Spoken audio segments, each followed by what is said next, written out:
Her eyes fluttered open, a piercing ruby red against the sterile white of the room. Where am I? The sunlight was blinding, streaming through floor-to-ceiling windows of a suite she could never afford. A wave of confusion washed over her, followed by a cold, creeping dread. She was in a bed, tangled in silken sheets. But she was naked. A deep, throbbing ache pulsed through her entire body. Her skin was a canvas of strange, angry marks. Her heart began to hammer against her ribs. What happened? What are these wounds? A horrifying realization crashed down upon her, her pupils shrinking in terror. Last night, what happened last night? Fragments of memory exploded behind her eyes. The heat, the press of a body against hers, a man with hair like spun silver. Was it real, or was it all just some fevered dream? Panic seized her. I have to get out of here. Now, she scrambled to pull herself up, but her limbs were heavy, uncooperative. With a soft thud, she collapsed back onto the plush mattress, a wave of dizziness washing over her. Just as she found a simple white dress and stumbled towards the door, her legs gave out, sending her crashing to the floor with a painful cry. And that's when she saw him. He stood there like a marble statue, a god carved from stone and moonlight, his silver hair still damp, his bare chest glistening. But his eyes were ice. His voice was a low growl, laced with fury as he demanded to know who sent her, how she dared to use that medicine on him. Her mind went blank. All she could think was, he's so beautiful. But the fog of his beauty was quickly shattered by a bolt of pure terror. Wait, my target last night wasn't him. It was supposed to be the superstar Gu Jingze. Oh God, her blood ran cold. Did I make a mistake? Her eyes widened, filled with the sheer panic of a cornered animal. This can't be happening. I have to stay calm. I can't just wait here for my doom. But before she could even form a coherent thought, his foot shot out, kicking her away with a grunt of disgust. The impact sent a fresh wave of pain through her, but she barely felt it. She scrambled to her feet, desperation making her voice tremble as she tried to explain. It was a mistake. The medicine wasn't for you, but he wasn't listening. She turned and fled, a frantic whiz of white fabric disappearing through the door, leaving a stunned assistant in her wake, who could only stammer out a question to his boss about the girl who had just run away. Alone again, the silver-haired man stepped into the scalding spray of the shower, trying to wash away the scent, the feel of her. Why, he seethed, slamming a fist against the tiled wall. Why was I so restless, staring at her? His body had betrayed him, a feeling he hadn't experienced in years. It has to be the medicine, he growled to himself. It has to be. But his solitude was short-lived. A knock, and his assistant's voice announced the arrival of his mother. She swept into the room, a formidable woman in red, her eyes sharp and knowing. She knew about last night. He wrapped a towel around his waist, his voice clipped and cold, telling her he was busy and had no time to talk about it. But she was relentless. Her voice was steel as she told him he must marry that girl.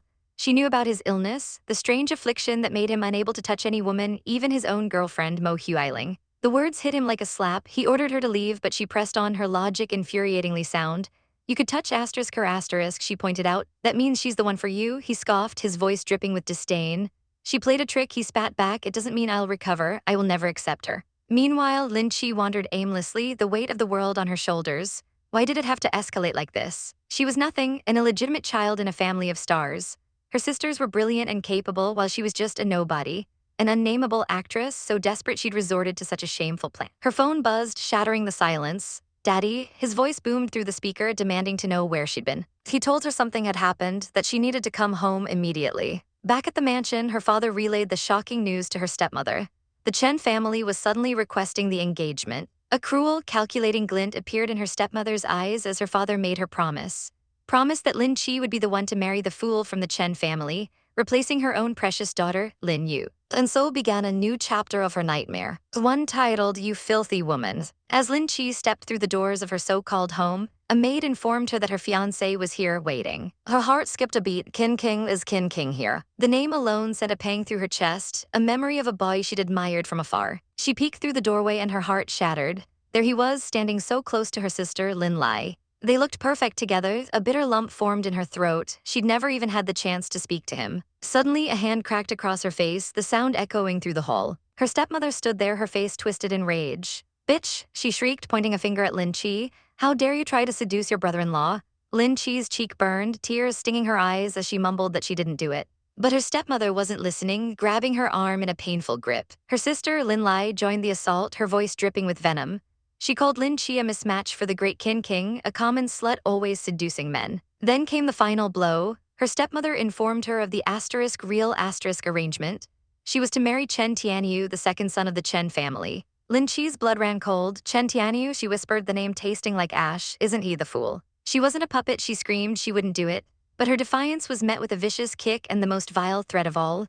Obey or her mother's ashes would be thrown away. A primal scream of denial tore from her throat as she ran. But two guards grabbed her, their hands like iron vices. "Let go of me," she shrieked, struggling against them while her stepmother watched with a sickeningly sweet smile. "Bring her back," the woman commanded, her voice a chilling reminder of Lin Che's place in this world. "You are only an illegitimate child." Little did she know, her fate was being debated in another grand mansion, in a chapter of her life she never asked for. Inside the opulent Gu family residence, Gu Jingze faced his grandfather.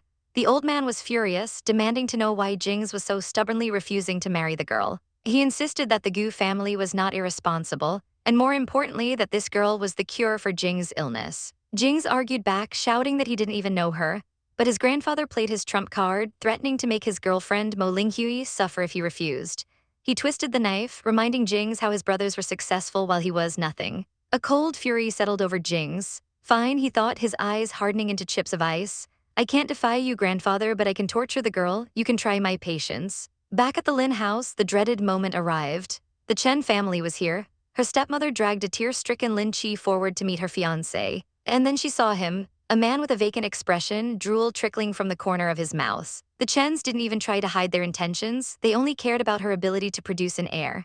The fool lunged for her, a horrifying gurgle erupting from his throat. In that moment of chaos, she saw an opening. This was her chance. She had to run. As she fled, her stepmother's voice screeched behind her, ordering the guards to chase her, to beat her if they had to. She ran, fueled by pure terror. She would not be a tool for breeding. She would not wait for her doom.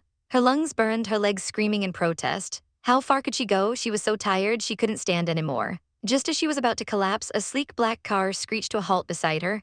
The window rolled down, revealing the impossibly handsome face of the silver-haired man. Gu Jingze. His voice was calm, steady, and utterly shocking. "Get into the car," he said. Sitting beside him, her heart still pounding, she barely registered his words. "We need to talk," he said. How did you find me?" And then he dropped the bombshell. He wanted to marry her as compensation for what happened. She stared at him, dumbfounded. Was he insane? Was this some kind of sick joke? He assured her he was not joking. In fact, he said they could have the engagement right now. He leaned closer, his gaze intense. "Don't let this opportunity slip past you." She glanced out the window at her family and her monstrous fiancé in the distance. And she realized he was right. If she married him, she wouldn't have to go back. She wouldn't have to marry that fool. Since this is a deal, she thought, can we get a divorce one day? He agreed instantly. All she had to do was follow his decision when the time came. Still, she hesitated. "We don't even know each other," she whispered, her big, frightened eyes searching his face for any sign of deception. A slow, wicked smirk spread across his lips. He leaned in, his voice a low, intimate murmur that sent a shiver down her spine. "What else should I know?" he asked. "I know every part of your body." Heat flooded her cheeks. She gasped, covering her face with her hands, completely flustered. What is he talking about? He leaned back, his expression unreadable. "Well," he said coolly, "I won't ever talk about this again in the future." He then produced a document, holding it out to her. A contract.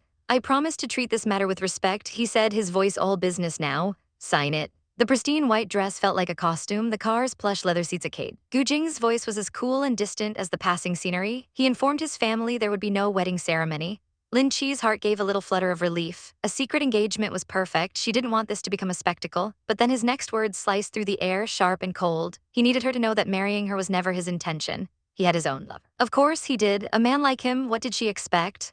A strange pang of pity resonated within her. He seemed so pitiful, forced to marry a complete stranger because of his own mistake. He continued, his voice a low monotone, laying out the terms of their contract. He would treat her well in front of his family, but she had to remember the agreement. They would not enter into a real relationship. This was and would only ever be a sham marriage. Her heart sank, but she kept her expression neutral. He then looked at her, a flicker of disdain in his eyes. He assured her not to worry, sneering that he wasn't interested in rude and sloppy women such as herself. The words were like a slap. Rude, sloppy, an angry blush crept up her neck. But the whiplash came when he casually added that they would be sharing a room as a married couple should. What? The driver in the front seat visibly tensed, feeling the sudden frost in the air. Seeing the storm brewing in her eyes, he seemed to backtrack just a little. He would respect her, he said. She could have her own friends, her own privacy. He wouldn't interfere. She swallowed her anger, forcing a calm she didn't feel. She assured him not to worry, promising she wouldn't have any intimate relationships with other men. A flicker of satisfaction crossed his face. "That's good," he murmured just as the car slowed. He gestured out the window, his voice clipped. They had arrived. Lin Che looked out and her breath caught in her throat. It wasn't a house. It was a palace, a sprawling modern mansion that gleamed under the sun. As she stepped out of the car, a man in a crisp suit bowed politely at the grand, wrought-iron gates. "Welcome, mistress," he said with a warm smile. "You may call me housekeeper Hu." Mistress, the title felt so foreign, so unreal. She followed Gu Jingze through the gates, her eyes wide. "Do you live here?" she asked, the question sounding foolish as soon as it left her lips. He confirmed she would be staying here with him for the next day. Her mind raced. "Sure," she began, "but will you be living separately from me once we're married?" The moment the words were out, she wanted to snatch them back. Oh God, what a stupid question. He had just said they would share a room. "No, no," she stammered, her face burning as her mind went into dizzying spin. The yard was immense, a sea of perfectly manicured green. Gu Jing's voice cut through her daze, telling her not to dawdle. He was already at the front door. With a soft creak, the massive doors swung open. And Lin Che froze, her eyes widening in sheer disbelief. Whoa. The inside was even more opulent than the outside, a cavernous space of marble floors, soaring ceilings, and glittering chandeliers. "Here will be your new house," he stated simply, as if he were showing her a closet. She felt a wave of vertigo. There were so many rooms, so many doors leading to unknown wings of the mansion. She leaned over to the kind housekeeper, whispering like a conspirator, "Is Gu Jingze very rich?" Housekeeper who just smiled, a single drop of sweat on his brow as he replied, "Definitely, mistress." As Gu Jingze disappeared up the grand staircase, the housekeeper leaned in again. He explained that although the master seems unfriendly, she must believe that he is a good man. He then gestured for her to rest upstairs. Lin Che watched him go, a tiny seed of hope planting itself in her heart. Maybe I should try to believe him. She walked down the hallway and pushed open the door to what she assumed was her room. Her eyes fell upon Gu Jingze, his back to her, his shirt half off, revealing a landscape of toned muscle. A jolt of panic, a flashback to their first disastrous encounter, shot through her. Without thinking, she shrieked, "Ah, get off." Realization dawned a second too late.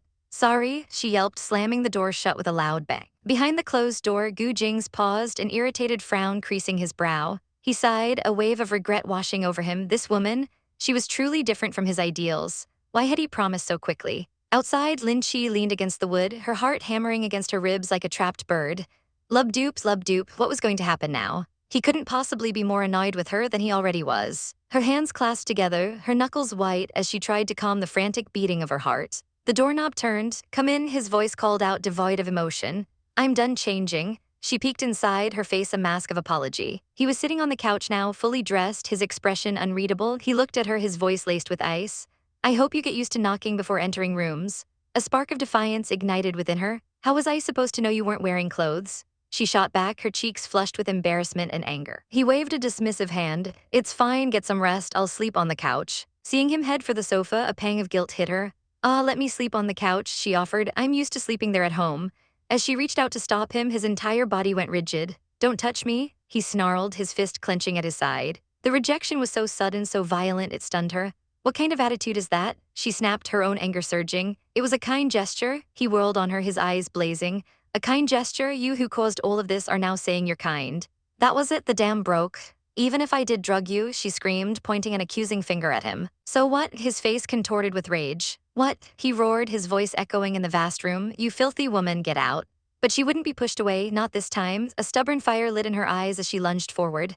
"I won't leave," she declared, grabbing onto him from behind. The more he pushed, the tighter she would hold. He froze. A strange warmth spread through the fabric of his shirt, this softness on his back. What was this feeling? "Let go of me," he grunted, trying to pry her fingers off. "I won't," she cried, clinging to him like her life depended on it. With a final, powerful shrug, he threw her off. She stumbled backwards, losing her balance, her arms flailing as she fell, right towards him. He turned, his eyes widening in alarm as she crashed into his chest with a loud bang. Time seemed to shatter. Her lips met his. The world dissolved into a blur of shocking softness and a scent like clean rain. The moment lasted only a second before he shoved her away with brutal force. "Go away," he yelled. She landed hard on the floor, crying out in pain. Tears welled in her eyes, hot and stinging. "Do you really dislike me that much?" she whispered, her voice choked with hurt. He turned away, unable to look at her tear-streaked face.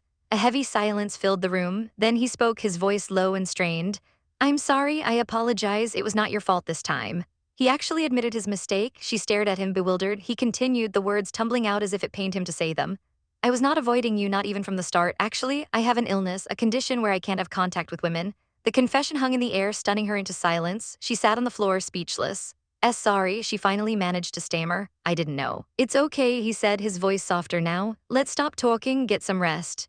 She started to offer the couch again, but he cut her off. "Good night." And with that, he turned and walked out, the door slamming shut behind him, leaving her alone in the massive, silent room.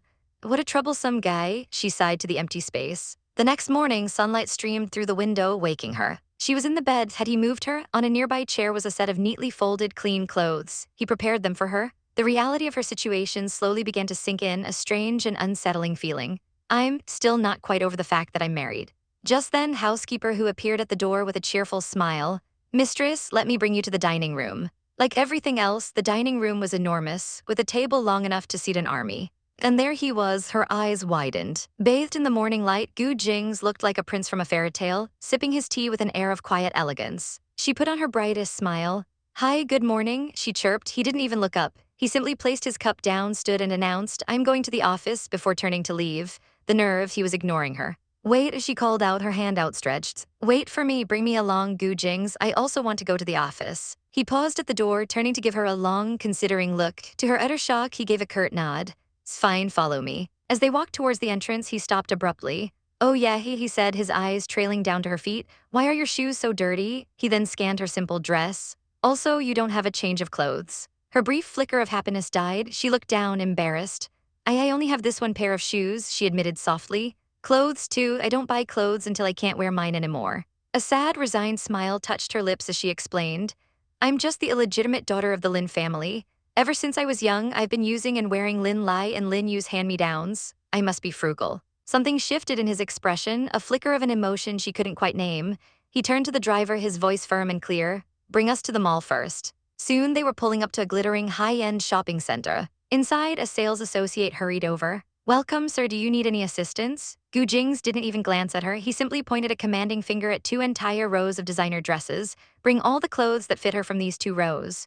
Lin Che's jaw dropped. This is the legendary shopping of rich people. She was instantly lost in a world of silk and lace, excitedly holding up dress after beautiful dress. Can I really try this? They all look so pretty. Gu Jingze watched her, a ghost of a smile playing on his lips. Isn't she a little too excited? He thought to himself, amused. A moment later, the curtain to the fitting room swept open. Gu Jingze, she called out, spinning around. She was a vision in a flowing, pale green dress, delicate flowers woven into her hair and tiny butterflies seeming to dance around her. She looked at him, her eyes sparkling with hope. Is this dress pretty? He stared, completely captivated. A slow blush crept up his neck as he found himself utterly speechless. Ah, was all he could manage, his heart giving a strange, unfamiliar thump in his chest. He casually flicks a sleek black card onto the counter. His voice is cool, detached, as he instructs the stunned staff to take all the suitable clothes and send them to the Gu family residence. Lin Che's mind is reeling. Asterisk, how rich is this man? Asterisk, she thinks, her chibai forms eyes sparkling with stars. Before she can even process the sheer scale of his wealth, he turns to her, his expression all business. He has to go to the company, he says, but his driver will bring her to her work location. The world he lives in feels so far from her own. Arriving at the audition hall, she's immediately ambushed by her manager, Sister Yu, whose face is a thundercloud of fury. Why are you so late? She screeches, her voice echoing in the empty hallway. The audition is critical. Lin Che shrinks under the verbal assault, her head bowed in apology. I'm sorry, Sister Yu, she whispers, her heart sinking. Sister Yu lets out an exasperated sigh, waving a dismissive hand. Fine, just get in there and do your best, she says, her tone softening just a fraction, but then she adds a warning that sends a chill down Lin Che's spine. The investor, she explains, is the very influential Gu family. The Gu family, could it be asterisk his asterisk family? Her mind races as she pushes open the door, only to freeze on the spot. Her blood turns to ice. There, standing by the window, are the 2 people she least wanted to see in the entire world. Qin King and her sister, Lin Lai. Why are you here? The question screams in her mind, a silent, desperate cry. Lin Lai turns, a practiced, innocent smile on her face. I've come for the audition, she says sweetly, as if it's the most natural thing in the world. But then Qin King's eyes land on Lin Che and his breath catches. His heart gives a strange, unfamiliar thump. He notes that she looks a bit different. The compliment feels like a poisoned dart. His attention then shifts to Lin Lai, his voice laced with concern as he tells her that her family is looking for her. But Lin Lai just waves him off, clinging to his arm. Don't worry, she coos, I will stay with my friend and will not come back to the Lin residence. Lin Che's fists clench at her sides, asterisk friend, asterisk the hypocrisy is suffocating. She tries to turn to escape this nightmare, but a hand clamps down on her arm, sharp nails digging into her skin. It's Lin Lai, the sweet facade shatters, replaced by a venomous sneer. Stay here, she hisses, her eyes glittering with malice. Don't expect that I didn't realize your true feelings towards Qin King. The mask is completely off. Lin Lai's face twists into a grotesque, triumphant smile. But now, she purrs, her voice dripping with poison. If you lick my dirty shoes, I could perhaps forgive you and even help you get the role. Disgust wars with fury in Lin Che's chest. Who does this woman think she is? The audacity is staggering. Lin Lai's face contorts with rage at Lin Che's defiant silence. What's your attitude? She shrieks, her hand flying up, ready to strike. Let me show you discipline. The slap arcs through the air. Lin Che flinches, bracing for the stinging impact. But it never comes. Instead, a sharp smack echoes through the room as a strong hand intercepts Lin Lai's wrist mid-swing. A voice cold as steel cuts through the tension. Stop it. Lin Che's eyes widen in disbelief. It can't be Gu Jingze. Lin Lai lets out a startled gasp, her eyes darting to the man who now holds her wrist in an iron grip. Her gaze sweeps over him, the impeccably tailored suit, the powerful aura, the handsome, icy face. He's someone important. In an instant, her entire demeanor shifts. The rage vanishes, replaced by a saccharine sweetness. Lin Che, she says, her voice trembling as if she's the victim, I'm still your good sister, and I always wish that you will get a better life. She then turns her most dazzling smile on Gu Jingze, introducing herself with a flirty tilt of her head. He doesn't even spare her a glance. His eyes are fixed on Lin Che as he says two simple words, let's go. He takes Lin Che's hand, pulling her away and leaving Lin Lai standing there, utterly ignored, her fake smile frozen on her humiliated face. She trembles with rage, her nails digging into her palms. She thought King King was the ultimate prize, but this man was on a completely different level. How did a nobody like Lin Che manage to snag someone so perfect? Outside, the air feels cleaner. Lin Che looks down, murmuring a quiet thank you for his help. He looks at her, his expression unreadable as he asks what she was doing there. She explains she came for an audition, hoping to meet the director. A ghost of a smile plays on his lips. Are you tailing me? He asks, a teasing light in his eyes. She flushes, quickly denying it and turning the question back on him. His answer is casual, but it drops like a bomb.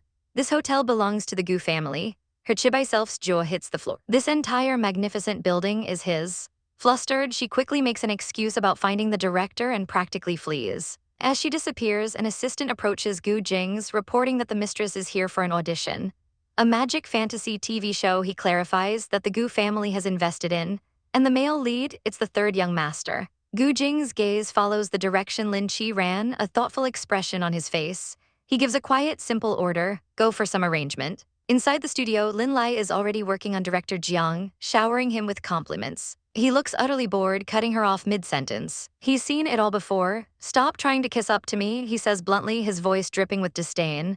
I can see you specifically. Just as he's about to dismiss her entirely, the door creaks open.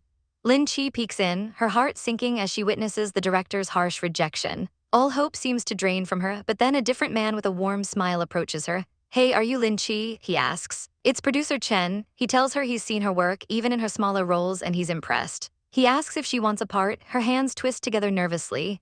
I just hope to get a chance to audition, she says, her voice barely a whisper. No problem, he replies instantly, his smile widening. I will talk to the director, you'll be auditioning in a few days. Lin Che's eyes fly open, sparkling with disbelief. Really? He nods, encouraging her to try her best. Hope, bright and overwhelming, bursts in her chest. She has a chance. She practically floats out of the studio, her face glowing, and runs right into Gu Jingze. He raises an eyebrow. Well, you look excited. She can't contain her joy.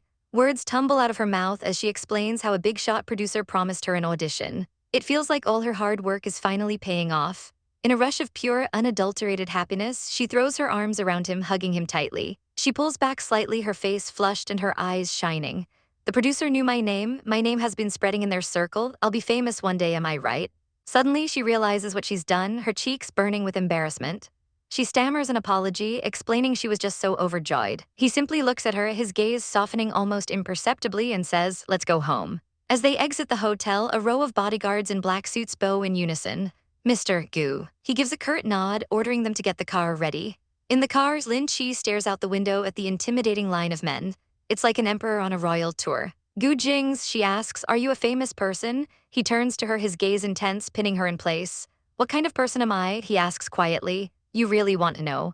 She immediately puts her guard up, turning away. Whether he's rich or not is none of her business, she says coldly. They'll just get divorced sooner or later anyway. A tense, awkward silence descends upon them, both staring stubbornly ahead. Suddenly, she sees a vein throbbing in his temple. He's angry. Can you sit politely since you're a woman? He asks, his voice tight. Confused, she looks down and gasps. Her dress has ridden up high on her thighs. Her face flames red. HMPH, what? She mutters, pulling it down. It's not like you haven't seen it. He sighs, a sound of pure exasperation. Can you be a little bit more of a woman? That snaps her patience. If I look like a woman, then you won't divorce me? She retorts, her voice sharp. His expression hardens. Miss Lin, I just hope our marriage will make both of us more comfortable, he says, his tone dangerously calm. She scoffs. Don't you have some responsibility in it? It's all because of you.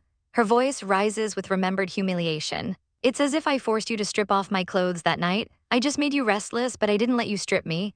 A slow, wicked smirk spreads across his face. But I remember that you enjoyed yourself and you two were holding me last, he murmurs, his voice dropping to a seductive purr. I still remember when you liked getting high, you liked biting fingers, and you blushed a lot.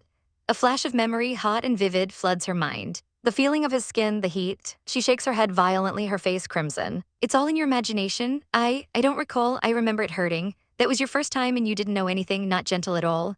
His smirk vanishes. His face becomes a cold, unreadable mask as he turns back to the road and slams his foot on the accelerator. The car lurches forward, speeding down the street. She shrinks away from him, her heart pounding. Stay away from me, she whimpers. He suddenly turns, leaning so close she can feel the warmth radiating from him. His eyes glitter, and his voice is a low, dangerous whisper that makes her skin tingle. Look, that's it. Would you like for me to take a picture and show it to you? His lips curled into a wicked, knowing smirk, his golden eyes glinting with mischief as he held up his fingers. He leaned in, his voice a low, teasing whisper that sent shivers down her spine, daring her to say she couldn't recall the incident from that night. Lin Che's face erupted in a fiery blush, her mind instantly flashing back to the tangled sheets and the heat of his skin. How could he bring that up so casually? Mortified, she shoved him away with all her might, her voice trembling with a mixture of anger and embarrassment as she cried out that he was a jerk and to get away from her. But Gu Jingze was completely unfazed. That infuriatingly handsome smirk never left his face. He seemed to relish her flustered state. She tried to scramble away from him, her heels catching on the smooth floor as she nearly slipped in her haste. The car ride home was thick with an unbearable, suffocating silence. Lin Che fanned her burning cheeks, pretending the heat was from a faulty air conditioner. Let's go home, he'd said, his voice smooth and calm as if he hadn't just turned her world upside down. But inside, her mind was a chaotic storm. Her heart hammered against her ribs. Do I really look that shy? She wondered, staring out the window, unable to meet his gaze. How could she? She wasn't brave enough to look at him after their talk, after he dredged up the one memory that haunted her waking moments. How could she ever forget the incident? It was her first time. A searing flashback consumed her, his arms around her, his breath on her neck, the world dissolving into a haze of sensation. She had lost her purity in a beautiful, exhausting mess. The shame and embarrassment washed over her in waves, even now. Has the car arrived yet? She thought desperately, needing to escape this confined space with him. The screech of the brakes was a welcome sound. The moment the car stopped, she practically flew out the door, running toward the grand mansion as if it were a sanctuary. But she didn't get far. A strong hand suddenly clamped around her wrist, yanking her to a halt. He spun her around, his grip firm, his eyes boring into hers as he demanded to know why she was running away. He pulled her closer, their bodies nearly touching, his voice dropping to a husky murmur. What do you want? She stammered, her breath catching in her throat. He leaned in, his gaze intense, a ghost of a smile playing on his lips as he asked if she was shy. That was the final straw. That's not your business, she shrieked, shoving him away with a burst of adrenaline. She turned and fled, her voice trailing behind her like a whirlwind. I hate you. From behind, Gu Jingze simply watched her go, a low chuckle rumbling in his chest. As Lin Che stormed toward the house, her path was blocked by a figure she didn't recognize. She stopped short, her angry tirade dying on her lips. Who is that? A woman stood there, impossibly beautiful and elegant, with long, flowing blue hair. Her serene blue eyes scanned the area before she spoke, her voice like soft bells as she asked if Gu Jingze was here. Lin Che, completely caught off guard by the woman's ethereal presence, could only stammer that he had just come back. The woman's gaze settled on her, a cool, appraising stare that made Lin Che feel small and insignificant. Just then Gu Jingze walked up, his expression shifting from amusement to surprise. Huiling? He asked, why did you come here? The woman Huiling smiled softly, explaining she had rushed right over after receiving his email. Lin Che's jaw dropped. Mo Huiling, the name echoed in her mind like a death knell. She's Gu Jingze's girlfriend. The realization hit her with the force of a physical blow. It all made sense now, the way they looked at each other, the effortless familiarity between them. They were a perfect match. Gu Jingze's voice cut through her thoughts, sharp and impatient, asking why she was standing there daydreaming. They really do suit each other, she thought, a bitter pang of something twisting in her gut. She forced a smile, desperate to escape the suffocating scene. You guys chat, she said, her voice sounding unnaturally cheerful. I'll go tidy up some things. As she walked away, she heard Mo Huiling's voice, laced with disdain, comment on what sort of women he had brought back. The words were a quiet dagger in her back. Hidden from view, she could still hear their conversation. Mo Huiling's voice was filled with a tragic, martyred acceptance. She told him that because his family thinks this new woman is beneficial for his illness, she could only agree to him marrying her. She offered to be hit, to be scolded, to accept any punishment for breaking their promise. Tears streamed down Mo Huiling's face, her voice breaking as she asked, what about me? She could never bear to hurt him, she sobbed. Gu Jingze's reply was cold, distant. He told her they were merely strangers, that his family had forced him. He promised her, his voice low and firm, to just wait a while. He would divorce her as soon as he got the chance. A flicker of hope ignited in Mo Huiling's tear-filled eyes. Really? She whispered. He confirmed it was the plan they had originally come up with, and he was sorry. He told her that if she managed to find happiness with someone else, he wouldn't hold it against her. Her composure shattered. Jingze, how could I leave you? She cried, clutching his arm desperately. She confessed that her dream, even as a child, was to one day marry him. The weight of their shared history, their impossible loves, hung heavy in the air. He looked away, unable to meet her gaze, murmuring that he just didn't want her to feel aggrieved. She wept, her voice thick with emotion, promising that she believed in him, that she would wait for him for one day. From the doorway, Lin Che watched them, her heart feeling strangely heavy. A maid stood beside her. "Those two look pretty close," Lin Che observed quietly. The maid nodded, explaining that the master and Lady Mo were childhood sweethearts, but they hadn't done anything yet. Lin Che waved a dismissive hand, a weak smile on her face as she said she wasn't implying anything like that. They'd known each other since birth, the maid continued, sharing a story of how he had always pampered her, even when she threw tantrums as a child. But then the maid leaned in, lowering her voice. "It wasn't like a normal relationship," she explained, "more like a brother and sister. After all, the master has a weird illness. He can't touch women." Lin Che's eyes widened. He can't touch women? All these years, she thought, his beloved has been right beside him, and yet he can't even touch her. How could he possibly endure that kind of torture? She turned to the maid, her expression softening. "It's just a contract marriage," she said with a sigh. She wasn't mad. The maid smiled, saying the mistress was so nice and that her future child with the master would be very good-looking. But inside, Lin Che's thoughts were a raging inferno. A wicked, grinning version of herself screamed in her mind, "I don't want kids with Gu Jingze at all. I drugged him, that's the only reason he could touch me. I'm not some magical antidote." As the maid prattled on, Lin Che furiously stuffed chips into her mouth. Who would want to birth his child? She fumed internally. If he needs to find a woman to try with, why not find more women?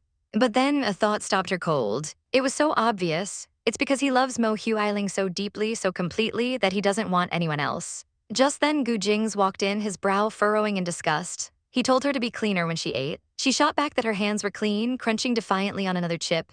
He snatched the bag away, his voice sharp with annoyance. "Stop eating, there are crumbs everywhere. Were you not raised properly?" The words were like a slap, her face fell.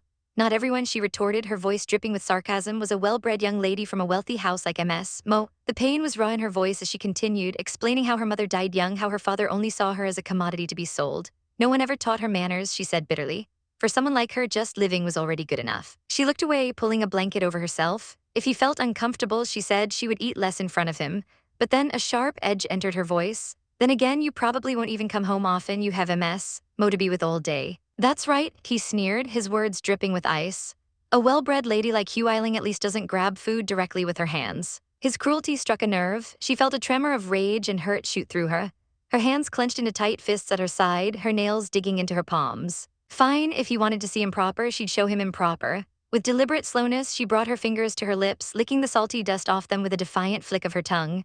This is what she was used to. Living with this man, she thought, is pure torture. He froze, his gaze fixed on her mouth. The air crackled with a sudden, strange tension. She peeked up at him from under her lashes. What irritated him again? His face was a mask of shock and something else she couldn't quite decipher. "So stupid," he muttered under his breath. Her heart sank. "Are my habits really that bad?" she wondered, immediately feeling guilty. She rushed to apologize, promising she wouldn't eat in front of him anymore. But he cut her off, his voice suddenly low and gravelly. "Don't stick your tongue out and lick like that so easily." As she blinked, utterly bewildered. What? In 2 strides, he was in front of her, his hand tilting her chin up, forcing her to meet his intense, burning gaze. "Don't stick your tongue out to lick, especially in front of men," he growled, his voice dangerously soft. "Are you an idiot?" Her mind went completely blank. "Why?" she stammered, and then as she stared into his smoldering eyes, it hit her. Oh. A volcanic blush erupted across her entire face, so hot she thought she might spontaneously combust. You think too much?" she squeaked, her eyes wide with horrified realization. He abruptly turned away, running a hand through his silver hair as if to compose himself. He addressed the maid, his voice strained, instructing her that what happened today should not happen again, and then told Lin Che to get along with the staff. The maid apologized profusely, but Lin Che just shook her head. "It's fine," she said, her voice still shaky. She understood the maid's loyalty to Mo Huiling. She would be angry too if someone she loved suddenly married someone else. As she turned to leave, a mischievous idea sparked. She spun back around, a bright, innocent smile plastered on her face. "Oh yeah," she chirped. "Since we're going to be seeing each other a lot, you don't have to keep calling me Ms. Lin. Since I'm your wife in name, calling me Ms. is weird." He stared at her for a long moment, his expression unreadable, before finally letting out a quiet, resigned "sure." She walked toward her new room, her heart feeling strangely light. Then she called out his name. "Lin Che." From behind her, his voice answered, "Yes." Ba-thump, her heart suddenly hammered against her ribs, a loud, frantic rhythm that echoed in her ears. Ba-thump. She pressed a hand to her chest, her cheeks flushing all over again. "What is wrong with me?" she wondered, completely bewildered. "My heart feels so weird." The script for the audition was clutched in her hands, the paper crinkling under the pressure of her nervous fingers. This was it. The role of Chen Yihen, the female exorcist. A major part, a life-changing part. Her heart hammered against her ribs as she looked up at her manager, Miss Yu, her eyes sparkling with hope. She chirped a heartfelt thank you to the company for even giving her this chance. But Miss Yu's expression was grim, her gaze heavy. She confessed that she didn't really have much hope for Lin Che. What a thing to say right before an audition. But she told her since she was here, she should at least do her best. Lin Che's hopeful smile didn't waver. With a determined nod, she promised she would try her best. This was her one shot and she was going to take it. Stepping into the vast, sterile building felt like stepping into an arena. She took a deep breath, her eyes scanning the script one last time, her lips moving silently as she practiced her lines. Then a voice cut through the silence. Next, Lin Che. Her head snapped up, it was time. Inside the audition room, a man sat at a long table, his face a mask of boredom. He scanned her resume, a cynical thought crossing his mind. An unknown actor with no previous credits playing a role this big? It could only mean one thing, the investor must have handpicked her. He was already judging her before she even spoke a word. Lin Che walked forward, a polite smile on her face as she greeted the director. The moment he looked up, his bored expression shattered. It was as if the world shifted on its axis. Tiny, glowing butterflies seemed to flutter around her and a soft light illuminated her features. She was breathtaking. Her eyes, a startling crimson, held a depth that seemed to pull him in. Her simple blue dress, adorned with delicate butterfly sleeves, made her look like a fairy who had wandered into the mortal world. The director froze, the cigarette halfway to his lips forgot. A faint blush crept up his neck. Asterisk, she looks beautiful, asterisk, he thought, completely stunned. Shaking himself out of his stupor, he cleared his throat and gruffly told her to start. Lin Che closed her eyes and took a single deep breath, letting it out in a soft whoosh. When she opened them again, she was no longer Lin Che. The entire atmosphere in the room changed. Her voice rang out, clear and powerful, filled with an ancient authority. You can't escape, I'm an exorcist. Then in an instant, her entire demeanor shifted. The strength crumbled, replaced by a profound, soul-crushing sorrow. Her eyes squeezed shut as a single tear traced a path down her cheek, her voice dropping to a broken whisper. Unforgivable, the director shot forward in his seat, his eyes wide with shock and awe. The transformation was unbelievable. This wasn't just acting, this was magic. But not everyone was so impressed. Hiding in the doorway, another actress watched, her face a twisted mask of pure, unadulterated rage. Her knuckles were white as she clenched her fists. Asterisk, since when did this bitch become so beautiful? Asterisk, she seethed internally. Later that day, back in the grand, empty mansion that was supposed to be her home, Lin Che's phone began to vibrate, pulling her from her thoughts. As she glanced at the screen, it was Miss Yu. Her heart leaped into her throat. Was this it? Was this the rejection she was expecting? A text message popped up on the screen, a cute little cat icon next to the name. Her eyes scanned the words, her breath catching in her chest. Lin Che, you have been selected. The role is an exorcist called Chen Yihen. Her eyes widened, the phone nearly slipping from her trembling hands. No, it couldn't be. She read it again and again. She got the part. She actually got the part. A wave of pure, unadulterated joy washed over her. Am I right? She whispered to herself, tapping out a frantic reply to her manager. She had been so sure there was no hope, but now everything was changing. Giddy with excitement, she promised she would do her absolute best. A happy little giggle escaped her lips as she hugged her phone to her chest. This felt better than winning the lottery. But her moment of bliss was shattered by a cold, sharp voice from behind her. Why don't you say hello when you see someone? It's rude. Lin Che whirled around, her smile freezing on her face. Standing there with an icy glare and arms crossed was Whirlwind. Gu Jingze's childhood sweetheart, the woman he was actually in love with. A wave of embarrassment washed over Lin Che as she stammered a quiet hey. How awkward could this possibly be? Meeting the mistress of the house when you're just a sham wife? Whirlwind took a step forward and Lin Che instinctively took a step back. What did this woman want from her? Her eyes narrowed. Oh, this was bad. Whirlwind was definitely here to start trouble. I don't know what kind of tricks you used to get the Gu family to let you marry him. Whirlwind began, her voice dripping with venom. But Jingze and I have been in love since we were children. Nothing you do can part us. Lin Che held up her hands, trying to de-escalate the situation. She tried to explain that she never wanted to marry him, that it was all an accident, and that a man of his status was someone she could never afford to be with. But Whirlwind wasn't listening. Her eyes were like daggers. Don't you dare think you'll get Jingze just because you married him, she spat, her voice rising with every word. She declared that she would tell Jingze to stay with her, that even though they were married, she would never let him see Lin Che again.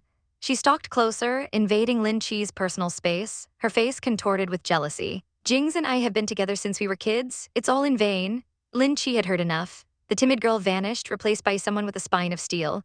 When Whirlwind wailed about how she was the one he loved, Lin Che's voice was surprisingly firm. She told her that if Jingze could go and live with her, then she would be happy for them, and that Whirlwind should go and tell him that herself. With a newfound confidence, Lin Che stated that if she had known he already had such a loving girlfriend, she would never have agreed to this sham marriage in the first place. As she turned to leave, she caught a glimpse of Mo Huiling's face. The haughty mask was still there, but underneath, Lin Che saw it clearly, a deep, desperate helplessness. A flicker of pity sparked in her chest. Perhaps this was the curse of the wealthy, where even love and marriage were not their own to choose. Still, if Mo Huiling was so miserable, why didn't she just go fight for her man? The whole situation was just annoying. Later that night, as Lin Che was getting ready for bed, the door to her room swung open without so much as a knock. It was Gu Jingze, and she was standing there in nothing but her bra and underwear. Her face instantly exploded into 1,000 shades of red. A mortified shriek escaped her lips as she scrambled for anything to cover herself with. Gu Jingze turned back. She yelled, her voice cracking with humiliation. He paused, a flicker of surprise in his golden eyes before his expression smoothed over into his usual cool indifference. She clutched a blanket to her chest, her heart pounding. "Don't you know how to knock?" she demanded. He simply stated that this was his room. His words hung in the air. Asterisk his asterisk room, right? They were married, this was his house. He had every right to be here. He brushed past her, telling her not to bother covering up as he was just grabbing some files. Lin Che stood frozen, a million thoughts racing through her mind. Wasn't he supposed to be with Mo Huiling? Why did he come back? A small, almost imperceptible smirk played on his lips as he glanced at her. Realizing she couldn't stand there half-naked forever, she quickly threw on a simple dress. He was still there, not looking like he was leaving anytime soon. She decided to make a quiet escape, tiptoeing past him. This man seemed so bad-tempered, it was better not to provoke him, but as she crept by, his voice, low and smooth, stopped her dead in her tracks. "You smell good." Her entire body flushed hot. What did that mean? That sounded so dubious. He turned, a teasing glint in his eye. "Oh, why is your face so red? Are you sick?" he asked, the picture of innocence. "No, I'm not," she squeaked, feeling her face get even hotter. He leaned in closer, his presence overwhelming. She felt like a cornered animal. "Do you have something to say to me?" he murmured. "And nothing," she stammered, desperate to change the subject. "What are you doing back here?" she blurted out. He raised an eyebrow. "Isn't it obvious? I live here," he said coolly. She suggested that since it was a fake marriage, maybe it would be better if they lived apart, especially since Miss Mo probably wouldn't like him coming here. He scoffed at the idea. This was his house, where else would he go? When she offered to be the one to move out, he shot her down with a sharp, definitive no. He explained that if she left, his family would get suspicious and wonder if there were problems between them. But what about his girlfriend? Wouldn't that be even more troublesome? Lin Che looked at him with genuine concern. "I was afraid that your girlfriend would be angry," she said softly. "Enough," he snapped, his patience wearing thin. He stepped closer, towering over her, his voice a low warning. "Behave yourself, Mrs. Gu. My relationship with other women is not your responsibility." The words stung. She felt her cheeks flush with a mix of embarrassment and anger. "Fine, I'm a busybody," she retorted, flustered. He just looked at her, a strange expression on his face. She was just trying to help him. Why was he so hot-tempered? Just then his phone rang, shattering the tense silence. He answered it, and Lin Che's heart sank as she heard him say the name, Huiling. His tone softened as he asked her what was wrong. After a moment, he told her he would go over right away. He hung up with a sigh and shot Lin Che a look. "I'm going out," he said. "Remember what I told you." And just like that, he was gone. But as he walked away, her worried face flashed in his mind. Her words echoed in his ears. Asterisk, "I was afraid your girlfriend would be angry." Asterisk, he let out a frustrated breath. What an irritating woman. He arrived at Mo Huiling's comfortable bungalow and rang the bell. She opened the door, her face lighting up when she saw him.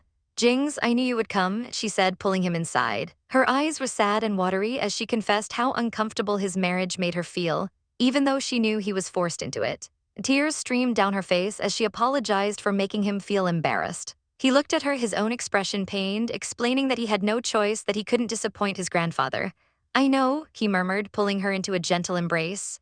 "I understand, and I will always be with you." She looked up at him, her eyes pleading. "Can you move in? I don't like her staying with you," she begged. He hesitated. "I'll consider it." Her face fell. "That's all?" she asked, her voice laced with disappointment. He explained that he had things to consider and couldn't make a rash decision. Desperate, she clutched his arm. "I won't touch you," she promised, "even if we can't be lovers." "Promise me," she whispered, her voice breaking. He looked down at her, his gaze distant, his mind a million miles away. A single tear traced a path down Mo Huiling's cheek as she stood beside the man she had endured so much for. She had been his shadow, his constant, and naturally Gu Jingze had once considered making her his wife, but that was before another woman entered the picture. Now a cold distance stretched between them, an invisible wall he couldn't seem to break through, even for her. He was in a relationship, but not with the woman he was supposed to love. Back in the sterile quiet of his mansion, Gu Jingze walked into the kitchen, his steps halting abruptly. There, perched on a high stool, was Lin Che, her shorts ridden up just enough to expose the curve of her thigh. A strange heat prickled at his skin. He brought a hand to his temple, a headache blooming behind his eyes as he breathed her name like a curse, Lin Che. What in the world was she doing? She was crouched on the stool like some strange creature, completely oblivious to his presence. He took a step closer, drawn in by an unexpectedly pleasant scent.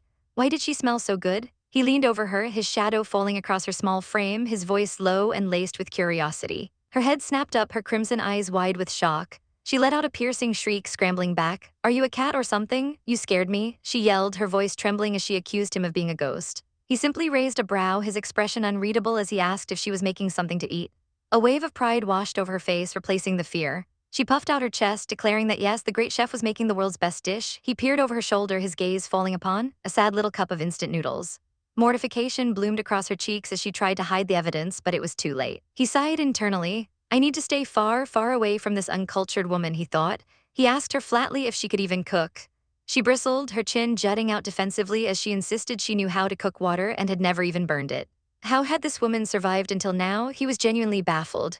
Noticing his late arrival, she gestured with the cup, asking if he wanted some since he probably hadn't eaten. No thanks, he said, his voice clipped and cold. I'm not hungry. But Lin Che was not one to be deterred. She twirled some noodles onto a fork and held it right up to his lips, her eyes sparkling as she chirped, "Say ah tilde." He stared at the fork, his face a mask of stone. She continued her sales pitch, admitting it wasn't good for his stomach to eat so late, but it was fine once in a while. She was in a good mood, so she was treating herself. Come on, have a bite, she wheedled, pushing the fork closer, cooing about how fragrant and tasty it was. He could feel a bead of sweat drip down his temple. This woman was relentless. Okay, I'll eat it, he finally snapped, his voice tight with irritation. Just stay away from me. He took the bite, his jaw working slowly. How is it? She asked, her eyes wide with anticipation. Is it tasty? His verdict was delivered with icy precision. Too salty. And yet, despite his complaint, he took the cup from her and began to devour it, slurping the noodles and chugging the broth until nothing was left. Lin Che stared, dumbfounded. He looked like he was eating the finest delicacy, the way he finished every last drop. Had he really never eaten instant noodles before? She couldn't help but tease him, saying he'd been missing out and would have regretted it if he hadn't met her. He simply glared back, asking, so what about it? He tossed the empty cup into the trash with a flick of his wrist. This food is trash, he declared before adding under his breath, delicious trash. He patted his stomach, a flicker of satisfaction in his eyes. I'm full and happy. A smile spread across her face. He did look happy. She announced that she was happy too because she was going to be a supporting character, an important one that links the entire plot. She turned to go, still bubbling with excitement, but his hand shot out, grabbing her arm in a firm grip. She barely noticed, her face glowing with pure joy as she gushed about the super popular television series she was in. She was going to hit it big. His voice cut through her happiness like a shard of ice. It's a shame Lin Lai is a supporting character too, he said, his eyes darkening, and that you're not on opposite sides. The joy vanished from her face, replaced by a jolt of panic. She let out a small shriek. He continued, his voice dripping with disgust. I'm afraid when I see her, I'll throw up. Her shoulders slumped. The excitement of the night was gone, replaced by a familiar ache. That's why, she said quietly, her eyes downcast. Living with her must make him uncomfortable. His response was cold and immediate. You can still move out. Her head snapped up, a fire igniting in her wide, defiant eyes. I will not move out, she stated, her voice shaking but firm. The air between them crackled with unspoken tension. For a moment, it was as if shimmering petals were floating in the space between them. His gaze was so intense, so direct. It felt like he could see right through her. A blush crept up her neck. Why was he looking at her like that? His gaze was a little too sexy. He finally broke the silence, his voice a low drawl as he listed her faults. Moving out was too troublesome, and he didn't trust her acting skills anyway. He called her stupid, incapable, unable to understand simple rules. He wasn't finished. She was his biggest flaw, an embarrassment if guests came over. Her intelligence, he sneered, was very low. She exploded. Do you have to randomly insult me? What's wrong with my IQ? He told her to stop coming up with strange ways to chase him away. Their life as a couple was established. Her duty was to think about how to be a proper wife of Gu. And just like that, it clicked. So that's what he thinks of me? A new understanding dawned in her eyes. I'm doing this for you, she said, her voice soft but clear. I don't want to see a couple get split up. He seemed to consider this, his eyes closing for a brief moment. She took the opportunity to puff out her chest, adding that she was always considerate of others. The next day, he was gone. And for the next few days, he didn't return. Lin Che sat at her vanity, applying lipstick, a knot of worry tightening in her stomach. A maid told her he hadn't slept well and left early. Was it Mo Huiling? Did she say something to keep him away? The thought of him being with a woman like that? It was so annoying. Ugh, she felt like the villain in a story, the one who tears the main couple apart. The day of the opening ceremony for Sword Passion finally arrived. Dressed in an elegant white gown, she left the mansion, ready to face her future. At the event, she was immediately greeted by fellow actors, welcoming the newbie playing Chen Yihan. A small crowd gathered, complimenting her beauty when a hush fell over the room. Mu Farron is here. Lin Che's breath caught in her throat. There she was, China's most attractive woman, a vision of absolute perfection. Holding a bouquet of red roses, she was even more radiant in person. Lin Che was starstruck. Seeing her up close, she felt her own worries just melt away. But then her eyes caught sight of another figure and her blood ran cold.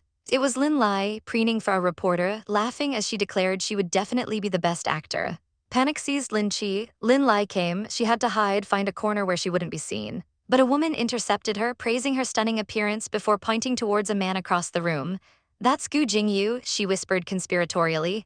"Go greet him, befriend him." Lin Che looked and saw a man with ethereal lavender hair, his features arrestingly handsome. Her heart gave a painful thud. The resemblance to Gu Jingze was undeniable. Her mind raced. If Gu Jingze is my husband in name, then Gu Jingze is my brother-in-law in name too. Taking a deep breath, she walked over and performed a perfect 90-degree bow.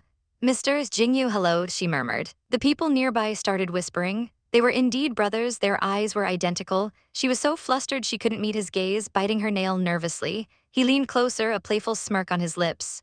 "Am I that scary?" She flinched, still refusing to look at him. "Why won't you look me in the eyes?" he pressed. "Why would I be scared?" She squeaked, the denial sounding weak even to her own ears. He just smiled, his gaze knowing. "Of course you'd be uncomfortable," he murmured, his voice a soft tease. "No, it's not you," she blurted out, digging herself into a deeper hole. Her eyes were wide with sheer panic. She had to escape now. She let out a fake cough, claiming to feel a little sick.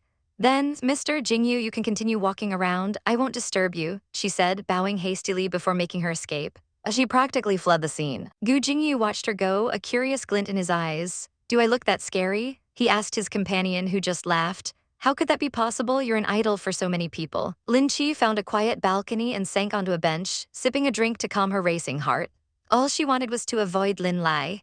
She had finally landed an important role, and she wouldn't let her rivals ruin her mood. "Is no one sitting here?" a familiar voice asked. Her head snapped up. It was Gu Jingyu. Before she could answer, he sat down right next to her. "Jingyu, why is he here?" She panicked internally. She stole a glance at him. The family resemblance was strong, but where Gu Jingze was cold and elegant, this man was all carefree charm. He turned to her, asking if she was playing Chen Yihen. When she nodded, he smiled. "Then we're on opposite sides," he said, moving a little closer. He leaned in, his voice dropping to a conspiratorial whisper. "Since we're on opposite sides, shouldn't we have a chat? Get a little closer." She quickly clarified that their characters weren't lovers. He simply asked if she'd read the whole script. He ran a hand through his hair, looking perplexed. "There are a few areas I don't really understand," he admitted. His eyes met hers, a playful challenge in them. "Could you help me? I'm giving you a chance to get closer to me." She stammered, suggesting he ask the screenwriter, as she only knew her own parts. He went quiet, a thoughtful expression on his face. Just then, another woman approached, asking Lin Che if she'd said something wrong. He waved her off, a new light in his eyes as he looked at Lin Che. Did she really get this role through her own abilities? He told the woman the screenwriter wasn't needed. The woman smiled warmly at Lin Che. "It's my first time seeing a newbie so dedicated to their work," she praised. "Getting this role must mean you have remarkable skills." Lin Che's face lit up. "Really?" she beamed. "Thank you for your encouragement, sir. I'll do my best." Gu Jingyu smiled back, convinced now she was the real deal. "Then let's both work hard together," he said, much to the shock of onlookers who knew he hated socializing. Two men watched from afar, confused. Jingyu was supposed to be in a private room, but he'd suddenly left. They wondered who the girl was that had captured his attention. They had made an exception to cast her, they mused, but her refreshing image really did suit the role. Lin Lai overheard their chatter, her face twisting in a sneer. The great Gu Jingyu, who ignored everyone, was actually talking to some newbie. She had to see this for herself. Her eyes scanned the room until she found them, laughing and talking together. Her jaw dropped. "Lin Che," she hissed, her mind reeling, that little slut. How did she know a big shot like Gu Jingyu? She watched them, a storm of jealousy brewing inside her. She had to admit Lin Che looked different, more confident. Composing herself, she plastered on a sweet smile and sashayed over. "Gu Jingyu," she cooed, "do you remember me? I'm Lin Lai, we're working together again." He gave her a fleeting glance, uttered a cold, dismissive hi, and turned his back on her completely. The public humiliation stung. Darn it, he was always so cold to her. Her gaze shifted to Lin Che, her eyes narrowing with venom. What tricks did that little slut use to hook him? Lin Che felt the hostile stare and turned, her stomach plummeting when she saw Lin Lai glaring at her. "So this is what they mean by your fears will come find you? I was found pretty quickly." The air grew thick with animosity. Lin Lai's face was a mask of pure hatred. Lin Che lifted her chin, her own expression hardening into a defiant glare as she met her rival's gaze. What do you want? The air crackled with tension, Lin Lai's voice sharp and dripping with contempt as she sneered at Lin Che. She advised her to leave the production team as if she had any right to command her. Lin Che's eyes narrowed, a cold fire igniting within her. You can leave if you don't feel well, she shot back, her voice steady despite the fury building in her chest. But why should I leave? Lin Lai's painted lips twisted into a cruel smile. Oh, this little nobody thinks she can talk back? She leaned in, her voice a venomous whisper. Lin Che, do you know what King likes most about me? She taunted, her eyes gleaming with malice. Do you know why he would never like you? The words were meant to be daggers, and they were, but Lin Che refused to let them hit their mark. Before she could even form a response, Lin Lai delivered the final, crushing blow. You should go back to the mirror and take a look at yourself. The insult hung in the air, thick and suffocating. Lin Lai continued, her voice rising with mock pity. It's not your fault you don't have money for plastic surgery, she said, her expression a mask of fake sympathy, but it is wrong of you to have an ugly face and seduce people everywhere. That was it, the final straw. What do you mean, Lin Lai? Lin Che demanded, her voice trembling with rage. Make it clear to me. Lin Lai just pointed a perfectly manicured finger at her, her voice ringing with false accusation. With that outfit, you seduced Gu Jingze. Everybody in the production saw it clearly, and you still want to argue. Suddenly, a calm male voice cut through the tension. What happened? It was King. In an instant, Lin Lai's entire demeanor shattered. The vicious shrew was gone, replaced by a fragile, wronged victim. Tears welled in her eyes as she rushed to his side, clinging to his arm. King, she sobbed, her voice catching pitifully. I was just warning her not to be so shameless in this circle. She was seducing Gu Jingze, the whole crew saw it, and now she has a bad reputation. Lin Che could only stare, dumbfounded by the sheer audacity of the lie, but Lin Lai wasn't finished. She looked up at King, her face a perfect portrait of a heartbroken sister. Not only did she not listen to me, she cried, she yelled at me. It was the fact that she was my sister that I tried to persuade her. King's gaze fell on Lin Che, cold and disappointed. He turned back to Lin Lai, his voice softening as he spoke, completely ignoring Lin Che's side of the story. He told her having a sister like that was good for her too, and that the farther away from Gu, the better. Then his icy eyes landed back on Lin Che. You probably don't know that Gu Jingze is the third son of the Gu family, he stated, his voice flat. He's not only a superstar, but also the third heir to the family. Lin Che gritted her teeth, a bitter taste filling her mouth. Of course he would believe her. This woman was a master manipulator, and she was enjoying every second of Lin Che's pain. Disgusted, Lin Che turned to leave. It doesn't matter what you think, I have something to do, she muttered, needing to escape this suffocating farce. But King grabbed her arm, stopping her. Hold on. He spun her around, his grip tight, his face stern. I am telling the truth, Lin Che. The Gu family is a prominent family in Sea State. How else do you think he is so respected by so many people? Lin Che met his gaze, her own eyes flashing with defiance. So what if they are? She thought, the words bursting from her lips. King's expression darkened. He clearly didn't appreciate her attitude. Gu Jingze may be fine, he continued, his tone a grave warning, but his eldest brother Gu Jingming is our current president, and his second elder brother Gu Jingze is the chairman of a mysterious group. His words settled over her, heavy and ominous. The president, the head of some mysterious, powerful group, what kind of family had she stumbled into? So, King concluded, his voice low and final, in Sea State it's better to stay away from the Gu family. Do you understand what I mean? Lin Che just wanted this to be over. How can I get to know them? Okay, just let me go, she pleaded, exhaustion creeping into her voice. Go back to take care of Lin Lai and leave me alone. As if on cue, Lin Lai swayed, pressing a hand to her forehead. I'm a little dizzy, she murmured weakly, leaning against King. Why don't you take me to rest? It was the perfect escape. With a final, triumphant smirk thrown over her shoulder at Lin Che's, Lin Lai let herself be led away by the doting King. Sister, we have to go, she called out sweetly. We'll see you later in the production. Lin Che watched them go, a knot of frustration tightening in her stomach. King's words echoed in her mind. Lin Che looked really grown up, not the little girl from the past. Was it true? Why does Gu Jingze have such a prominent background? Her head was spinning. She walked aimlessly towards a table laden with drinks, grabbing a glass of what looked like lemonade. The liquid was cool and sharp on her tongue. But as she took a big gulp, a wave of heat washed over her and the world began to tilt. Oh, her heel caught and she staggered, the glass slipping from her fingers. She was falling, bracing for impact, when a strong pair of arms suddenly wrapped around her, pulling her into a firm chest. The world stopped spinning for a moment. Her cheek was pressed against a dark suit and a familiar scent filled her senses. It was a clean, comforting smell. It smelled like home. Blinking, she looked up. It was housekeeper Hu. He looked concerned. You are drunk, mistress, he said gently. Yes, master has arrived home and he asked me to pick up mistress. Master, she was so confused, he helped her stand upright. Can you walk? He asked. She nodded numbly and he guided her towards a sleek black car. As she slid into the back seat, her mind felt like a fog. Mistress, what's wrong? Nothing, that's ridiculous. What kind of mistress is this? The car pulled up to a magnificent mansion, a palace bathed in the soft evening light. And there, standing at the entrance, was a figure with striking silver-white hair, Gu Jingze.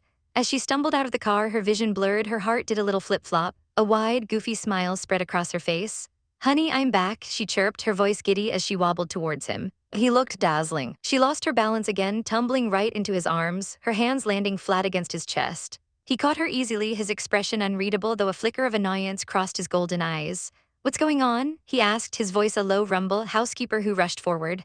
"Are you okay, mistress?" Gu Jingze waved him away. "I'll handle it, you may continue your work." He looked down at the woman clinging to him, a faint smell of alcohol on her breath. "Why are you drinking so much?" he demanded. She just beamed up at him, her eyes sparkling.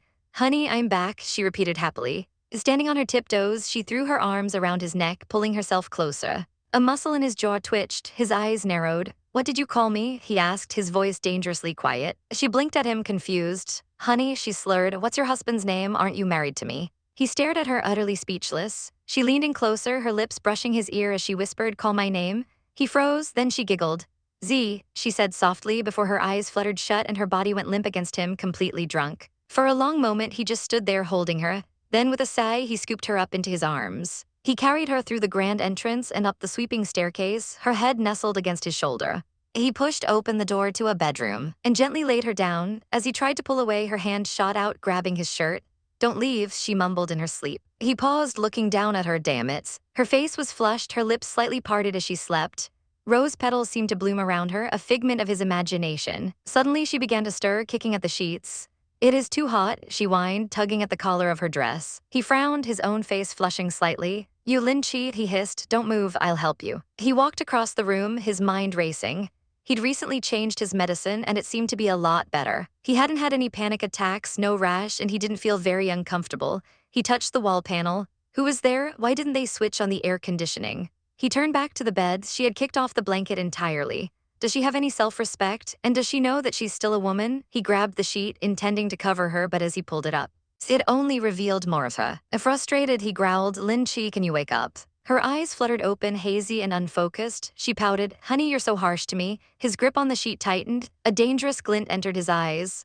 "I can be even worse," he murmured. She looked at him, her expression a mix of confusion and drunken boldness. "Seriously?" she breathed, her hands reaching for him again. "Honey." Her eyes were wide and vulnerable, shimmering with unshed tears. "Do you hate me?" she asked, her voice small and trembling. The question caught him completely off guard. He stared at her, his stern facade cracking for just a second. "No, I don't hate you," he found himself saying. She brightened immediately. "Do you know who you're talking to?" He tested her. "My honey," she answered without hesitation.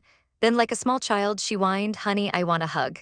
He gritted his teeth. "Be good, don't fool around." But she just reached for him, her eyes pleading. "Hug me," she insisted. And against all his better judgment, he found himself leaning down, letting her wrap her arms around him. She sighed contentedly, snuggling against his chest. "So comfortable," she murmured. His heart gave a violent thump. Lub dupe, this woman, does she not know that such words can create such ambiguity? He lay there, trapped in her embrace, staring at the ceiling as she slept soundly against him. The night passed in a blur. When the morning light streamed into the room, Lin Che's eyes slowly opened. She felt warm, safe, and then she saw him. Gu Jingze, he was sitting up beside her, looking down at her with those intense golden eyes. "Get up and brush your teeth, it's dirty," he said, his voice raspy. She let out a startled shriek and scrambled back, pulling the covers up to her chin. "Gu Jingze," she squeaked, her heart hammering against her ribs. "What am I doing here?" He looked at her, a hint of amusement in his eyes. "You were drunk," he stated simply. "You were holding on to me and didn't let me leave." Her eyes widened in horror. She glanced down at herself under the covers, realizing she was only in her underwear. "Ah," she screamed, yanking the sheet tighter. "Oh my God, so shameful. What did I do? I must have done something crazy. He must be so angry. How could I face him?" Just then a maid entered. "Mistress, you are awake. The soup is ready." Lin Che's head spun. She looked at the maid, then at Gu Jingze. Where's master?" she asked, then her face paled. "Why don't you call me honey?" she whispered, horrified at her own words from the night before. The memory was foggy, a series of embarrassing flashes. "Last night? No, it was supposed to be this morning when you came back." She squeezed her eyes shut, wishing the ground would swallow her whole. "Sorry, I was drunk," she stammered, bowing her head. I forgot what I did." He stared at her, his expression unreadable. "You didn't do anything," he said slowly. "Or what do you want to do?" Her head snapped up, her eyes wide with panic. "Really?" "No, it is good if I didn't do anything." she said, waving her hands frantically, completely flustered. He smirked. Looks like you forgot everything. Yes, I did, she confirmed, eagerly relieved. But then he leaned in close, his voice a low whisper that sent shivers down her spine. No, not at all, he murmured, his gaze intense. I remembered that I was holding you in bed and falling asleep like this. She really had forgotten. Her face exploded in a blush. The embarrassment was unbearable. He leaned back, a small, amused chuckle escaping his lips. She couldn't look at him. Sorry, I know we are married, but it was my fault, she mumbled, her face burning. I was drunk last night, that's why I was a little out of my senses. It won't happen next time. Next time, he repeated, a curious glint in his eye. No, not another time, she corrected hastily. At least not during the marriage. Later, the housekeeper approached her. Dr. Chen is here, Master is waiting for him in the room. It's about a new treatment. She paused. Mistress, I guess Master didn't sleep well at night, so he's in a bad mood. Lin Che looked up, confused. He didn't sleep well, and the Master took a cold bath at night, so he didn't. A cold bath at night? Lin Che's mind went blank. He didn't sleep well at night. It's not my fault, is it? What? A cold bath? The implications hit her like a ton of bricks. Meanwhile, Gu Jingze sat across from his doctor. I think there's been a new change in my body lately, he began. Recently, when I touched Lin Che, I didn't feel too bad. I was wondering if I had a close relationship with her before. The doctor pushed up his glasses. I want the exact answer, not your prediction, Gu Jingze pressed. The doctor sighed. Master, your illness is very strange. There is probably only one case in the world. How can I give you a definite answer? The doctor then leaned forward, a thoughtful look on his face. But Master, you just can't touch a woman. It's not without function, and it's normal to crush on a woman. Gu Jing's expression hardened instantly. No way, he cut in, his voice cold and resolute. He looked away, his jaw tight. I already have Whirlwind, he thought, his mind a storm of conflict. And Lin Che and I were a mistake. The doctor's words hung in the air, cold and clinical. He suggested that Jingze could try sleeping with her again. Perhaps there would be a different feeling this time. But Jing's eyes narrowed, a glacial chill emanating from him. This wasn't some lab experiment. And Lin Che, she was not a test subject. He would not use her like that. Later, the clinking of fine cutlery filled the silence of an upscale restaurant. Across from him, Whirlwind sipped her wine, a picture of elegance. She commented on how good the food was, and he simply agreed with a detached yeah. But the pleasantries were just a thin veil. Whirlwind's gaze sharpened as she brought up what she had said last time. She was still thinking about it, and she needed an answer. The question of him moving out to stay with her hung between them, heavy and suffocating. She pressed him, her voice a silken demand. Jingze, have you been considering it seriously? He met her gaze, his own unreadable, and admitted that he had been. He explained that he just preferred a plan, one where he wouldn't have to worry about getting caught every day. But his caution only fueled her suspicion. Her eyes narrowed, her voice laced with sudden accusation. Are you really scared of getting found out, or do you actually not want to separate from your wife? Silence. The unspoken truth vibrated in the air between them. Her face hardened, the mask of pleasantness shattering. Fine, she snapped, her voice trembling with rage. If you don't want to leave her, then I'll leave you. I'll fulfill your wish, is that better? Her ultimatum was a slap in the face. Jing's mind reeled. He desperately wanted to tell her, to scream that there was nothing, absolutely nothing between him and Lin Che. But how could he deny the intimate incident that had happened between them? It was a truth he couldn't erase, a stain he couldn't wash away. He let out a long, weary sigh. Meanwhile, miles away, Lin Che was fighting her own battles. On the phone with her mother, her voice was firm, resolute. Mother, I told you I will not come back, just give up. But her mother's voice screeched through the phone, dripping with scorn. She was doing this for the family. The Cheng family's circumstances were good. If Lin Che married him, she'd be the mistress of the house immediately. Lin Che scoffed, her voice laced with bitter sarcasm. Since it's so great, why don't you have Lin Yu marry him? Her mother snapped back that they hadn't picked Lin Yu. Lin Che's patience finally broke. Mother, I don't want to be the mistress of the house. I already got someone to collect my things. I won't ever come back to the Lin family. The line crackled with her mother's fury. Lin Che, planning to leave now that you're grown? You have to return the money I put into raising you. Then came the venomous accusations. Don't think I don't know your little scheme. You went to Lin Lai's cast for what? You wanted to grab the chance to seduce Qin King, right? Lin Che rolled her eyes. My God, she thought, Mother, your imagination is too extravagant. Her mother's voice grew shriller, a weapon of pure spite. You can't even compare to Lin Lai's fingernail, and you still hope Qin King will fall for you. If you really don't plan to act properly, you should leave the cast immediately. But someone else had heard that name. Standing just behind Lin Che, Gu Jing's head tilted slightly. Qin King. Lin Che's voice rose, sharp and clear. Get this straight, this is my job. If you're so afraid that I'll steal Qin King, get your daughter to watch him properly. Don't threaten me. She hung up, fuming, and spun around only to gasp. Gu Jingze was standing right there, silent as a ghost. Her heart leaped into her throat. Why do you walk so soundlessly? She demanded, her voice still trembling with anger. He looked down at her, his expression impassive. Walking quietly is a basic practice, he stated coolly. Don't tell me that everyone should be like you, making a ruckus. The condescension in his tone was infuriating. Yes, you are very cultured, she retorted, her words dripping with sarcasm, and I am very uncultured. Luckily we're getting divorced sooner or later, or you would always be looking down on my poor upbringing. He raised an eyebrow. What is uncultured? He asked as if she were a child. Flustered, she tried to show him, taking tiny, ridiculous, shuffling steps across the floor. Do you like this? She asked, her cheeks burning. He stared at her for a beat, his face a perfect blank mask, before delivering his verdict.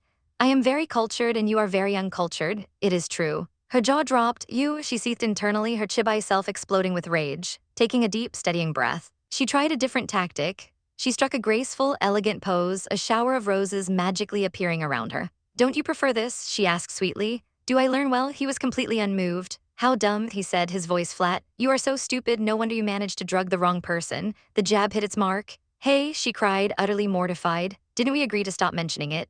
But he just looked at her, his golden eyes piercing right through her defenses. He changed the subject, his voice low and serious. Kin King, he said, the name falling from his lips like a stone. Is he the guy you like? The world seemed to stop, her ruby red eyes widened in pure shock. Why was he asking? He watched her, his gaze unwavering. Why aren't you speaking? He pressed. Her face felt like it was on fire. Talking to your own husband about your crush, wouldn't it be awkward? No, she blurted out, her heart hammering against her ribs. But the denial was weak and she knew it. She sighed, her shoulders slumping in defeat. Fine, she mumbled, unable to meet his eyes. Telling you won't matter anyway, you don't know him. A bittersweet memory surfaced, a boy and a girl holding hands, bathed in the soft glow of young love. We could be considered childhood sweethearts, I guess. Then her voice dropped, laced with a pain that was still raw. But it's a shame, he always liked Lin Lai. She looked away, a sad smile playing on her lips. Not everyone is lucky enough that the one you like coincidentally likes you too. Jingze watched her, a strange, unreadable emotion flickering in his eyes. Then he said something that made her head spin. If you want, I can help you get him. She stared at him, bewildered. Get, she repeated, dumbfounded. What do you mean? His expression was deadly serious. It means just that, he said, his voice even. If you want, I can make him fall for you, get you together with him. Her mind raced. How would you make him like me? Would he force him to marry her sister, pressure him? Forget about it, she said, shaking her head frantically. The very idea was mortifying. It's so awkward, all right? He could just marry Lin Lai and save her from this whole mess. That is not impossible either, he replied calmly. But are you sure? She shot back. I'm already married. You're talking to a married woman about this. Is it really all right? He didn't even blink. It's fine. I told you I'll compensate you. Aside from this, cash can also be included. Her heart gave a loud, traitorous thump, but she quickly pushed the feeling down. Forget about it, she said, her voice stronger now. Love is just one part of my life. My current, bigger goal is my career. She was determined. I will act my best and better myself. Once I do this, better people will notice me. As for Kin King, when the time comes, it will be a small episode at most. She forced a smile, trying to convince herself as much as him. Who in their entire life hasn't had a person they loved but couldn't get? Am I right? His reply was swift and brutal. I haven't. Of course he hadn't. The words hit her, a stark reminder of how different their worlds were. Okay, I'll go take a bath, she mumbled, needing to escape. As she walked away, he spoke again. Sure, but if you ever change your mind, let me know. I am your husband. Logically, I should help you. She paused, her back to him, a strange warmth spreading through her chest. Thank you, she said softly. No matter what, he still wants to help me. Gu Jingze, you are too nice, he simply nodded. That's right, what I promise you I'll fulfill. In the warm, rose-petal-strewn water of the bathtub, Lin Che's mind was a whirlwind. That sudden question about Kin King, it had really surprised her, memories flooded back. Meeting him after she was injured, how he treated her better than anyone in the world. But then everything changed. Who knew he met Lin Lai and now I? Her thoughts drifted back to Gu Jing's shocking promise. What I promise you I'll fulfill. A deep blush crept up her neck and she splashed water on her face as if to douse the heat. What am I thinking? She scolded herself, her heart pounding erratically. No matter how good he is, I have to divorce him sooner or later. An image of a tiny, sneering Gu Jingze popped into her head. I have no interest in a rude and sloppy woman like you. With a groan of despair, she slid beneath the surface of the water. Glug, glug, glug. Outside, Gu Jingze sat, a hint of impatience on his face. He glanced at the time. It has been almost half an hour. Isn't she taking a little too long? He walked over to the bathroom door, knocking gently. Lin Che, he called out, pushing the door open slightly. She surfaced with a gasp, looking dazed. Oh no, she thought, her mind fuzzy. It's been so long since I had such a comfortable bath, I accidentally fell asleep. As she tried to stand, the world tilted violently. A loud crash echoed from the bathroom. Jing's eyes flew open in alarm. He slammed the door open, his heart pounding. Lin Che. He found her slumped on the floor, wrapped hastily in a towel, looking pale and disoriented. What's wrong? He demanded, rushing to her side. Nothing, she mumbled, her head spinning. I feel a little faint. I haven't taken a soak in a while. I didn't expect that when I stood up. Before she could say more, he gently hushed her. It's all right, come. And with surprising tenderness, he scooped her up into his arms. He held her against his chest, her damp skin against his shirt, a bouquet of roses seeming to bloom around them. Gu Jing's eyebrows were furrowed, his eyes filled with a worry that surprised even him. To think a short soak could actually make you faint. Haven't you taken a bath before? He asked, his voice softer than usual. Oh, was all she could manage, her cheeks flushing a deep crimson. Her embarrassment quickly turned to defensiveness. Do you think everyone is like you, enjoying everything since birth? She snapped. In the Lin family, I always stayed in the nanny's room. Where would I find a place to take a bath? His expression shifted, the worry deepening into something else, something softer. He carried her to the bedroom and gently set her down on the bed. How are you feeling now? He asked. I'm not faint anymore, thank you, she whispered, pulling the towel tighter around herself. Turn around, I'll put on my clothes. A faint blush dusted his own cheeks as he turned away. But his cool demeanor returned in an instant. I've already seen what needs to be seen, he commented casually, her face exploded in color. You? She sputtered, utterly mortified. Just then her phone began to ring, shattering the tense silence. Does he even consider me a woman? She fumed internally. My heart skipping for him must have been an illusion, darn it. The screen lit up with a name, Whirlwind. Gu Jing's gaze flickered from the phone to Lin Che, still clutching her towel, and he stared for a long moment. Before answering, Whirlwind, what's up? He asked, his voice calm. Lin Che, now quickly dressed in a simple yellow sundress, froze, Whirlwind. On the other end, Whirlwind's voice was apologetic. She admitted what she said today was too impulsive, begging him not to be angry. It was only because she loved him so much. He simply replied, I understand, I'm not mad. As he spoke, Lin Che tried to sneak past to get the hairdryer, but as she put her weight on her foot, a sharp pain shot through it. Ouch, she cried out, stumbling. What's wrong? Jingze asked, his attention immediately shifting to her. I'm fine, she insisted, trying to stand straight. I probably bumped into something just now. I'll go find medicine to use and it will be fine. But when she tried to walk, she was clumsy and uncoordinated, the sharp pain making her wince again.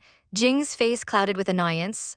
Honestly, stop moving, he grumbled. So stupid. And before she could protest, he was there, sweeping her into his arms once again. Her eyes went wide. What are you doing? She yelped, her face flaming. He looked down at her, a muscle ticking in his jaw. How weird, he said, his voice laced with exasperation. How did you survive all these years? Even taking a bath gives you injuries. Her heart gave a wild, uncontrollable thump as she stared up into his golden eyes. I'm not used to a high life, she mumbled defensively. I could never enjoy the life of a young mistress, all right? He carried her back to the bed. Then get used to it now. Anyway, you still have at least a few more years as a young mistress. He set her down gently. Don't move, he commanded, placing a small service bell on her nightstand. If you need something, press this, a maid will come. It's great being rich, she thought wistfully. You are also rich, he stated simply. I am not, she immediately denied. He knelt before her, his gaze surprisingly gentle. You have a rich husband like me? Of course you are rich. A small, almost imperceptible smile touched his lips as he glanced at her foot. Her small feet are pretty cute, he thought to himself. His fingers brushed against her ankle, sending a jolt through her. Does it hurt here? He asked softly. It's a little swollen. She tried to pull away. It's all right, let me do it. Stop moving, he ordered, his voice firm but not unkind. He looked up, his eyes meeting hers, holding her captive. You fell, so be more well-behaved, he said, his voice low and serious. As a husband, I should take care of you. Her head hung low, a shadow falling across her face as memories she tried so hard to bury clawed their way to the surface. Her father never saw her as a daughter, only a commodity. Her stepmother, a leech who only cared about money. The only person who ever loved her was gone. And now this man, this stranger she was tied to, was talking about responsibility. His voice was soft, yet it felt like a brand on her skin as he spoke of a husband's duty to take care of his wife. Her heart skipped a beat, a flicker of warmth she hadn't felt in years. How charming. For a moment, she let herself imagine it. But his next words shattered the illusion into a million tiny pieces. He promised her a big sum of money, enough so she wouldn't have to suffer after their divorce. Divorce? Her fingers clenched the soft fabric of the sheets, the knuckles turning white. So that's all this was, a transaction, just like with her family. A bitter smile touched her lips. Fine, we'll discuss it when the time comes, she thought, a cold resolve settling in her heart. Marrying him was harmless, really. He had his lover, his own life. This would just be a peaceful arrangement for her. The world shifted, the heavy weight of her thoughts replaced by the heavy weight of an ancient costume. Sunlight streamed down into the courtyard of the film set. This feels luxurious, she mused, twirling in the light mint green fabric. My legs are finally recovered. It was the right decision to come here. Just as her name was called, a wide, triumphant smile spread across her face. But as she stepped out, a figure blocked the sun, casting a long shadow over her. He was tall, with startling lavender hair and sunglasses that couldn't hide his impossibly perfect features. The genetics of the Gu family are truly something else, she thought, stunned into silence. He slowly lowered his sunglasses, a smirk playing on his lips as he greeted her. Who is he calling? She wondered, her mind blank. He stepped closer, his voice a smooth melody as he called her his adorable junior.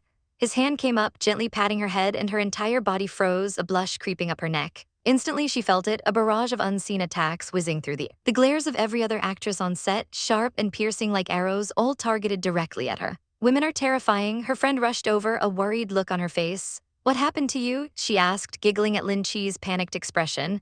My little Lin is so interesting. But the laughter died quickly. I have to go to the dressing room, her friend said, giving her a pointed look. All the best, my little Lin.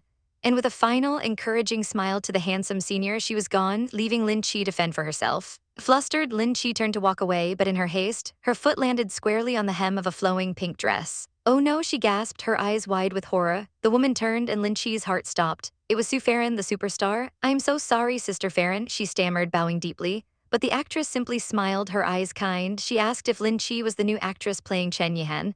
Lin Che nodded meekly, introducing herself. Farron's smile widened, a radiant and genuine expression that lit up her entire face. I'm looking forward to your performance, she said warmly. Good luck. Lin Che was floored. She's so friendly, so gentle. I want to be a superstar just like her someday, she thought, a new wave of determination washing over her. The day wore on, the shooting grueling and endless. The costume was so heavy, her shoulders ached with a deep, burning pain. It's not easy to become a superstar, she sighed, finally collapsing into a chair after her last scene was completed. Just as she was catching her breath, a voice cut through her exhaustion. It was Gu Jingze, the lavender-haired senior. He pointed to the area she was in, dismissively calling it the area for nameless actors, and demanded someone move his chair over. My little Lin has been discovered, he thought, a predatory glint in his eye. He strode over, a charming smile plastered on his face, announcing that they had scenes together later and he came to rehearse.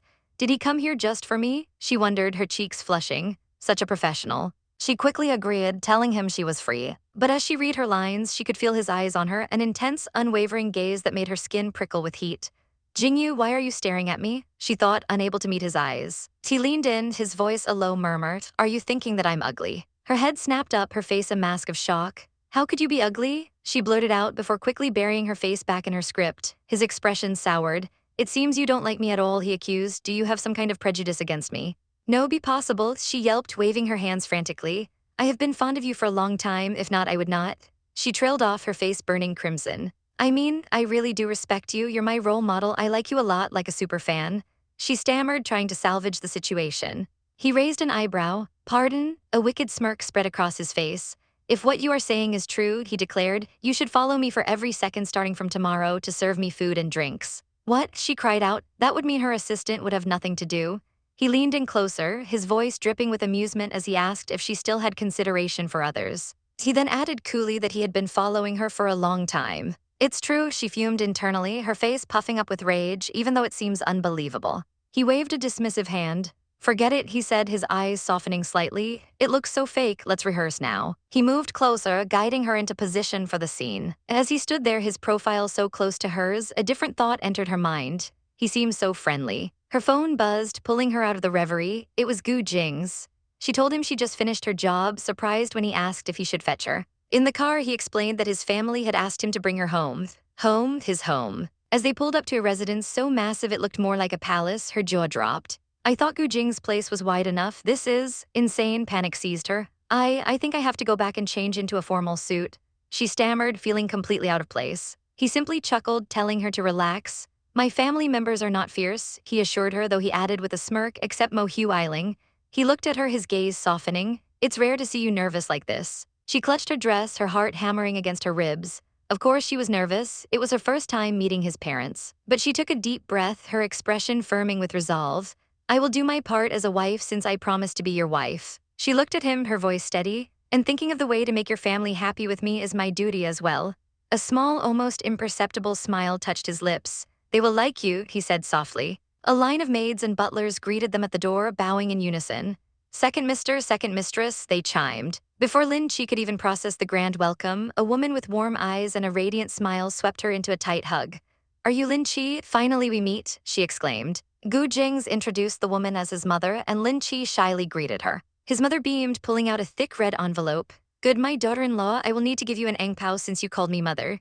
Lin Che's eyes went wide at the sight of the packet. Is this okay? She wondered, glancing at Gu Jingze. He simply nodded. It was the family rule. With a grateful heart, she accepted it.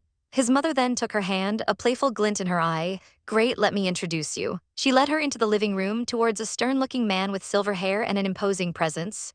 This is grandfather. Lin Che's blood ran cold. She managed a small, polite greeting, her voice barely a whisper. The old man's gaze was sharp, analytical. Come over here, he commanded, his voice strict. Trembling slightly, she approached. He looked her up and down, then a hint of a smile touched his lips as he handed her another red envelope.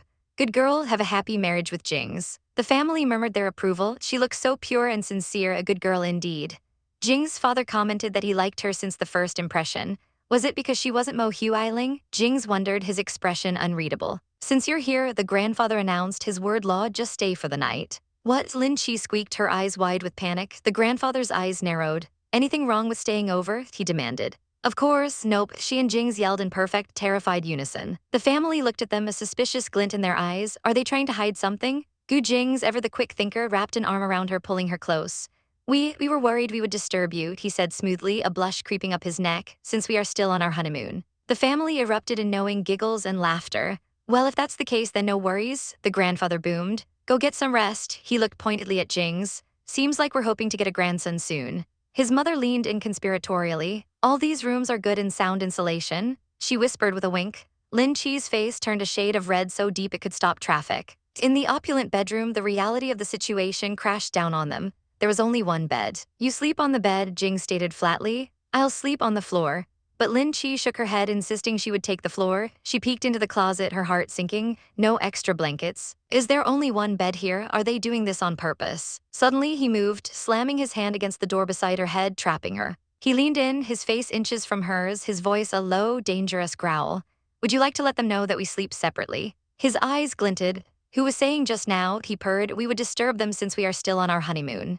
Her heart hammered in her chest. Lub-dub, what should we do next? She tried to play it cool, turning her head away. I don't care what you plan to do, she huffed. I want to sleep now. He straightened up, a thoughtful look on his face as he began to unbutton his jacket. Her eyes widened in alarm. No, stop it. Did he say he will sleep on the floor, or is he going to grab the bed? Before he could make another move, she launched herself onto the mattress. No, I want to sleep on the bed too. Gu Jingze sighed, watching her from the doorway. He couldn't just let her sleep in the corridor all night. He turned back only to find her seemingly fast asleep. But the moment his back was turned, she sprang into action, grabbing the duvet and rolling herself up like a human burrito. The bed is filled with my scent, she declared from within her cocoon, her eyes peering out defiantly.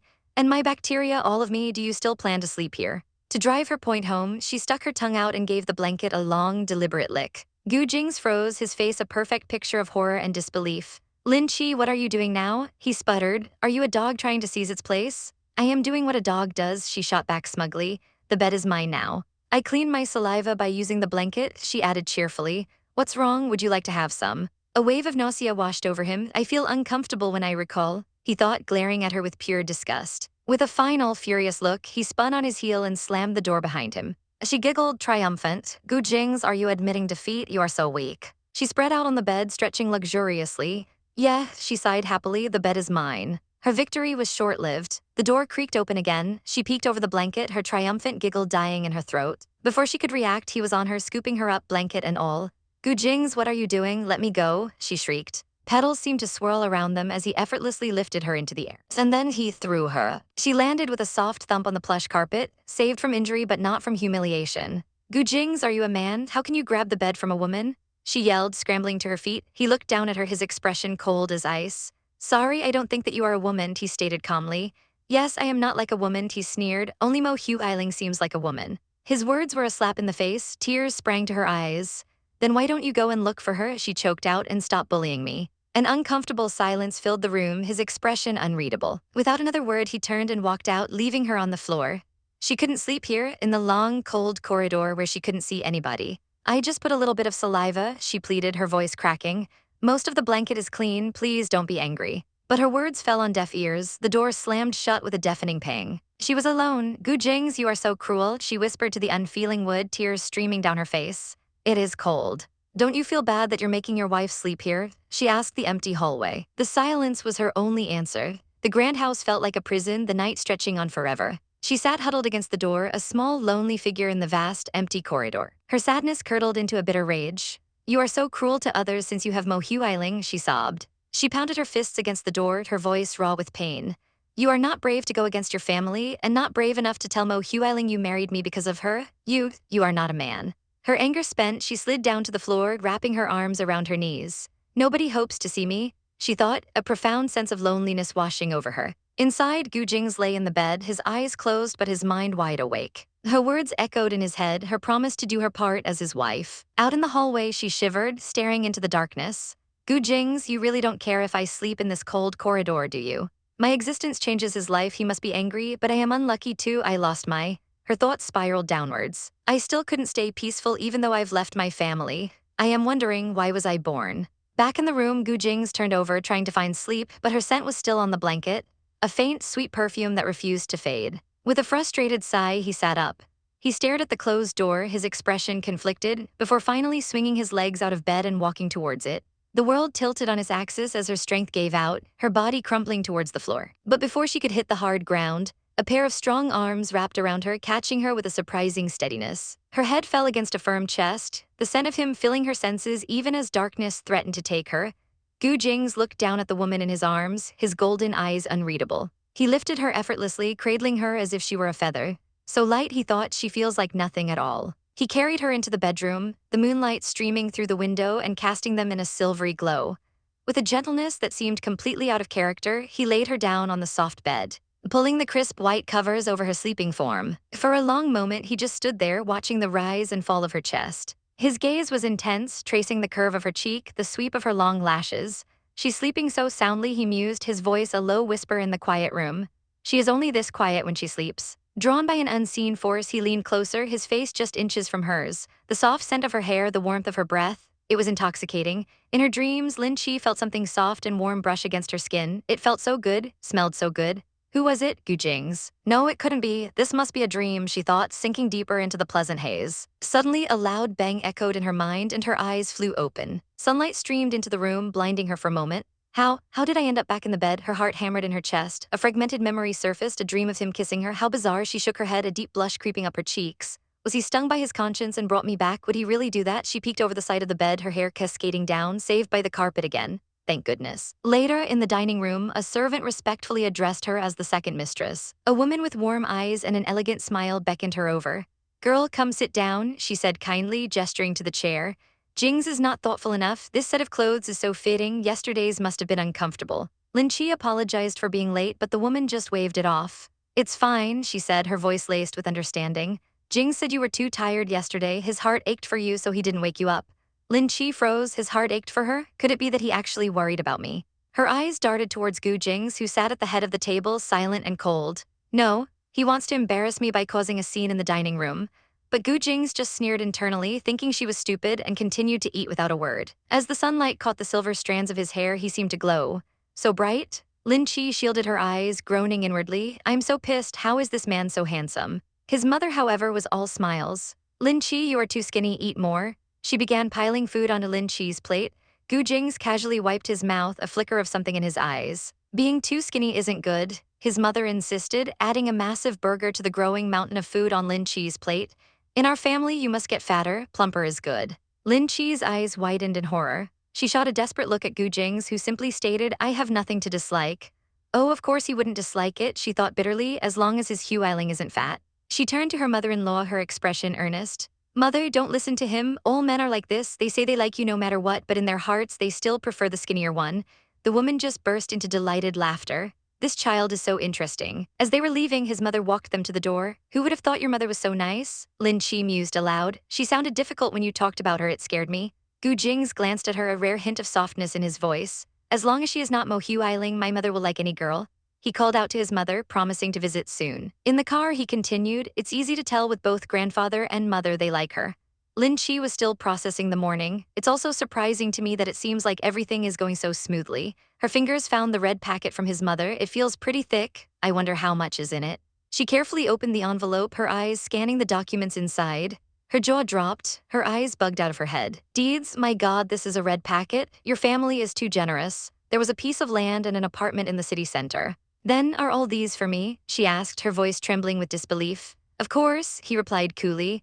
Well, she thought, her eyes sparkling, it looks like there are benefits to tolerating your bad temper. He glanced at her, a smirk playing on his lips. Money grubber, he murmured just as her phone began to ring. You have a phone call. But it wasn't her phone, it was his. The name on the screen made the pleasant atmosphere in the car instantly freeze. Mo Huiling, his expression turned to ice as he answered. Her saccharine voice filled the car. Jings, you promised to celebrate my birthday tonight. I'll book a restaurant. What do you want to eat? His reply was clipped. I'm on the car. Talk to me when you have booked. The silence that followed was heavy and suffocating. Lin Che couldn't help but stare at his rigid profile. He caught her gaze, his voice sharp. What are you looking at? She quickly looked away, her cheeks burning. Nothing much, she mumbled. There are only the two of us in this car. Who do I look at if not you? Then she shook her head, trying to clear the strange feeling in her chest. Forget about it, this was originally a fake marriage, so his date is none of my business. She clutched the deeds tightly. That's right. The money in my hands is the most reliable thing. Suddenly, her eyes widened in terror. A white SUV was barreling towards them, swerving wildly into their lane. She gasped, pointing with a trembling finger. Jings, there's a car coming. He snapped his head around, his eyes widening. What? There was a deafening screech of tires, followed by a sickening crunch of metal on metal. The world spun into a chaotic blur of motion and sound. A sharp pain shot through her as her head slammed against something hard. Ouch, it hurts, she groaned, her vision swimming. The car had T-boned them, hitting Gu Jingze's side directly. Steam poured from the crumpled hood of their car. Disoriented, Lin Che's first instinct wasn't for herself. She grabbed his arm, her voice shaking. Gu Jingze, are you all right? The car hit his side, she thought, panic seizing her. Her hand touched his suit jacket, her eyes wide with fear. Gu Jingze. He slowly turned to her, his expression grim but his voice steady. He covered her trembling hand with his own. I'm all right. A wave of relief washed over her, so potent it nearly brought her to her knees. But then he was grabbing her, his voice sharp with a panic she'd never heard before. Lin Che. What's wrong? She asked, clutching his arm as if it were a lifeline. My family will send some people here soon, he said, his eyes scanning her frantically. You are too reckless, throwing yourself on me so suddenly. Do you not want to live? Oh, that's great, she thought, her head swimming. I was almost scared to death. Everything felt dizzy. She looked down at her hand that had been touching her side. Blood. Her hand was covered in it, bright, shocking red. Her gaze traveled down her body and her breath hitched. Her light-colored skirt was soaked in blood. Lin Che, his voice was a roar of terror. The car door was wrenched open and one of his men peered in. Young mistress? Gu Jingze's face was a mask of fury and fear. Everyone make way, my wife is injured. He scooped her up into his arms, his movements urgent but careful. He held her against his chest, his mind reeling. The moment it happened, she threw herself on me without a care for anything else. If she hadn't, the injured one would be me. To the hospital, quick, he commanded, climbing into another car. He looked down at her pale face, her eyes closed, and a storm of emotions raged within him. He hugged her tightly against him, his voice a broken whisper only she could hear. What an idiot. The sterile white walls of the emergency room flew by in a blur. Hours later, the doctor emerged, looking grave. How is she? Gu Jingze demanded. The doctor sighed.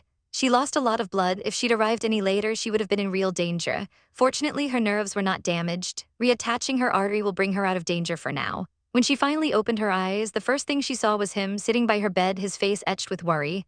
Are you awake? He asked softly, his hand reaching out to clasp hers. She managed a weak smile. Gu Jingze, I'm not going to die soon, right? His grip tightened. Stop talking rubbish, you won't die. But I bled so much, she whispered, her eyes wide with lingering fear. The doctor treated you, you just cut the artery on your thigh, so you lost a lot of blood. That sounds very scary, she thought. A mischievous thought entered her mind. Tell me, if I died, would you immediately feel free to be inseparable with your MS, Mo? A brilliant, blinding light seemed to flash in his mind's eye. His expression darkened. Shut up, he growled, leaning closer. I won't let you die. Really? She whispered, a little stunned by his intensity. Her mind drifted back to the crash. If she hadn't called, I wouldn't have been distracted.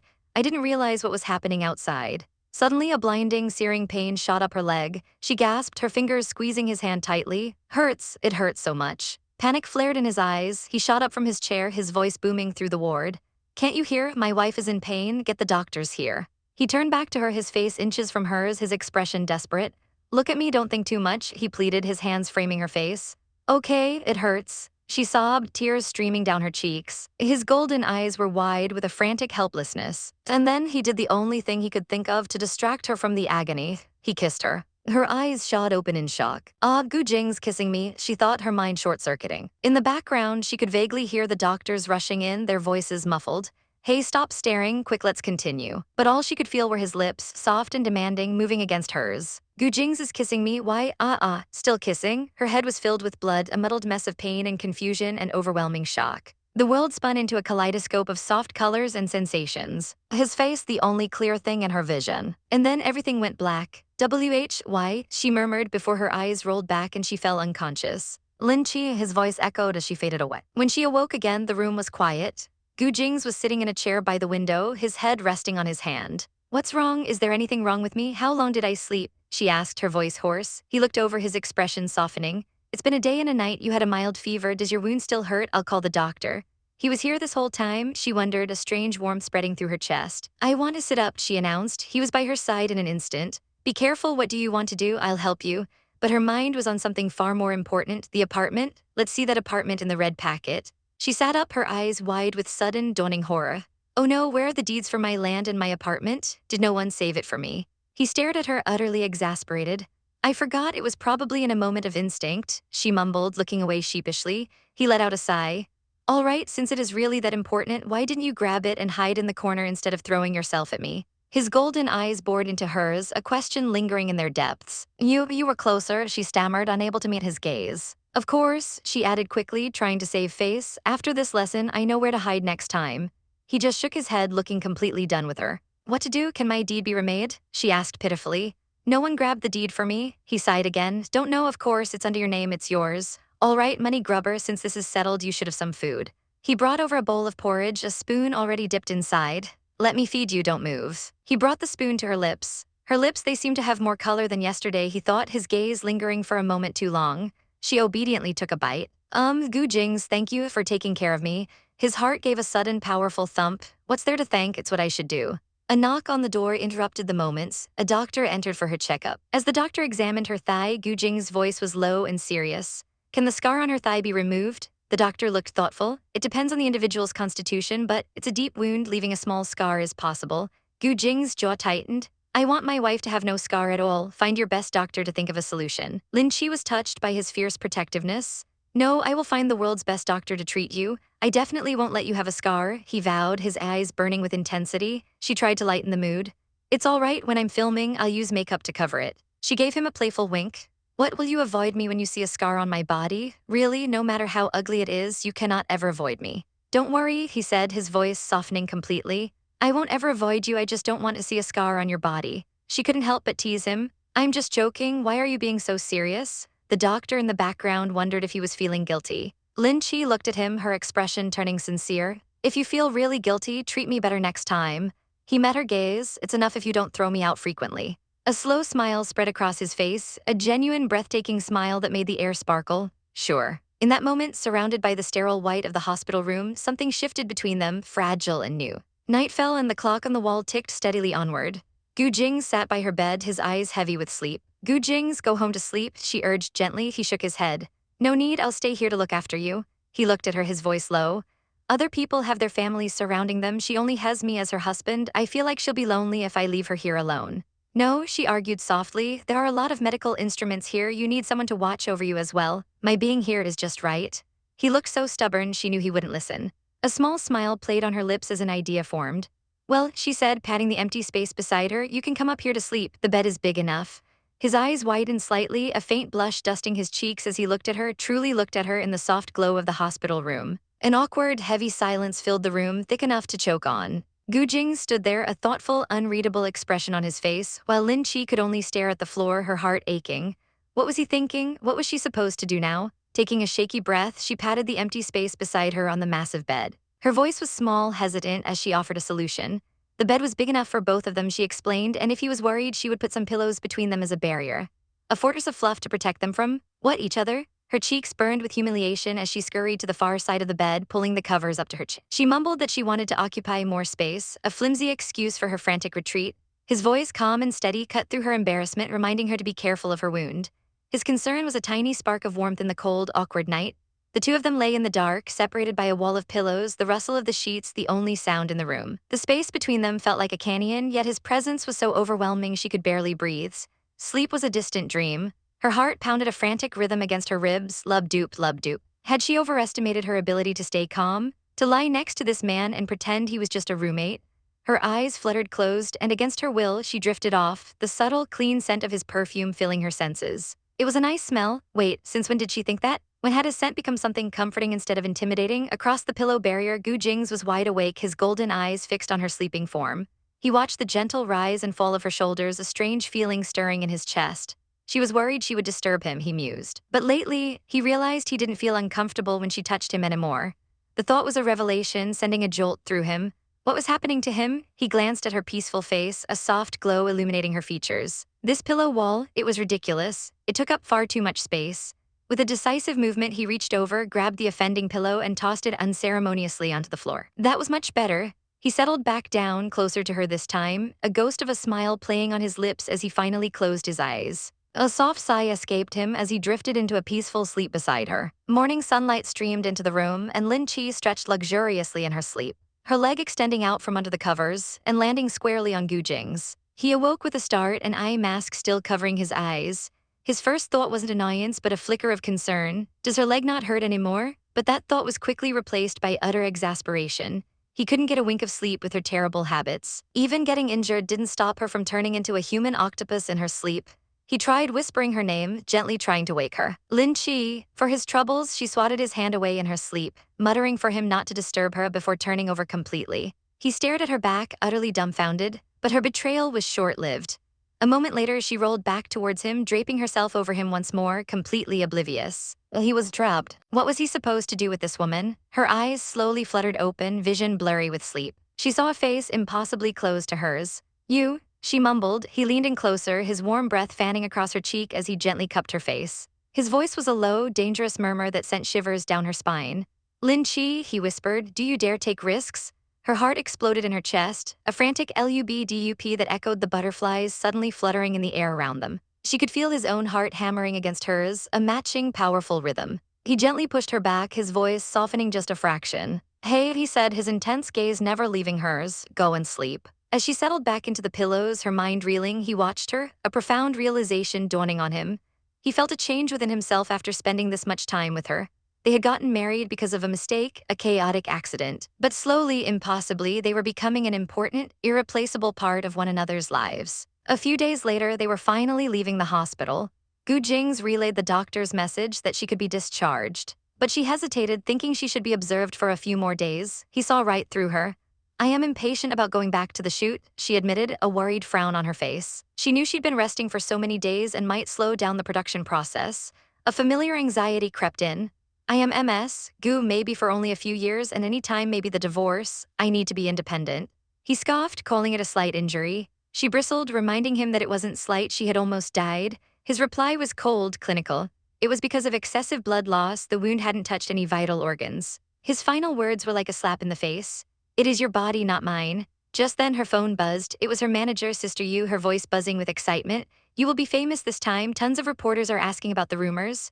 Rumors? Lin Che scrolled through her phone, her blood running cold. Gu Jingze followed my Weibo too. Is it true? I just found that I became a victim of cyberbullying. Sister Yu continued, saying the company wouldn't obstruct if she was really in a relationship with Gu Jingze. Lin Che's mind flashed to the past few days. He's been accompanying me, she thought. I feel so embarrassed to make him bring his work to my ward. I know that it is guilt, but his actions touch me. Gu Jingze, I want to snap a photo, she said suddenly, trying to change the subject. He just glanced at her, his voice flat.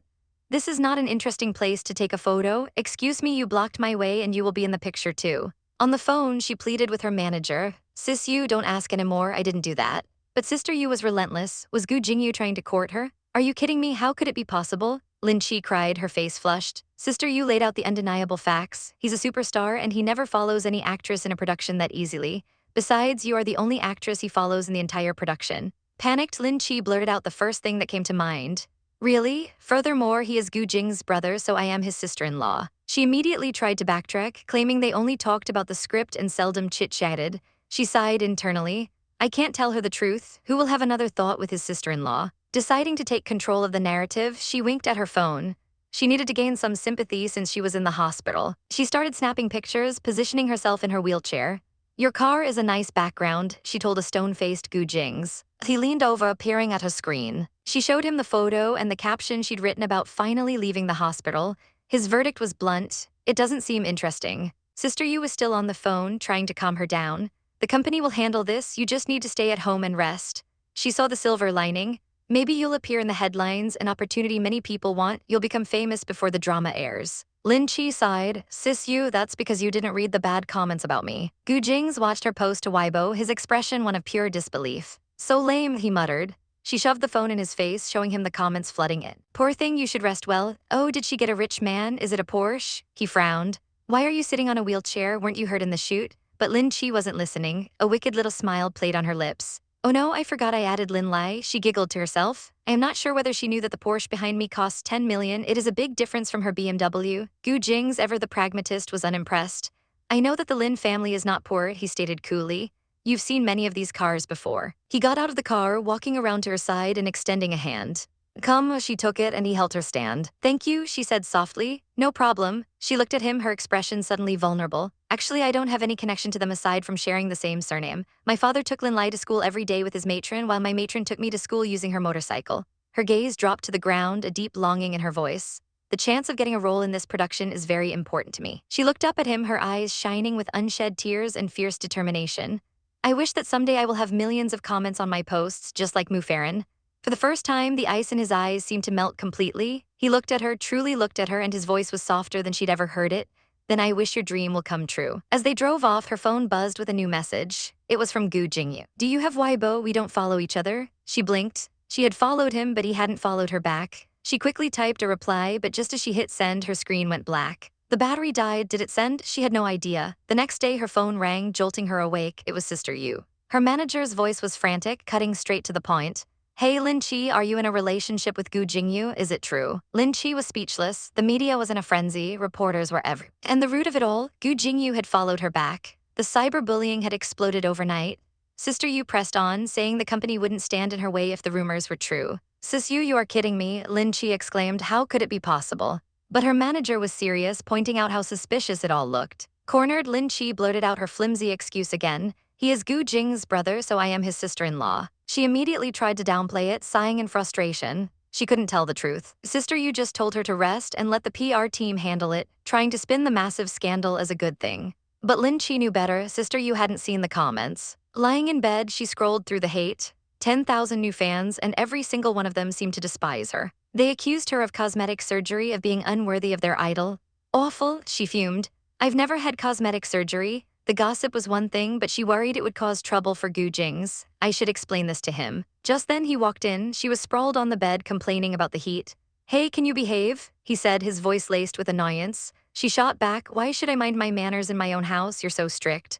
He didn't even blink. He simply held up a set of lingerie, his expression utterly deadpan. Please change into sexier underwear if you plan to seduce me. Lin Che's jaw dropped. She was completely and utterly speechless. He raised an eyebrow. What happened to you? You're behaving in such a way you've never seen before. She stammered that she didn't mean to. His mind flashed back to a conversation he'd overheard. His assistant talking about some third master investing in a TV series with his mistress. He had asked about the gossip then and now. Now the gossip was about his own wife and his own brother. Lin Che, desperate to change the subject, grabbed the remote and turned on the TV. It was the worst possible move. A news anchor's face filled the screen, gleefully reporting the big news. Based on a reliable source, Gu Jingze is in a relationship with Lin Che, an actress from the same production team. Horrified, Lin Che slammed the power button, plunging the room into silence. What does it mean to be in a relationship with me? It is shameful, she cried. Gu Jing's voice was dangerously calm. Why did you turn it off? A bad feeling washed over her, he already knew. Yes, he confirmed. The housekeeper showed me the newspaper. The headline was brutal, accompanied by a photo of her and his brother. She insisted it was all lies, but he just waved it off as a publicity trick by the production team. Still, a flicker of something dark crossed his face. It's rare to have gossip about Jingyu, unless. She rushed to reassure him, promising to explain everything to his family so he wouldn't be troubled. She reminded him of their promise that even in a sham marriage, they had a responsibility to each other. She looked up at him, at his cold, distant face, and her heart clenched. Gu Jingze, what's wrong with you? Are you angry with me? His answer was a blade of ice. It is very normal in an entertainment circle. Why should I be angry? He turned and walked out, the door slamming shut with a deafening pang. He didn't say he was angry, but he didn't say he wasn't either. Later, a man in a doctor's coat introduced himself. Nice to meet you, Ms. Gu. I am Chen Yusheng, Mr. Gu's doctor. Lin Che was stunned. The doctor smiled kindly. Mr. Gu never expresses his kindness towards others, he said cryptically. Lin Che's shoulders slumped. He seems angry. The doctor nodded. Oh, I see. He then asked her what had happened to make him angry, explaining that he'd been studying Gu Jing's illness for years. Then he dropped the bomb. Mr. Gu told me everything, including your relationship with him. Her mind went into a tailspin. Our relationship. Does he regret marrying me? If he marries Miss Mo, there will be no more trouble for him, and even the gossip is between his brother and I. The doctor's voice cut through her panic. It is very normal for him to be angry. Only workers will annoy him, so he will be fine after firing the worker. Firing, her eyes widened in horror, a single tear tracing a path down her cheek. Does this mean the divorce? The doctor looked shocked. I think he is quite gentle towards you since he didn't kill you. Kill her? What kind of man had she married? She slumped in her wheelchair, utterly depressed. Oh no, I trouble him, but I guess we can't divorce within a short time. She was trapped in this mess. The doctor watched her defeated form, a thoughtful look on his face. Then he chuckled. Mrs. Gu, are you willing to cooperate with me? Her head snapped up. Cooperate how? As Gu Jing stood there calmly reading a letter, a sudden panicked voice sliced through the quiet. It was the doctor, his voice laced with concern, asking what was wrong with Mrs. Gu. Was her thigh hurting? Lin Che, realizing her moment had come, squeezed her eyes shut and let out a pained cry. Yes, her thigh, it hurts. A plan, half-baked and desperate, was now in motion. He had to believe her. He burst into the room with the force of a hurricane, his eyes locking onto the doctor tending to her. His voice was low, sharp, as he repeated the question. Her thigh hurts. A bead of sweat trickled down Lin Che's temple, her heart hammered against her ribs, guilty. The word screamed in her mind. She looked up at him, her eyes wide with feigned innocence, stammering that yes, it suddenly started hurting so much she didn't know what to do. She clutched her leg, putting on the performance of a lifetime, wincing as she exclaimed how much it hurt. She looked up at him, her bottom lip trembling, asking if he didn't believe her. His gaze was unreadable, an icy mask of indifference. But then his lips parted. Let's go to the hospital, he said, his voice flat and devoid of emotion. Lin Che's eyes widened in shock. The hospital for this? But he wasn't asking. He turned to the doctor, his tone leaving no room for argument, telling him to go and make the arrangements. The doctor simply nodded, a knowing smile playing on his lips as Gu Jingze wheeled the stunned Lin Che out of the room. Wait a second, she cried out, her mind racing. The hospital was an hour away. By the time they got there and back, it would be so late. But Gu Jingze didn't slow down. Instead, a rhythmic thumping sound began to fill the air. Asterisk swoosh swoosh swoosh asterisk. Lin Che's eyes darted around in confusion. What was that sound? It grew louder, more powerful, vibrating through the very ground beneath them. Her jaw dropped. A helicopter, a private helicopter, was landing right in their front yard. Why were they doing this? She shrieked internally. He turned his head slightly, his expression unchanging, and stated the obvious as if it were the most normal thing in the world. The hospital is too far, he said. It's faster this way. The helicopter only takes a few minutes. Lin Che could only stare, utterly flabbergasted, as another helicopter landed at the hospital. This is how the rich handle things, she thought, her mind reeling. I must get used to it. I must get used to it. Inside the sterile hospital room, a doctor knelt before her, his expression gentle but firm. He explained that her wound wasn't inflamed, that the pain she was feeling could just be her imagination. Imagination? Lin Che forced a weak smile, relief and embarrassment warring within her. So that's it, she murmured. The doctor advised her not to be so stressed, to think about something else. But just as she was about to breathe a sigh of relief, Gu Jing's cold voice cut in. Just in case, he stated, we should stay for a night. Lin Che's head snapped towards him, her eyes wide with disbelief. Stay here? The doctor, however, just smiled cheerfully and said he'd go arrange it immediately. The private hospital room was more like a luxury suite. As she lay in the plush bed, Gu Jingze lay beside her, his back turned, a silent, imposing wall of ice. Her mind raced. If she wanted him to not be mad, to not fire her, she had to do something. But what? It's not like she caused the rumors or made him mad on purpose. Gathering her courage, she reached out a trembling hand and gently touched his arm. She whispered his name, begging him not to be angry anymore. But he flinched, his voice a low growl as he told her to let go. Is my illness developing in a perverted way? He thought, a strange heat spreading from where she touched him. Why did the places she touched start heating up? Lin Che pressed on, her voice soft and pleading. Don't be angry, hubby, she murmured, using the affectionate term like a desperate prayer. When a married couple fights, they shouldn't be angry at each other at the end of the day. Please don't be angry anymore, okay? She leaned closer, puffing out her cheeks in a cute, pouty expression she hoped would melt his frozen heart. Hubby, don't be mad. And for a single fleeting moment, something in his golden eyes shifted. In one swift motion, he pulled her hand. And then he was on top of her, his body pinning her to the soft mattress. He pounced. Her breath hitched in her throat as she stared up at him, their faces mere inches apart. His mind was a whirlwind of confusion and a strange, unfamiliar desire. He had actually fantasized about pouncing on her.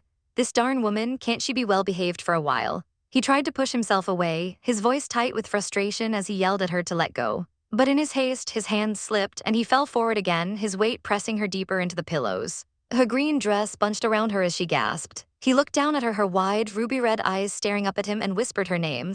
Lin Che. Her heart began to pound against her ribs, a frantic, wild rhythm, ba-thump, ba-thump. And then he leaned down and his lips captured hers in a soft, hesitant kiss. The moment shattered as quickly as it began. He stood up abruptly, then reached down to help her up, his touch surprisingly gentle. Lin Che's own heart was hammering, her cheeks flushing a deep crimson as she stared at him. Wow. His face is so red, she thought, a new dizzying feeling blooming in her chest. She could only stare, completely speechless. He offered his hand, his voice a low murmur as he told her he'd help her up. But as he pulled her to her feet, his eyes widened in concern, asking if he'd pressed on her wound. Snapped out of her daze, she quickly reassured him, thanking him with a shaky voice. But as their hands touched, a look of clear disgust flashed across his face. And then it hit her like a ton of bricks. How could I forget? He's allergic to women. She wanted to slap herself. Oh God, am I crazy? I almost had the impulse to kiss him. He was handsome, yes, unbelievably so, but his heart already belonged to someone else.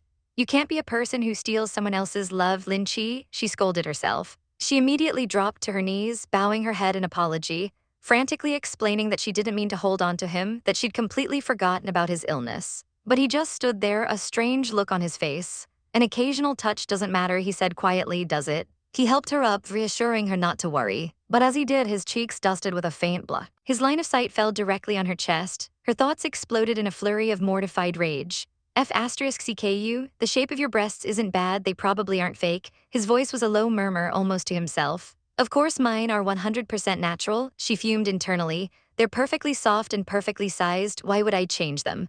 His golden eyes met hers, a hint of a smirk playing on his lips as he commented that she knew so much. Of course, my knowledge is extensive. She huffed before realizing what she'd said and quickly trying to cover her leg, insisting there was no need for him to look. He sighed, a faint blush still on his cheeks. It's her fault, he thought, that peach shape, making me unconsciously stare at them, be more well-behaved. A sudden thought struck him, his expression turning serious. Did my illness change? Why am I like this right now? Lin Che, seeing his odd expression, asked if he was feeling unwell, if she should call the doctor. He snapped at her, telling her she was a stupid secondary. His allergy wasn't what was important right now, it was this other illness. He'd have to ask Chen Yucheng about it later. He turned away, telling her it was fine and to go to sleep. She hesitated, asking if he could still share a bed with her or if he wanted to sleep outside. It's so late, he replied, where else could he go? He'd just make do for a few hours. Lin Che nodded, relieved. As long as he wasn't uncomfortable, she was fine with it. Right now, she thought, I have to care for the patient's feelings, even though she was supposed to be the patient. Lying in bed, neither of them could sleep. His mind was filled with thoughts of peach-shaped breasts, wondering what they felt like. Her mind was a mess. What if I fall asleep and roll on top of him? Unable to rest, she decided to use her phone for a bit when suddenly a notification popped up. A new friend request. Her eyes widened in shock. Gu Jingze actually added me as a friend. She accepted immediately, and a message popped up almost instantly. He asked if she was asleep yet. She typed back quickly, asking Big Star Gu why he'd added her. Was it about the rumors? Did he want to take care of them? He replied nonchalantly, saying there was no need, it would all be fine in a few days. Besides, he didn't even care about them. Lin Che was confused, but she'd been scolded so badly, she begged him to go clear the air. What if they really got together later? Wouldn't clearing the rumors now be like slapping herself in the face? His reply was teasing, we definitely won't be together, don't worry, you won't be slapping yourself. She puffed her cheeks in annoyance. His words hurt her. Who knows, maybe later he'd fall for her and want to marry her no matter what. His response was swift and brutal. That's not possible, stop teasing me. A new message popped up, this time from a different contact. It was Gu Jingze lying right next to her. If you want to sleep, stop using your phone. She quickly put her phone down, saying she was just looking at it for a bit. She glanced over at him, his face serene in sleep. He really was beyond sexy. What a shame, she sighed to herself. His heart belongs to another woman. In the end, we're only husband and wife in name. The next morning arrived all too soon. In the car, Gu Jingze rubbed his tired eyes. Lin Che glanced at him, asking what was wrong if he hadn't slept well. He looked at her, his golden eyes sharp. Yesterday, I was prepared to be harassed by you, so I didn't sleep half the night. To my surprise, you didn't come. He then turned the question back on her, noting that she didn't look like she'd slept well either. She panicked, grabbing her phone to check for dark circles. But he wasn't looking at her. He was staring out the window, telling her that his family had wanted to invite her for a meal, but he had already declined. A wave of relief washed over her. He explained that if they went back now, they'd definitely be asked about the rumors, and since he didn't know how to respond, it was better not to go.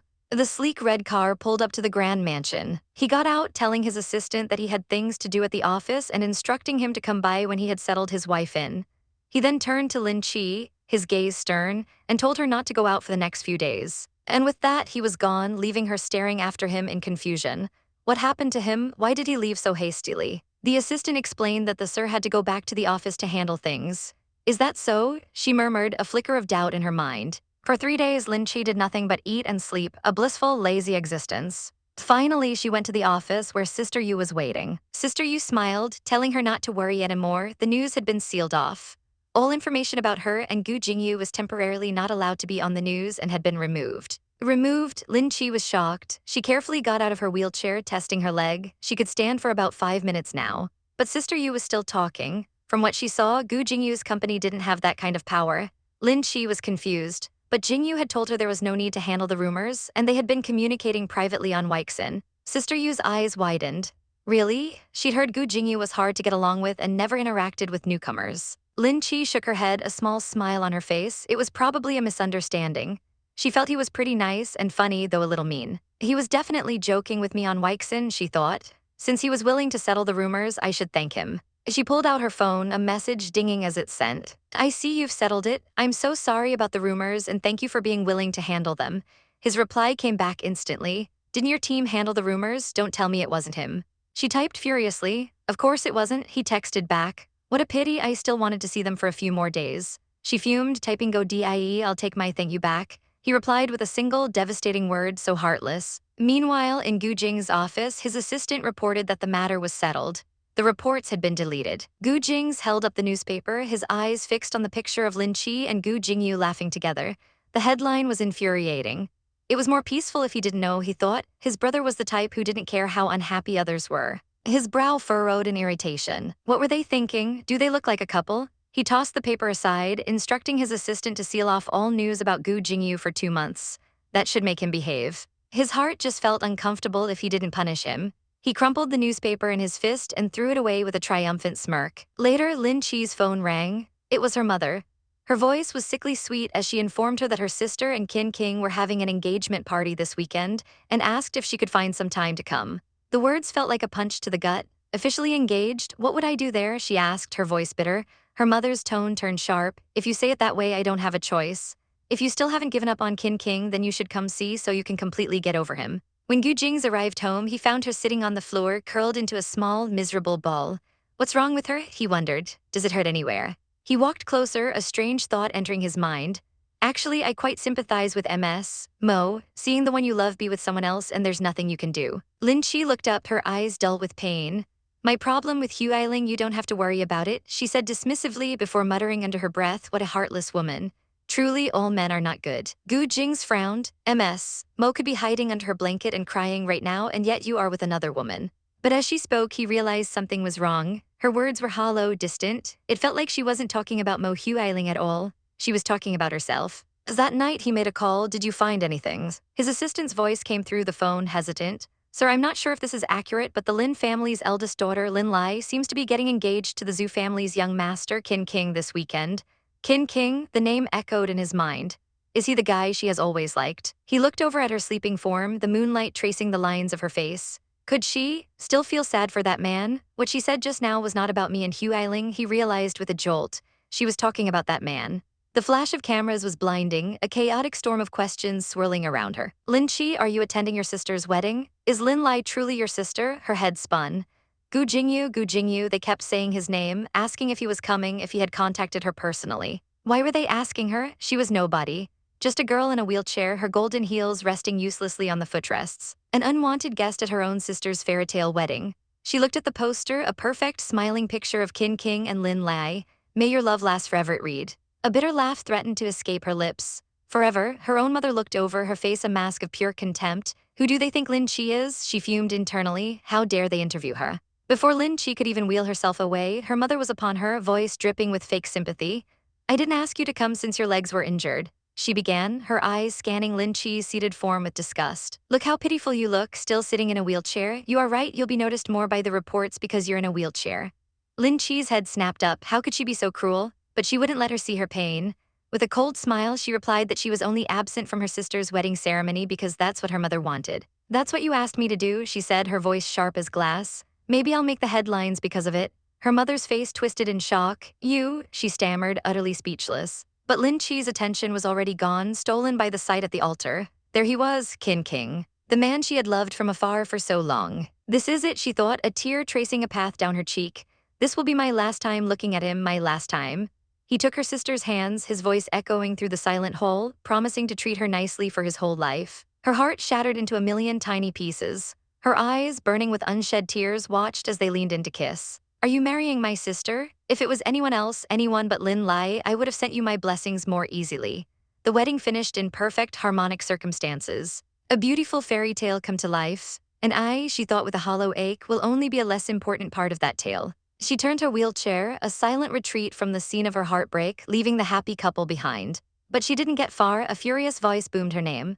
Lin Che, her father stood before her, his face contorted with rage. How could you have some gossip spreading around? What's the big deal? She thought wearily, it was just a rumor. But he wasn't finished. He jabbed a finger at her, his voice rising.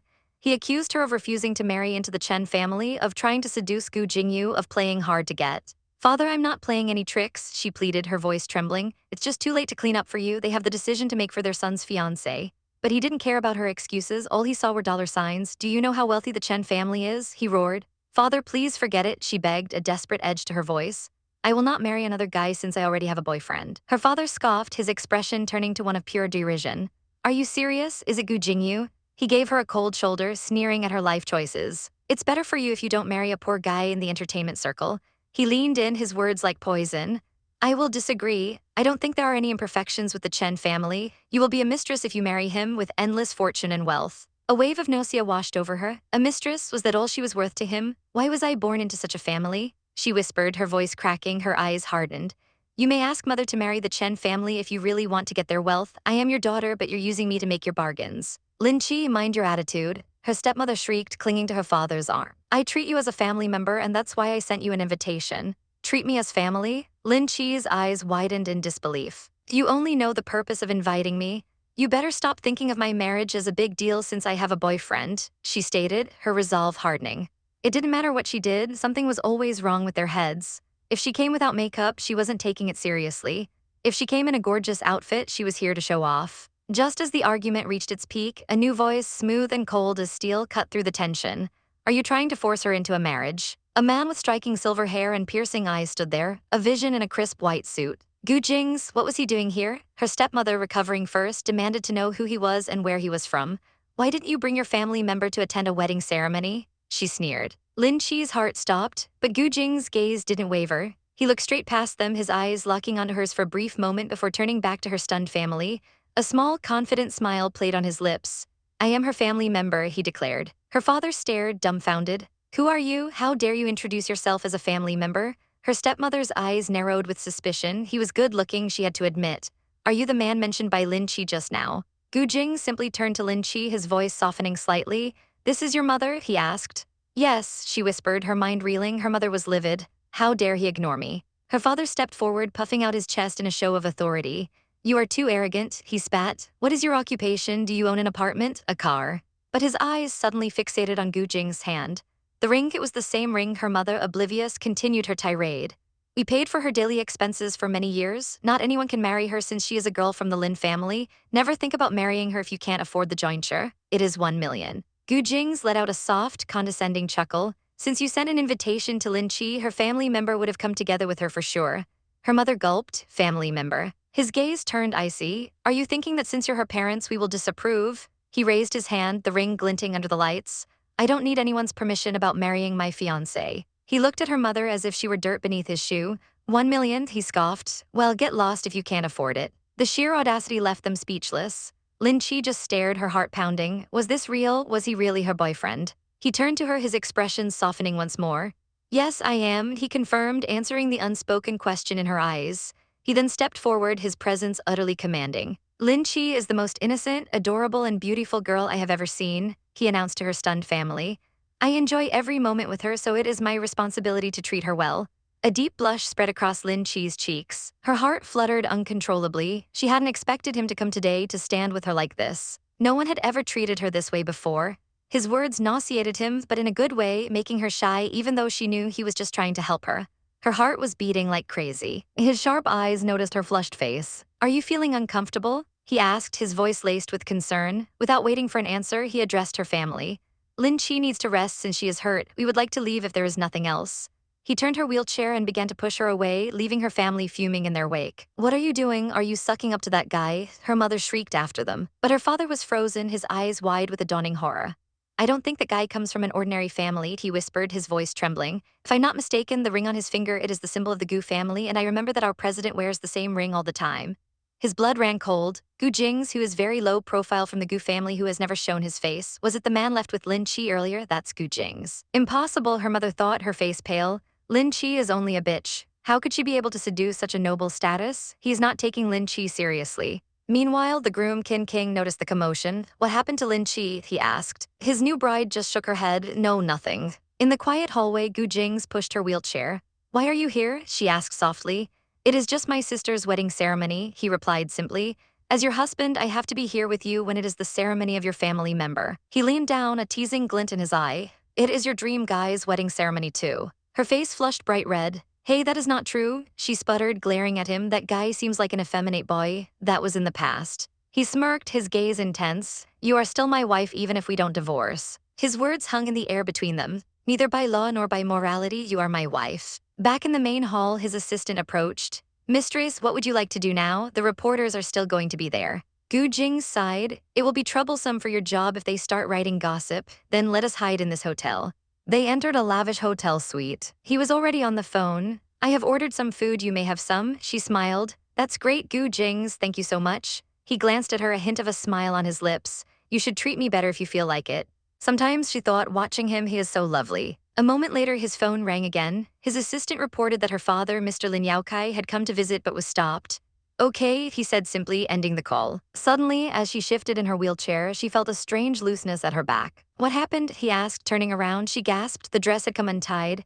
"You are really clumsy," he sighed, though there was no heat in his words. "Let me help you." She blushed furiously. "You are the only brilliant guy," she muttered. The ribbon at the back was tied up with the belt of the wheelchair. "I need to be in a stunning outfit since I am attending a ceremony. I borrowed this dress from the company. I heard that it is a designer label." He frowned. "Why are you wearing such a complicated dress? I can buy some clothes for you. Why are you borrowing from the company?" His fingers fumbled with the knot. "How do you even tie this?" She avoided his gaze. "I don't want to trouble you." His eyes narrowed. "Troubles? Or you don't want to let me know that you are attending your dream guy's wedding ceremony?" His fingers tightened on the ribbon, pulling it sharply. "Hey, please stop it if you are unwilling to help me. You're hurting me." She cried out, wincing in pain. "Sorry," he said immediately, his hands freezing. "I didn't realize that." He looked at her closely. "Hey, why are you dropping your head? Is it because you are sick? Are you going to vomit? Or is it because of the rash?" She looked away, flustered. "Gu Jingze, you don't have to pretend you are okay in front of me." How could it be? She thought wildly. When was I embarrassed in front of you? Oh, right, otherwise I have seen many of your embarrassing moments. The medicine, being drunk, running away from the marriage. I am willing to," she mumbled, burying her face in her hands. The memories flooded her mind. Those clumsy actions, being drunk, he has seen all of my embarrassing moments. Men like him, she thought miserably, would not be doing those kinds of things for sure. They like polite and gentle women like Mo Huiling. "Why haven't you untied the knot?" she muttered, peeking through her fingers. She could feel the warmth of his hands near her skin, making her body temperature rise. Lub doop, her heart hammered against her ribs. "Shit," he cursed under his breath. "Why can't I untie it?" His brow was furrowed in concentration, his patience reaching its limit. What kind of design is this? And then, with a sharp tearing sound, the ribbon gave way. "Oh no," she gasped as the dress slid down her shoulders, pooling around her waist. He stared, his eyes widening for a fraction of a second, a strange image flashing in his mind. "Gu Jingze, do you really want to help me?" she wailed, her face crimson with embarrassment. "My dress is ruined." She gestured wildly with her arms. "Do you know how much this dress costs?" He simply looked at her, his expression unreadable. "I will pay you back," he said calmly. He pulled out his phone, completely unfazed. Pay me back," she grumbled, crossing her arms. He spoke into the phone. "Get a dress for me in mistress's size." After hanging up, he looked at the torn ribbon in his hand and sighed. "The quality of this dress is too bad." A strange feeling washed over him. "I feel something different. I've been having many strange thoughts recently. And thinking that she belongs to me, I can't control my body." He shook his head slightly. "Just leave it like this." He felt a strange heat rise in his chest. Lin Che was still fuming. "It is all your fault. How could you tear my dress?" She clutched the ruined fabric to her chest, glaring at him. Just then, a knock at the door announced the arrival of the new clothes. "The clothes are here, that's fast," she said, her anger momentarily forgotten. As she turned to wheel herself to the bedroom, a hand shot out and grabbed her arm, stopping her. "Don't go out in those clothes," he said, his voice low and firm. Gu Jing's hand shot out, his grip firm on her arm as he pulled her back from the door. His voice was a low, commanding rumble. "You are not allowed to go out like this." Lin Che froze, her heart skipping a beat. Dressed only in a thin hotel bathrobe, she looked up at him, her large, innocent eyes wide with confusion. Was wrong, she was just going to grab her clothes from next door, but his expression was unreadable, a mask of cold authority. He told her he would take it, his voice softening just a fraction. He ordered her to sit tight, reminding her that her leg hadn't recovered. "Don't run around," he commanded. So he was worried. She felt a strange flutter in her chest. She mumbled an all right, but he was already moving, his words a mix of concern and exasperation. "You should pay more attention," he chided before turning back to the door. But he wasn't leaving. Instead, his hand closed around the lock. With a decisive kotchak, he secured the door, trapping them inside together. The click of the lock had barely faded when a new voice echoed from the hallway. "Lin Che, is she here?" A man in a pristine white suit and a bright orange bow tie stood there, his eyes searching. King, what was he doing here? Before Gu Jingze could even process the intrusion, the man was already pushing his way forward. Gu Jingze moved instinctively, blocking the doorway with his body, his arms crossed in a clear gesture of defiance. King's eyes fell on Gu Jingze's hand and his face paled. On that long, elegant finger was a ring he recognized instantly. That really seems to be the Gu family's ring, he thought, his heart sinking. He swallowed hard, trying to regain his composure as he introduced himself as Lin Che's friend. Gu Jingze's gaze was like ice. His voice was flat, devoid of any warmth as he stated that it wasn't a convenient time. Not convenient, King's desperation grew. He insisted, his voice pleading, telling him it was he, King, and that she would definitely see him. Gu Jingze's eyes narrowed, sizing up the man before him. He's not thinking about Gu Jingyu, his thoughts were a sneer, but this King looks so girly. What kind of taste does she actually have, liking this type of girly boy? A cruel, manipulative idea began to form in his mind. He let a slow, deliberate smirk spread across his face. "It's not that kind of inconvenient," he purred, his voice dropping to a conspiratorial whisper. He leaned in slightly, his eyes glinting with mischief as he explained that she wasn't wearing any clothes, so she couldn't come to the door. King's face exploded in a furious blush. "What, not wearing clothes?" Gu Jingze pressed his advantage, a picture of false apology. "It's all my fault," he said, the lie dripping like honey from his tongue. "I accidentally tore her clothes. I'm getting someone to send clothes here right now." The implication hung heavy in the air, thick and undeniable. This man, with Lin Che, what kind of relationship did they really have? King, flustered but determined, tried to reclaim some ground. He blurted out that he and Lin Che had known each other for many years, a fact she had mentioned to Gu Jingze before. He then puffed up his chest, trying to sound imposing. "I know you probably have huge amount of influence and authority," he began, his voice trembling slightly, "but Lin Che is a very pure girl. I don't wish to see her getting hurt." Oh, Gu Jingze's smirk vanished, replaced by a chilling stillness. "He actually dares to threaten me." Gu Jingze's voice was dangerously calm. "If you are warning me as a friend, I can assure you Lin Che and I's relationship is very strong. It's definitely not a game." He paused, letting the words sink in, his eyes locking onto King's. Then the final, devastating blow. "If you are warning me as a man." He raised a single, elegant finger, pointing it directly at the stunned man. "Then I need to remind you, now Lin Che is my woman." Just then, a hotel attendant arrived, holding a large, expensive-looking box. "So your clothes are here," she announced politely. Gu Jingze simply nodded, telling her to send it in. He took the box, his eyes never leaving King's defeated face. With a final, dismissive glare, he stated that if there was nothing else, he would be going back in. He turned, leaving King standing alone in the hallway, and slammed the door shut with a resounding bang.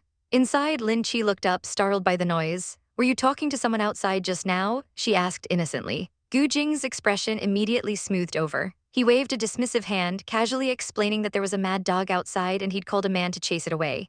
A mad dog? In a 7-star hotel? Lin Che was utterly baffled, but he was already handing her the clothes, telling her to try them on. She took the dress, her fingers brushing against the fabric. It was unbelievably soft, the quality palpable. "Wow, is this very expensive?" she breathed, her eyes sparkling with delight. It felt so comfortable. She looked so happy, like a child with a new toy. He couldn't help but watch her, a thought flickering through his mind. "Being your wife is pretty good," he mused aloud. "I never knew I could even be high-end by just looking." He then leaned in, a teasing glint in his eye, and whispered that her saliva was dripping onto her clothes already. Mortified, she frantically wiped her mouth, her face burning with embarrassment. He chuckled, telling her she could be more feminine. "How am I not feminine?" She shot back, feeling defensive. She didn't need to act in front of him, did she? What was there to act? Could it be that if she acted a little shy, a little pitiful, he would fall for her? With a huff, she announced she was going to try it on and disappeared behind a screen. As she left, Gu Jingze's gaze lingered, her being like this. It wasn't annoying. Perhaps he thought it might even be a little cute. A moment later, she emerged, twirling slightly. "How do I look?" she asked, a bright, hopeful smile on her face. The pale yellow dress hugged her form perfectly, making her glow. "I look high-end," she declared happily, completely missing the subtle compliment in his earlier words. He just smirked. She really couldn't tell that he was complimenting her. Since you are dressed, he said, his voice back to its usual cool tone, let's go back. What, we are not staying at such a great hotel? Lin Che protested, looking around the lavish suite. This wasn't just 5 stars, it was 7 stars. Gu Jing's face suddenly tightened, a shadow passing over his features. I'm not used to staying at a hotel, he said, his voice low. A memory sharp and unwelcome pierced through his composure. The first time they met, her drugged, vulnerable, or else why would I have gotten drugged by her? The memory was a bitter pill he couldn't swallow. In the car, their driver of over 20 years was experiencing a trial he had never before undergone in his lifetime. His mind was a chaotic mess of distracting thoughts. Why? Because Lin Che was cheerfully explaining that a married couple needs passion, and that hotels were the perfect place to imagine wild things. She then leaned forward conspiratorially, adding that cars are great too, even more thrilling. The small space, the passing pedestrians, the thrill of possibly getting discovered. The poor driver's face was beet red. Woman, what is your mind filled with? He thought desperately, young mistress, I'm still here, I am a human too. Gu Jingze pressed his fingers to his temple, a headache blooming behind his eyes. If he continued to stay in this small space with her, he'd really go crazy. Driver, go faster, he commanded through gritted teeth. Lin Che giggled, poking his arm. Don't be angry, I'm just asking, she chirped. She then lowered her voice. Of course, I don't think you and Mo ever talked about it. Do you think everyone is as shameless as you? The driver gripped the steering wheel, his knuckles white. What the heck do young master and young mistress want to do? Don't tell me they are really going to do some things here. I can't, as a trained professional chauffeur, I definitely cannot interrupt. He slammed his foot on the gas. The car lurching forward, Lin Che just laughed, pointing at Gu Jingze. Hey Gu Jingze, why is your face so red, embarrassed? She teased. Shut up, he snapped, turning away. Never knew you were so pure, she added with a grin as the car sped away. She didn't stop there. All right, she said, her tone suddenly serious, your Mo is the best. She sighed dramatically. I know you and Mo are really in love and yet you can't be together. She's clearly very dear to you, yet you are unable to embrace her. What a tough life. He remained silent, his jaw tight. You are really very considerate of us, she continued, her voice dripping with mock sympathy. Mo is so pitiful. When you are free, you should accompany her more with an occasional candlelight dinner or something. She then leaned closer, offering, do you want me to give you a model wife award? He still said nothing. A flicker of genuine emotion crossed her face. But actually, when you appeared in front of me, I really felt a little touched, she admitted softly. Next time you are unhappy, you can tell me. I can help you deal with some of your worries. Finally, he spoke, his voice cold as steel. No need, I'll use a therapist. That shut her up, a therapist? You have to spend money for a therapist, she thought, aghast. Dr. Chen looks pretty capable, he continued nonchalantly. He probably earns tens of thousands per month, right? She guessed. The car drove on. 30 million per year, he corrected her. 7 zeros, her eyes nearly popped out of her head. 30 million. In a flash, her entire demeanor changed. Darling, she cooed, grabbing his arm, you can call me. When you call, I'll come immediately in absolute secrecy. Really, I'm not that expensive. He looked at her with utter disdain. Money grubber, he thought, have you lost all your morals? He could almost hear her saying she'd keep his secrets even if he committed murder. He finally said aloud, indeed. Well, I currently want to strangle someone to death, but I'm unable to because of the law. Her eyes widened. Who? She asked, leaning in eagerly. He turned, his gaze boring into hers, and whispered one single chilling word. You. She blinked, utterly confused. No one, he said, turning away again, leaving her staring at the back of his head. The next day on a bustling filming set, Lin Che waved cheerfully to her friend, Sister Yu. But Sister Yu wasn't smiling. She grabbed Lin Che, her face a mask of panic. Morning, she gasped, let's go this way. She dragged Lin Che away from the main area, her voice a frantic whisper. Lin Che, what the heck? You and Gu Jingyu got together. Who and who? Lin Che was completely lost. Sister Yu explained that Gu Jingyu had posted on Weibo and her account was being flooded by anti-fans. His post seemed to imply that he was with her, trying to get people to stop disturbing him. A screenshot of the post flashed before Lin Che's eyes. It was a vague message about wanting to live for himself and hoping for support. The comments were a tidal wave of encouragement. Jingyu is so pitiful, we should still support him. Celebrities are people too, we will support you. What was this? We really aren't dating, Lin Che wailed. What the heck are they supporting? Nearby, 2 other actresses were whispering, their eyes darting towards her. What taste? How did he fall for her? One sneered. Who would date their brother-in-law? The other added venomously. Just then, producer Chen sauntered over, a sly grin on her face. Ah, sister-in-law is here, she cooed. Still remember me. Lin Che's heart hammered in her chest. Sister-in-law, producer Chen continued, her voice loud enough for everyone to hear. Didn't Gu Jingyu already admit it? You are Gu Jingyu's wife, so you are naturally our sister-in-law. Scram, Lin Che shrieked, her face bright red. Not happening, stop talking nonsense, there are reporters everywhere. Unfazed, producer Chen pointed to a small actor's chair, then to a large, luxurious sofa. Come here, how can sister-in-law sit on such a small chair? This is yours now. Are you trying to make me hate you? Lin Che thought furiously. Just then, the man himself arrived. Gu Jingze, with his striking lavender hair, strode onto the set, a confident smile playing on his lips.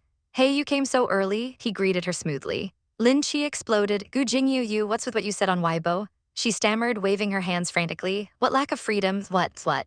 He feigned innocence. Oh, you are talking about that, it's just a pretty ordinary Weibo. I had nothing to do, so I was trying to be relatable to get some pity. He leaned in, his eyes sparkling with amusement. Didn't you see the news? You, is this normal for you? He just grinned wider. You saw it? I can't do anything about it either. Look, I never once mentioned your name. I never said I have a girlfriend. Tell me, what could I even do? He did it on purpose. The realization hit her like a ton of bricks, and she clutched her head in despair. Anyway, you should delete your Weibo, she demanded, pointing an accusing finger at him. To her surprise, he pulled out his phone. All right, he said easily and began typing. But as he typed, he read his new post aloud. Lin Che doesn't want us to be misunderstood, so she made me delete Weibo. Leave, she screamed, utterly exasperated. He finally deleted it, pocketing his phone with a satisfied smirk. Who said Gu Jingze was aloof? He is obviously a difficult person, she fumed silently. He watched her, a single thought echoing in his mind. Interesting. Later, Sister Yu found a very nervous Lin Che. An interview with Gu Jingze, her heart was pounding. This is my first time, she whimpered. Sister Yu tried to reassure her. If you can answer, just answer. If you can't, just smile. Just then, producer Chen approached them. Both of you are here, that's great, she announced. The team hopes both of you can be interviewed together for a promotion. Lin Che's eyes widened in panic. Gu Jingze gave her a reassuring look. Gu Jingze is shining, she thought, almost mesmerized. Let's go, he said gently. They walked towards the reporters together. Relax, he whispered, I'm going to be there too. You are the source of my stress, all right, she thought hysterically. All right, he soothed. Let's go. If you feel uneasy, just look at me. The interview began. Meeting such a great mentor as you just enter acting, Lin Che, don't you feel lucky? A reporter asked. Yes, he gave me many tips, she managed to say. The reporter then turned to her, a predatory glint in her eye. Then how are you planning to repay him? Repay him? Her mind went blank. How would I repay him? She stammered, backing away slightly from the microphone. She glanced desperately at Gu Jingze. Save me, sir. He just smiled, a cool, unreadable expression on his face. Then he spoke. Shouldn't you treat me to a meal? The reporters gasped. A meal together? Was this a date? Lin Che's mind was racing. Treat him, you can't not treat him. Do I really have to? Of course, she squeaked out, I'll treat him. But her inner voice was screaming, with your meager pay after treating me, won't you starve? She was just about to agree to everything when he saved her again. I was just kidding, he chuckled, waving a dismissive hand. I'm not dumb enough to agree to everything. He then put a protective arm around her shoulders. My junior is both focused and innocent. You guys treat her kindly, okay? He told the press, his tone firm but charming. Even though she's new, I acknowledge that she is very hardworking when acting. Lin Che stared up at him, completely bewildered. Is he an angel or a devil? He gently steered her away from the reporters, explaining more about their series. After it was over, Sister Yu rushed to her side. Oh right, Lin Che, not bad for a first time. What a surprise for Gu Jingze to take such good care of you. He even made an exception to joke with you. She'd never heard of him joking with another actress before. Lin Che was just relieved. Luckily, no one asked about the rumors. Bullshit, that's definitely impossible, Sister Yu thought. The number of people interested in you has increased. But Lin Che didn't realize she was destined to make the headlines again tomorrow. At the same time, in a quiet, sunlit home, Mo Huiling confronted a distant Gu Jingze. Why didn't you contact me for so long? She asked, her voice laced with accusation. He was silent. She pressed on. I accompanied Lin Che back to go to a wedding. His expression hardened. Don't tell me you ignored me because of her? He asked coldly. He had already told her that Lin Che had nothing to do with this, that she was also a victim of this false marriage. I don't like her at all, Mo Huiling cried, her voice cracking with emotion. I know, he replied softly, his own eyes filled with a distant pain. Everything is my fault, don't blame her, he said. Now you are spending every day with her. It's the life I've always wanted but cannot have. I don't like it, I don't even like it when you keep speaking for her. Tears welled in her eyes. I'm so envious, so jealous. Jingze, you are brushing me aside, I feel so lonely. Her voice dropped to a whisper. Jingze, can you accompany me to the beach? He looked at her pained face and finally nodded. Sure. The waves lapped gently against the shore. Mo Huiling, dressed in a stunning new pink bikini adorned with flowers, posed for him. Jingze, is my new bikini pretty? She asked, a hopeful smile on her face. Yes, he replied, his voice flat. She preened, thinking he was mesmerized by her. Hey, how can you keep staring at me? You're making me blush, she murmured. But Gu Jingze wasn't looking at her with desire. He was deep in thought, Lin Che's silly words echoing in his mind. Fake boobs are very obvious. They look as big and round as watermelons and bulge up too. His eyes narrowed slightly, studying Mo Huiling's figure with a new clinical detachment. His thoughts suddenly broke through the silence. Huiling, he asked, his tone completely serious. When did you get plastic surgery? Her smile froze, her eyes wide with shock and horror. The perfect beach day had just shattered into a million pieces. The words tumbled from her lips, a weak defense against his probing gaze. I didn't, she stammered. Jing's eyes narrowed slightly, a silent question hanging in the salty air. Why was she asking this all of a sudden? Mo Huiling forced a serene smile, her hand gesturing to her own flawless figure as she stood against the backdrop of the endless ocean. She insisted her body was completely natural, that she had never, ever done plastic surgery. She explained that she owed her perfect shape to yoga and exercise, of course. Her voice took on a wistful tone as she spoke of her mother, how beautiful she was, and how she was just as pretty as her mother was at her age. Her eyes, large and hopeful, searched his face for confirmation. Are you thinking that I am really beautiful? Her sharp chin and round face, she mused, were iconic, just like her mother's. Jing's expression remained unreadable, but his voice was soft as he replied, Yes, you are beautiful. A brilliant, triumphant smile spread across her face at his words. She turned and walked along the shore, the picture of happiness, but inside Jing's mind, a storm was brewing. Why did she lie to him? He could feel it, a subtle untruth in her carefully chosen words. Why did she feel the need to hide the truth, worried that he would oppose it? He was okay with every decision she made. The most important thing was her happiness. A memory, soft and distant, surfaced in his mind, a little girl with bright blue hair and an even brighter smile taking his hand in a lavish room. Brother Jing's, she had said, I will play with you since nobody else wants to. It was a promise that had tethered him to her for years. He had sworn then and there that he would treat her well forever. No matter what she does, he thought, his gaze softening as he watched her walk away, she is still Mo Huiling. She must have her own reasons. He walked to her side, his voice gentle as he tried to soothe the insecurity he sensed beneath her perfect facade. Huiling, he began, you don't have to be so strict on yourself. I will always love you no matter what you look like. Her eyes widened slightly, a genuine smile touching her lips as she replied, Jings, is that true? I am so glad to hear that. Of course, he confirmed. As the sun began to dip below the horizon, painting the sky in fiery shades of orange and pink, she turned to him. The day was getting darker, she murmured, suggesting they go back for dinner together. Later that evening, the sterile blue light of the television flickered across their faces. They sat in silence, watching the entertainment news. A reporter's voice filled the room, announcing that the production team for Gu Jingz's latest project had made no comments since he admitted his love. Jing's brow furrowed. The report continued, speculating that Gu Jingze, who had never been involved with actresses before, was likely dating the new actress in the production. An image flashed on screen. Gu Jingze, his arm casually draped over a flustered Lin Che, a playful smile on his face. Mo Huiling's face contorted with immediate disgust. Lin Che is really indecent. She spat, her voice dripping with venom. How could she be together with his brother? It was embarrassing. She sneered, her eyes fixed on the screen. There's no smoke without fire, she declared. How could Lin Che be innocent? Jing's gaze didn't waver from the TV, but his voice was ice, cutting through her bitter words. I trust Lin Che, he stated, each word a solid, unshakable stone. Mo Huiling whipped her head around, her eyes wide with disbelief. You trust her? She cried, her voice rising. You are too innocent. Tears welled in her eyes as she launched into a tirade, calling Lin Che vulgar, a woman who was willing to do anything for money. She was even involved in the entertainment circle, she hissed, as if that were the ultimate sin. That's enough. Jing's voice boomed through the room, sharp and furious. Mo Huiling froze, her mouth falling open. A single tear traced a path down her cheek. How dare you yell at me? She whispered, her voice trembling with shock and hurt. Gu Jingze, are you yelling at me for this woman? He stood up, his face a mask of grim determination. It wasn't because of her, he insisted, but Gu Jingze was also in the entertainment circle. There must be a reason behind all this, and he had to investigate. He turned to leave, but she shot up from the sofa, her voice a desperate plea. Are you going? You promised you would stay with me tonight. He paused, his back still to her. I don't care, don't leave, Gu Jingze. She screamed, her composure shattering completely. He finally turned his head, his expression pained. Huiling, he said, his voice low and urgent, my family will have a fit if they read the news. I have to settle this as soon as possible. He looked at her one last time, his golden eyes filled with a strange mix of apology and resolve. You have to pay me back in the future, he murmured. She nodded numbly, sure, I will pay you back. The door clicked shut, plunging the room into silence. And in that silence, Mo Huiling's face twisted. The tears vanished, replaced by an icy, murderous rage. That Lin Che, she whispered to the empty room, a chilling smile playing on her lips, is really obstructive. I feel like killing her. Meanwhile, completely oblivious, Lin Che was in her own little world, blissfully slurping down a cup of instant noodles. A loud pong echoed from the front door, making her jump. I'm over here, she called out, her mouth still full. The door opened and her eyes widened in shock. It was Gu Jingze.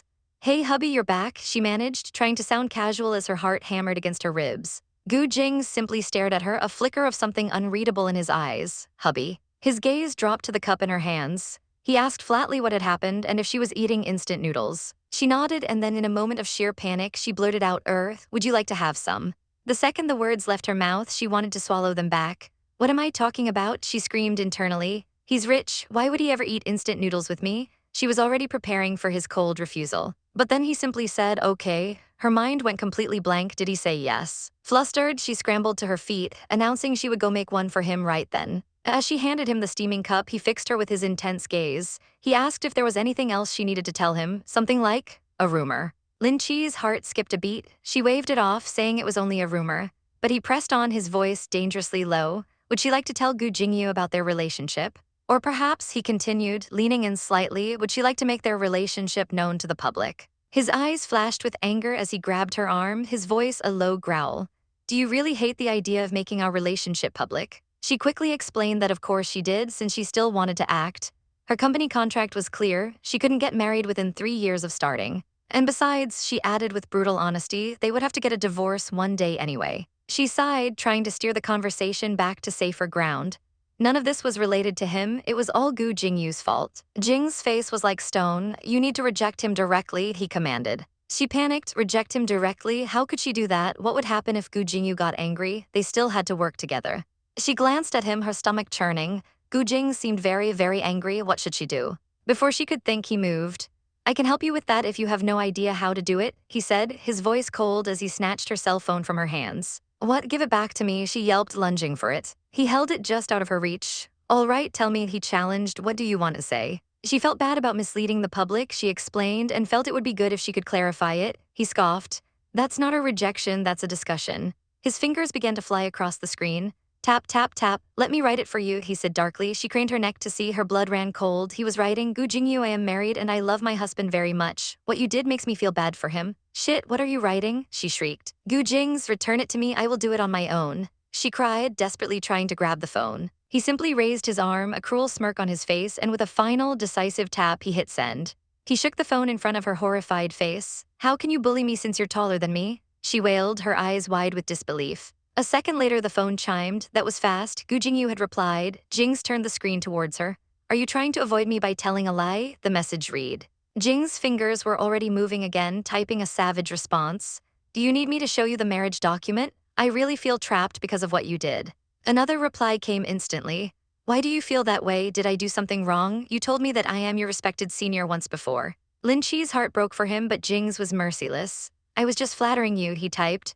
A new message from Gu Jingze popped up, hopeful and vulnerable. If you have this thought, yes, I think I like you.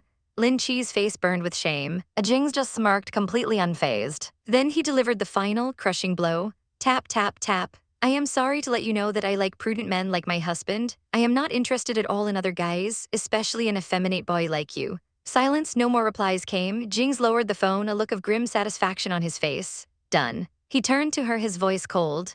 You're way too young to be fighting with your brother, he said, as if he hadn't just shattered the poor boy's heart. A primal rage took over Lin Che. What you don't know about bullying me is that I will not be defeated. She growled, crawling and then launching herself at him. Jingze, she yelled, her hands reaching for him. He caught her midair, his eyes wide with alarm. What are you doing? Your legs have just recovered. As he grabbed her, the phone flew from his grasp. He stumbled back, holding her tightly against his chest as they fell onto the sofa in a tangle of limbs. Pinned beneath him, her heart pounded in her chest, so scary. Overwhelmed with pain and frustration, she did the only thing she could think of. She bit his shoulder hard. He hissed in pain, his eyes flashing with anger. Are you a dog? He snarled. Didn't you learn anything? But she wasn't listening. She scrambled off him, her eyes scanning the floor frantically.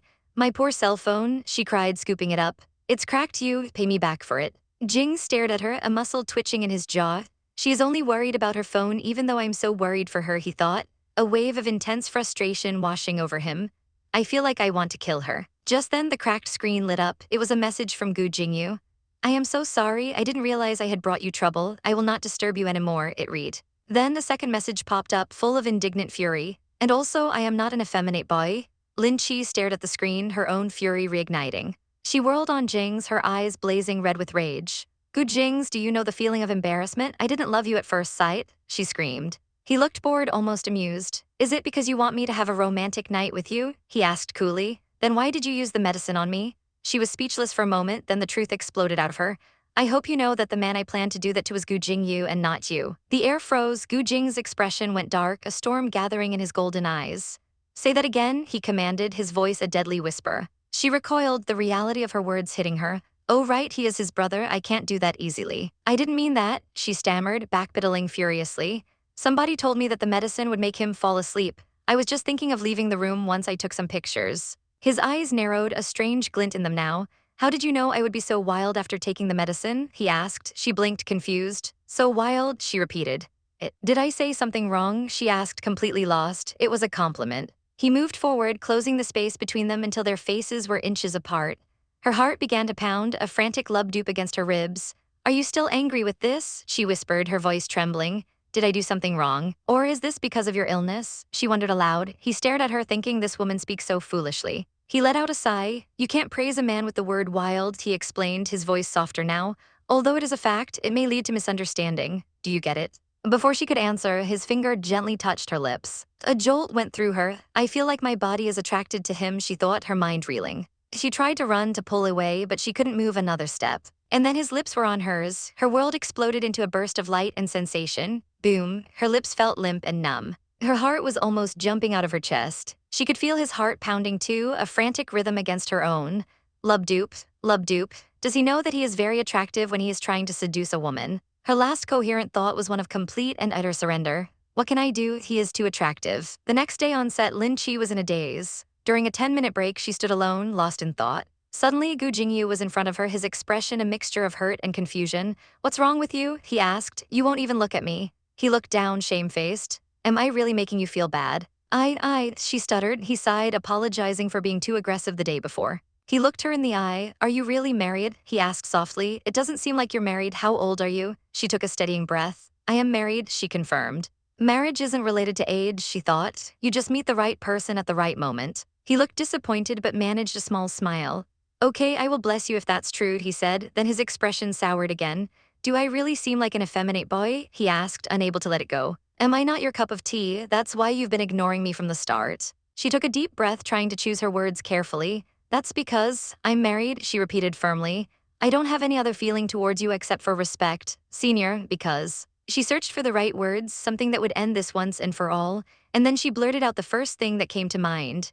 Because you are as tall as my father. Gu Jingyu stared at her, completely stunned. Then a slow smile spread across his face and he burst into laughter. Father? He choked out, clutching his stomach. I don't want to be your father, he sighed, wiping a tear of mirth from his eye. Don't worry, I will delete the post on Weibo. He grew serious again, his curiosity piqued. I am just eager to know who your husband is, he admitted. Lin Che just smiled mysteriously. How could he speak those words without feeling embarrassed, she thought, but said aloud, you will meet him one day. That evening, she returned to the quiet apartment. To her surprise, Gu Jingze was at home, sitting on the sofa and reading a book. He looked up as she entered, his gaze steady. Don't just stand there, he said, come in. She averted her eyes, her cheeks flushing as the memory of the kiss flooded her mind. I want to get rest since I am feeling uncomfortable, she mumbled, hurrying past him. Uncomfortable? He asked, his eyes narrowing with concern.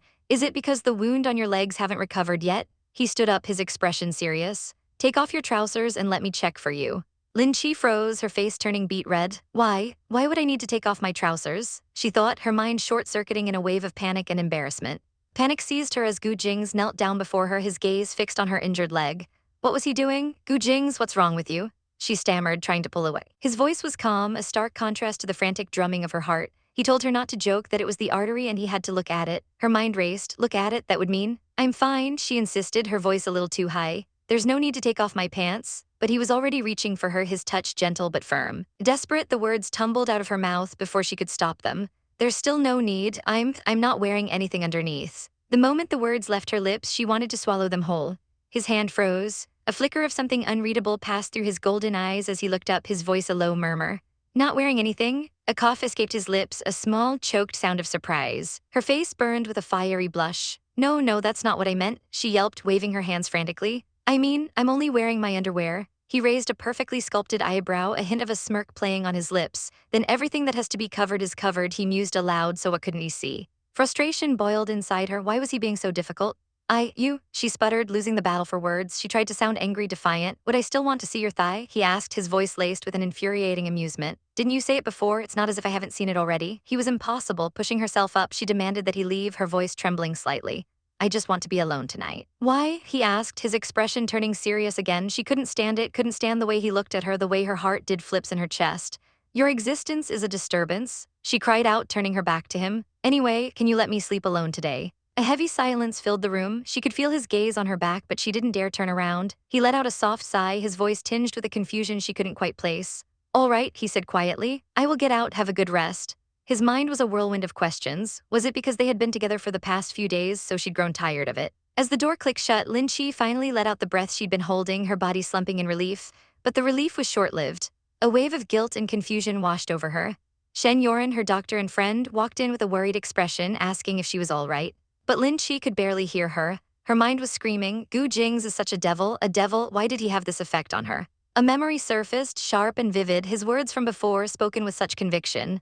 I am her family. Her heart clenched. Why couldn't she control herself around him? Why did her heart pound, her cheeks blush, her mouth water whenever he was near? What was she supposed to do? All the next day, the mansion felt cavernously empty. Gu Jing stood in the silent hole, a frown creasing his brow. Not here, he murmured, a strange sense of loss settling in his chest. Where is my wife? A servant bowed, informing him that she had already left for the film set. At a lavish restaurant, champagne glasses clinked together. The television series had finally ended and the cast was celebrating. Lin Che raised her glass, a polite smile on her face. Her co-star remarked that for the past few weeks they'd been together more often than with their families.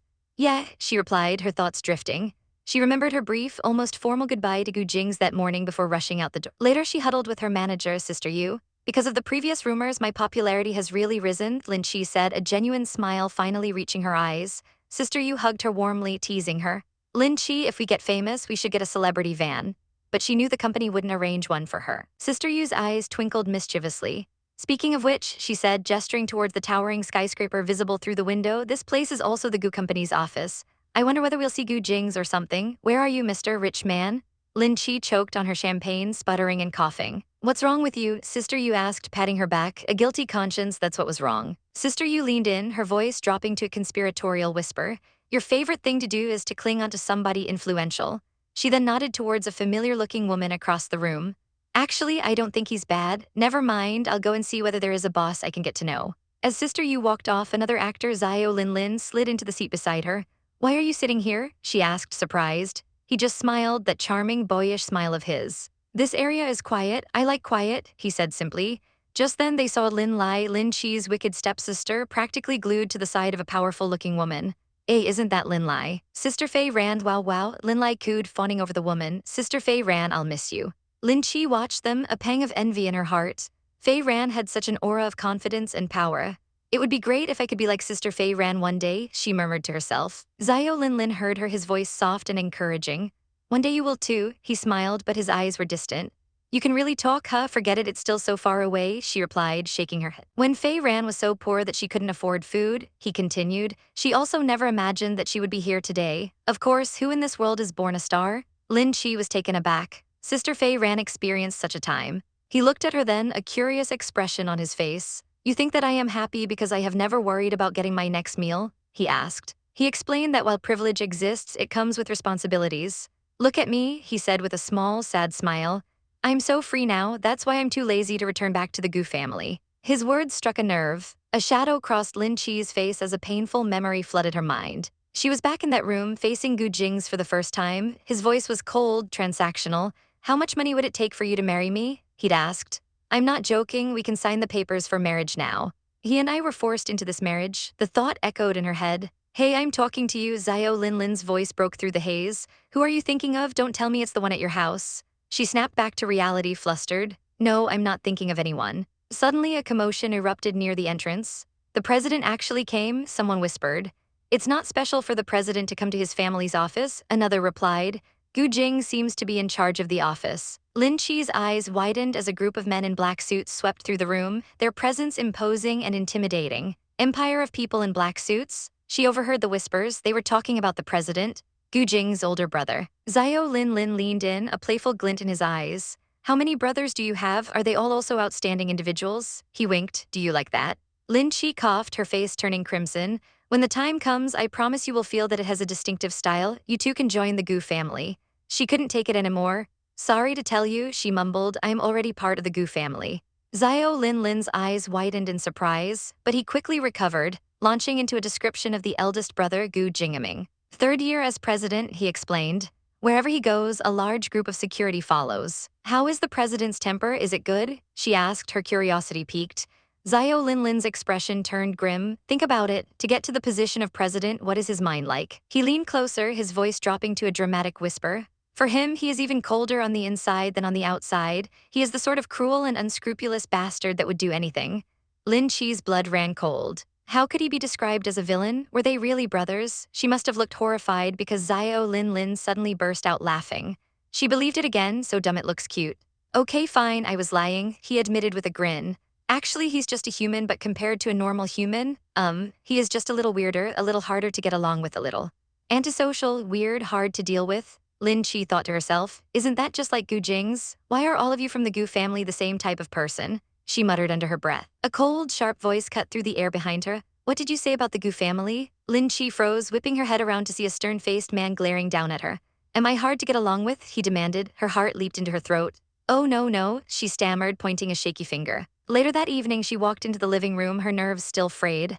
I'm back, she announced quietly. Gu Jingze looked up from his book. Gu Jingze, how is your relationship with the president? She asked tentatively. He met her gaze, his expression unreadable. He is my own brother, he stated simply. What do you think? Her jaw dropped. Oh. Trying to cover her shock, she blurted out, my manager got lost accidentally when she was eating. Does your manager have anything to do with the president? She began to tremble, imagining the worst. It's just that someone saw her going to the president's floor. She wouldn't be considered a bad person. She probably got caught by the security personnel guarding the president.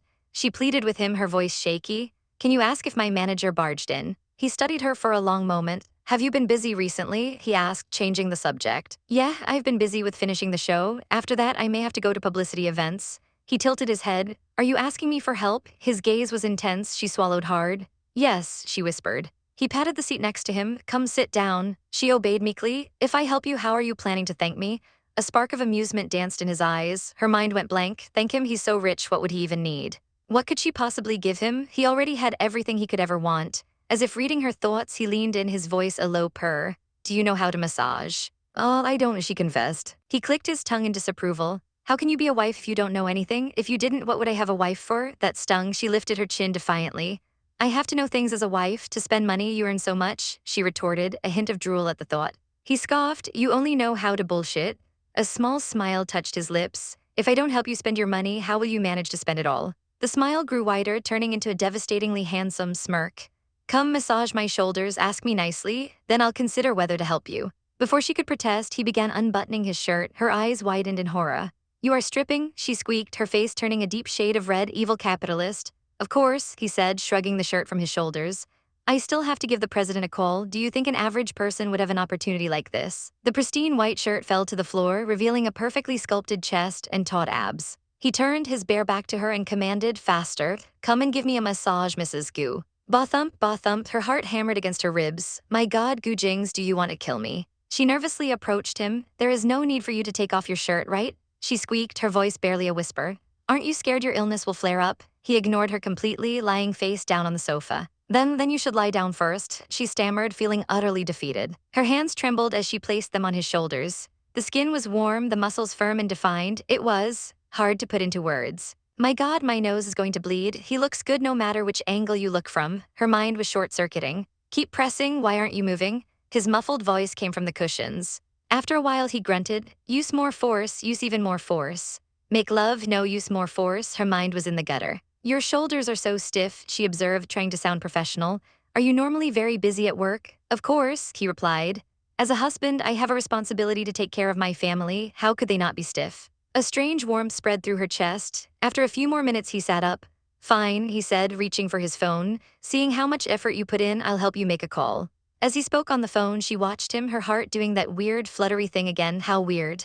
Why do I waver? My heart keeps beating so fast. He tried the president's line first, but it went to voicemail. Undeterred, he dialed his secretary. Hello, second young master. The secretary's voice crackled through the phone. Can you help me ask around, have you caught a drunk woman? A pause. Hello, second master, there wasn't such a person. All right. He hung up, turning to her. Tell the president I send my regards. He instructed his secretary before ending the call.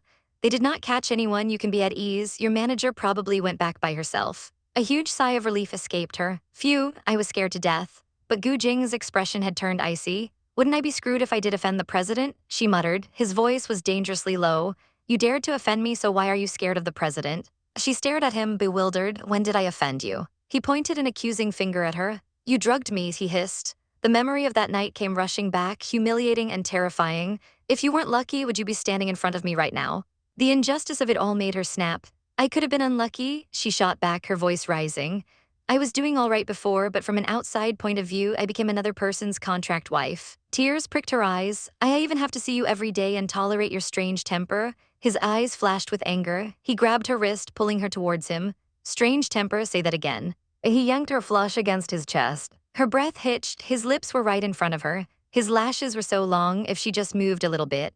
Thump, thump, thump, her heart was a wild drum against her ribs. What am I thinking? Calm down. The heat radiating from his body was overwhelming. We're too close, it's hot, she cried, pushing him away with all her might. He stumbled back with a soft tusk. As he regained his balance, he growled her name, a note of pure frustration in his voice. Damn it, Lin Che. She didn't wait to hear more. She bolted, slamming her bedroom door shut and locking it behind her. Her legs gave out and she slid down to the floor, her whole body trembling. A sharp knock echoed through the wood. Lin Che, this is my room. His voice was cold and hard. You can sleep in the other room, open the door. I'm not opening the door, she yelled back, her voice muffled by the wood. I just offended you. How do I know whether or not you're planning to seek revenge? He sounded even angrier now. You are just making me angrier right now. I offended you already anyway, she retorted stubbornly. It doesn't matter if you become angrier. A terrifying silence followed. Then his voice came, laced with chilling menace. Lin Che, I'll stop your show from going on air and get the company to shut you out. Her eyes widened in pure terror. What? Gu Jingze, you can't be that shameless, she cried. She heard a dry chuckle from the other side. I've done stuff even more shameless than that before. After all, I'm a capitalist. He was threatening her career, her dream. Hesitantly, she reached for the lock. The door clicked open. He stood there, a triumphant smirk on his face. You are shameless, she whispered, defeated. He leaned in close, his breath warm against her ear. Tilde, thanks for the compliment. In the days that followed, a tense, awkward silence filled the mansion. She tried to keep her distance, but he seemed to be everywhere. One evening, he cornered her in the hallway. Lin Che, he began, his voice low, why do I feel that you have been acting weird recently? She jumped, shocked by his sudden appearance. Have you been avoiding me? I haven't been avoiding you, she stammered, refusing to meet his intense gaze. No, you're mistaken. I'm really not avoiding you. Let me go. He didn't release her. What's wrong with you, Lin Che? He pressed. She finally looked up, her expression pained. There's nothing wrong, she insisted, her voice weak. It's just that I've been too busy recently. Nothing. He took a step closer, his presence overwhelming. Lin Che, avoiding me like this. His voice softened, turning dangerously gentle. Don't tell me you have some guy you like. A blush crept up her neck. It's not that I have a guy I like, she said quickly, a little too quickly. Then a spark of defiance lit her eyes. But I may really need a boyfriend. I will have a boyfriend sooner or later. She tossed her head back, a challenge in her eyes. If not restraining myself at this age, won't I have wasted a large part of my youth? That was it, something inside him snapped. In a swift, shocking move, he stomped on her slipper, trapping her in place. Her gasp was cut short as his eyes, blazing with an emotion she couldn't name, locked with hers. He grabbed her arms, and before she could even process what was happening, his lips crashed down on hers. The world exploded into a dizzying array of sparks and roses. Her mind went completely blank. All she could feel was the warmth of his mouth, the insistent pressure, the wild thumping of her own heart as the kiss deepened. His arm snaking around her waist, pulling her impossibly closer. He finally broke the kiss, leaving her breathless and dazed. His golden eyes were dark with desire, a smoldering fire that made her tremble. In one fluid motion, he scooped her up into his arms and carried her to the bed, laying her down gently before hovering over her, his gaze possessive and intense. Just as the world began to spin away, a shrill ringing cut through the charged silence. His phone, lying on the bedside table, was ringing insistently, shattering the moment into a million pieces. The shrill ring of a phone cuts through the quiet room. Gu Jing's amber eyes narrow as he sees the name on the screen, Horrifying. He answers, his voice a low murmur as he listens. What happened? He asks, his back to the empty room, a frown creasing his brow. Why did you quarrel with your family? A pause, his voice softened slightly, a promise laced with distance. Okay, I will meet you after I settle down. But as he speaks these words of comfort to another woman, his wife is just a room away, lost in a memory that feels both scorching hot and achingly sweet. Her mind replays the moment, the shocking press of his lips against hers. Why, her heart screams. Why did he kiss me? He has missed Horrifying already. A deep blush creeps up her neck, her cheeks burning with a confusing mix of anger and something else, something dangerously close to hope. He says he doesn't love me, she thinks, her thoughts a tangled mess. Maybe a kiss is only a small matter to him. It meant nothing, it had to mean nothing. but her traitorous heart whispers, why do I feel like I'm crushing on him? The thought is terrifying. The soft click of the door opening shatters her reverie. It's him, he's here. Suddenly the room feels too small, the air too thick to breathe. Her eyes lock with his, and in that single instant, everything collides. The kiss, his phone call, the name Whirlwind echoing in her ears. A raw, instinctual panic takes over. Before she can even think, she shoves him with all her might. Don't enter the room, you are a jerk. She yells, her voice trembling. He stumbles back, utterly bewildered by her sudden attack. His face is a mask of confusion. Lin Che, what are you doing? But she can't stop. The words tumble out, fueled by hurt and jealousy she can't admit even to herself. Get out, rascal. He looks down at her, a flicker of annoyance in his eyes. You are my wife, he states, his voice flat and cold. It's perfectly legal for me to be here. Then his expression darkens as he makes a completely wrong assumption. Your decision to get a boyfriend during our marriage is inappropriate behavior, he declares, his tone laced with disapproval. I am not allowing it. She just stares, dumbfounded. What does he mean? Her brain short circuits. There are too many emotions, too many questions, so she does the only thing she can. She shoves him out and slams the door shut with a loud pong. He's left standing in the hallway, the sound of the lock clicking into place echoing his own confusion. I was blocked outside the room by my wife, he murmurs to the empty space. Inside, Lin Che's strength gives out. She slides down the door, letting out a long, shaky sigh. Her face is flushed, her heart hammering. Am I having hormonal issues? She whispers to herself, pressing a hand to her hot cheek. Is that why I feel like I miss men so much? The next day, she walks into the office feeling like a ghost. Sister Yu approaches, her expression concerned. What happened to you last night? Why did you disappear halfway through? Lin Che forces a smile, lying through her teeth. I was drunk. Sister Yu's eyes drift to the high-necked blouse Lin Che is wearing despite the warm weather. Are you wearing a high-necked blouse? Don't you feel hot? Lin Che quickly covers her neck, her mind flashing back to the marks he left. I have a sore throat, she mumbles. Sister Yu sighs, noticing the dark circles under her eyes. You look so tired, she says, but decides to drop it.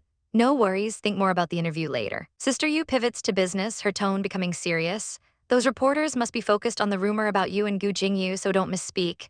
Lin Che nods numbly, then Sister Yu's face lights up. Right, do you know Pop Candy? A commercial shoot for a brand that big? Their advertisements get high exposure on TV, Sister Yu explains, her voice filled with excitement. It will help boost your recognition to the public. Lin Che's eyes go wide. Is this real? Oh, am I dreaming? Somebody wants me in their commercial. Sister Yu pats her shoulder. Did you know that you're a well-known artist now? Don't keep thinking that you're still a nameless actress. I haven't gotten accustomed to the idea yet. Lin Che looks out the vast office window at the city sprawling below. It all happened so fast, she whispers. I was nothing just a few months ago. Sister Yu's expression is stern but kind. This is the entertainment circle. Fame comes quick, but it all depends on whether you can grab the opportunities that come or not. Be careful, this is the critical period, she warns. If something were to happen, the company will not waste a dime on you since you haven't gained popularity yet. The pressure is immense. After the publicity event, we will have a meeting with the advertising company. Stand by for tomorrow, Sister Yu instructs. As they talk, the whispers start. Mila, it's her. Lin Che turns to see a glamorous woman with sharp eyes and red-tipped hair glaring at her. Send Mila. Mila struts towards them, her heels clicking ominously on the polished floor. Then with deliberate malice, she steps hard on Lin Che's foot. Bitch, she hisses through clenched teeth. I did nothing, Lin Che stammers, pulling her foot back. Mila just sneers. Oh, still pretending you're innocent. Sister Yu immediately steps between them, her voice firm. Mila, there's no gossip in this circle, it all depends on abilities. This is the customer's decision. Enraged, Mila raises her hand, ready to strike. Sister Yu quickly pulls Lin Che back, explaining in a hushed tone. She got the commercial shoot, but the company changed their mind during the last minute. It is yours this time. Sister Yu gently takes Lin Che's hand, her gaze softening as she looks at the fuming actress. Don't be harsh, she is still upset. Miles away in a luxurious beachview villa, a different drama unfolds. Mo Huiling stands on a balcony, the sea breeze whipping through her long hair. Gu Jingze stands beside her, his expression unreadable. Why did you quarrel with your family? He asks again, her eyes fill with tears. They tried to introduce me to some men when they know that you're married, she says, her voice breaking. He looks out at the horizon. Huiling, I told you before I wouldn't blame you if you find another. But she turns to him, her face a portrait of devotion. I won't get a boyfriend, she vows. I will be waiting for you. She clutches her chest dramatically. Jingze, it will be too painful marrying someone you don't love. I can't bring myself to such torment. His jaw tightens, a deep frown marring his perfect features. His voice is cold, impatient. Does Lin Che share your sentiment? The question hangs in the air, sharp and unexpected. A flicker of triumph crosses Huiling's face. Oh, he is angry, she thinks, a smug little giggle bubbling in her chest. Gu Jingze has strong possessive instincts. He still cares about me. She presses her advantage, her voice turning pathetic. Jing's, my family members have been forcing me and I don't dare go back home anymore. My bank card was taken. She looks up at him through her lashes. You may stay here if you're willing, then will you stay with me as well? He looks away, conflicted. Huiling, it is not suitable since I am married, he says, the words feeling hollow even to him. But I will be so afraid to be here on my own, she pleads. He tries to be practical. I've hired 5 maids for you. Her eyes narrow, her voice dripping with accusation. It doesn't matter how many there are, they aren't you. I don't want to stay here alone, I feel unsafe. Or are you still thinking of staying with your beautiful wife at home? She challenges. Is that why you're refusing to stay with me? The phrase beautiful wife seems to hang in the air, catching him off guard. Huiling sees her opening and drives the knife deeper. Jing's, do you see that woman is giggling and flirting on TV? For a moment, he seems to drift away, lost in a thought he can't quite grasp. He shakes his head, clearing his throat. I have to leave first since I still have some things to settle at the office, he says, turning to go. Hold on, she cries, her desperation making her reckless. She lunges forward and grabs his arm. A jolt goes through him. He flinches away as if burned, his face twisting in pain and revulsion. Realization dawns on Huiling's face and she immediately lets go, her hand recoiling. Her voice is filled with sorrow. I've been in love with you for so many years. I don't put on makeup. I took the medication for you. She looks down, ashamed. I am sorry, Jing's. I am too furious. I will call Dr. Chen immediately. As she turns away, Gu Jingze stares at his own arm, then at her back. A strange thought surfaces, clear and undeniable. Nothing happens when I touch Lin Che. He looks down to see an angry red rash already forming where Huiling had touched him. My body is getting weird, he thinks, a flicker of fear in his eyes. Will it recover? He sighs, the anger draining out of him, replaced by a familiar sense of guilt and obligation. Huiling, I know that you are upset, he says softly. I betrayed you the day I got married, so I will accept everything that you've done. Her eyes shine with unshed tears. I will not leave you, I can wait for the divorce. They stand there locked in a silent battle of wills. Finally, he concedes. Okay, I will come to visit you again. Sure, remember to ask Dr. Chen to check the condition of your arm. Back at the mansion, the grand dining room feels cold and empty. A maid approaches Lin Che timidly. Mistress, he will not be coming back tonight. Lin Che just nods, staring down at her untouched food. Got it. She listlessly stirs her soup, poking at a piece of melon with her fork. That awful Gu Jingze, she mutters under her breath. He is still a playboy even in marriage. She pokes the melon too hard and it goes flying off her plate. Her thoughts, like the runaway food, spiral out of control. Mo Huiling is still his lover. The memory of the kiss returns, tainted and bitter. Why did he kiss me? Awful, a single, painful realization hits her with the force of a physical blow. Who says that the one who hasn't been loved is the third party? She pushes the thought away, trying to build a wall around her heart. There is no betrayal in marriage, she tells herself fiercely. He must be dating Miss Mo Huiling now. I don't want to be the loser. She retreats to her room, slathering a thick white mask on her face as if it could hide her feelings. I want to find a young boy, she declares to her reflection. Rascal. She tries to distract herself with yoga, the TV droning on about Gu Jingze's soaring popularity. But her frustration only grows until she's scratching at her scalp in irritation. Finally, she crawls into the enormous bed. It's better that he doesn't come back, she mumbles into her pillow, then I get the whole bed to myself. But sleep offers no escape. The clock on the nightstand ticks relentlessly on, marking the slow passage of a lonely night, and in her dreams he is there. The world is soft and hazy, filled with floating cherry blossoms as he leans in close, his eyes full of a tenderness she's never seen in real life, and kisses her. She wakes with a gasp, her own lips tingling. Her face is on fire, that awful Gu Jingze, evil Gu Jingze. She cries, diving under the safety of her blanket. She peeks out, her cheeks still burning. Why do I get so flustered whenever I think about him? She falls back onto the pillows, staring up at the ceiling. I pretended nothing happened between us, but I'm always thinking about Gu Jingze. A wave of shame washes over her. I've been too terrible. The next day, she stands outside the meeting room, dressed in an elegant white dress, feeling a knot of anxiety tighten in her stomach. Sister Yu still isn't here. I don't dare to enter the room alone, she thinks, pulling out her phone to dial. Hello, Sister Yu's voice is strained. I am still stuck in the traffic, you can go in first. Suddenly, there's a loud bang and a screech of tires on the other end of the line. Dumb, Sister Yu shouts, and then, nothing, the call goes dead. Lin Che stares at her phone in horror. She has no choice now, she has to go in alone. But she doesn't know that a trap has been laid. Across town, Senmila smirks a text on her phone, a message from Lin Lai confirming Lin Che's location. Tonight, Mila whispers with a cruel giggle, I will make sure she will not survive. Taking a deep breath, Lin Che approaches room 302 and knocks gently. Hi, nice to meet you, I am Lin Che, Boss Chen, Boss Yu. The door creaks open, revealing a dark, smoke-filled room. Her eyes struggle to adjust, and when they do, they widen in absolute shock. This isn't a meeting room. On a filthy couch sits a man with wild hair and sunken eyes.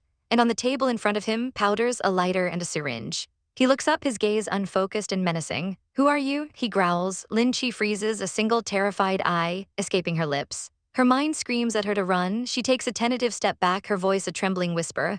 "I think I entered the wrong place." But it's too late. The door she just entered bursts open again. "Don't move," a voice roars. Uniformed officers swarm the room. One grabs her arm in a vice-like grip while others tackle the man on the couch. "Put down the drug in your hands. Lean against the walls, stand up." An officer barks at her, her head is spinning. Drug. The vests on their backs read narcotics police. "This is a nightmare. Hold on," she pleads, her voice cracking. "I am not related to them." The officer holding her just shoves her forward. "Shut up." He glares down at her, his face a mask of suspicion.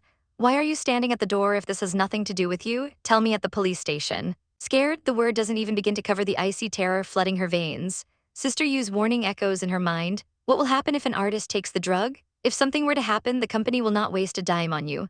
A cold, metallic click sounds next to her ear as handcuffs are snapped onto her wrists. Her career, her life, it's all over. She's roughly escorted out of the building and pushed into the back of a police car, the sirens starting to wail around her. At that very moment, Gu Jingze sits in his pristine office, the picture of calm control. He's on the phone with Whirlwind again. "Jingze, will you come over here tonight?" she asks, her voice needy. "Whirlwind, I am still busy," he replies coolly. "You can go shopping if you're bored. I'll give you my cards, or you can go for a vacation. You can take the plane there or take the Gu family's flight," he adds, as if offering the world would solve everything. But her voice trembles with unshed tears. I don't want any of that. Jingze, are you bored with me? Am I bothering you? Is that why you're planning to send me away?" He sighs, pinching the bridge of his nose. "No, you are thinking too much." Just then, a sharp knock sounds at his office door. "Come in." "Whirlwind, I have a business trip in these few days. I will call you back later," he says, quickly ending the call. His assistant enters. "Sir, please sign here. The flight is ready at the private airport." As Jing signs the documents, his assistant adds, "You will depart within half an hour approximately. Are you going to the airport now?" Jing's nods, but his expression is strangely unhappy. The assistant hesitates. "Sir, shall we inform mistress?" Gu Jing's eyes flash with a hint of irritation. A bitter thought crosses his mind. She hasn't called me in a few days. "There is no need," he says, his voice clipped and cold. She really is a responsible contract wife. While he flies off to a business trip, unaware of the disaster unfolding, Lin Che sits in a cold, sterile investigation room. "In here you're not an artist anymore," the officer sneers from across the table. "You are a convict. Don't try pulling any tricks with me, it's useless." Her head hangs low, her voice barely a whisper. "I really don't have any idea about the incident that happened there. The drug trade has got nothing to do with me." The officer slams his hand on the table, making her jump. "Do you think that I will trust you?" Desperate, she looks up, her eyes pleading. "Can I call my manager?" "No," the word is a steel door slamming in her face. "Can I call my family?" The officer leans in, his face inches from hers. "No, unless you tell me everything." Her eyes widen in horror and disbelief. "How can you say that?" Her last shred of hope dies. She is utterly, completely alone. The cold, sterile hallway of the police station holding area felt like a tomb. This was where dreams came to die, and inside, Lin Che was the latest sacrifice. The officers outside peered through the bars, their whispers like the hissing of snakes. They'd never seen her before. She was just some new artiste who got too greedy. A nobody, really. How could someone like her ruin herself so spectacularly without any backing? The thought was almost laughable to them. The heavy iron bolt slammed shut with a deafening clatter. Sealing her fate, another officer scoffed, calling her a special case because she was an artist, but his tone dripped with disdain. What kind of disturbance could a little thing like her possibly make? In here, she wasn't a star. She was just another criminal, and she would listen to them. The weight of it all finally crashed down on her. Despair, thick and suffocating, filled her lungs. 3 days, it had been 3 agonizing days. A lifetime, her mind screamed in terror. Asterisk, I can't be locked up here for my entire life, right? Asterisk, the sound of an officer's sigh and his retreating footsteps was the sound of her hope draining away. The cell was a nightmare. The air was heavy with the smell of damp and filth, clinging to her clothes, her hair, her very soul. She huddled on the edge of the cot, wrapping her arms around herself, but there was no warmth to be found. The metal bed frame, the concrete walls, everything was ice cold, leaching the life right out of her. Her eyes, wide and frantic, stared at nothing. She couldn't get through to her sister Yu on the phone. There was no one else, no one to call. A bitter, defiant thought burned through the fear. Asterisk, I won't contact the Lin family, not even if I die in this disgusting place. Asterisk, her mind then drifted to him. Gu Jingze. Why wasn't he coming to rescue her? A wave of shame washed over her. He must think she participated in drug trafficking. He must be so utterly disappointed. A bitter laugh almost escaped her lips. Asterisk, I would rather not have such a husband like you. Asterisk, but the fear was a living thing coiling in her gut. What if he found out about this? The agreement, their fragile contract of a marriage, would be shattered. He would be free to get back together with his precious MS. While she would age and rot and die in this cage. Miserable, the word echoed in the hollows of her heart. This had to be it. The heavens must be punishing her. Punishing her for daring to have extravagant hopes, for wanting something that never ever belonged to her. A choked sob escaped her lips, and a single tear traced a path down her cheek, but she immediately scrubbed it away, her own voice a harsh whisper in her mind. Asterisk Lin Che, you can't cry. Stop it. No one will pity you. What's the use of crying? Asterisk she had to be stronger. She had to believe in herself. Asterisk you haven't done anything wrong. Everything will be fine. Asterisk meanwhile, miles away, a plane touched down in H country. Gu Jingze stood as his assistant informed him of their arrival. His phone vibrated, and the name on the screen made his expression cool. It was Mo Huiling, her voice sickeningly sweet, cooing that she was going to give him a surprise.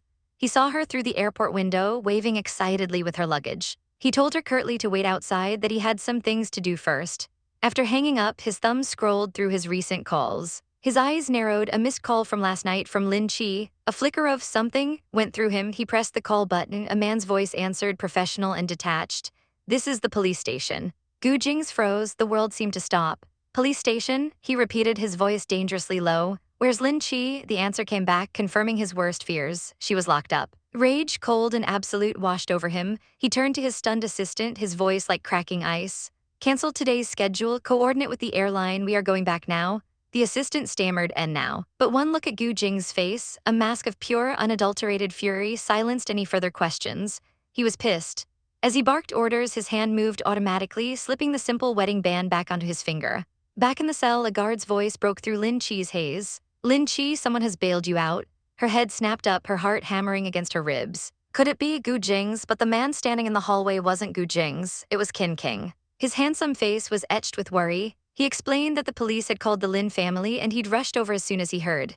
A wave of gratitude, small and fragile, washed over her. He offered to take her home. But she shook her head, the motion making her dizzy. The hotel would be a media circus, a feeding frenzy. His house was the only safe place. Her career, which had just barely begun, flashed before her eyes. Was it already over? She could only nod numbly. As they stepped out of the police station, a figure lunged from the crowd. A sharp, stinging asterisk smack asterisk echoed in the air as Lin Lai's hand connected with her cheek.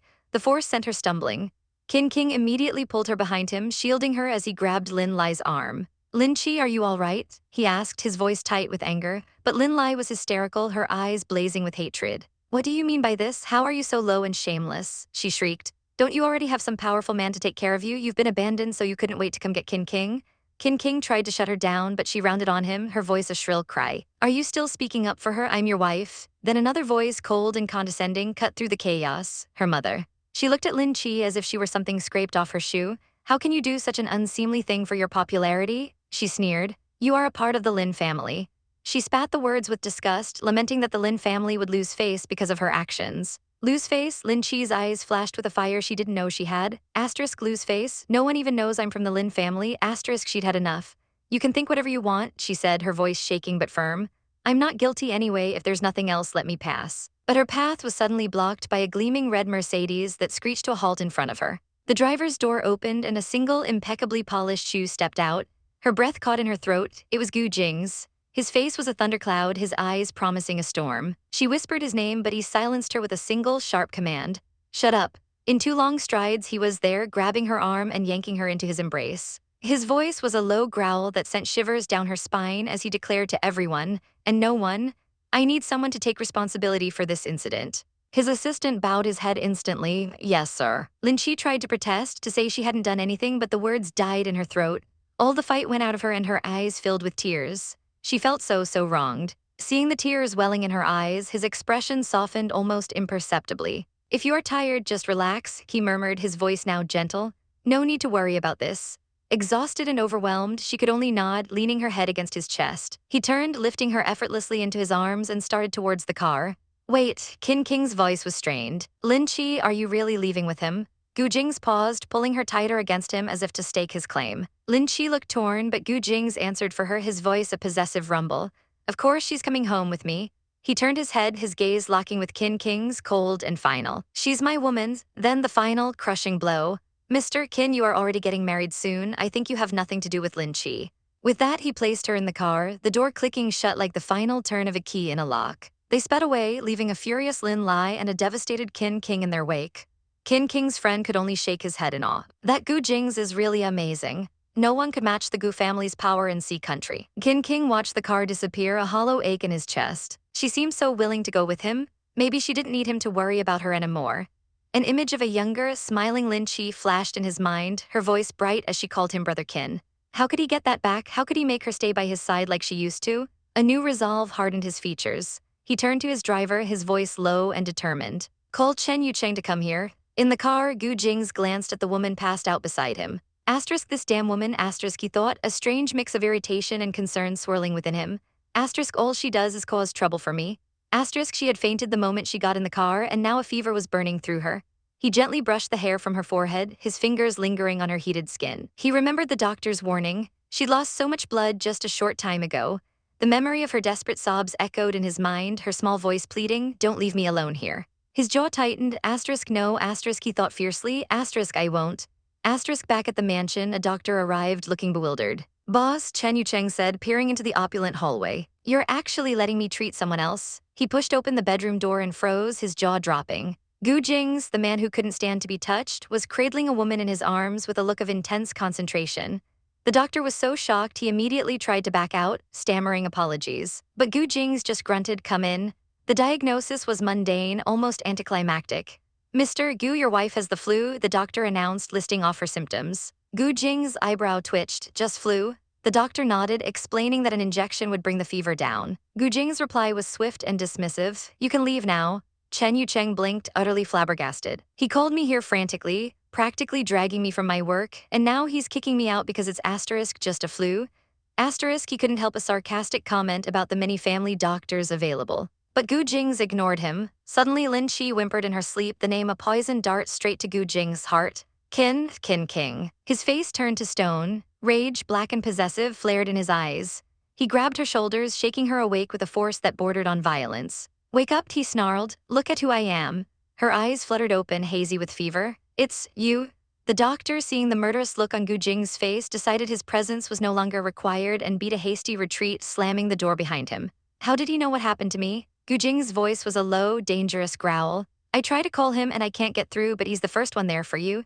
He leaned closer, his face inches from hers. "What, are you annoyed because I'm not the king you yearn for?" She struggled against his grip, crying, "Let me go," but he just pushed her down onto the bed. Her eyes widened as he loomed over her. "Are you disgusted by my touch?" he demanded. "You even pushed me away." A flush of shame crept up her neck. His voice dropped to a venomous whisper. "He is already someone's fiancé, you should give up on him." She writhed under him, trying to push him off. Gu Jingze let go. His response was to lean down and lick the sensitive skin of her neck. She cried out, calling him a brute, a jerk, as she struggled.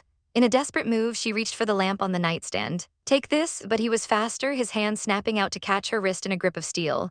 "Lin Che," he said, his voice terrifyingly calm.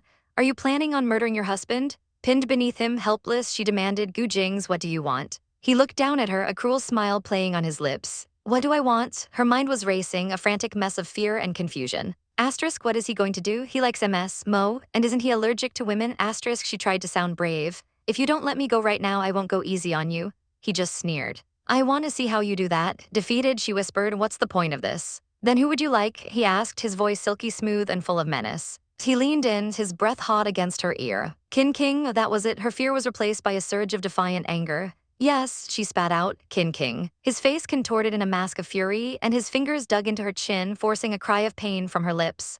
"Gu Jingze, you are such a bully," she sobbed. He leaned in closer, his voice a low threat. "Bully? I think you don't know what a bully is."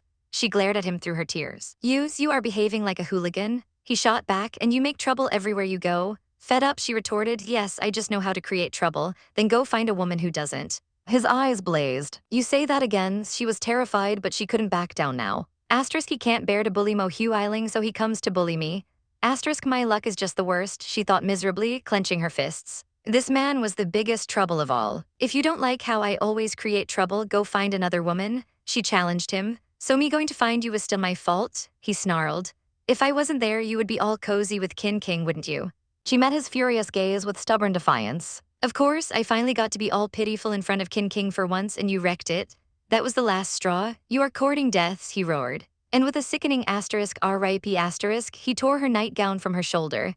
He crashed his lips onto hers, a brutal, punishing kiss. She bit down hard on his lip, tasting blood. But he didn't stop, pressing her deeper into the mattress. The force of it made her cough and choke. Tears streamed down her face as she sobbed, "Despot, tyrant, Gu Jingze, I really wish I never met you." Her words seemed to finally break through his rage. He froze, pulling back to look at her. Her face was a mess of tears, her eyes filled with a raw, genuine pain that stunned him. "What did I even do for you to treat me like this?" she whispered, her voice breaking. She looked so small and broken, her torn gown a testament to his fury. As she coughed weakly, he found himself completely at a loss. The anger drained out of him, replaced by a wave of unfamiliar concern.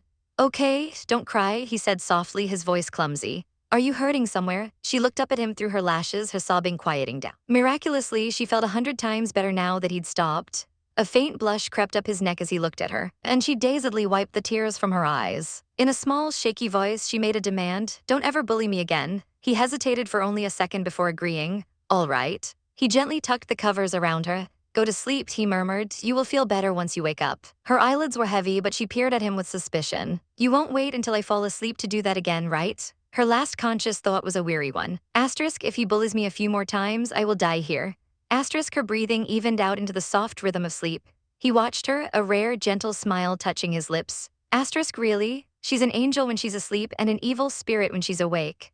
Asterisk, he lay down beside her, pulling her carefully into his arms, and for the first time in a long time, the house was peaceful. Memories swirled around her like stardust, ethereal and bright. In this dreamscape, he was everything, a distant, beautiful star she could never hope to touch. But then his voice, a low and possessive rumble, echoed in her mind. His eyes, intense and burning, locked onto hers as he warned her that she could rely only on him. She must not look at other men. The memory shifted, melting into warmth and passion. His arms were around her, pulling her close as his lips met hers in a searing kiss, his voice a broken whisper against her skin, murmuring those three impossible words. "Lin Che, I love you."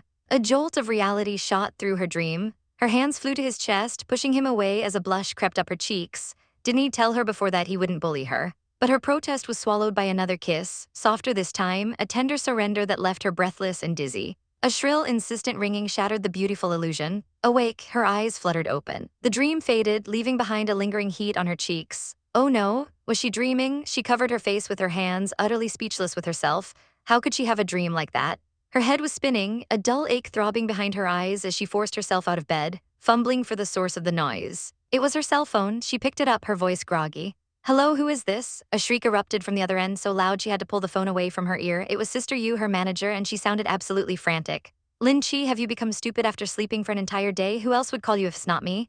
Lin Che blinked, confused. "Sister Yu." Her manager's voice was tight with panic. "What happened to you? I read in the news that you've become involved in drugs." Drugs? What was she talking about? Lin Che's heart pounded. "I am being framed," she insisted, her voice rising. "Sister Yu, where are you going? I'm losing your connection." The line crackled. "Why are we being inundated with such bad luck?" Sister Yu lamented. "First the accident. Oh, are you okay? An accident? Right, she'd forgotten.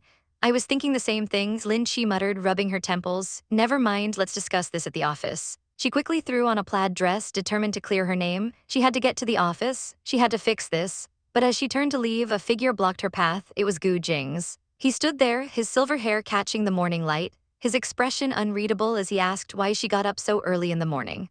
"I need to go to the office," she stated, trying to sound firm. "I have something I need to settle at work." She tried to walk past him, but his hand shot out, grabbing hers. "Don't go," he said, his voice low and commanding. Her breath caught. Why? Her heart fluttered nervously. Was he worried she would get into trouble again? "Why do you need to go out?" he demanded, his grip tightening just enough to be possessive. "Stay at home today." Stay home? How could she? "No way," she argued, pulling her hand free. "My career will end if I don't settle this." His eyes narrowed, a cold glint in them. "Be Mrs. Gu," he said flatly. "That'll be your career for life." The words were like a slap. Her own career was just a placeholder until their divorce. "I will be alone after the divorce," she retorted, her voice trembling slightly. "It's better for me that I have my own career. I have to go now." He stared at her, his gaze sweeping over her flushed face. She is so stubborn, he thought, noticing the lingering redness from her fever. His voice was laced with steel as he declared, "Lin Che, I won't allow you to leave." She took a deep breath, trying to reason with him. "I won't get you into trouble. I just want to settle the case," she pleaded softly. "So there's no need to worry about me." But he didn't move. With a sigh of frustration, she turned away, slipping on her heels. "I have to go now," she whispered, more to herself than to him. She didn't look back as she pulled the door shut behind her with a definitive asterisk pong asterisk. But as she walked away, the memories of last night, the memories from her dream, came rushing back. The feel of his lips on hers, his hands caressing her body. She shook her head violently, her cheeks burning. I should forget the feeling of looking forward to him, she scolded herself, trying to banish the thought. From the doorway, the housekeeper watched her go, a quiet instruction echoing behind her. Be careful, mistress. Gu Jingze remained standing in the living room, his face a mask of stone, his thoughts a mystery. The atmosphere at the office was grim. The headlines were plastered everywhere, accusing a rising superstar of drug involvement. It must be Mila's doing, Sister Yu fumed. She delivered the bad news like a series of punches. Your commercial shoot has been canceled and she's getting the contract of the company. We will try to let the public know that you are not in prison by showing your face at an appropriate location. Perhaps the police would say something, she hoped to laugh. Lin Che's stomach twisted. What should we do next? She asked, feeling helpless. Sister Yu sighed. Explain to the advertising company. Just then, a sickly sweet voice dripped with sarcasm from the doorway. Hey, Lin Che, I heard that you were in prison. How did you get out so quickly? It was Mila, looking smug. Lin Che's eyes flashed with anger. You're right, she snapped back. I can't get into jail that easily since fools like you are still on the outside. Mila's face twisted in a sneer. You, Lin Che, why are you so arrogant? As a newcomer, you should learn from your senior. It is called a trick. Suddenly, Sister Yu was between them, making playful cat paws and meowing. Meow, that's enough, she chirped, her eyes sharp. Only the ones who don't possess talent will play tricks. Her smile vanished as she looked Mila dead in the eye. Mila, I have been in this career for a long time, and I advise you to stop playing tricks. You'll only hurt yourself. Mila scoffed, flicking her hair over her shoulder. Stay there with the nameless actress, she sneered. Stop criticizing my actions. Her voice dropped to a venomous hiss. How dare you compete with me? Who do you think you are? As Mila stormed off, Sister Yu shook her head. Don't bother with her. I can't stand her arrogant attitude. She will get into trouble one day. But their own trouble was far from over. At the advertising agency, a manager was practically foaming at the mouth. Don't come here again, he roared, his arms crossed tightly.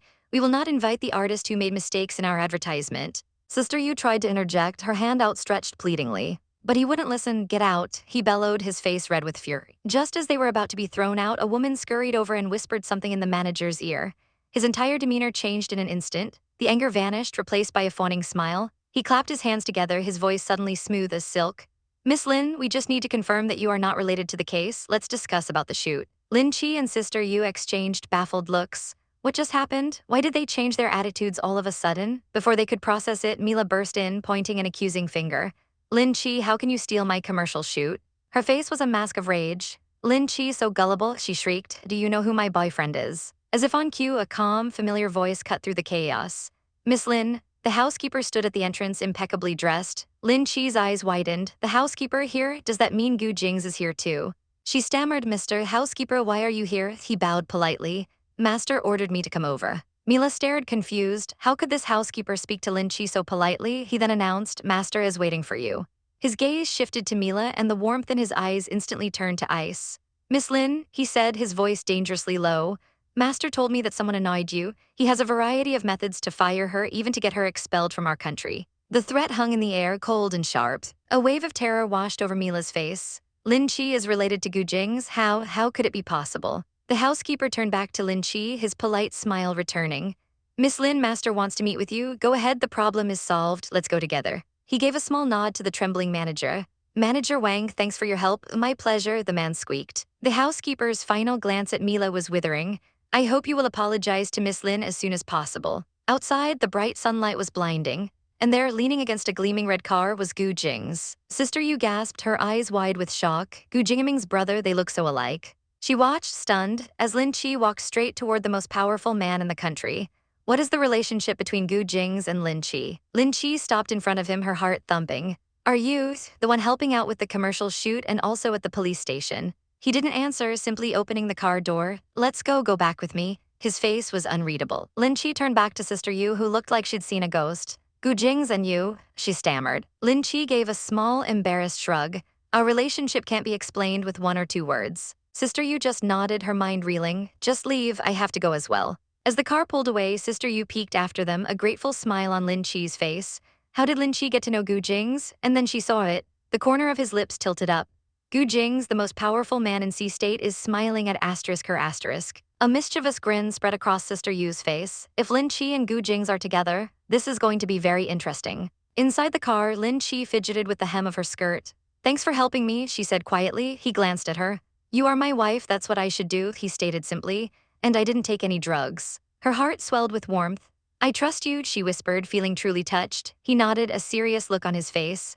Although you have bad manners, are rude, he began, ticking off her flaws on his fingers. And extremely lazy, I still trust you. Her jaw dropped.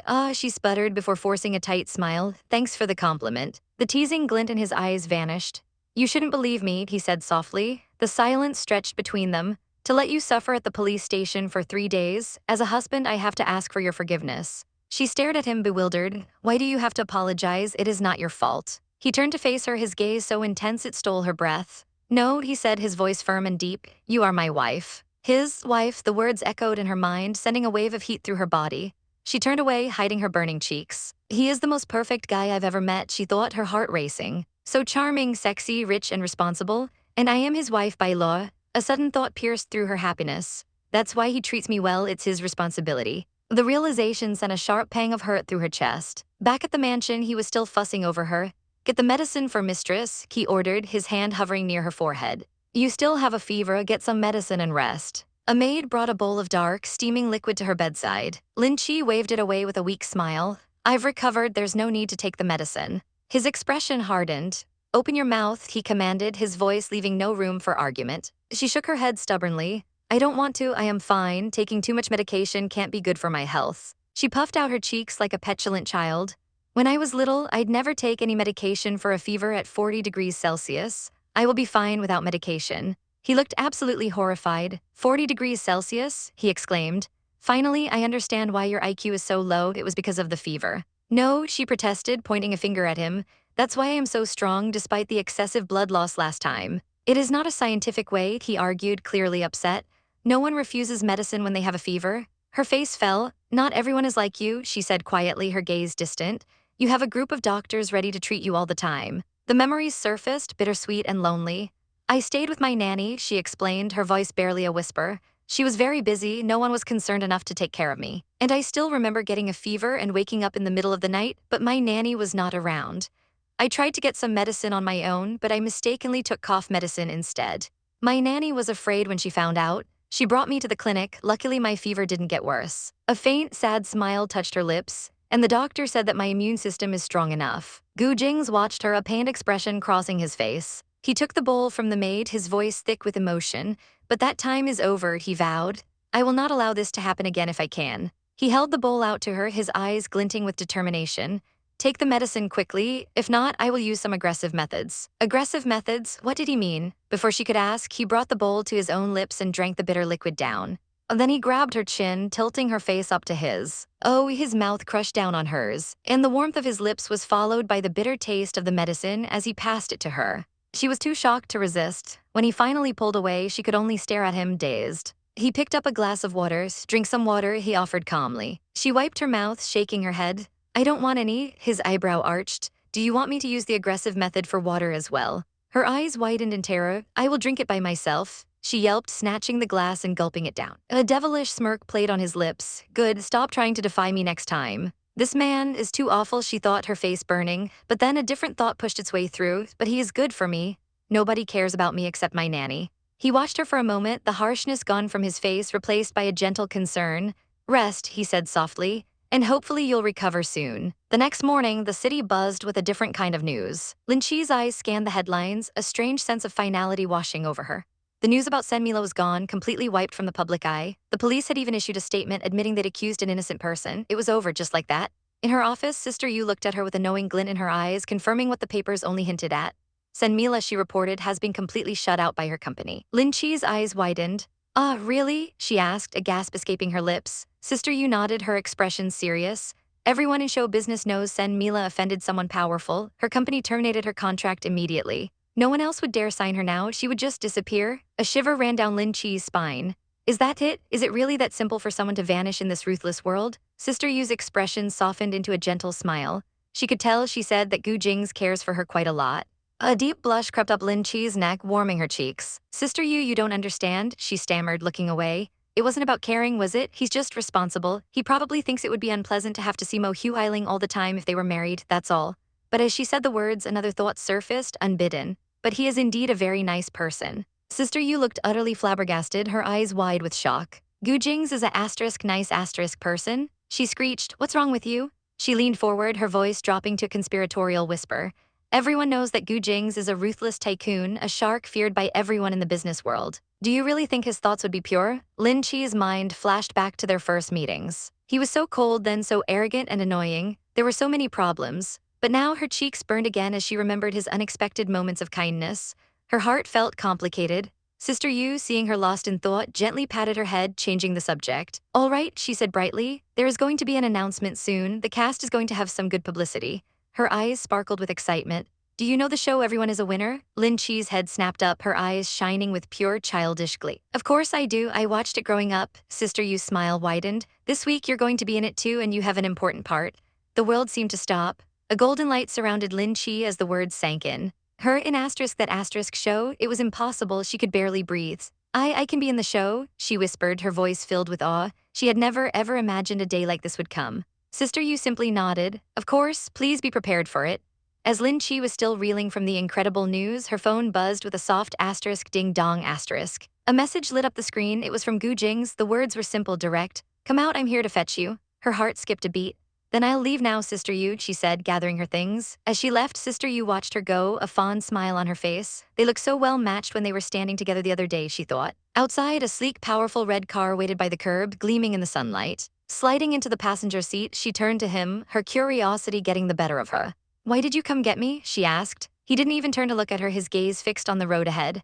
His voice was cool, level, as he spoke words that sent a jolt straight through her heart. Isn't it normal for a husband to fetch his wife? Her heart hammered against her ribs, a frantic BA thump that echoed in her ears. Could it be? Was he?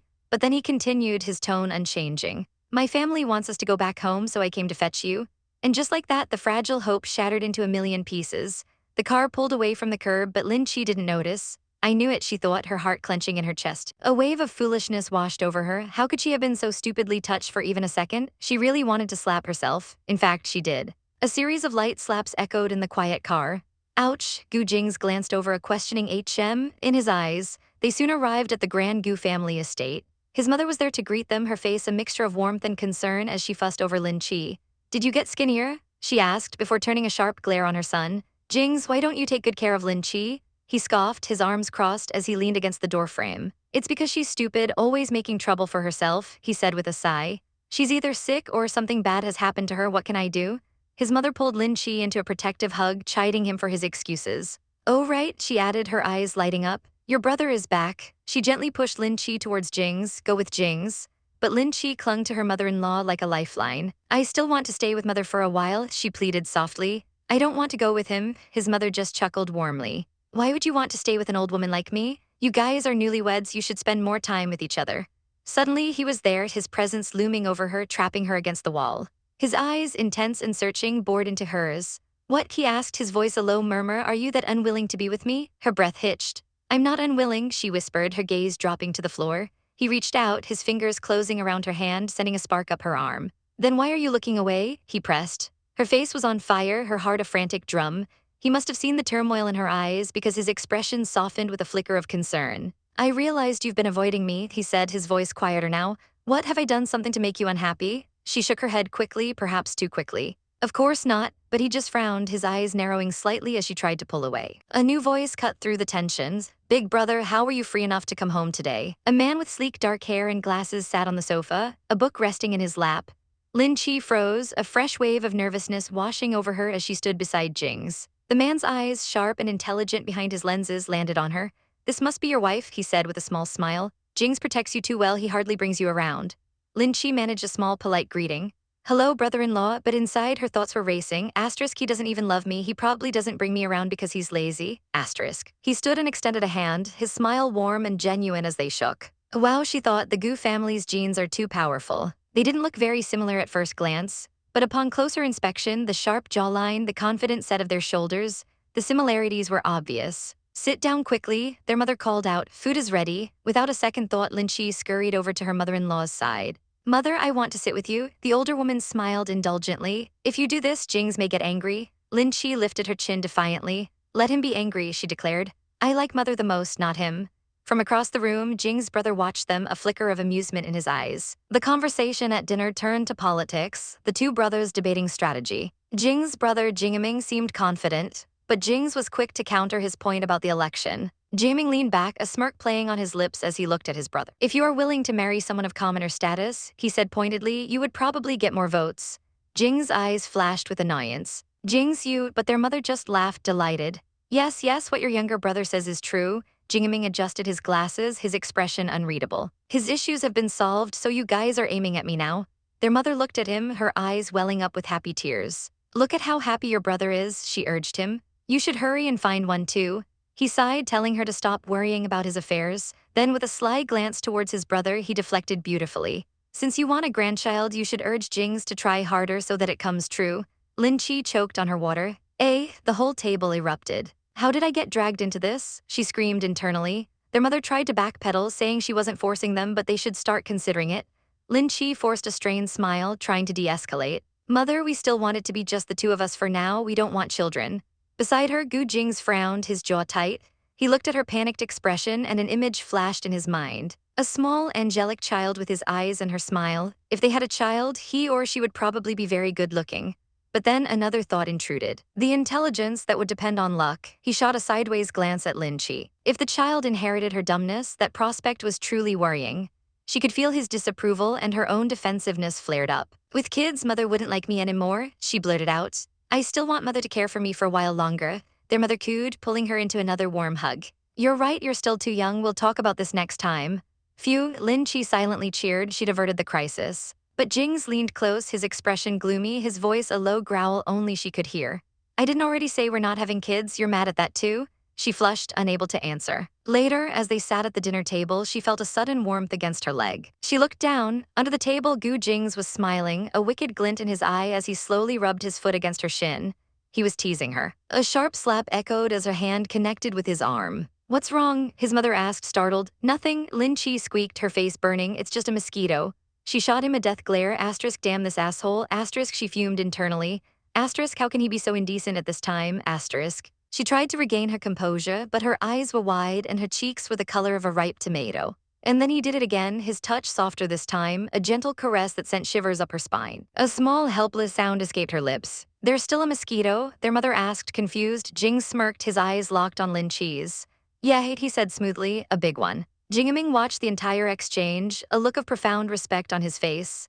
Gu Jingze, he thought, is practically a dressed-up animal. He's even more professional than me. Lin Che slumped in her chair, utterly defeated. I surrender. His family just saw two people deeply in love, a powerful lion and his shy little bunny, a perfect match. After dinner, a maid announced that the young master's room had been prepared. Lin Che's blood ran cold. We're staying over again. Their mother was already shooing Jingze along, telling him not to chat too long with his brother and bore his wife. Lin Che tried to protest, but Jingze grabbed her hand, pulling her towards the stairs. I'll take good care of my wife, he said smoothly, a bad feeling creeping up Lin Che's spine. As she scurried up the stairs, Jingming remarked, your wife isn't bad. Jing's reply was quiet, she's forced into this. His brother smiled knowingly. I don't think everything is forced. Don't tell me that you treating her well is also forced. Gu Jingze paused, a thoughtful look on his face. Since I married her, I should naturally treat her better, he conceded. She's only 23, this sort of marriage is a little unfair for her. Jingming's smile widened. That day you called me, he began, to ask if a person bumped into my security team. What's the person's name? Yu Minmin, Jingze replied. She's Lin Che's manager. He looked surprised she was connected to his brother. Jingming tapped on his phone. Let me research Yu Minmin. Make sure she didn't leave anything behind that day. When Gu Jingze finally entered their room, Lin Che was sitting bolt upright in the middle of the bed, her arms wrapped around a pillow like a shield. Gu Jingze, what were you doing just now? He just smirked, a teasing light in his eyes. What about just now? He purred, and she knew exactly what he meant. Her face exploded in a blush. You were touching me under the table, you indecent man. She hurled the pillow at him, but he caught it with effortless grace. It was to make our married life seem more real, he said, his voice smooth as silk as he closed the distance between them. Your act just now seemed really natural, he added, backing her onto the bed. She turned her head away, muttering, my acting is bad, it can't be compared to yours. He leaned over her, his hands on either side of her head, trapping her. Then do you mean, he whispered, his lips dangerously close to her ear, you showed your true self just now? His warm breath ghosted over her skin.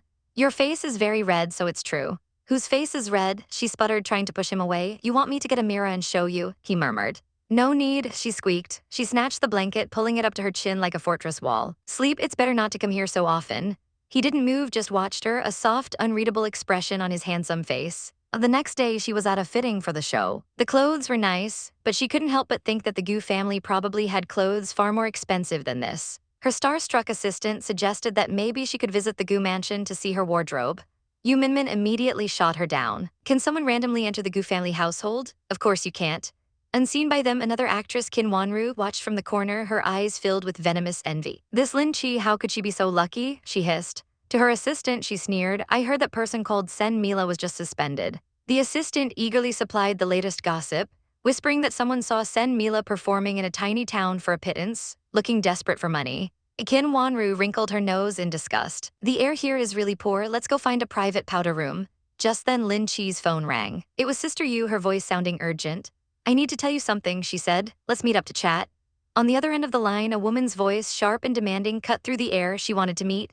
Yu Lai's heart sank, her fingers tightening around her phone as she insisted it was all just an accident. But the caller was relentless. Could they have a chat face to face? A sneer seemed to travel through the phone line as she asked if Yu Lai was worried about being recorded. What choice did she have? With a heavy sigh, Yu Lai relented. They could meet.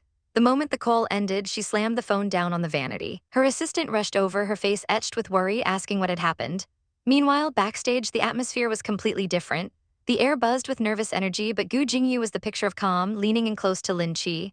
He sighed dramatically, his voice a low tease as he told her she was getting thinner. Why? He leaned in even closer, a playful smirk dancing on his lips. Was it because she wouldn't get to see him every day once the shoot was over? And because she'd miss him so much, she was looking absolutely miserable. Lin Che's face exploded in a blush. How could he possibly say that? She sputtered, utterly flustered by his teasing. He just chuckled, finding her reaction adorable as always. He straightened up, the playful glint in his eyes softening as he told her the program was about to start. He asked if she was ready. Ready? How could she be ready when her heart was hammering from his teasing? And where were her shoes? Panic flared in her eyes as she looked around the chaotic dressing room. Yu Lai, ever the professional, pointed to a bag she'd brought. Lin Che scurried over, rummaging inside until her fingers brushed against cool leather. There they were. She pulled out a pair of beautiful white platform heels, each adorned with a delicate mint green bow. She slipped them on, the high heels making her feel instantly more glamorous and powerful. A genuine smile spread across her face. I'm so excited, she thought, a thrill running through her. But as she turned to head for the stage, a figure blocked her path. A sharp shove sent her stumbling back. It was Lin Lai, her face a mask of contempt. Lin Lai's voice dripped with venom as she sneered at her, telling her not to get too excited. After all, she hissed, you can't stay beautiful forever. The threat hung in the air, cold and sharp. Lin Che just stared back, her excitement turning to ice in her veins. Backstage, the host was about to begin when Gu Jingze noticed Lin Che standing awkwardly off to the side, all alone. He frowned, this wasn't right. He said something to his manager and then walked over to her. Without a word, he gently guided her onto the stage, positioning her right beside him. The host looked surprised, but Jingyu simply explained that Lin Che was still a new actress, and as her senior, it was only right for him to lend her a hand. The host, ever the opportunist, turned his microphone towards Lin Che, a wide grin on his face. He asked what her feelings were now that the great Gu Jingze was watching out for her. Lin Che froze for a second, the eyes of the entire audience on her. What was she supposed to say? Her mind raced, and a mischievous thought popped into her head. She leaned into the microphone, her expression a perfect mix of panic and humor. She confessed she thought his fans would beat her up after the program. She then turned to the host with wide, innocent eyes and asked if the security team was good and if they could please send her back safely. The crowd erupted in laughter, and even the cameraman couldn't help but smile. This girl was a natural. The host announced it was time for the cue and a session, a game to test their tacit understanding of each other. Lin Che and Gu Jingze stood side by side, holding their answer cards, a perfect team. In the background, Lin Lai seethed, her eyes burning with jealousy. As they stood there, a strange sound echoed from Lin Che's feet. A faint creak, then another, louder this time. Her eyes widened in horror. Oh no, the shoes. Before she could even process what was happening, there was a sickening snap. The heel of her shoe broke clean off, sending her pitching forward with a cry of shock. Time seemed to slow down. The world was a blur of bright lights and gasping faces. Was she going to fall in front of everyone? But then a strong arm wrapped around her waist, pulling her back from the brink.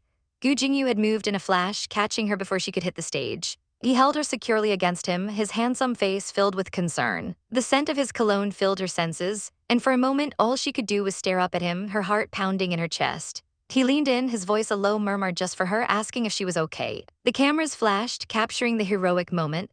From the sidelines, Lin Lai watched with a cruel, satisfied smirk. You deserved it, she thought, a triumphant sneer twisting her lips. The host quickly announced a break to change the shoes. Mortified, Lin Che could only stare down at her feet. Am I so fat? She thought, her cheeks burning with humiliation. The high heels couldn't even bear my weight anymore. The camera zoomed in on her face, capturing every flicker of her embarrassment. But then a flicker of defiance sparked in her eyes. Instead of limping off stage, she bent down and took off her remaining shoe. Everyone watched, confused. What was she doing? She held the perfectly good shoe in her hands, took a deep breath, and with a grunt of effort, snapped the heel off with her bare hands. A collective gasp rippled through the studio. Did she just do that by hand? She stood up now wearing a matching pair of makeshift flats, a determined look on her face. Done. She was not going to let this ruin her night. The host stared, dumbfounded, before bursting into laughter. He declared she was such a man.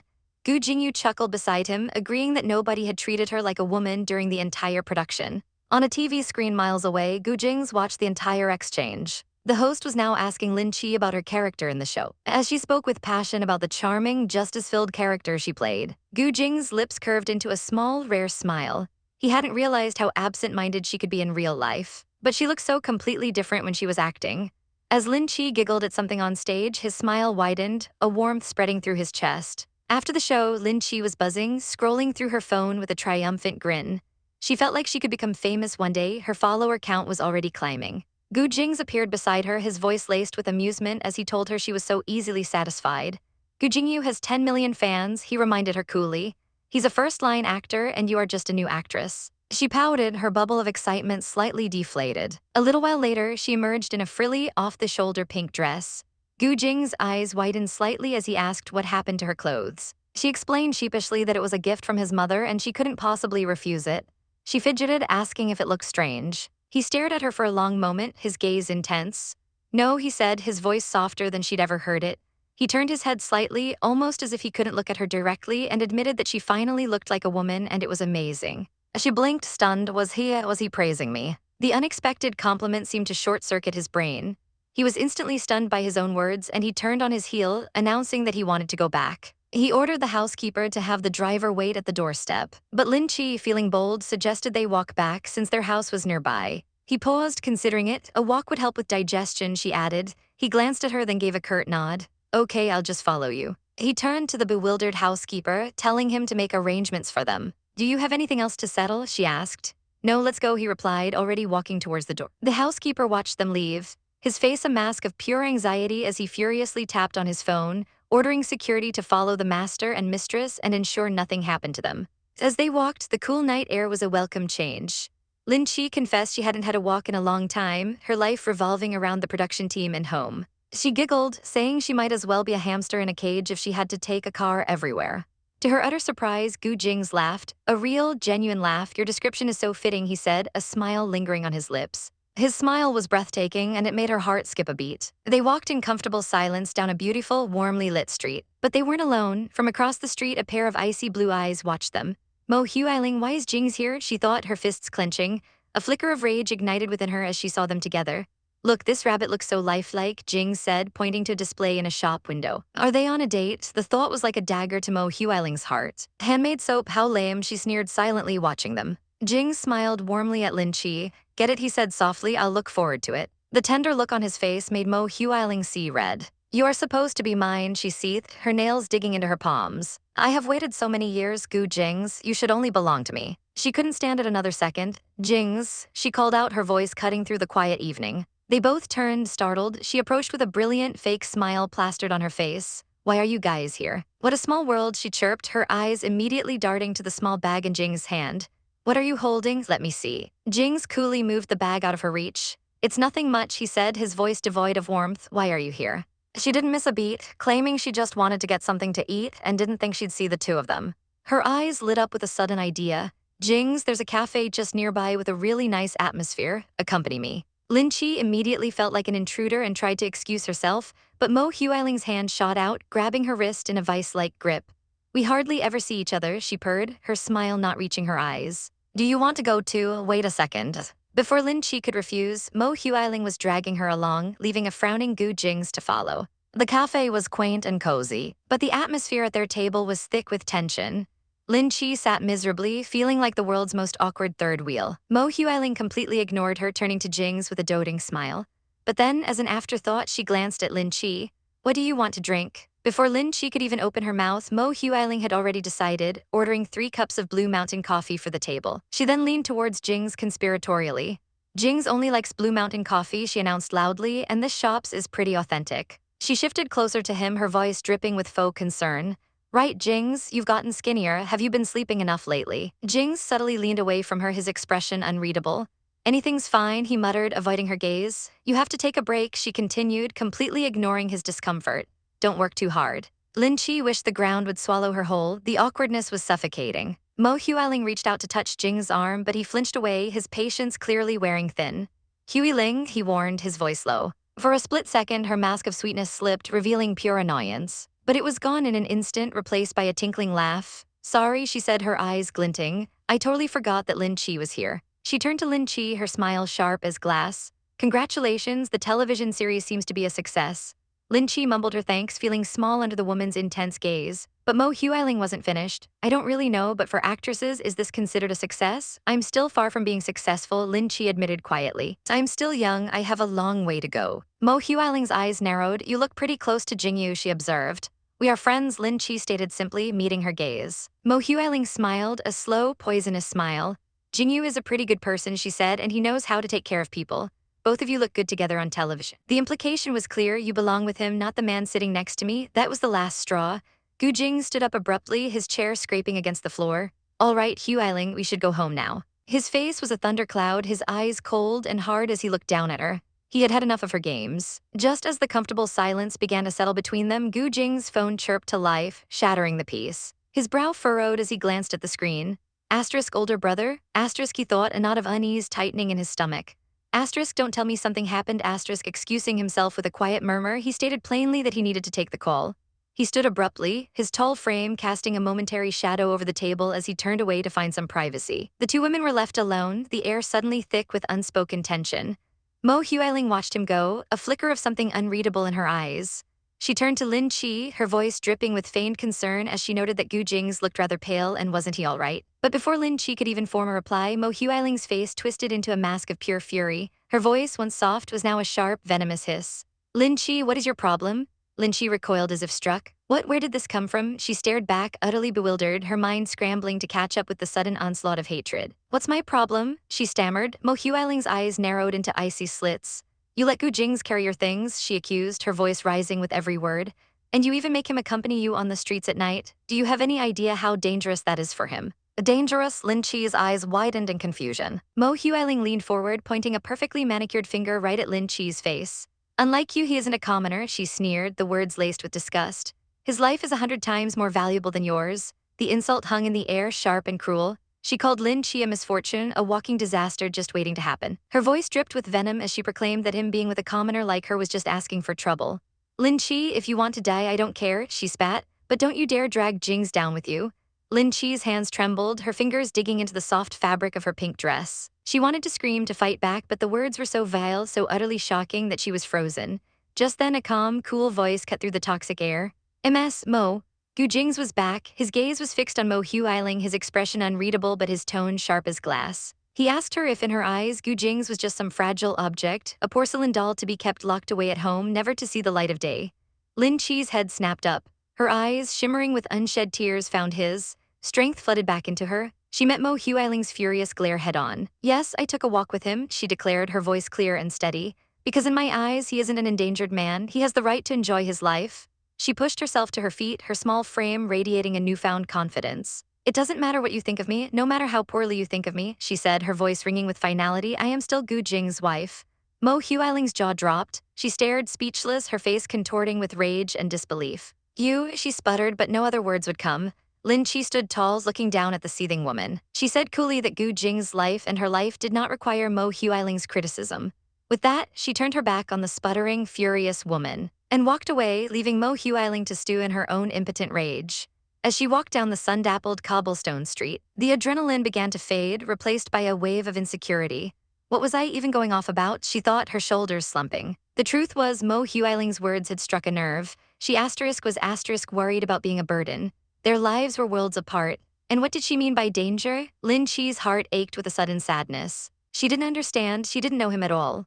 A painful image surfaced in her mind. Gu Jingze and Mo Huiling standing together, a perfect, polished pair. They were made for each other, from the same world, the same class. And me, she thought, a lump forming in her throat. I'm always the extra. Back at the cafe, Gu Jingze found Mo Huiling in tears. He asked what was wrong, his eyes scanning the empty seat where Lin Che had been. Where is she? Mo Huiling looked up, her face a mess of crocodile tears, and sobbed for him not to live with Lin Che anymore.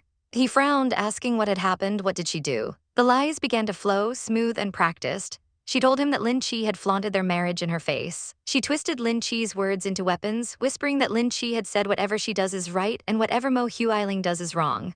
Then what am I? She cried, playing the victim with heartbreaking perfection. Jingze, am I the third party, but we are clearly together? His expression hardened. She really said that? He asked, his voice low and dangerous. Mo Huiling nodded, a single perfect tear rolling down her cheek. Yes, she whispered. She added that the moment he left, Lin Che immediately started saying those sorts of things. Gu Jingze sighed, running a hand through his silver hair. He told her she'd probably misunderstood.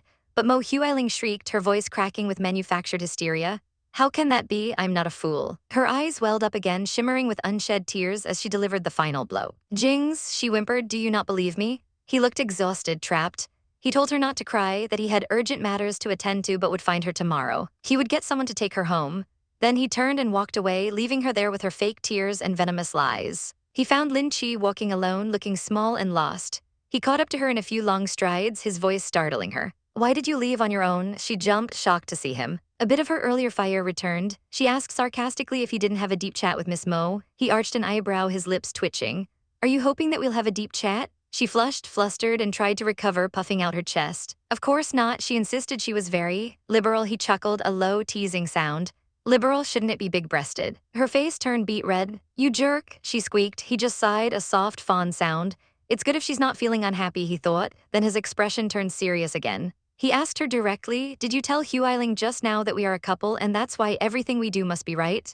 Lin Che's eyes flashed with anger, so that's what she told him. She knew that woman was twisting her words. Her stomach grumbled loudly in protest. Yes, she admitted defiantly. Am I right? She tilted her head, her eyes sparkling with mischief as she looked up at him. So walking with me, helping me carry my things, should be your responsibility as my husband. Am I right, husband? A slow smile spread across his face. He leaned down slightly, his voice a low murmur. Yes, you're right. She laughed, a bright, happy sound that seemed to chase away all the earlier darkness. Back at the mansion, she proudly presented her latest creations, a collection of lumpy, misshapen clay charms. He looked at them with a deadpan expression. All of these look awful, he stated bluntly. She bristled. You don't understand, it's called abstract art? He closed his eyes for a moment, a small smile playing on his lips. Asterisk, clumsy and always looking for excuses, asterisk, he thought fondly. She pouted, declaring that in that case she wouldn't use the beautiful one he'd given her. He moved closer, his presence suddenly filling the space around her. His voice dropped to a low, husky whisper. There's no need to feel that way, just use it next time. I will do one next time, you use mine and I use yours. He leaned in, his breath warm against her ear, his words sending shivers down her spine. Does it seem like I'm touching your entire body when you're using it? Her cheeks ignited in a furious blush.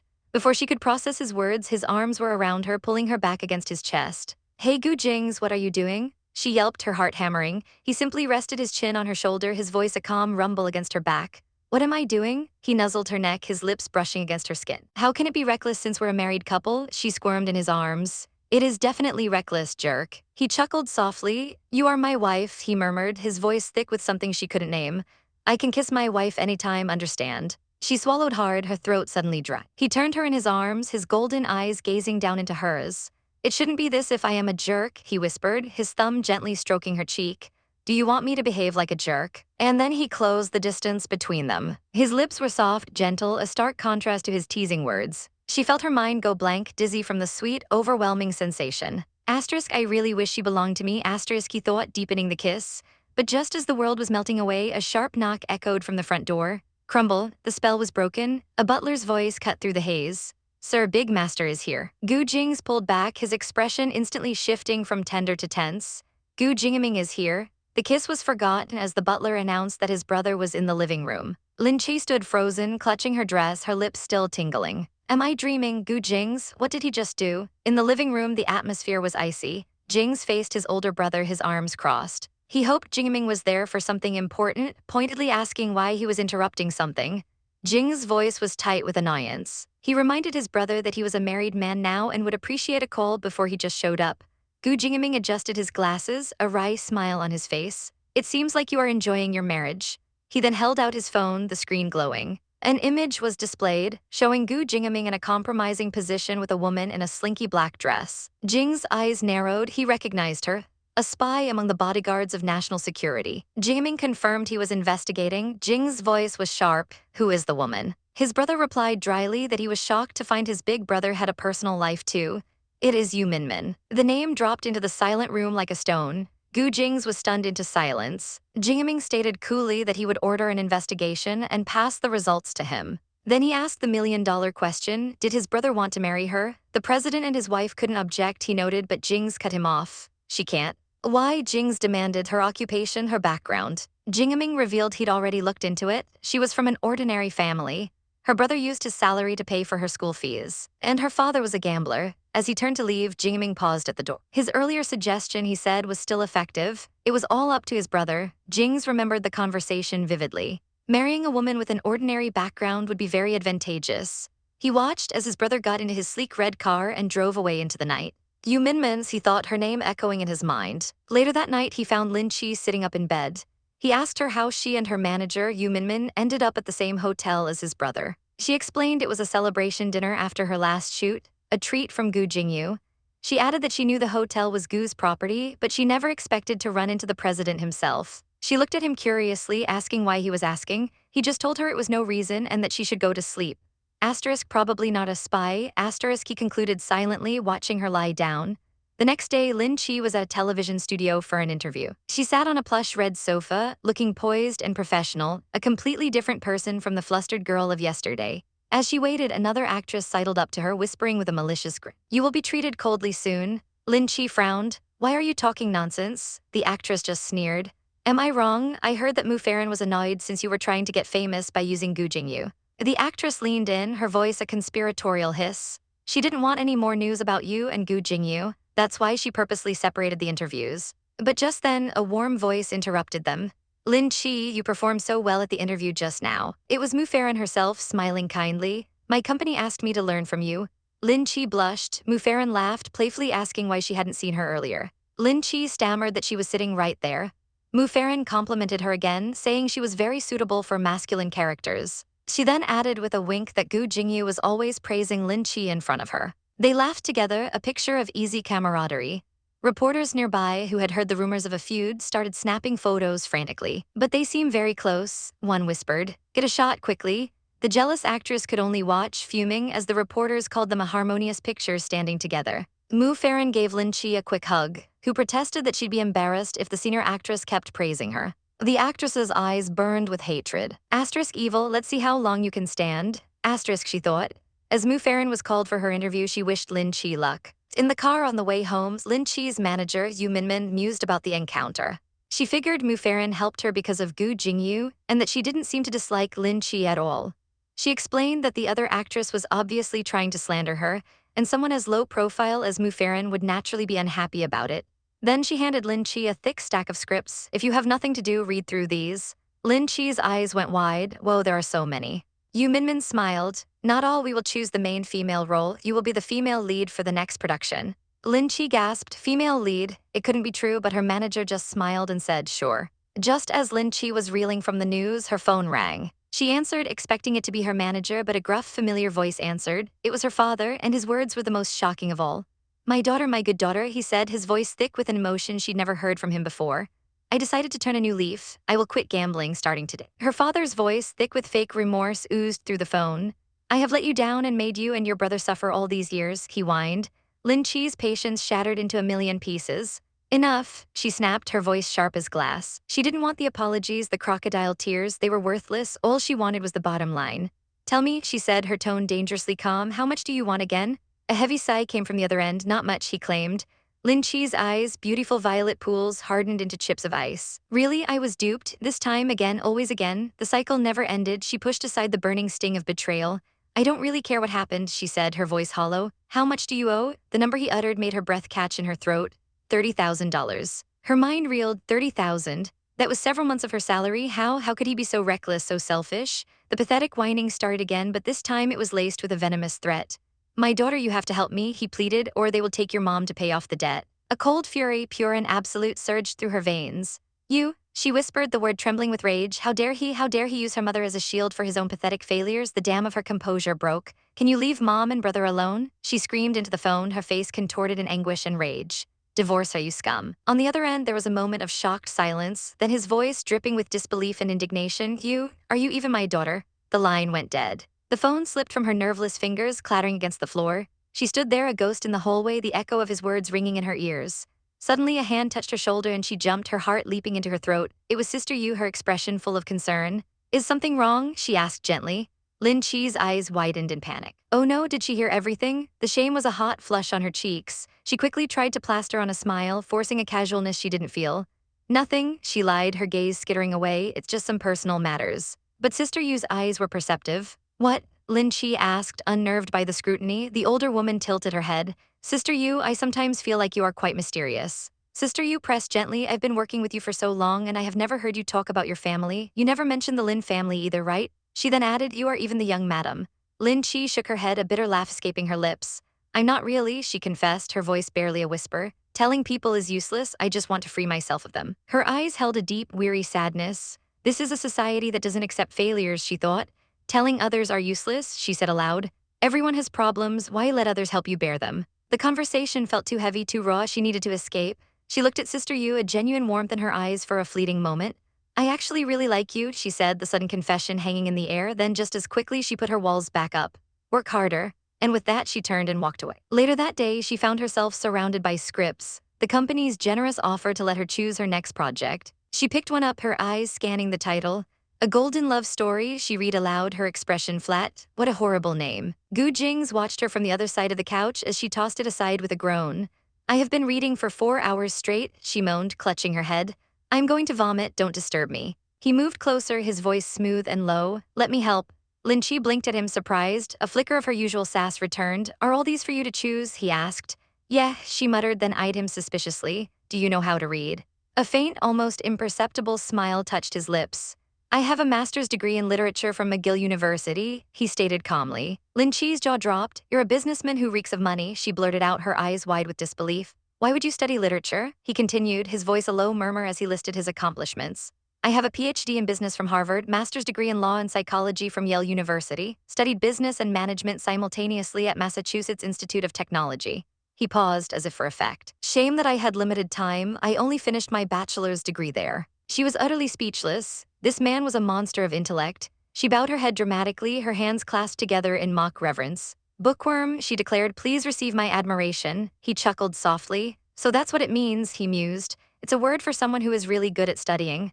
She looked up at him, genuinely curious now. What's the use in studying so much? They sat on the couch, a comfortable distance between them. There are always benefits to knowing more, he said simply. I don't understand. You studied all that in 4 years. He turned his head, his gaze cool and assessing.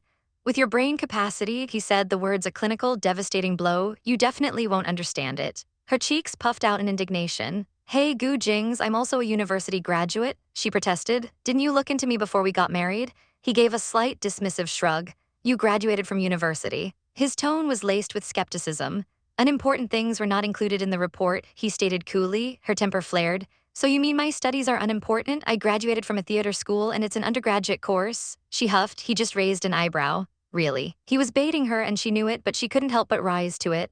Then how much did you receive for your scholarship? He asked, his eyes gleaming with amusement. The question hit her like a bucket of ice water. She sputtered, her face turning crimson.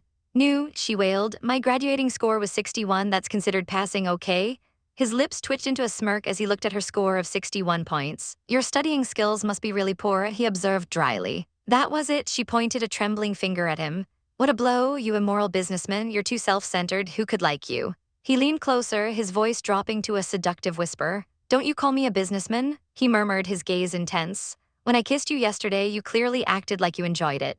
Her face exploded in a blush. Who enjoyed it? She shrieked, flustered. Why you get it clear I was shocked by you, all right? He smirked, unconvinced. Shocked? Why did I think you were enjoying it? Before she could protest, he was moving, closing the distance between them until his face was inches from hers, the air crackling with tension. Then let's check and see whether I was wrong, he purred. Panic seized her. Gu Jingze, you go away, she yelped, trying to scramble back. We are in the living room. He was completely unfazed, a predator closing in on his prey. What's wrong with the living room? He asked, his voice a low rumble.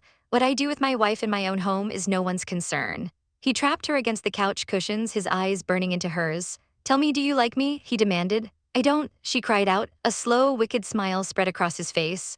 Wrong answer, he whispered, and then his lips were on hers. She shoved him away, sputtering and furious. Gu Jingze, she yelled, her face beet red. You do that again, I'll spit at you. He simply chuckled, a low, husky sound that sent shivers down her spine. Spit, he repeated, his eyes dancing with amusement.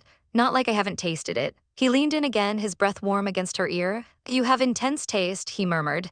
Would I have married you if my taste wasn't intense? She was cornered, flustered, and angry. You look down on me, Gu Jingze, she seethed. If you don't get off now, I will hit you. He simply raised an eyebrow. I want to see how you are going to do that. With a furious cry, she lashed out. Boom, her foot connected with his side, sending him tumbling off the couch with a surprised oh. The sound of him hitting the floor echoed in the silent room. Lin Che froze, her anger instantly replaced by wide-eyed horror. I thought he would be quick enough to block it. Silence descended. He was curled up on the floor, clutching his side, his face pale and twisted in pain. Sorry, Gu Jingze, she whispered, scrambling off the couch, her heart hammered against her ribs. How is it? Does it hurt a lot? He pushed himself up, trying to force a neutral expression, but the strain was obvious. I'm fine, it's all right. She knelt beside him, her brow furrowed with worry. Laya, your face looks so bad, she fretted, poking his cheek gently. I'm sorry, I remember doing that to boys when I was younger, it didn't seem to hurt much. He looked at her then, his gaze heavy and intense. You should know, he said, his voice a low rasp, my size is different from a child's. The implication hit her and a blush crept up her neck. It seems like it really doesn't hurt, she snapped, trying to cover her embarrassment. You can still crack jokes. The rest may be a joke, he said, his expression turning serious, but the one about my size definitely isn't. She threw her hands up in exasperation. Gu Jingze, you've changed, you weren't so shameless before. He gave a small, pained smile. Being with you, I can't help but want to be shameless. How smooth, she thought, but the worry returned full force. Gu Jingze, does it still hurt a lot? Are you really fine? Do you want to go to the hospital? She asked, her voice laced with genuine concern. He shook his head. No need, he winced. It will be fine after a rub. Her eyes widened as he continued, rub your head. She flushed furiously, other places is fine, but there. He reached out and grabbed her wrist, his grip surprisingly strong. If you don't try, how do you know it won't work? He teased, starting to pull her hand towards him. Jingze, what are you doing? A sharp female voice cut through the air. They both froze. Standing in the doorway was Mo Huiling, her eyes wide with shock and a dawning, suspicious horror. Her gaze darted between them, a single question burning in her mind. Gu Jingze's illness? Did he recover from it? The atmosphere instantly turned glacial. Mo Huiling's glare was like a physical force, pinning Lin Che in place. Feeling like an intruder in her own home, Lin Che scrambled to her feet. You guys chat, I'll go read my script in my room, she said quickly, wanting nothing more than to disappear. As she scurried away, Mo Huiling's voice followed her, dripping with false sweetness. Thank you, Lin Che. Gu Jingze watched Lin Che's retreating back, a complicated expression on his face. The moment the door clicked shut, Mo Huiling launched herself at him, wrapping her arms around his back in a tight, desperate hug. Huiling, let me go, he said, his voice strained. This place is full of servants, it won't be good if we're seen. She pressed her face against his back, ignoring his discomfort. It's fine when it's you and Lin Che. She is my wife, it doesn't matter if anyone sees it, he started to say, but she cut him off, her voice thick with emotion. How uncomfortable. Jingze, I am the one you love. Her eyes narrowed, a possessive fire igniting in their depths. We have been close since we were little and everybody knows it, she insisted, her grip tightening. He finally managed to pry her hands off him. Move your hand, Huiling, he said, his tone firm.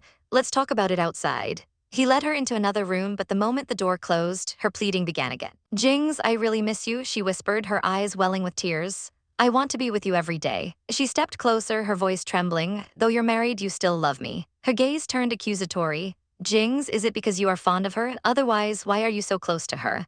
Which stage of your relationship are you at with her? She demanded. He looked away, unable to meet her gaze. I don't know, he admitted softly, and it was the truth. A flash of Lin Che's bright, sunny smile filled his mind. I was really thinking about getting closer to her and really enjoying it. He tried to explain the impossible situation. Maybe it's because I don't get sick when I touch her. He looked at Mo Huiling, his expression pained. The feeling I get when I am with Mo Huiling is akin to the communication of souls, he said, reciting a line that now felt hollow. The decision solidified in his heart, heavy as a stone. Getting to know more of one another, it's the meaning of soulmates. I think it's better for us to stop here. The words fell between them, cold and final. I'm sorry, but I don't want to waste your time, he continued, his voice devoid of emotion. I can't marry you since I can't touch you. You will be sad from any unkindness during our marriage if my illness doesn't get better. Your family will disagree too. he stated logically, trying to make her see reason. There is no future for us. He took a deep breath and delivered the final, crushing blow. Let's break up. He turned to walk away, to end the conversation, to end years of history. Jings, don't leave me alone, don't, she shrieked, grabbing his hand. No, I can't forget you, she sobbed. I have been only with you for so long, you are part of my life, my whole life. Her grief twisted into a terrifying intensity. I don't care that you are sick, I just want you to be with me. He winced, a flicker of pain crossing his face. I can wait for you, she bargained desperately. When the Gu family and Mo family are dead, no one can stop us. He recoiled. Huiling, don't say such rotten things. Fact is, I am married and I am not sure when the divorce will be. We are a married couple, so we have to stay together, he reminded her, his voice weary. It's unfair to you and her. Her face crumpled. I know, Jings, she wept, but I can't live without you. Her desperation reached a fever pitch. She clutched at his shirt, her eyes wild. I don't want to be separated from you and I don't want anyone else. Please don't leave me or else I'll kill myself. And then she surged forward, crashing her lips against his in a frantic, possessive kiss. Something inside him snapped. He shoved her away with a force that sent her stumbling back, the sharp crack of a slap echoing in the room. He stared at his hand, then at her, his eyes filled with a cold fury he'd never shown her before. He turned away, wiping his mouth with the back of his hand as if trying to erase her touch, a look of pure disgust on his face. Huiling, I've told you, he said, his voice dangerously low. This is unfair to the three of us since I am married. Tears streamed down her face. Why can you do this for her but not for me? She wailed. He didn't answer. He simply turned and walked out the door, leaving her alone with her heartbreak, and pulled out his phone. Yu Cheng, please, he said into the receiver, his voice tight. Minutes later, he was in the bathroom, furiously scrubbing his mouth with an entire tube of toothpaste. Yu Cheng watched, aghast. It is just a kiss. Are you sure you need to use the whole tube of toothpaste? You'll hurt your mouth. Yu Cheng tried to reason with him. Boss Gu, I didn't mean that. I mean, you shouldn't feel so terrible since she is the one you are familiar with. But as Gu Jingze continued to brush, Yu Cheng noticed something incredible. There was no rash, no allergic reaction. See, there is no rash, he murmured, a theory forming in his mind. Obviously, the medicine being is effective. Maybe the mentality factor is the main reason. You feel uncomfortable because you're unfamiliar with the touch of a woman. Gu Jingze stopped brushing. He stared at his reflection, the toothbrush held motionless in his hand. Unfamiliar with the touch of a woman, but Lin Che was a woman, and when she touched him, when he touched her, nothing happened. Why, what made her so different? He put down the toothbrush, its blue handle stark against his pale skin. His reflection stared back, a storm of confusion brewing in his golden eyes. Could it really be? Was this intense physical reaction really because he was so unfamiliar with the touch of a woman, or was there something else? Something about asterisk or asterisk? Why did he get so excited when it came to Lin Che? The thought alone sent a jolt through him, a mixture of panic and something he couldn't name. He needed answers. Fumbling for his phone, he barked into it. His voice tight. Yu Cheng, find me some reliable doctors, other specialists. A moment of silence on the other end, and then the doctor's voice, laced with a hint of professional pride, came through. Other specialists? The doctor questioned, a small tick of irritation at his temple. Mr. Gu, I can cure diseases if they're not too complicated. You can tell me if you have any problems. Gu Jing's face flushed. How could he possibly say this out loud? He leaned against the wall, his gaze dropping to the floor in utter humiliation. He took a shaky breath, the words catching in his throat as he finally mumbled, there is a problem in my private region. A short while later, the doctor, Yu Cheng, was trying his best to look professional, but his eyes were crinkling with amusement. He pushed his glasses up his nose, offering a knowing smile.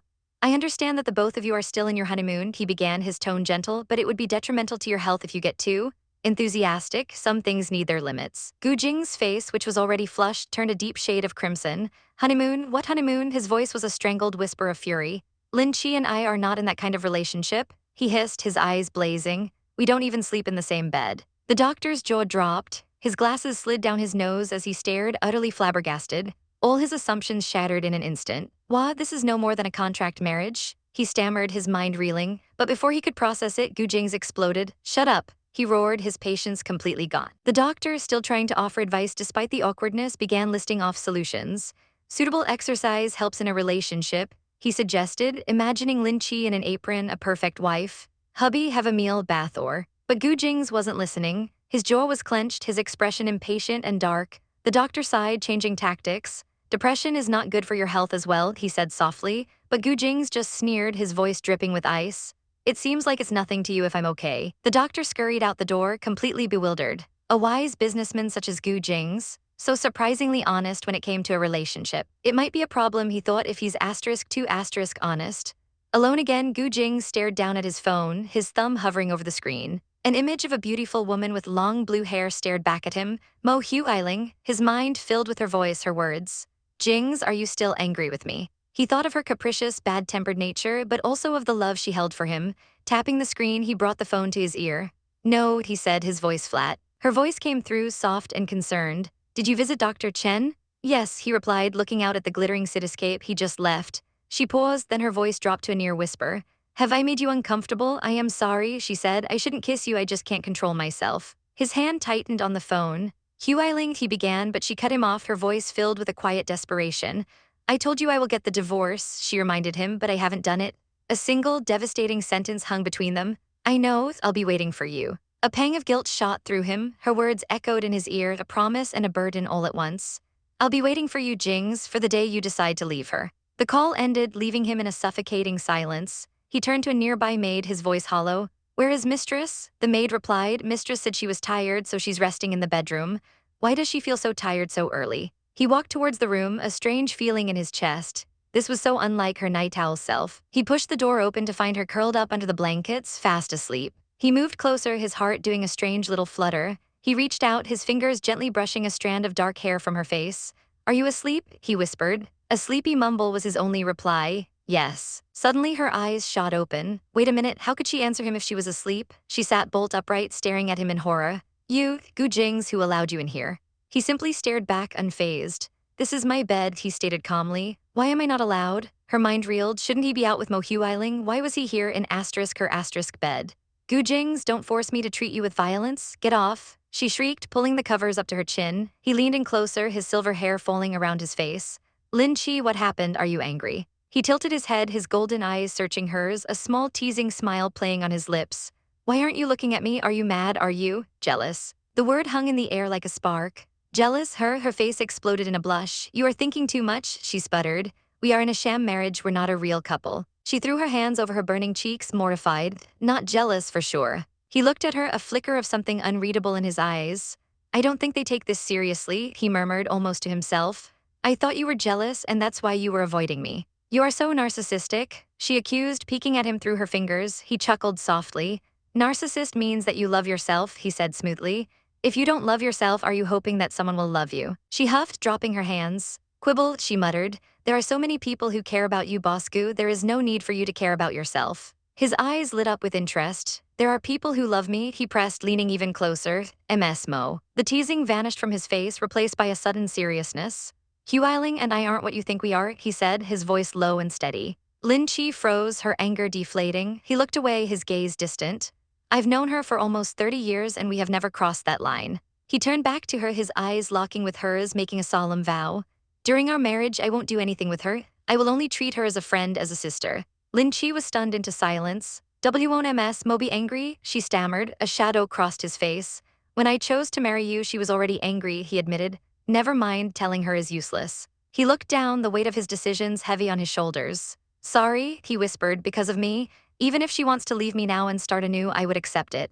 "At the start, I really hated you," he confessed, his voice barely audible. "But all the coincidences created today, perhaps it's fate." He looked at her, his expression softening with a hint of sorrow. "You're just 23 and originally had the chance to experience love and other guys. By marrying me, you can only give that up." Her heart ached for him. "This is unfair for you too," she said softly, "so there is no need to say sorry." He offered her a small, sad smile. "If you need anything in the future, tell me, I will help you." But she just shook her head. "No need," she said, a genuine smile on her face. "I'm already grateful that he has that intention. I have a place to sleep and can even focus on my own job. I'm already very satisfied." Then she added, "You have to talk to Ms. Mo properly, girls need to be flattered." They lay there in silence for a moment, the tension between them replaced by a fragile understanding. "Why are we talking about marriage so often?" he thought, a strange warmth spreading through his chest. She peeked at him from under the covers. "He's so honest, did he tell Ms. Mo such things too? He doesn't even know." "How to flatter a lady," she mumbled drowsily. "No wonder you only have Ms. Mo." He blinked, completely baffled by her train of thought. He turned to her, about to ask what she meant. Lin Che. But she was already gone, lost to the world of dreams. He stared at her peaceful face, a mix of exasperation and fondness washing over him. To think she fell asleep? How heartless. Is she acting? He wondered. He reached out a hand to brush her forehead. But she just let out a soft sigh, breathing deeply. He lay back down, pulling the covers up, and simply watched her sleep. The sharp ringing of the alarm clock shattered the morning peace at exactly 6 o'clock. Gu Jing's eyes snapped open. He didn't even remember falling asleep last night. He started to sit up, but something was pinning him down. He looked down to see Lin Che's leg casually thrown over his waist. He sighed, what an amazing sleeping position. He gently shook her. Hey, time to wake up. What time is it? She groaned, and in her sleepy stupor her leg swung up, her foot connecting squarely with his face. Pooh. He recoiled, clutching his head in disbelief as she slowly sat up, blinking the sleep from her eyes. Lin Che, what are you doing? He demanded, his voice muffled by his hand, her eyes widened in horror. Sorry. As she got ready, she couldn't help but feel a little impressed. No matter how late you sleep, you can still wake up at 6 in the morning. I really admire you. Waking up early really does give you more energy to think about things. She sighed, thinking about it. Gu Jingze actually has it rough. He turned to her asking, do you know how to drive? She looked down guiltily. Me, no. He raised an eyebrow. I was busy living, busy surviving, she explained, throwing her hands up in a dramatic gesture.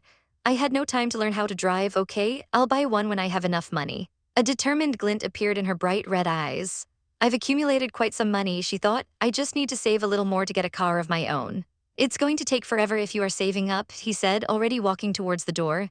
Let's go, I'll bring you to buy a car. Her jaw dropped. Now, she quickly shook her head. Oh no, I don't want you to spend money on it. He paused at the door, turning back to her with a cool look. Then you don't want it? Her resolve crumbled in an instant. Yes, yes, yes, of course I want it, she squealed, her eyes sparkling with delight. He smirked. Money grubber. She puffed out her cheeks. It's not my first or second time being greedy, get used to it, even leeching off you now.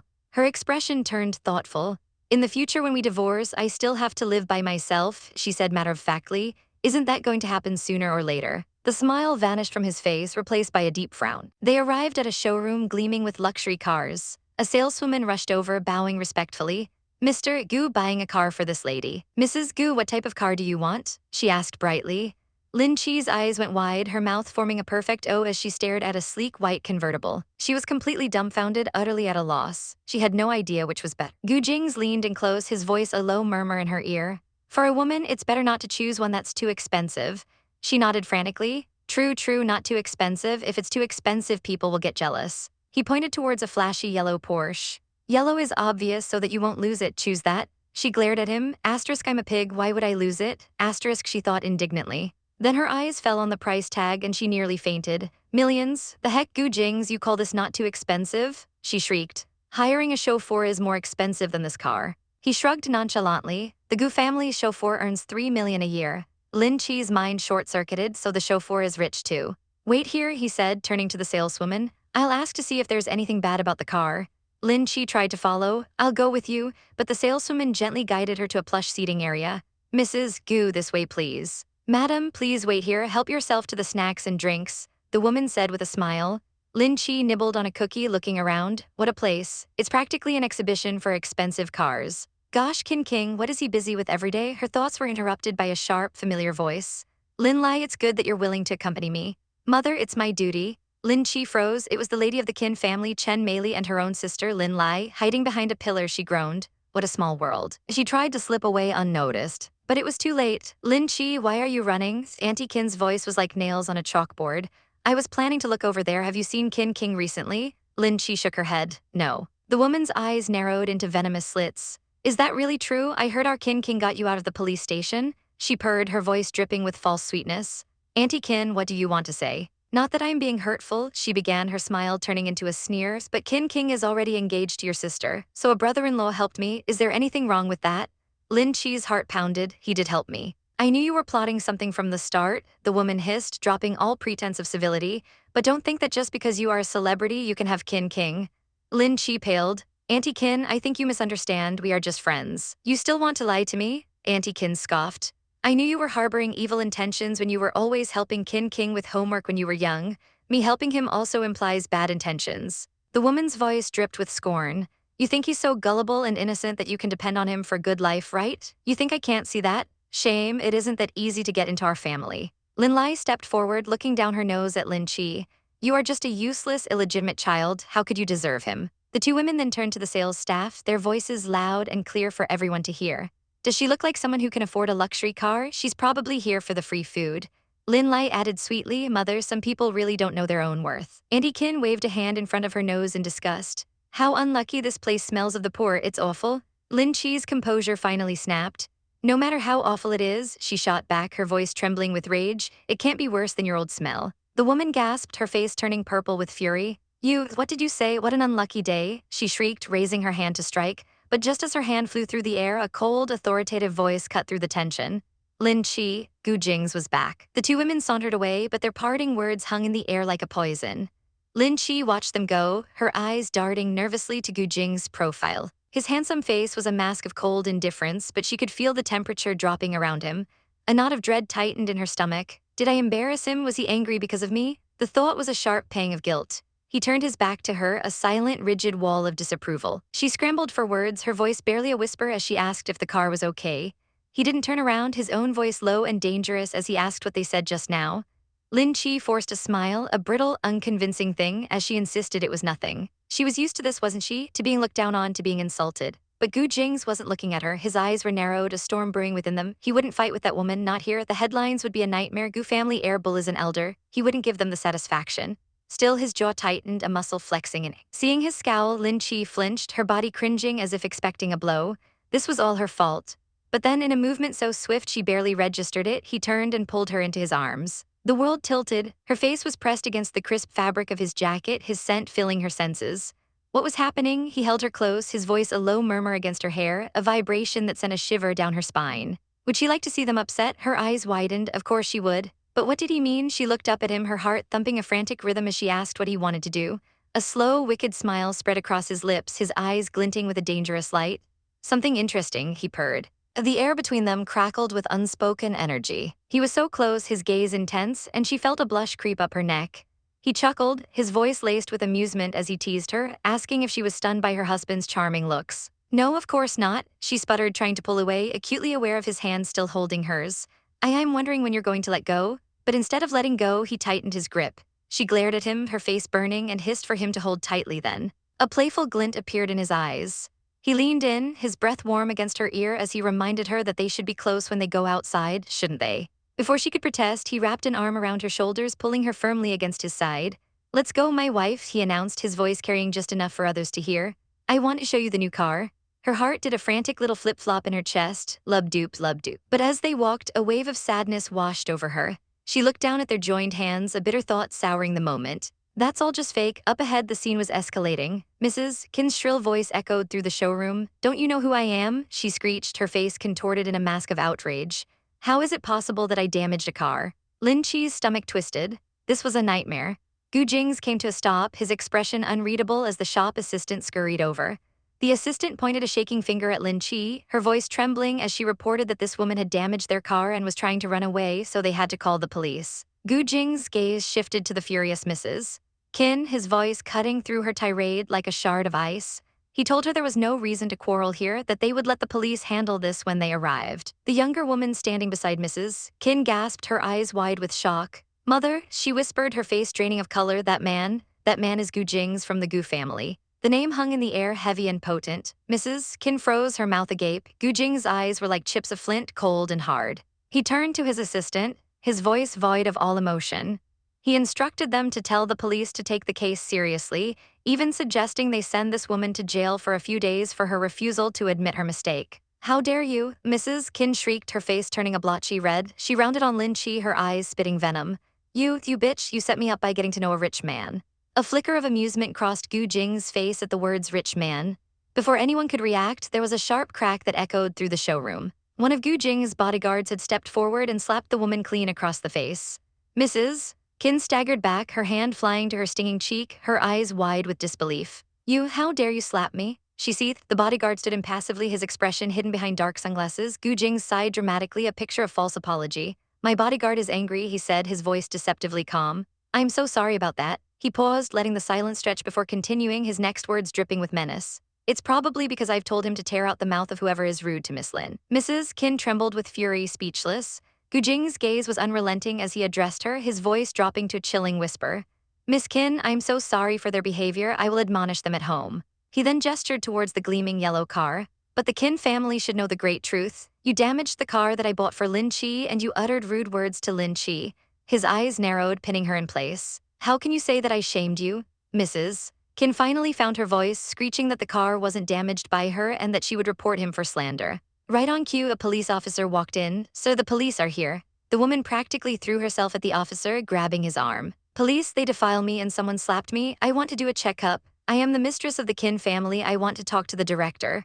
The officer looked bewildered, turning to Gu Jingze for an explanation. Gu Jingze simply stated the facts, his voice calm and level. This woman was rude and she damaged his new car. The officer turned back to Mrs. Kin, his expression now firm.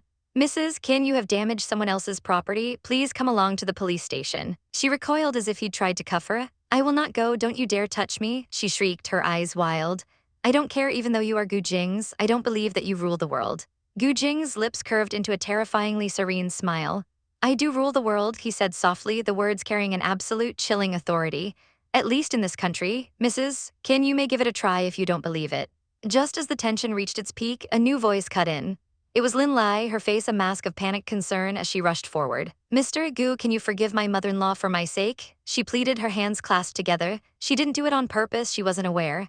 Gu Jingze turned a bored gaze on her. Who are you? Lin Lai faltered. I am Lin Che's sister. I am just like her. I am an actress. He raised a perfect eyebrow. Never heard of you, he stated flatly. From behind him, Lin Che let out an audible laugh, quickly covering her mouth. Lin Lai's face flushed with anger and humiliation. Ignoring them completely, Gu Jingze took Lin Che's hand. Let's go, he said, turning to his assistant. I'll pass the case to you. The assistant nodded, asking if Mr. Gu needed him to fix the scratches on the car. Gu Jingze paused, looking back at the magnificent vehicle with an expression of pure disgust. How can I present a thing to my wife with scratches on it? He asked rhetorically. Destroy the car and get a new one. A collective gasp went through the crowd. Destroy it, that car cost millions. The shop assistant's eyes were practically sparkling with hearts as she led him away. Lin Che looked at the man beside her, a strange mix of awe and fear swirling inside her. So this was the real Gu Jingze. Handsome, with plenty of guts. She finally understood why Lin Lai had been so desperate to get into the Kin family. As they walked, she tugged on his sleeve. Why was the car scratched? Did she do it? He gave her a sidelong glance. There are 1,000 reasons as to why she made the mistake, he explained cryptically. Really? She asked, her eyes wide. He smirked. It was just a trick. The most important thing he told her was that he was able to blame her for any mistake and she couldn't say a thing. Her brow furrowed with worry. Is that really okay? He looked at her, his expression softening just a fraction. Because I am Gu Jingze, he said simply, as if that explained everything. He smiled, a genuine, almost gentle smile this time. This, he explained, was why he worked so hard to accumulate wealth, so that he would never be mistreated. Just then, a brand new, identical yellow Porsche was driven up to them. What happened? He casually asked if she wanted this one, saying he could give it to her if she didn't want the other one. Her face lit up with a brilliant, happy smile. She couldn't let a car go to waste because of a mess. The car is innocent, after all. He sighed, a fond, exasperated sound. Fine, he wouldn't destroy the car, he'd give it to her, she could sell it or keep it. She threw her hands up in delight. He was serious? Gu Jingze, you are superb, she thought, beaming. He calmly instructed his men to have the car sent to the Gu residence. Now standing between two multi-million-dollar sports cars, Lin Che felt a little overwhelmed. It would be a waste to have two, she mused, thinking about selling one. But where could she even go to sell it? As if reading her mind, he pulled out his phone, telling her he would get someone to sell it for her. Really, Gu Jingze, you are so nice, she exclaimed. He pocketed his phone, his gaze fixed on her happy face. Is that it? Only praises with words, she blinked. Well, you are rich, she reasoned. You will reject me if I pay you back. A mischievous glint entered his eyes. What about a kiss? Her eyes went wide as saucers. What? Get off, don't joke. She stammered, her face turning crimson. Fine, he said, offering another option. She could prepare a meal for him. She looked at him skeptically. Was he brave enough to eat what she prepared? He leaned in, a low chuckle rumbling in his chest. No worry, he smirked. I can accept that. She took a deep breath and agreed. He warned her not to regret it. I won't, she declared, and for a moment they just smiled at each other, the air soft and warm around them. But the moment was broken when he pulled out his phone again. But, he began, tapping at the screen, I can help you search for the recipe as a precaution. He looked at her with a deadpan expression. I don't think that the food will be poisonous if you follow the instructions. She wilted, her face burning with embarrassment. Changing the subject, he asked how long it normally takes to learn how to drive. Before she could answer, he took her hand. If you want to learn, I can teach you now, he said, leading her away.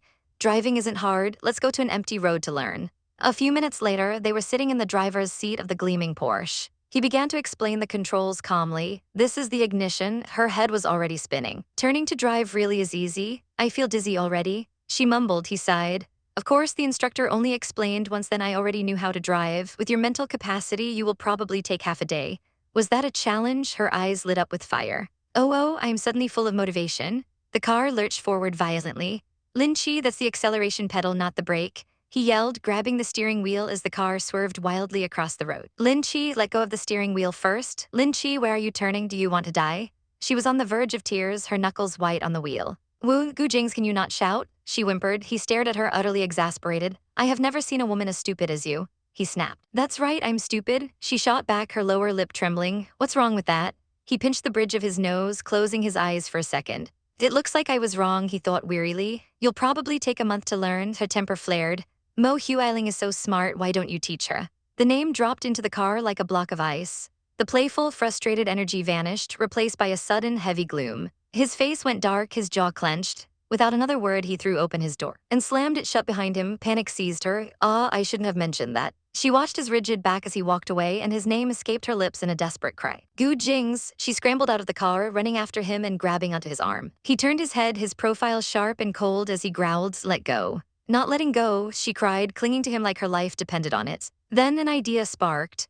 She changed her entire demeanor in an instant, looking up at him with wide, glistening eyes, a playful pout on her lips, even sprouting imaginary cat ears and a tail. I'm only letting go once you're not mad, she purred, her voice sweet and flirty. He froze, staring down at her ridiculous, adorable display. The anger seemed to melt out of him, replaced by a deep, weary sigh. How did I get so unlucky marrying a child like you? He muttered, but the harsh edge was gone from his voice. Fine, because I'm nice, I'll forgive you this time. He took her hand, his fingers lacing through hers. A small smile played on his lips as he teased her. Since your IQ isn't that high, I should be understanding. He tilted his head towards the car. Come, let's continue. Back in their seats, the atmosphere was light again. I thought of a good idea, he said, a mysterious smile on his face. She eyed him warily. I don't feel good about this. He leaned closer, his voice a low, suggestive murmur.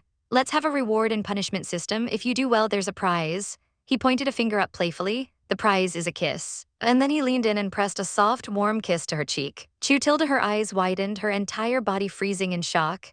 If you do something wrong, he continued, his face still impossibly closed, there's a punishment. He leaned to her other side, his lips brushing her skin again. The punishment is a kiss. Her brain finally rebooted, her face exploded in a blush, and she pushed him away, sputtering.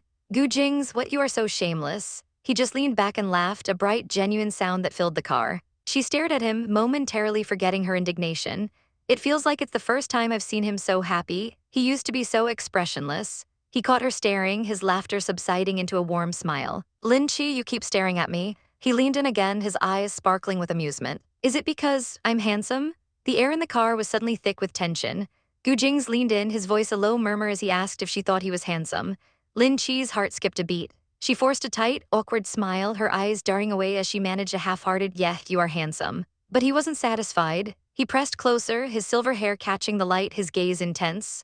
Then tell me, he purred, am I more handsome than Jingyu? Lin Che's mind went blank. Why was he comparing himself to his own brother? This was a trap, a question with no right answer. She could only stare at him, her lips parted in surprise. Seeing her hesitation, his expression hardened slightly. All right, he conceded before immediately launching another attack. Then tell me, am I more handsome than Qin King? The air was sucked out of the car. Qin King, her first love, to think she was actually hesitating.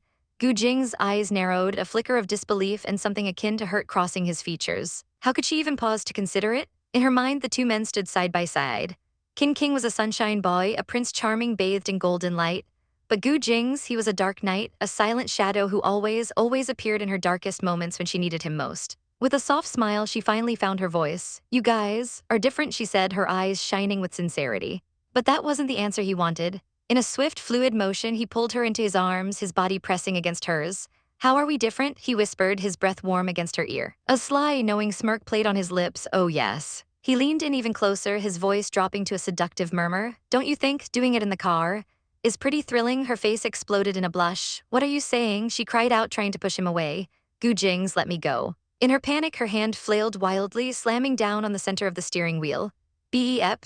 The sudden, blaring sound of the horn shattered the intimate moment. Gu Jingze froze, completely stunned, the smirk wiped clean from his face. Lin Che's head drooped in utter mortification, her cheeks burning. Woo, she whimpered, unable to meet his gaze. I'm sorry, I shouldn't have done that. The silence that followed was deafening. He finally spoke, his voice back to its usual cool tone.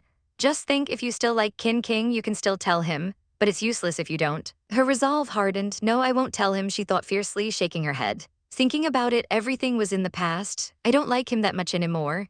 It's just that with someone I once liked, I still care about him a little. She took a deep breath, pushing the past away. Got it, she said, her voice firm. Let's go home. Just as the car started moving, her phone began to ring. It was Sister Yu. Lin Che, you were nominated for the Panda Television Festival's Best New Artist Award. Her manager's excited voice crackled through the phone. You should prepare, we could be getting a prize. Come to the company, I have to pass the invitation to you. Pick a gown, I recently found some sponsors. Lin Che's heart soared. All right, she replied, her voice trembling with excitement. I'll come now. She arrived at the company building, beaming as she greeted her manager. Sister Yu, I'm here. Sister Yu smiled, handing her a sleek black envelope.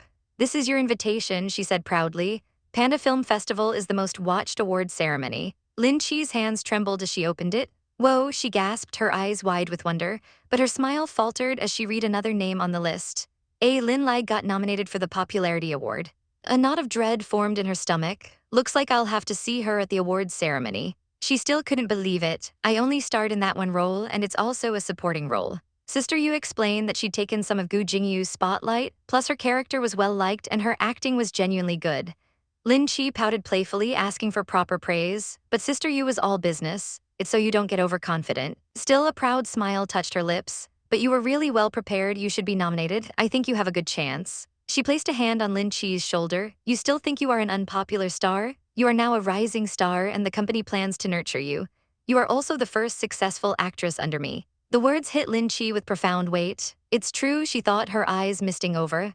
I've been working hard for the past 8 years since I started. Sister Yu's expression softened with empathy. A shame, she murmured, patting Lin Che's arm gently. Meeting a talented actress requires some luck. I've always been steadily working hard, not fighting with others for actors. So what I get are either newbies or old celebrities who have passed their prime. She looked at Lin Che, her eyes shining with hope. So it's a first for me too, let's both work hard. Lin Che's heart swelled with gratitude. Yes, she whispered, falling into her manager's embrace. Let's work hard together. As they walked out, a younger actress's eyes widened in recognition. Hi, Senior Lin Che, she chirped. This feels so great, Lin Che thought, a real smile spreading across her face. Sister Yu nodded knowingly. Your news has been popping up in the headlines multiple times. You are one of the most popular artists of the year. Everyone in the company must know about you. Suddenly, a commotion erupted behind them. A disheveled, frantic man burst into the office and grabbed Sister Yu's arm. Minmin, you must help your father, he pleaded, his eyes wild with desperation. If you don't help me, I will be killed. Lin Che stared in shock. This is Sister Yu's father. Sister Yu ripped her arm away, her face a mask of fury and disgust. Are you having gambling problems again? She demanded. He shook his head frantically. I wasn't gambling this time. They want to capture your mother to be their worker. He collapsed to the floor, his story tumbling out in a desperate torrent. That scandal, I don't have enough to pay back the loan since the interest is too high. I need 30,000 more, but I don't have money and I was scared so. So, Sister Yu prompted, her voice dangerously low. I kidnapped the woman from the Liu family. I only wanted to threaten them. But I hurt her head by accident. They want to sue me now, they'll be done with me. Sister Yu's face went pale. What? She gasped, her voice trembling with rage. You're so capable, not only in gambling but in hurting others as well. He scrambled to his feet, shouting, I am your father, you shouldn't treat me like this. She glared at him, her heart turning to ice. It's good if you're kept in jail so you don't bring my mother and I any more trouble. Fine, he shrieked. If you don't help me, I will not leave your company. Security guards rushed in, grabbing the struggling man. This guy is disrupting the operations of the company because he is refusing to leave, get him out. He continued shouting as they dragged him away, his voice echoing down the hall. You are abandoning me, the whispers started immediately. Who is he? It seems he is Sister Yu's father. Am I bringing you trouble? Sister Yu asked, her face pale and drawn, like how I took care of you and now that you are capable. Lin Che shook her head, her heart aching for her friend. You may come to my place first, she offered gently. The gossip continued to swirl around them. How can she treat her father that way? Oh no, Lin Che thought, seeing the pain in Sister Yu's eyes. They drove to the opulent Gu residence. Inside the car, Sister Yu finally broke down. What can I do? He's a gambler, he can't quit. Unless I leave here with my mother and brothers, if not, I can't find any other way to leave him. As they approached the grand entrance, she hesitated. Can I go inside? I think not everyone is allowed to enter the Gu residence. Lin Che smiled softly. I think so, but I never bring anyone else. Inside, a butler greeted them with a bow. Mistress, you've had a long day. It's my job, she replied with a warm smile. Sister Yu looked around, completely stunned. Your house looks like a palace. I can't imagine that this is Gu Jing's house. You're right, I got lost when I arrived. She turned to Lin Che, her eyes wide with realization. Not everyone is allowed to enter his house. I am here because of you. Really? Am I giving you some advantages? Lin Che teased gently. But Sister Yu's face was haunted. A memory surfaced, her father's desperate voice on the phone begging for help. Minmin, please help your father. You are the only hope in our family. Her phone buzzed and she answered, her expression hardening as a cold voice on the other end asked, Will you regret it if anything happens to him? Who was that? Lin Che asked, concerned. Sister Yu's voice was grim. The Liu family owns loan businesses and illegal casinos in B State. Suffice to say they are illegitimate businesses. She looked at her phone, making a quick decision. What about your night? Lin Che asked. I'll stay in a hotel. My father wouldn't be able to find me. Lin Che nodded in understanding. Okay, I asked the driver to send you to the hotel. No worries, self-defense is my strong point, Sister Yu said with a weak smile. After she left, Lin Che sat alone in the vast house, pulling out her phone. She remembered her promise. Tapping out a message, she typed, when will you make good on your promise to prepare a real meal for me? Gu Jingze doesn't forget. His reply was almost instantaneous. Okay, wait for me, I'll be there soon, we'll go to the supermarket together. Her brow furrowed in concern. Will you come along? Will it be dangerous for you to go outside? A voice spoke directly behind her, making her jump. Why are you talking this? She spun around, shocked, to see Gu Jingze standing there as if he'd appeared from thin air. When did you come in? She gasped, clutching her chest. He simply smiled. Miss Mo told me that it'll be dangerous if you go out without permission. His eyes twinkled with amusement. Everywhere will be dangerous if I am there. But I am still alive, aren't I? She couldn't argue with that. Let's go, she said, a smile finally breaking through her worry. In the supermarket, Lin Che was like a kid in a candy store. It has been a long time since I've been to a supermarket, she exclaimed, her eyes sparkling with excitement. She grabbed a shopping cart and with a whoosh she was off, pushing it like a little racing car down the aisle, leaving a bewildered Gu Jingze in her wake. She pulled out her phone, looking at her recipe. Based on this recipe, there are so many ingredients we need. It seems complicated, she mused, but then shook her head with a happy sigh. Shopping is a blissful moment, she declared, walking away from the aisle she was supposed to be. He watched her, a bemused smile on his face as she picked up a giant daikon radish. Does she buy ingredients according to the recipe? He wondered. The carrot looks so fresh, she chirped, completely distracted. Suddenly, bang, another shopping cart crashed into hers from the side. Ouch, she cried out, clutching her arm as a wave of pain shot through it. The young man who had hit her glanced back but then simply turned to leave. Gu Jing's expression instantly turned to ice. His eyes flashed with anger. He strode forward and grabbed the man's shoulder, his grip like steel. Apologize to my wife, you collided into her, he commanded, his voice dangerously low. The man paled, seeing the terrifying look in Gu Jing's eyes. I am sorry, I didn't realize, he stammered. Lin Che quickly intervened. Forget it, I am fine. Just remind him to be careful next time. Gu Jingze turned back to her, his expression softening. Are you hurt? He asked. Nope, the trolley wasn't heavy, but his attitude was annoying, she huffed. He raised an eyebrow. So you need me to hug you? Her eyes lit up. No, she said, a mischievous grin spreading across her face, but I have a good idea. Before he could react, she hopped right into the shopping cart, settling in with a triumphant look. You push the trolley and I'll sit here. He let out a long-suffering sigh, a hint of a smile playing on his lips. You're really a lazy woman. With a gentle push, he sent them rolling down the aisle. Let's go, Gu Jingze, she cheered, pointing excitedly. The brinjals look fresh. I want to get the potato chips. Gu Jingze, push it faster, there is a promotion over there. Back at the mansion, they unloaded bag after bag onto the counter. We bought a lot of things today, he observed, raising an eyebrow. That's because you bought the things not according to the recipe. Now go prepare, he instructed, leaning against the counter. I am still waiting for your dishes. A few minutes later, she emerged from the bedroom wearing a pristine white apron over her clothes, striking a pose. Gu Jingze, she asked sweetly, does this apron suit me? His gaze softened as he looked at her. She looked like a model. Filled with newfound determination, she declared, okay, I'll do my best, and marched to the cutting board. But her confidence quickly evaporated as she struggled to chop a simple vegetable. Gu Jingze watched her clumsy attempts, a frown creasing his brow. Focus, or else you'll hurt yourself, he warned from across the room. Just as the words left his mouth, the knife slipped.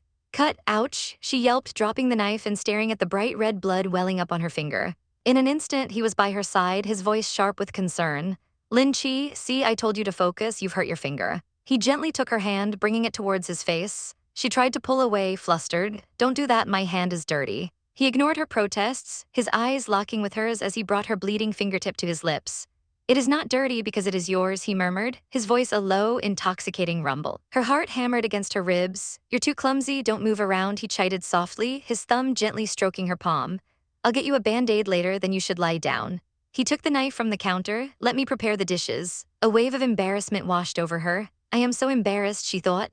But also, I am worried that the kitchen will catch on fire if you continue to cook. She retreated to the bedroom, and soon the most wonderful aroma began to fill the house. It smells so good. Has Gu Jingze finished cooking? She wondered, her stomach rumbling.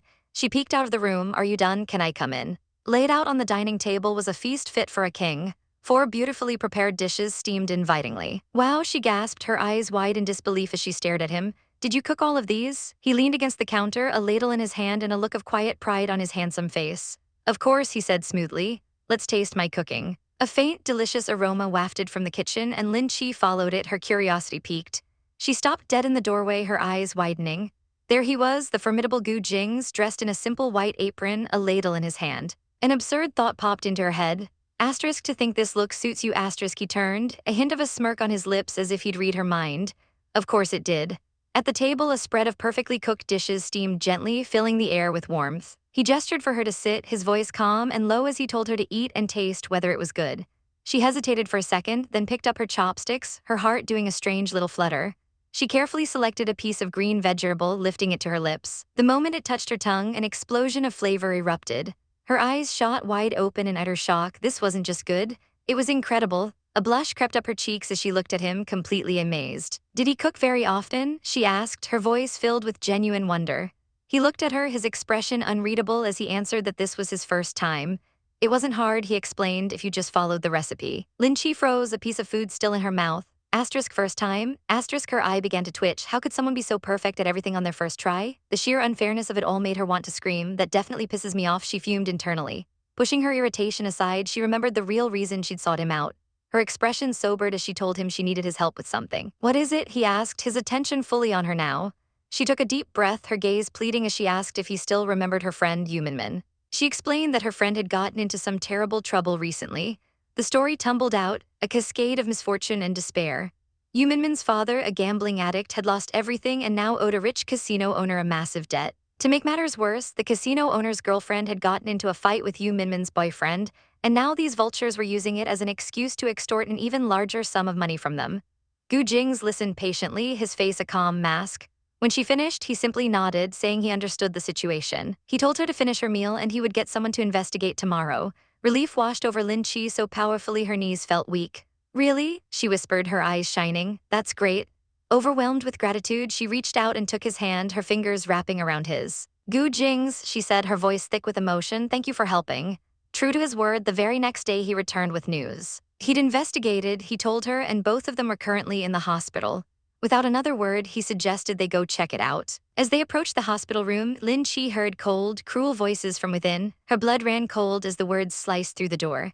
We can just sell off the daughter as a prostitute, one man sneered, or we can find his wife to be our worker. A white-hot rage surged through her, she didn't even think. She slammed the door open with a loud bang, startling the two people inside. You guys are too much, she screamed, her body trembling with fury. A man with garish purple hair whipped around, demanding to know who she was and who let her in. Gu Jingze appeared right behind her, a silent, imposing shadow. Lin Che lifted her chin, her voice ringing with defiance as she declared that Yuminmin was her friend. The woman lying in the hospital bed simply smirked, while the man beside her let out a contemptuous laugh. He said they came to settle this issue, holding up 5 fingers as he demanded a staggering 50 million. Lin Che's jaw dropped. 50 million, the audacity, the sheer unadulterated greed. Then her injury should be worse, she shrieked, pointing an accusing finger. She wouldn't let them get away with this. She pulled out a bank slip, slapping it down on the bedside table. This, she announced, was all of Yuminmin's father's debt. She warned them not to even think of taking money that didn't belong to them. The woman in the bed glanced at the slip, her lip curling in disgust. Only 200,000? She sneered.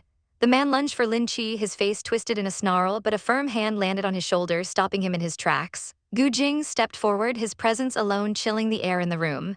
His voice was like ice as he spoke, each word a carefully aimed dart. All the money we give you, he said calmly, is to get you to stop talking. The man's eyes flickered down to Gu Jingze's hand and they widened as he saw the ring on his finger. He recognized that crest. This wasn't just some rich guy. This was someone from a famous, powerful family. The man's entire demeanor shifted instantly. The aggression melted away, replaced by a slimy, fawning politeness. He said they could negotiate this, respectfully asking for Gu Jingze's name. But Gu Jingze just looked at him with disdain. If you don't even know who I am, he stated coldly, then you aren't qualified to talk to me here. He flicked a black business card which the man scrambled to catch. His face went pale as he read the name. Gu Jingze. The man tried to recover, forcing a weak smile as he suggested that 50 million should be nothing for Mr. Gu. Gu Jingze's eyes narrowed. He informed the man that every cent he had was earned by him and he had no intention of wasting it on trash. He gave them an ultimatum, take the 200,000 or leave it. The man's shoulders slumped in defeat. He stammered, all right, I'll take it.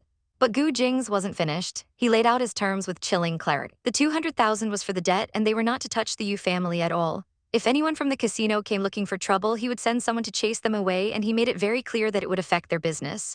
The threat hung heavy in the air. The man nodded, sweat beading on his forehead. I understand, he mumbled. The woman in the bed, however, was furious, screeching at him for letting it go. He whirled on her, his fear turning to anger. You dumb woman, he hissed. I just saved your life. It's the Gu family. Would you dare provoke them? A few days later, Lin Che found herself at the Glittering Panda Film Festival. Dressed in a flowing blue gown, she felt a flutter of nerves, asking Sister Yu if she looked weird.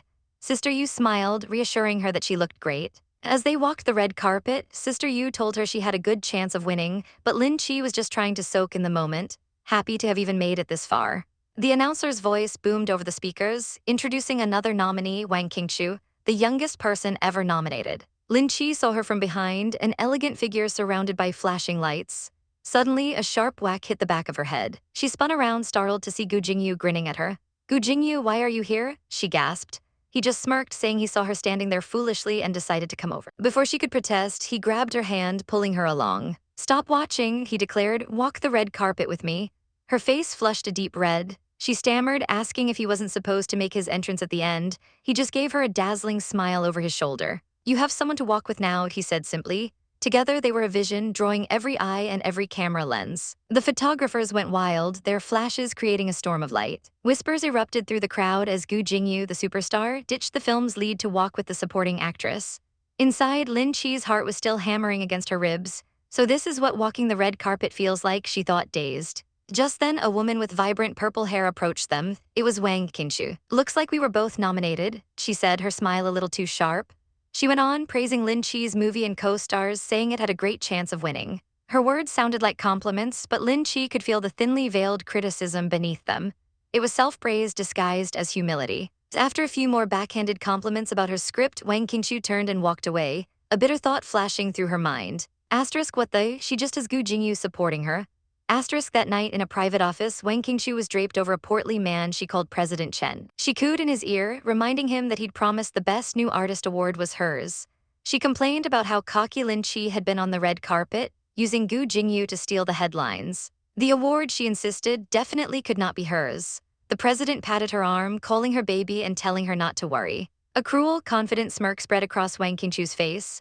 Asterisk what a shame, Lin Che, asterisk she thought. Asterisk, I am someone who has a supporter behind the scenes. The award is mine. Asterisk back at the ceremony, the lights dimmed as the hosts took the stage to announce the final award of the evening. The tension was electric. The camera showed Wang Qingchu looking smug and certain, then cut to Lin Che, her hands clasped tightly in her lap, her expression a mixture of hope and anxiety. The host opened the envelope, and the Best New Artist award is Lin Che. For a moment there was silence. Lin Che's mind went blank.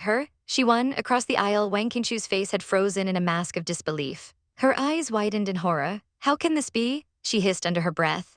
As Lin Che numbly walked to the stage to accept her award, Wang Qingchu shot up from her seat and stormed out of the auditorium, her face a thundercloud of fury. She cornered President Chen backstage, her voice shrill with rage. What the heck? I thought the award was mine. You were lying to me. He held up his hands, sweating profusely as he tried to calm her down. I really did write your name for the selection, he pleaded, but... His voice dropped to a conspiratorial whisper. I can only say that Lin Che has a greater backing. I couldn't do anything. The words hit Wang Qingchu like a slap. Greater backing? Who could possibly be more powerful than President Chen? Back inside, Lin Che was floating on air, clutching her award. I can't believe it, she whispered to Sister Yu. I actually won. I thought I had no chance. Sister Yu smiled warmly, patting her on the back. All I can say is that the world still has some fairness in it. Outside the venue, a sleek red sports car was parked by the curb. Leaning against it, looking like he'd stepped out of a magazine, was Gu Jingze. Lin Che's eyes widened in surprise. Why did you come? She asked, walking over to him. A small smile played on his lips. You won an award, he said, his voice smooth as silk. Shouldn't you treat me to a meal? She said a quick goodbye to Sister Yu and slipped into the passenger seat. The car sped off into the night, and he told her he was taking her to a special restaurant he always visited, promising the food was delicious. They pulled up to a magnificent, opulent building that looked more like a palace than a restaurant. Lin Che's jaw dropped. She turned to him, flustered. Shouldn't it be my treat since I got the award? I didn't think you would choose such a luxurious place. As they entered, a waiter immediately rushed over, bowing respectfully. Mr. Gu, would you like the usual room? We have it reserved for you. Gu Jingze glanced at Lin Che, a teasing glint in his eye, and mentioned that if she preferred home-cooked meals, he could prepare them for her. Both of them immediately flushed, remembering his last and only attempt at cooking.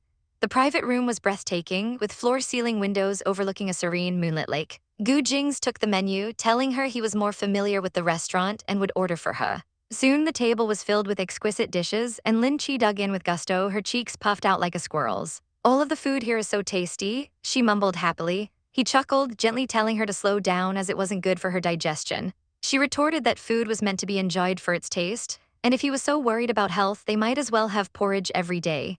He leaned forward slightly, his gaze softening. "You still have some food stuck to your cheek," he murmured. Before she could react, he reached out, his fingers gently brushing her skin as he plucked the tiny morsel from her cheek. Then he brought his fingers to his own lips and ate it. "It's delicious," he said, his eyes locked on hers. Lin Che's entire face burst into flames. What are you talking about?" she stammered. He feigned innocence, clarifying that he meant the food was delicious. She huffed, telling him that if he wanted food, he should take it from the table, not from her mouth. He leaned in even closer, the space between them shrinking until she could feel the warmth radiating from him. His voice was a low, husky whisper that sent shivers down her spine. "Yours is tastier." Meanwhile, another group was arriving at the very same restaurant. A woman with striking blue hair, Manhwa, swept in with her friends in tow. Her friends hesitated, worried about the exorbitant prices, but Manhwa waved their concerns away with an arrogant flick of her wrist. "There was no need to worry," she boasted, because Gu Jingze had a private room here and he would pay for all their expenses.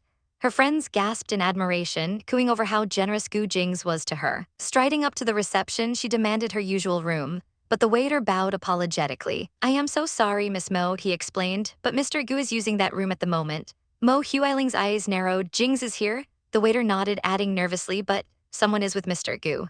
Her friend suggested it was probably just a business meeting, but a dark look crossed Manhwa's face. Her instincts screamed that something was wrong. "I doubt it," she muttered darkly. Seeing her expression, the poor waiter tried to lighten the mood with a nervous laugh, saying she looked funny. That was the wrong thing to say. Manhwa's face contorted with rage as she shoved past him, making a beeline for the private room. The waiter scurried to block her path, but she turned on him, her voice dripping with venom. "Who do you think you are? How dare you block me? Go and ask Gu Jingze if he allows you to block me. Do you know who I am?" Inside, Gu Jingze heard the commotion and sighed. "A quarrel outside? How loud? Let me check." He stood up as Manhwa continued to screech at the waiter, threatening to have him fired. The door handle turned. The door creaked open. Manhwa's furious tirade died in her throat as she saw him. "Oh, Jingze," she exclaimed, her expression shifting to surprise. But then her gaze drifted past him into the room and her eyes widened in pure, unadulterated shock. There, sitting at the table, was Lin Che. The sight shattered Manhwa's composure completely. "Why is he here with Lin Che?" she choked out, pointing a trembling finger. You brought her here to have dinner." Gu Jing's face was a stony mask, his silence more damning than any words. A wave of panic washed over Manhwa. "Oh no, he must have heard me shouting. He seems unhappy." In an instant, her entire demeanor changed. The raging fury vanished, replaced by a pitiful, quivering vulnerability. She clutched her chest, her eyes welling up with fake tears. "Jingze," she whimpered, "they are so fierce. They wouldn't let me in. They told me I couldn't disturb your date with the woman inside. And they said some cruel, cruel things to me." Gu Jingze watched her performance, his mind cold and clear. This is the first time I'm seeing Huiling go berserk, he thought. She can be capricious, but she's always been educated and polite. The waiter tried desperately to defend himself, stammering that it was slander and he'd never said such things, but Manhwa cut him off with a sharp, "You did." Gu Jing's eyes narrowed, a flicker of disappointment crossing his features. And now she's even trying to blame the waiter. Since when did she change? The moment Gu Jing's led her into the private room, the air turned to ice. Manhwa stood there, her beautiful face contorted with fury. Her voice was a sharp hiss as she confronted him, demanding to know why he brought her. Lin Che's heart sank. This was his space, his world. And she was an intruder. She remembered he had brought Manhwa here before, a place filled with their memories. What was she even doing here? With a small apologetic smile, Lin Che offered to leave them alone. What big deal was it if he brought her here to try the food, he asked, his tone casual, but his eyes were fixed on Manhwa's growing rage. Lin Che just wanted to disappear. She could wait outside, she could wait in the car, anywhere but here in the crossfire. "Wait for me in the car," he ordered, his gaze never leaving Manhwa, who looked ready to explode. The second Lin Che was out of earshot, Manhwa's facade shattered. What was wrong with him? Why was he screwing around like this? This wasn't just any room, she shrieked. This was their room. But his voice was dangerously calm as he reminded her that this place didn't belong to anyone. He'd brought friends here before. She wasn't the only one. He turned away, his patience wearing thin, telling her to go back to her place and keep out of mischief. But she wouldn't let it go. Her voice cracked with unshed tears as she accused him of being happy with Lin Che, of laughing with her. The sight of it made her sick, it upset her so much. And what was worse, she had brought her friends here only to run into him with that woman, leaving her utterly humiliated in front of everyone. His back was still to her, but his words were like a physical blow. You should tell them the truth, he said, his voice flat and devoid of emotion. I am married, we are not a couple anymore. The words echoed in the lavish room and Mo Huiling's world tilted on its axis. Not a couple anymore, her eyes widened in disbelief, her mind refusing to process what he'd just said. He was going to get a divorce someday, she insisted, her voice trembling. She would wait for him, she would wait forever. He turned then, his expression unreadable, his shoulders slumped with a weariness that went bone deep. He told her he hadn't gotten the divorce, that she should go find another guy. You can't predict the future, he said softly. His mind drifted to a sunnier time, a time with Lin Che. He never expected this. When he decided to marry, he never thought he would actually enjoy life with her. But now the very word divorce made him feel upset. Mo Huiling's desperate promise to wait for him no matter when hung in the air, but he posed a question that shattered her hope into a million pieces. What if, he began, his voice barely a whisper, what if I don't get the divorce? The unspoken words slammed into her, stealing the air from her lungs. Her composure finally broke. If you don't, she sobbed, lunging at him and burying her face in his chest, I'll kill myself. Her arms wrapped around him, a desperate, possessive grip. He would get the divorce, she cried, he had to. How could he not? Her tears soaked through his shirt, her body trembling against his. A sharp pang of something shot through him, pain, guilt, he couldn't tell. He closed his eyes, his face a mask of conflict as he gently pushed her away. Okay, he sighed, stop crying. But she clung to him, begging. Please let me go, he pleaded, I feel terrible. She wasn't listening. Her eyes, red and swollen, looked up at him with one last desperate hope. Chinese Valentine's Day was in a few days. Could she stay with him just for a few days? The rejection was swift and cold. He told her the Gu family was going on a vacation together for the holiday. He wouldn't be able to be with her. With a final, dismissive, have your dinner, I have to go, he turned and walked away, leaving her standing alone in the room that was once theirs. He didn't look back, just walked out into the cool evening airs, leaving her and her broken heart behind. As he reached the exit, his assistant approached, holding a tablet. Mr. Gu, he said quietly, Miss Mo's expenses at the restaurant are on your tab, would you like to look? Jingze glanced at the screen and his eyes widened. 10 million? What on earth could she have spent 10 million on? And she had never told him about this before. His assistant waited patiently, asking what to do about the bills. Jing's jaw tightened. I'll pay for them, he said, his voice firm, but a decision had been made. This was the last time. All right, see you, Mr. Gu, the waiter said, bowing as Jingze strode out into the night. The car door slammed shut. Lin Che, sitting in the passenger seat, asked if Miss Mo had spent a lot. He just stared out the window, his profile grim. He explained that she comes from a rich family, that spending money is a habit. But she's the past, he said, a cold finality in his tone. Now that he was legally married, it was inappropriate for her to be spending his money. And she had never told him about these expenses. Lin Che watched him, a thoughtful look on her face. Maybe she thinks it's not necessary, she mused. Your money is hers, after all. His head snapped around, a flicker of something in his eyes. Are you jealous? He asked. Impossible, she scoffed, though a faint blush crept up her neck, but then her expression turned serious. We are a couple, she stated simply. You can use my money, whatever you like. He looked at her, truly looked at her, and a small smile touched his lips. She continued, a mischievous glint in her eyes. The situation was only temporary, she reminded him, so she had to use his money sooner rather than later. Otherwise, it would just be used by other women, he chuckled softly. Okay, he agreed, I'll give you my money. Can you make the decisions for our expenses in the future? The tender moment was shattered as a sudden sharp pain shot through him. He winced, clutching his arm. Lin Che's playful mood vanished, replaced instantly by panic. Gu Jingze, she cried, grabbing his hand. Are you getting sick again? Why didn't you tell me earlier? Let's visit the doctor. Her eyes fell on his arm and she gasped. An angry red rash was spreading across his skin. Her face was a canvas of worry. Did it hurt? Did it itch? Was it unbearable? He tried to pull his sleeve down, a flush of embarrassment on his face. Stop looking, he muttered, it's ugly, right? But she gently pulled his hand away. So what if it's a rash? She said softly. It's not a flower, how nice could it look? Don't cover it, it's better to air it. He looked at her, at the genuine concern in her eyes, and the corners of his mouth lifted into a small, warm smile as they pulled up to the clinic. The moment they walked in, Dr. Chen greeted them with a knowing smirk. It isn't because of your wife, right? He teased, gesturing towards Lin Che. Lin Che's jaw dropped. Shocked, she could only think one thing, this doctor is way too fond of gossip, how could he just ask that? But her flustered denial was cut short by Gu Jing's icy glare. The doctor had clearly said something wrong. He had touched a sore spot. Lin Che quickly jumped in, trying to explain. Oh, he met MS Mo just now, she clarified, hoping to diffuse the tension. But her mouth kept running. Gu Jingze, I know you haven't made out with MS Mo for a very long time, she blurted out, but you have to be careful for your illness. The room went silent, save for Dr. Chen trying to stifle a laugh. The payoff is he couldn't hold it in. Gu Jingze shot him another look, trying to ignore his friend's blatant attempt to drive a wedge between them. Suddenly, Gu Jingze swayed on his feet, his face pale. Lin Che immediately rushed to his side, her hands hovering, unsure if she should touch him. What, are you all right? She asked, her voice laced with panic. Did your temperature go up? He leaned against her, his body heavy.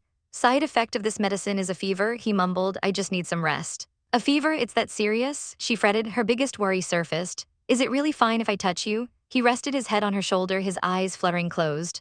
Don't know, he whispered. Dr. Chen watched them, a teasing glint in his eye. Not much contact, eh? He remarked. Didn't touch each other a lot, who knows at which stage he'll break out again? He then added thoughtfully, these days you've been taking advantage of me. Lin Che's face burned with humiliation. Her mind flashed back to that first night in the hotel, a hazy memory of tangled limbs and heated skin, where not one single area was left untouched. Seeing their mortified expressions, the doctor wisely decided to make a tactical retreat.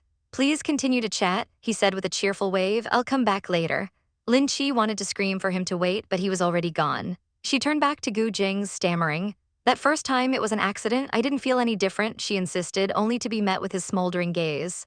Still dare to mention it? She hissed. A slow, wicked grin spread across his face. Anything wrong with that? He purred, his voice low and husky. She was flabbergasted. He leaned in closer, his eyes sparkling with amusement. Didn't you already see everything that night? You can still remember it clearly, huh? I don't remember anything. She sputtered, her mind going completely blank. What was she even saying? He chuckled, the sound rumbling through his chest. I don't remember anything else, he confessed softly. I didn't see clearly that night, it was so rushed. I was in a daze too, I was using my hands to feel everything. He paused, his gaze dropping to her lips. Did you forget you're still sick? She yelped, trying to deflect. It was no use. Her cheeks were on fire, her eyes wide with a mix of shock and something else entirely. Gu Jingze felt dazed, but it wasn't from the fever. He remembered how terrible the medicine used to make him feel, but now with her by his side, it wasn't so bad. In fact, it was good. A dangerous thought crossed his mind. Asterisk, no good, I'll get addicted to this. Asterisk. 3 hours later, they were finally leaving. The doctor gave his final instructions, emphasizing that the medicine had to be eaten every day. The reaction was so serious because he hadn't been taking it. Lin Che turned on him, her hands on her hips. Really, Gu Jingze, why don't you take your medicine regularly? She scolded. But Dr. Chen wasn't finished stirring the pot. That time Mo kissed you, the allergic reaction was very bad, he said casually. If you get saliva on you the next time, your mouth will rot. Lin Che froze, asterisk saliva, what Mo, asterisk her mind reeled. Asterisk when did they have something so intimate? Asterisk a sharp pain pierced her heart. But they are a couple, she reasoned with herself, what's wrong with some kisses? The doctor saw her expression and immediately knew he'd messed up. T, he muttered. I said something wrong. He quickly tried to backtrack, assuring her President Gu didn't do it on purpose. But Lin Che put on a brave face, a brittle smile on her lips. Why do you think I will care whether it was on purpose or not? She asked, her voice sounding strangely distant. Kissing is normal, right? She pointed stiffly towards the exit. Go first to see where the car is at and call the chauffeur to come here, she ordered, her composure a fragile thing. The doctor watched her go, a wave of guilt washing over him. Madams, he whispered. He turned to his friend. President Gu, I didn't say anything, he pleaded. Jingze just looked at him, his own expression dark. I know, he said flatly. Your face is so black, what are you thinking? Gu Jingze started to walk away, a smirk playing on his lips. Nothing much, he called over his shoulder. Just wondering whether it's time for me to change doctors. The doctor froze, a beam of light hitting his glasses as the threat sank in. He was left standing there, utterly speechless and terrified. The next day, Lin Che was on the phone with Sister Yu. The company was planning a celebration for her award. After thanking her and agreeing on a time, she ended the call. But her phone immediately rang again. The caller ID sent a chill down her spine. Gambling addict. It was her father. Dad, what's wrong? She asked, already dreading the answer. He was furious. Did she get someone to ban him from the Liu family casino? She sighed, rubbing her temples. Didn't you say you were going to quit gambling? Isn't not going to the casino a good start? He didn't care about quitting. He demanded she tell them to let him back in so he could win back all the money he lost. She told him he didn't have to get it back, but he wouldn't listen. He threatened to go to her company and make a commotion, but for once she stood her ground. Do it then, she said coldly. Security won't let you in. She hung up, letting out a long, weary sigh. Time to do work, she thought, trying to push her family drama aside. But when she arrived home, her problems had followed her. Mo Huiling was standing on her doorstep. Why is she here? Lin Che groaned internally. She's everywhere. Mo Huiling smiled, a sickly sweet expression on her face. Mo, are you here for Gu Jingze? Lin Che asked. The woman's smile widened. I just moved in next door, so I'm here to greet the neighbors, she announced cheerfully. My new house is just over there, come visit if you are free. Lin Che was horrified. She bought a house nearby. Did that mean she'd have to see her constantly? Mo Huiling continued her charade, explaining that Jingze had hoped she would move somewhere near his house. His house has too many servants, she cooed, affecting their time together. To win him, she had no choice but to buy it. Then her eyes narrowed. Both of you spend time together, she said, her voice dripping with mock sympathy, but he can't touch you, right? Lin Che's mind flashed back to the doctor's words. If he can't touch me, he can't touch you either, she thought bitterly. What are you gloating about? She knew one thing for sure, he definitely did not take advantage of me. With a cold, polite smile, Lin Che simply said, "Then I wish you happiness," and walked past her into the house. The moment the door closed, Mo Huiling's sweet facade vanished, replaced by a look of pure venom. Asterisk, this house was originally mine, asterisk, she seethed. Asterisk, Lin Che, I'll chase you out of here sooner or later, asterisk. Inside, Lin Che leaned against the door, feeling utterly defeated. The thought of Mo Huiling being so close was unpleasant, a constant, suffocating presence. Will I see them displaying their affection daily? The thought was a knife twisting in her gut. Why do I have to go through this punishment? That was it, she couldn't stay here. I should just move out, she decided, her eyes hardening with resolve. She called down to the butler, "Help me prepare my car." She held up her brand new driver's license, a small spark of defiance in her eyes. "I'm driving to the office." She slammed the door of a canary yellow sports car, ignoring the butler's offer to let the chauffeur drive. "It's fine," she said with a bright, forced smile, "I can do it." As she pulled out, she felt a pang of guilt. This area didn't normally have many people, but she should still drive slowly. Her eyes caught a figure still standing by the gate. Mo is still here, she's probably waiting for Gu Jingze. Lin Che's foot pressed harder on the accelerator, she had to get away. Mo Huiling watched the ridiculously expensive car pull away, her fist clenching at her side. How can an illegitimate child afford such a car? The thought was poison, she must have pestered Gu Jingze to buy it for her.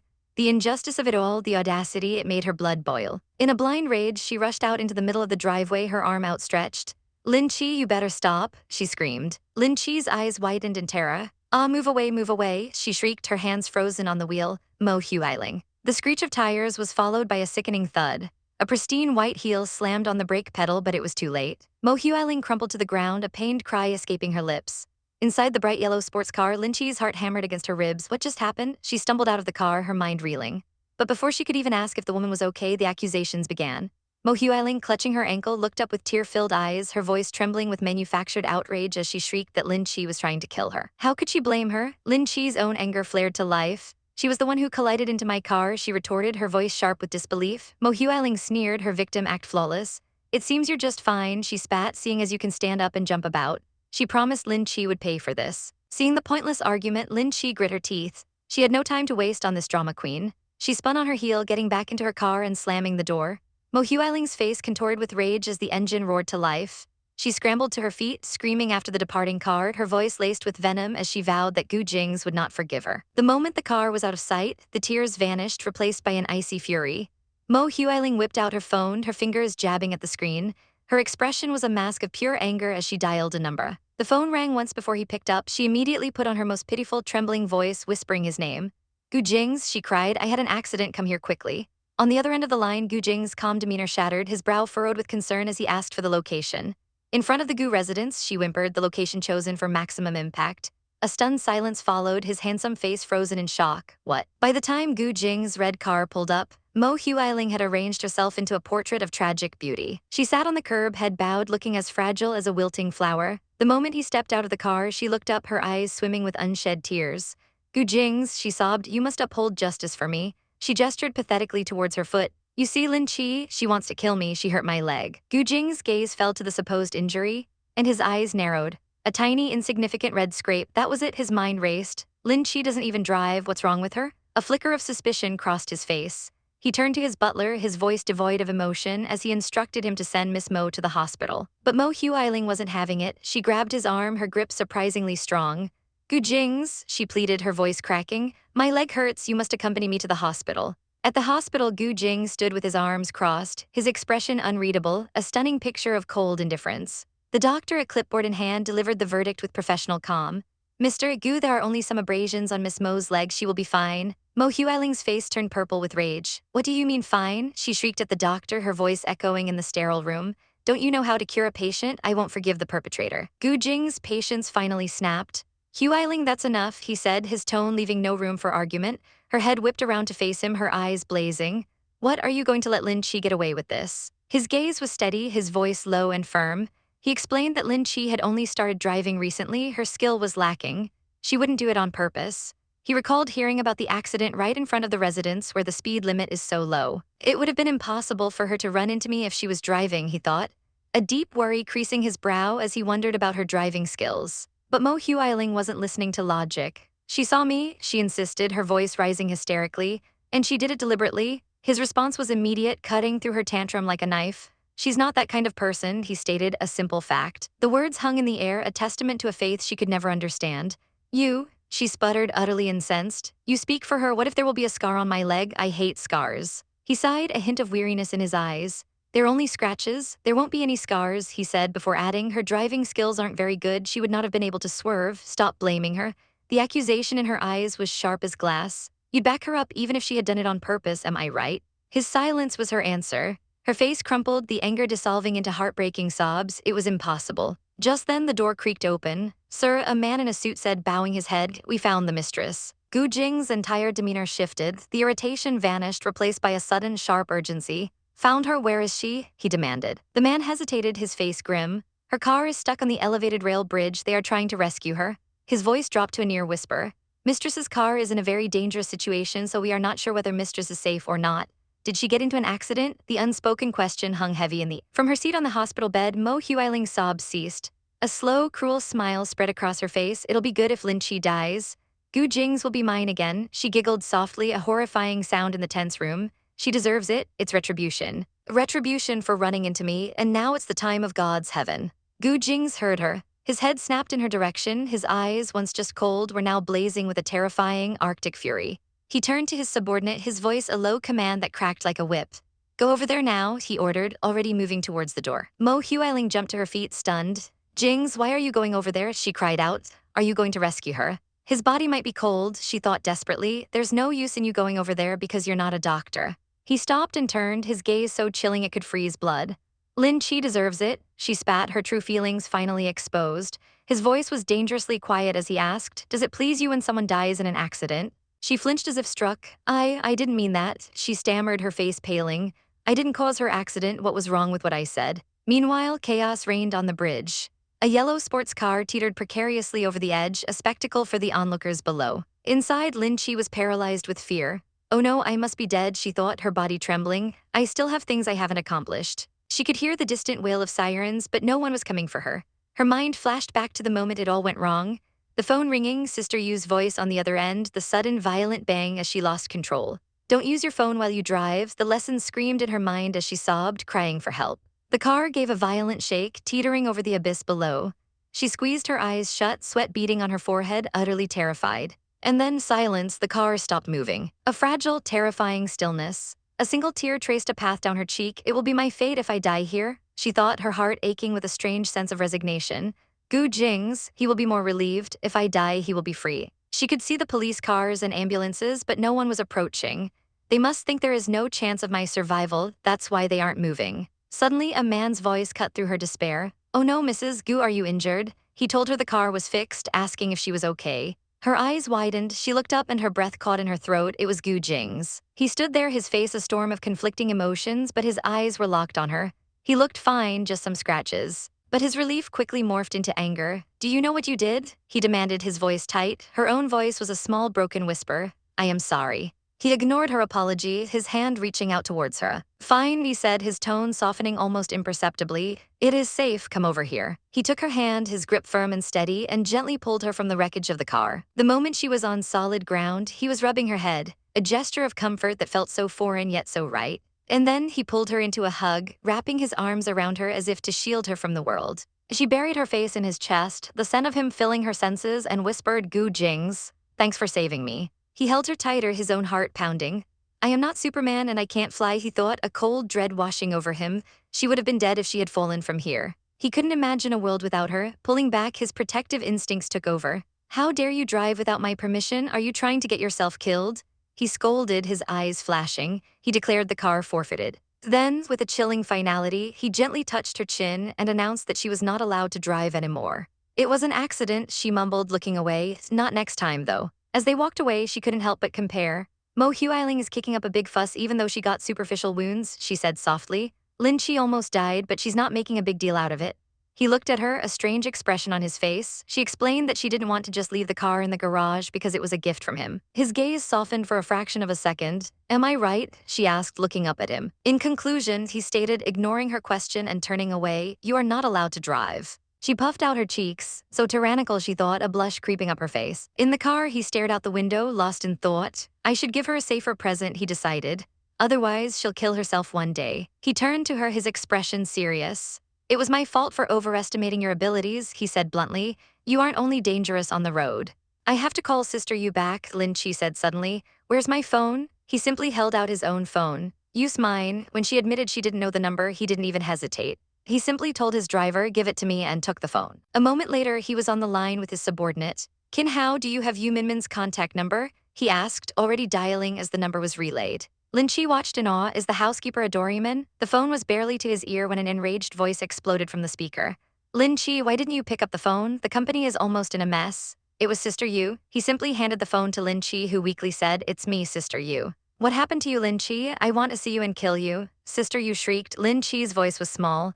I almost died because of you. There was a stunned silence. What, Sister Yu gasped. Since when did you drive? Is it serious? Are you at the hospital? Lin Che explained the situation, and Sister Yu promised to get some compensation from the boss and forget the celebration. After hanging up, Sister Yu stared at her phone, her eyes wide with a dawning realization. Whose phone is this? I used Gu Jingze's phone. This is Gu Jingze's contact number. I have Gu Jingze's number. In the car, Lin Che was already fantasizing. How much do you think I can sell his number for? She wondered aloud. 200,000, there would probably be a line. She trailed off, noticing the icy glare from the driver's seat.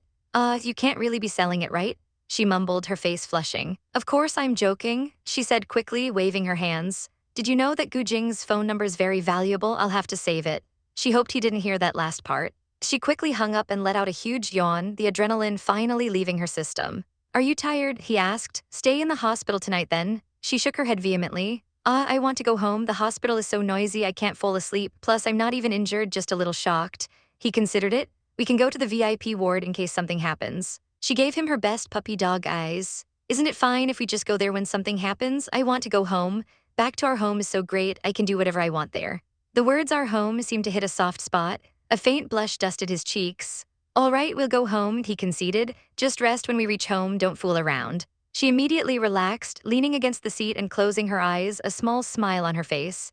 He watched her, his stern expression softening into something unreadable. Just as peace settled over them, a phone began to vibrate. It was hers. He'd retrieved it for her. She fumbled for it, her eyes widening when she saw the caller ID, Huey Ling. He simply took the phone from her hand, his expression hardening once more as he answered. How is everything, Jingze? Huey Ling's voice cooed through the speaker. I saw the news, will MS. Lin be all right? He cut her off, his tone clipped. Nothing happened, she's fine. That's great, she said, her voice dripping with false concern. Jingze, aren't you coming to the hospital? He glanced at the sleeping girl beside him. Why are you still in the hospital? I got into a car accident, she whined. I should stay in the hospital for observation, right? He sighed. All right, stay in the hospital and rest. Lin Che is still a little spooked, so I won't be going to the hospital. What? She screeched. He didn't even flinch. After all, she got into a huge accident and almost died, right? So I'll hang up now. Before she could protest, he ended the call. Lin Che, who had been feigning sleep, peeked an eye open. On MS, Mo be mad if you don't go, he shrugged. What's there to be angry about? She just has some scratches on her ankle, nothing much. Lin Che's eyes widened in horror. Scratches on her ankle? Was it because of me? Then she won't be hating me to the core? She worried, imagining the furious woman attacking her in a fit of anger now that they live so close. He reassured her, his voice surprisingly gentle. She was the one who ran out like a madman, so I ran into her, Lin Che explained, her voice small. I was shocked too. He nodded. At first, I wanted to ask you what happened, but looking at your driving skills. You definitely hit her accidentally with your driving, she finished for him, pouting. He sighed again. I don't know what's on with her. She behaves like that even though she's a well-bred lady. She has been acting a little crazy recently. All right, I'll still stay away from her anyway. Yes, you are not going to be driving again anyway. Soon they arrived back at the grand estate. Lin Che didn't waste a second, running to the bedroom and collapsing onto the soft mattress. My bed, she sighed in bliss. I'm still alive, awesome. But her moment of peace was interrupted as Gu Jingze climbed into bed beside her. Hey, can you go somewhere else to sleep tonight? She pleaded. I almost died, can you give me some personal space? How could that be? He countered smoothly. You just got into an accident, you'll get nightmares if you sleep alone. She scoffed. I feel very fortunate right now, I'm happy I didn't die, why would I get nightmares? It's called post-traumatic stress, he said, his voice serious. You wouldn't know with your IQ, you just barely escaped alive, it's easy to get it. Before she could argue, he pulled her into his arms, holding her close. What are you doing, Gu Jingze, you hooligan? Let me go, I'll scream. She protested, her cheeks flaming red. SHH, stop moving, he whispered, his breath warm against her ear. This can reduce your stress so you don't get nightmares tonight. She fell silent, her struggles ceasing. She lay there tucked against his chest, listening to the steady beat of his heart. He's so warm, she thought, her eyes growing heavy. Maybe he is really doing it for me. I probably misunderstood him to have bad intentions. And with that thought, she drifted into a deep, peaceful sleep. The next morning, she woke up feeling refreshed. Did I have any nightmares last night? She asked, stretching. Really? I don't remember a single thing. He smirked. You did, he lied smoothly. Me? She asked, confused. He leaned in, his voice a low murmur. You had a nightmare and you kept kicking me. I only managed to stop it with great difficulty. He changed the subject, handing her a brand new phone. Okay, I got you a phone, he said. He'd even gotten her SIM card back and restored some of her numbers. What do you mean by restoring some asterisk of the numbers? She asked, a knot of suspicion forming in her stomach. He looked away, feigning nonchalance. Some numbers seemed redundant, so I deleted them. She scrolled through her contacts, her blood starting to boil. Directors, actors, many people were gone. Wait a second, she said, her voice dangerously low. Gu Jingze, why do I not have even one guy's number in my phone? Gu Jingze, she seethed, her eyes shooting daggers at him. You have issues, those contacts are for work, how could you delete them? He waved a dismissive hand. Leave the work to your manager, you don't have to worry about them, right? Could he delete my numbers without asking? She fumed silently, then she noticed another missing name. Then King's number, he is not a colleague, she pointed out. He finally turned to face her, his golden eyes narrowed into possessive slits. What do you want to do with his number? He asked, his voice a low, jealous growl. She grits her teeth, a little vein popping on her forehead as she watches his cool, retreating back. What a tyrant. He leans over, his silvery hair falling forward as he casually taps on her phone screen. All right, he says, his voice low and serious. I set my number. He places the phone back in her hand, his gaze locking with hers. It's on speed dial 1. If anything happens, just call me directly with that. His tone leaves absolutely no room for argument. Her eyes widen in pure horror as she sees the contact name he's set for himself. Dearest hubby calling flashes on the screen in big, bold, mortifying letters. Who? Her mind screams. Is he completely insane? Saving his number as Gu Jingze isn't smart, she thinks, her cheeks burning, but this is a whole new level of public humiliation waiting to happen. He leans in closer, his voice a low whisper, explaining that if others were to see it, their relationship would be revealed. You have a problem with this? She stammers, her face turning a deep crimson. Isn't this a little too obvious? He just looks at her completely unfazed. People don't know this number is mine, he states simply, as if that solves everything. He continues, a strange, calculating glint in his eye. At most, they'll just think you have a boyfriend. He pauses, tilting his head with an infuriatingly calm expression. And isn't it common for people to call their boyfriends hubby now? Her patience finally snaps, bang. She slams her hand on the table, the sound echoing in the silent room.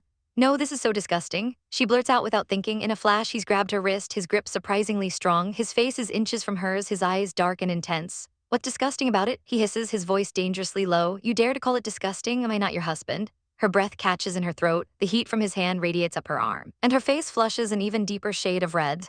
I didn't mean that, she stammers, completely intimidated. But we aren't that sort of. Her words trail off. How could she possibly explain their sham of a marriage to him now? He stares at her, his expression unreadable. Sort of what? He asks, his voice dangerously soft. Your name is on my marriage certificate. What sort of husband am I, then?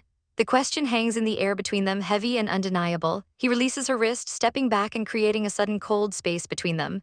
Nothing is different, it's set, he declares with chilling finality. His gaze is firm. This is the safest way, and if everyone sees that contact name, they'll call me immediately if you're in trouble. She clutches her phone, her heart still pounding in her chest. But, she whispers, but the words die in her throat, it's just too mushy. Her cheeks burn with embarrassment just thinking about someone seeing it.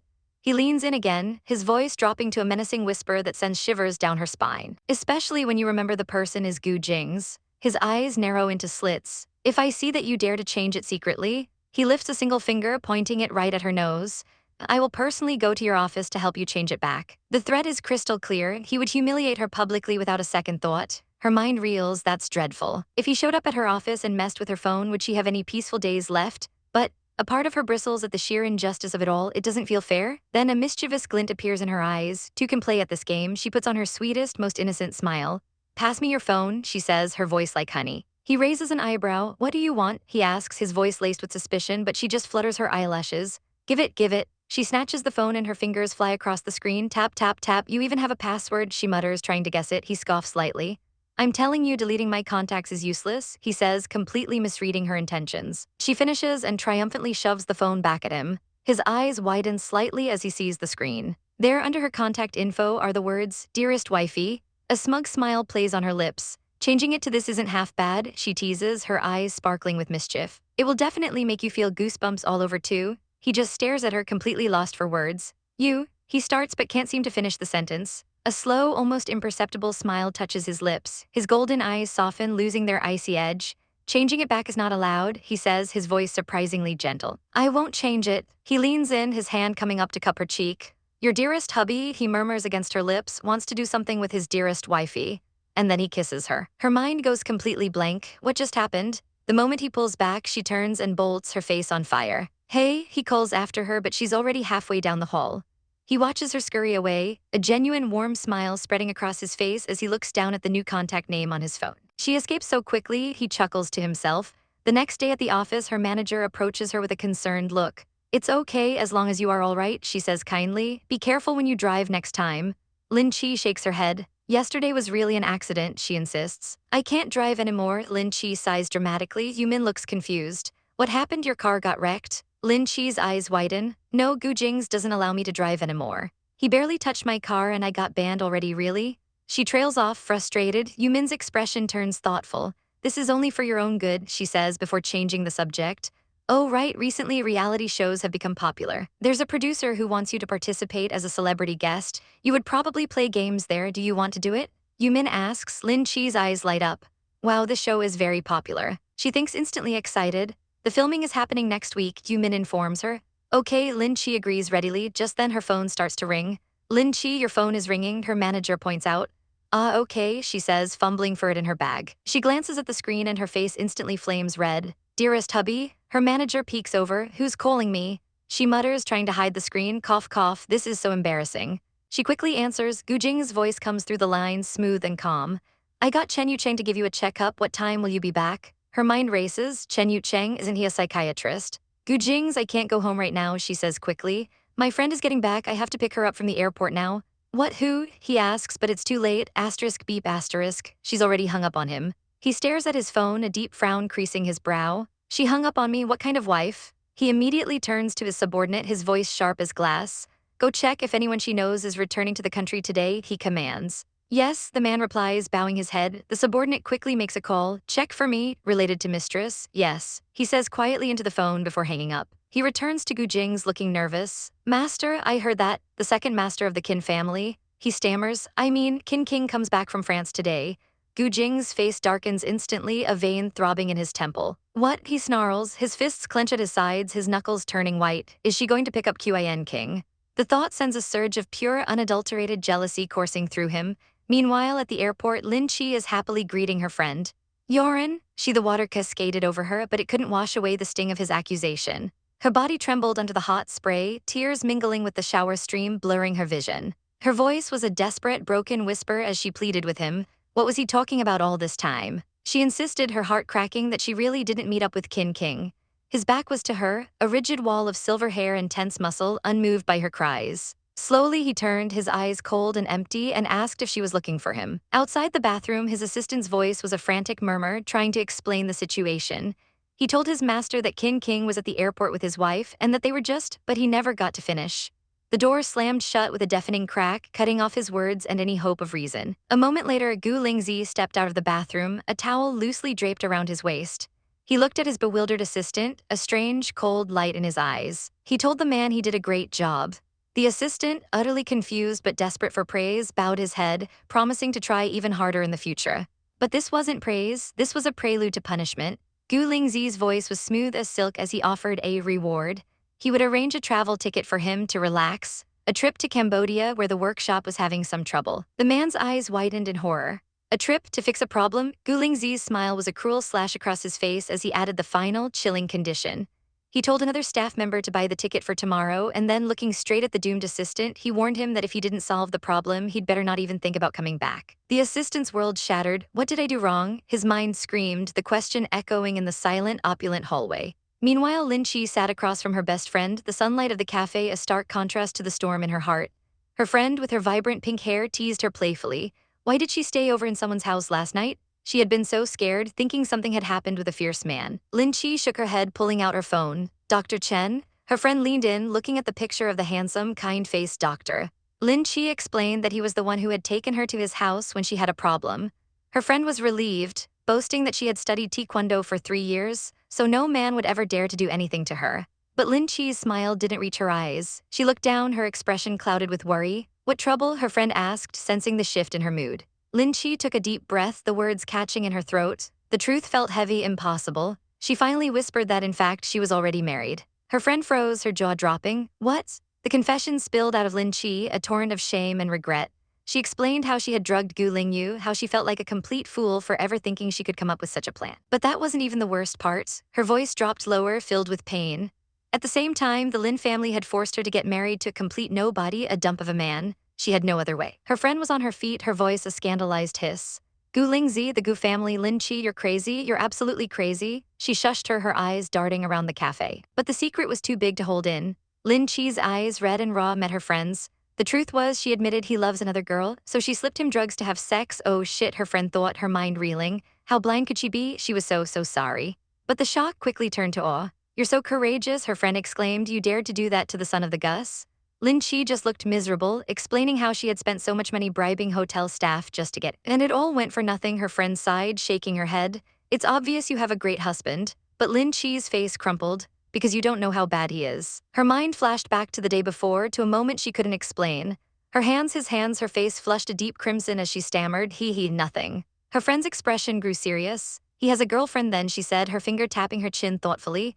The relationship between you won't last much longer. She looked Lin Che dead in the eye, her advice sharp and clear. Get divorced quickly. After that, try to find a really good boyfriend for you. When Lin Che arrived home later, the mansion was quiet. The maid greeted her warmly, welcoming her home. But as she stepped inside, she froze. Gu Lingzi was there, standing in the foyer, looking at her with an unreadable expression. Her heart skipped a beat. Surprisingly, today he was staying at home at this time. He told her to get dressed, that he would take her out for a meal. She panicked, stammering that she didn't eat out, that she was fine eating at home. He took a step closer, his gaze intense. After what happened yesterday, looking at his face now, it felt so strange in her heart. What was this feeling? What's wrong with you? He asked, his voice low. He wanted to take her out. He knew a new French restaurant, the food was delicious, and he wanted to try it. He wasn't asking, he was telling her. He urged her to hurry up and remember to get well dressed. The command gave her a strange jump in her heart, a flicker of something. She emerged a while later, transformed. She wore a beautiful warm orange dress that complemented her dark hair. He watched her descend the stairs, his expression softening almost imperceptibly. Let's go, he said, his voice softer than she'd ever heard it. But as they reached the door, his phone began to ring, shattering the delicate moment. It was Huey Ling, his face tightened as he answered. What's wrong? He asked. On the other end, Huey Ling's voice was a frantic, terrified whisper. She claimed there were thieves in her house, that she was very scared. Lin Che stood frozen, watching the date she never thought she'd have crumble into dust before her very eyes. Huey Ling's voice was laced with fake tears as she played the damsel in distress, reminding him she just moved and didn't have bodyguards like him, that she was all alone. He sighed, his voice taking on a soothing tone. All right, don't cry anymore, he said. I'll drive there to see what's wrong. Lin Che's heart sank, but a bitter, knowing smirk touched her lips. Of course, how could she have expected anything different? He turned to Lin Che, his face apologetic but firm. He would tell the driver to take her to the restaurant. He promised that when he finished solving the problem, he would come. The moment she heard him agree, Huey Ling hung up the phone, a triumphant, wicked grin spreading across her face. Immediately, she set her plan into motion. She began to forage through her own belongings, throwing clothes from her closet, scattering papers, creating a scene of chaos and violation. She looked at the mess with satisfaction. This really looks like thieves have come here, she thought smugly. Gu Lingzi is mine. Even though he is your husband, he will come to me when I just call him. A short while later, there was a knock at the door. Gu Lingzi entered, his eyes taking in the manufactured disarray. He started to reach for her to comfort her, but she flinched away. Don't touch me, she whispered, her voice trembling. I haven't taken my medicine today. He stopped, his hand dropping to his side. What happened after all? He asked, his voice laced with suspicion. She launched into her practice story, her eyes wide and tearful. She claimed it was a theft, that because she was alone, she was a target.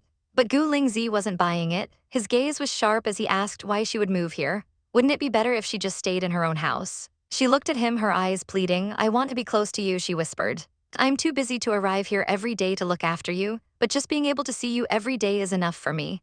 He looked away, muttering about how stubborn she was. But his patience was wearing thin. You shouldn't tell a lie like that, he said, his voice turning to ice. Tears streamed down her face as she insisted she wasn't lying. He gestured to her jewelry box sitting open on the dresser. Look at this, he said coldly. There are precious necklaces and earrings here. They're so expensive. Why didn't those thieves take them away? He then pointed to her ransacked wardrobe. They didn't take the precious things, but they just foraged your wardrobe. It doesn't make sense, right? He had seen through her pathetic act. He turned to leave, stating flatly that he had other things to do. Desperate, she lunged forward, grabbing his arm. Lingzi, don't be angry. Please don't go. He wrenched his arm away, his mind filled with disgust. She was becoming more and more annoying, always causing trouble without a reason. As he turned away again, a loud crash echoed through the room.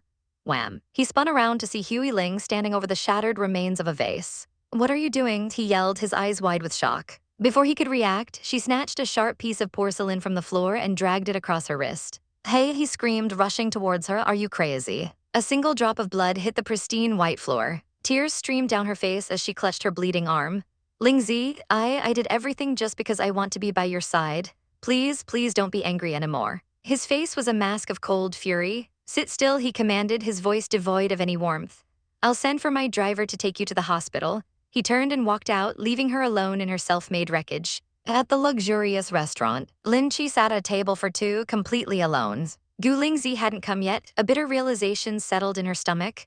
Now that I think of it, it's understandable. It was Huey Ling who called him, that's why he has no way to come here.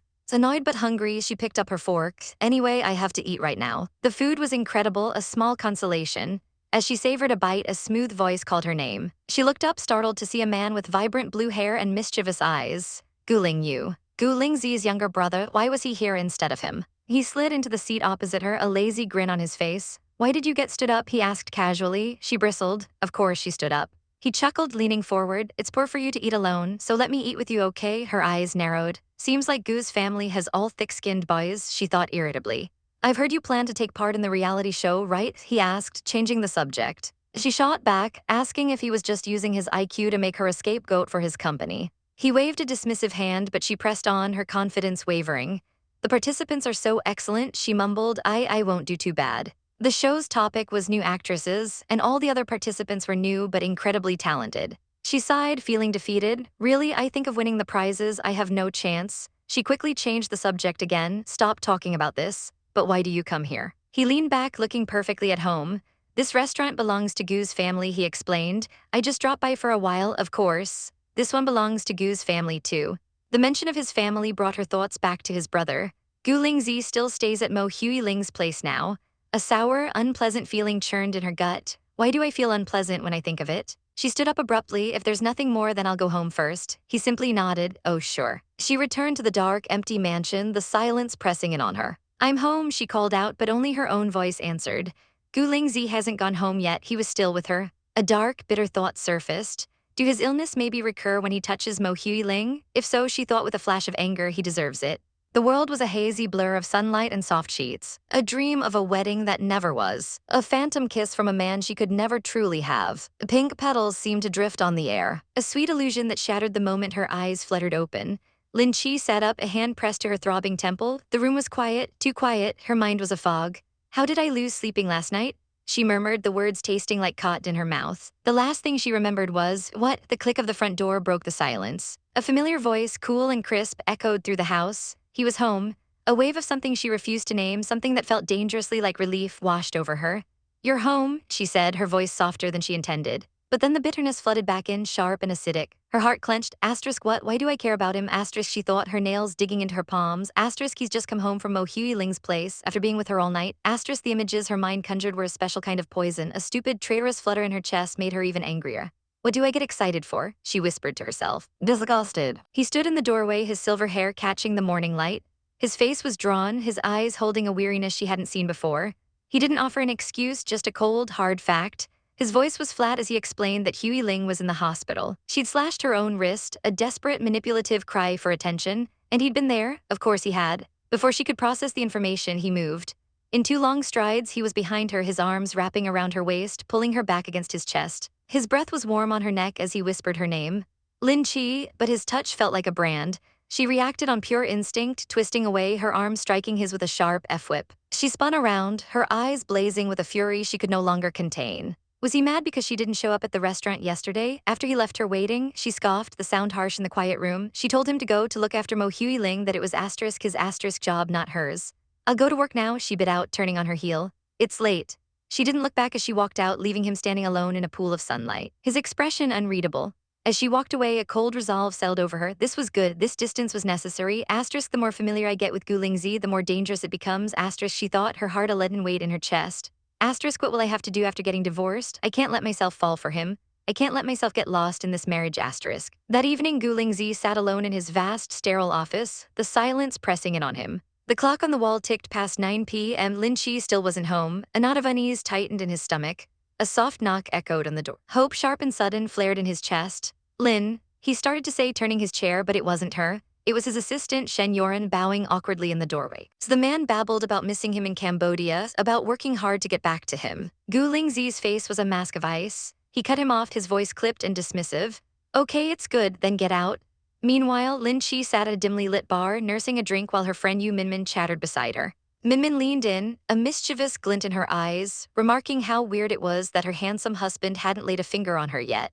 Lin Che forced a small smile, trying to keep her voice light as she explained that they didn't live under the same roof, that he had an illness. He couldn't touch women. Minmin's jaw dropped, her hand flying to her mouth in shock. Really? Lin Che quickly laughed it off, waving a dismissive hand.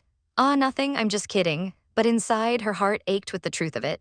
Asterisk, you don't understand, asterisk, she thought, staring into her glass. Asterisk, this luck is fake, all of this. It will disappear sooner or later. Asterisk, she finally arrived home late, the grand mansion looming like a silent giant against the night sky. The heavy front door creaked open and she stepped into the oppressive darkness. Suddenly, a voice cut through the silence, making her jump. Do you still know to go home? Her eyes darted towards the sound, her heart hammering. Gu Jingze was there, a pale shape in the moonlit water of the indoor pool. He asked if she was trying to scare him to death. He looked up, water sluicing from his silver hair, his gaze intense. He demanded to know why she was so late. She tried to deflect, her voice brittle. Well, I'll just go change, she stammered, turning to flee. He simply said he needed to take a shower. What did he mean by that? Her mind raced. In the privacy of the pool, his own thoughts churned. Asterisk, Lin Che. She treats me more and more coldly. Asterisk, he brooded, a strange insecurity gripping him. Asterisk, is she bored with me? Has she met other men in showbiz? Asterisk. Later, tucked into her bed, she heard the bathroom door open. She looked up and her breath hitched in her throat. Gu Jingze stood there, a towel slung low on his hips, his chest and abs glistening with droplets of water. Her brain short-circuited. Asterisk, he didn't put his clothes on. Asterisk, her eyes widened, tracing the lines of his sculpted torso. Asterisk, is he completely crazy? Asterisk, he caught her staring, a smirk playing on his lips. What are you looking at? He asked, his voice a low rumble. She snapped her gaze away, her cheeks burning hot. And nothing, she squeaked. I was just thinking about my script for tomorrow. He just hummed in response, unconvinced, and then he started walking towards her, towards the bed. Her heart began to pound a frantic rhythm against her ribs. He sat on the edge of the mattress, casually discussing her career. But all she could focus on was the heat radiating from his bare skin. Gu Jingze, she said, her voice trembling slightly. Why are you so close, and why aren't you wearing any clothes? He shrugged, leaning closer still. I just took a shower, I feel like loosening up a bit. His proximity was overwhelming, her eyes were wide with panic. What do you want to do? As she tried to scramble away, his hand shot out, grabbing her wrist. Don't come any closer, she cried. He leaned over her, his face just inches from hers, and whispered, I want. Her mind went blank, this was it, this was happening. He leaned past her and plucked his phone from the nightstand. To take my phone, he finished, a teasing glint in his eye. What did you think I wanted to do? Mortification washed over her. He lay down beside her, casually scrolling through his phone as if nothing had happened. Put your clothes on, she hissed, her face flaming red. He didn't even look at her. Why, it's just you and me in this room, he said calmly. When she sputtered in protest, he turned his head, his golden eyes pinning her down. Unless seeing me like this makes you uncomfortable. His voice dropped to a husky whisper. When you see me without clothes, you feel something for me, don't you? Asterisk, who wants to feel something for you? Asterisk, she screamed internally. He pressed his advantage, his words a sinful temptation. What are you afraid of? We've lived together for a long time, you should be used to this. For example, he mused, if you were naked in front of me, I wouldn't feel a thing. If you don't believe me, just try. That was it, you bastard, she yelled, pushing at his chest. If you come any closer, I'll scream. He caught her hands easily, his grip like steel. Don't move, he commanded, his voice suddenly tight. He pulled her closer, so her hand was pressed flat against his bare stomach. Why are you, she began, but he cut her off. He looked down at her hand, then back at her, his eyes dark with something she couldn't decipher. Have you touched it? He asked, his voice strained. That's why I told you not to move. She tried to pull away, panicked. But he held her fast. Don't move, he repeated, his voice cracking. If you keep moving like that, I can't hold it anymore. The air crackled with a tension so thick she could barely breathe. Her face was scarlet, her mind a complete blank. What do we do now? She stammered. He looked just as lost as she felt.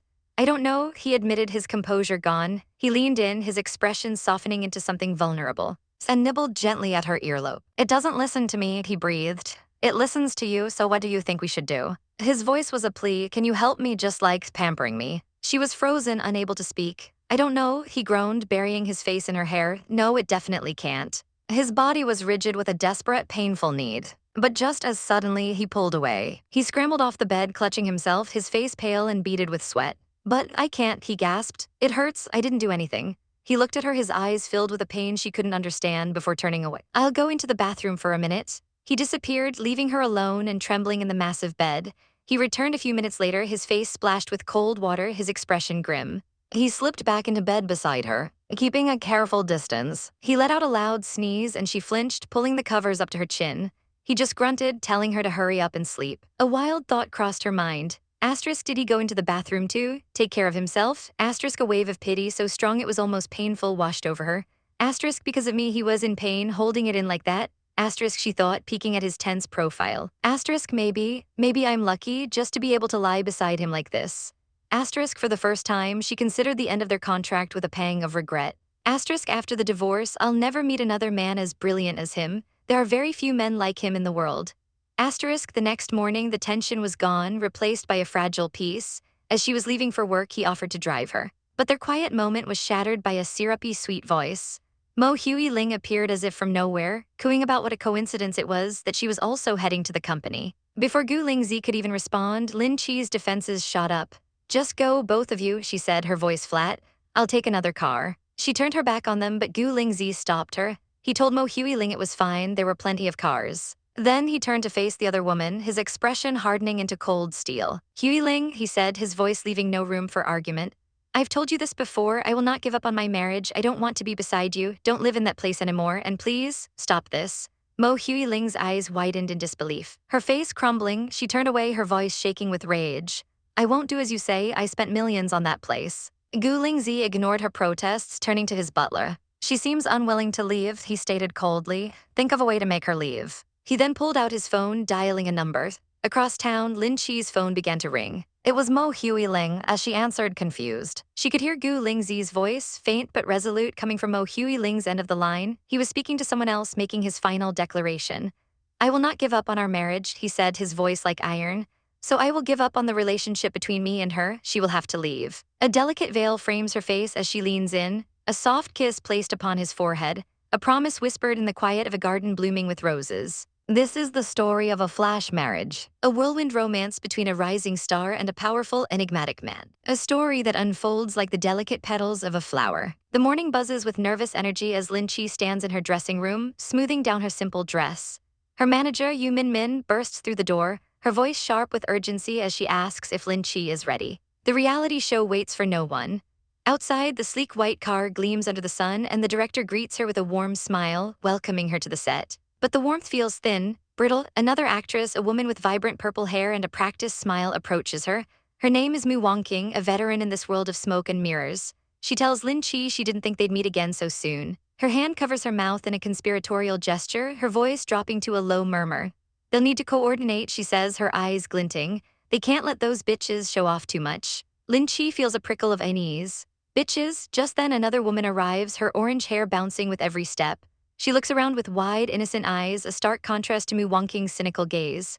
She murmurs to the director how kind everyone seems, wondering if they'll scramble for anything.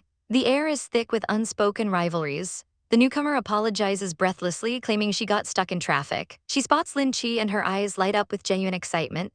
She rushes forward, grabbing Lin Che's hands. She's seen the movie Lin Che acted in, she gushes, calling her beautiful and saying she wanted to see it forever. Lin Che, caught off guard by the sudden adoration, manages a polite smile, returning the compliment that the movie the other girl acted in was hot too. A man steps onto a small stage, the producer, his voice booming as he explains the rules of the game. But as he finishes, something strange happens. One moment the room is full of people, the next, it's empty. Lin Che stands alone, her heart starting to pound with confusion. Where did everyone go? What should I do? I don't understand anything. Just as panic begins to set in, the orange-haired girl reappears, a friendly smile on her face. She tells Lin Che that she'll go first and that Lin Che will have to try too. Try what? Before she can ask, the girl is gone again. Hours later, Lin Che collapses onto a plush sofa, every muscle in her body aching with exhaustion. "I couldn't talk to anyone," she thinks miserably. The other actress, Wang Xingsu, approaches her again, her expression still bright. She praises Lin Che for acting so well, for not neglecting her part at all. After the shooting finally wraps for the day, a wave of melancholy washes over Lin Che. It was so difficult to get this opportunity, she thinks, her shoulders slumping. But I feel like I don't even exist here. I guess I'll be the one who draws the least attention after all. Later that night, she dials a familiar number. The screen lights up with 2 words, darling husband. His voice, smooth and deep, comes through the line, asking how many more days of shooting she has. She sighs, telling him it's 1 more day, maybe 2 if it doesn't go well. He immediately picks up on her tone. What's wrong, he asks, aren't you happy? Her voice is small as she admits she feels like she didn't act well. There's a pause, and then he asks, his voice laced with amusement, if she thinks she's silly and can't appear in front of the camera. Before she can protest, he adds, it's not wrong, you are really silly.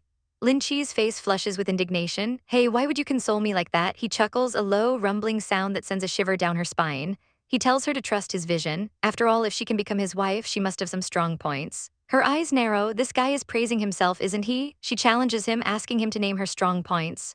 His voice drops, becoming a husky whisper that curls through the phone.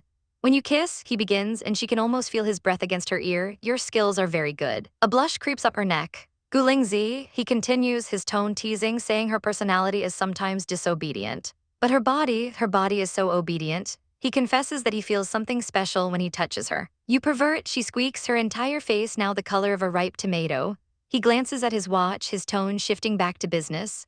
He reminds her she has to get up early tomorrow and that it's time for her to sleep. He sounds flustered now, blaming her for making him talk such nonsense. He asks when she'll be home. Lying in bed, she listens to his voice, her own reply a quiet when he asks if she misses him. After he hangs up, a small smile plays on her lips.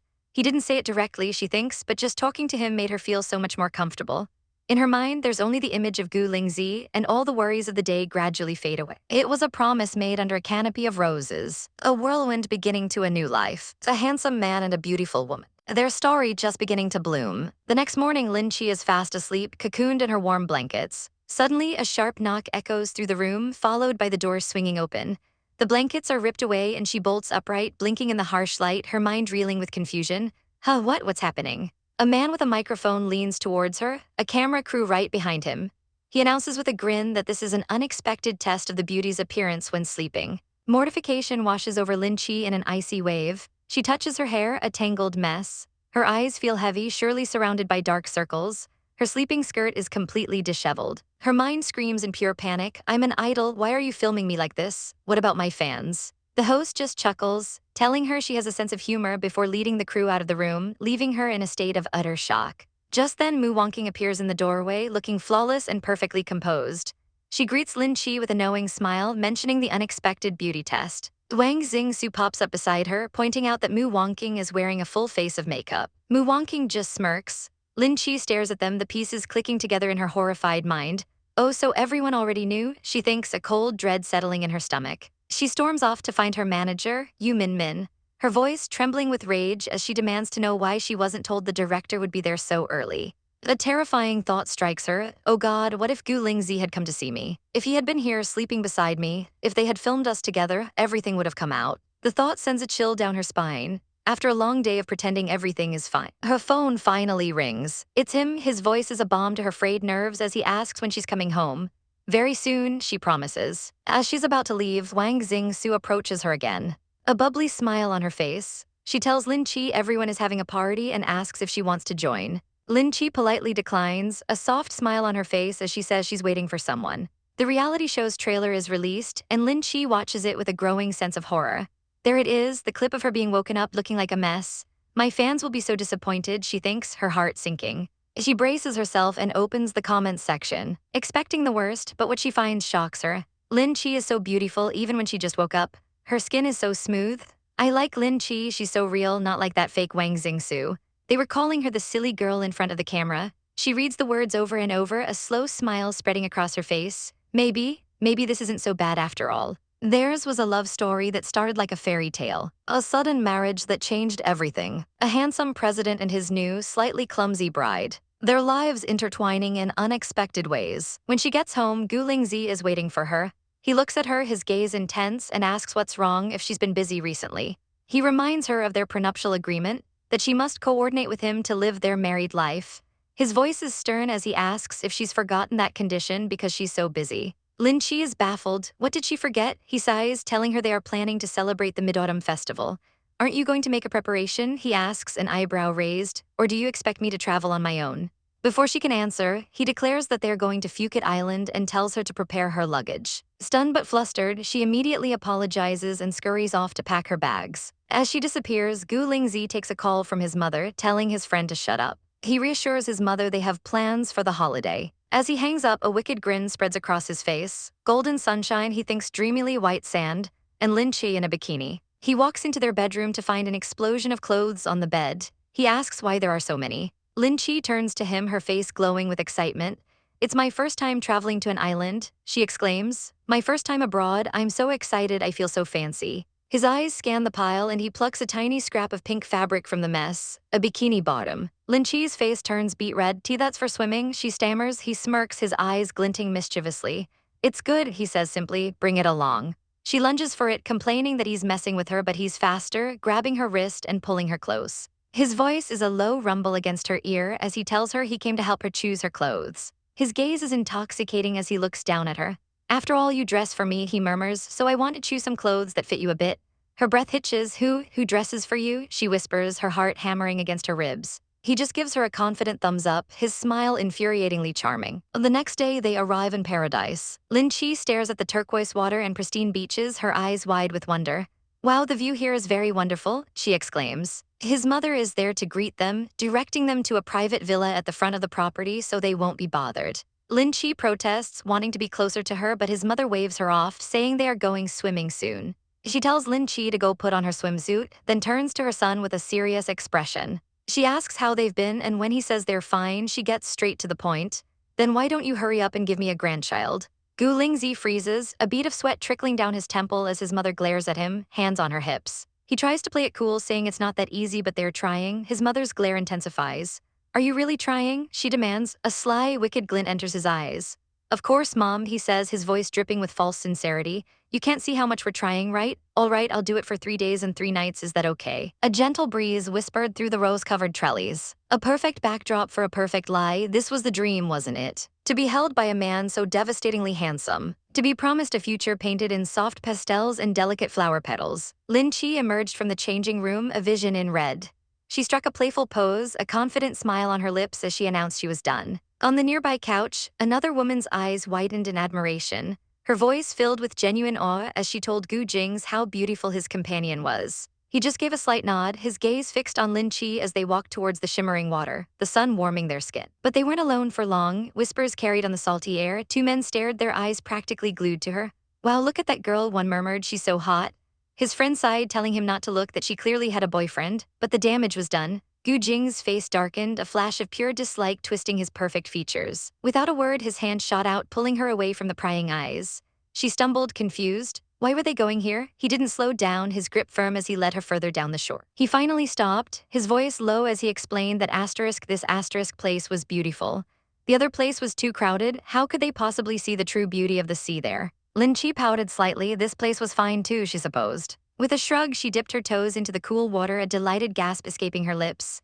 "Whoa, the water is cool," she exclaimed, a playful wink flashing in his direction. It was really comfortable. But the ocean was a fickle thing. One moment calm, the next, a massive wave swelled up, swishing towards her. She wobbled, losing her balance as the water crashed around her. A panicked cry of Lin Che ripped from his throat as he lunged forward, his arms wrapping around her just as she was about to go under.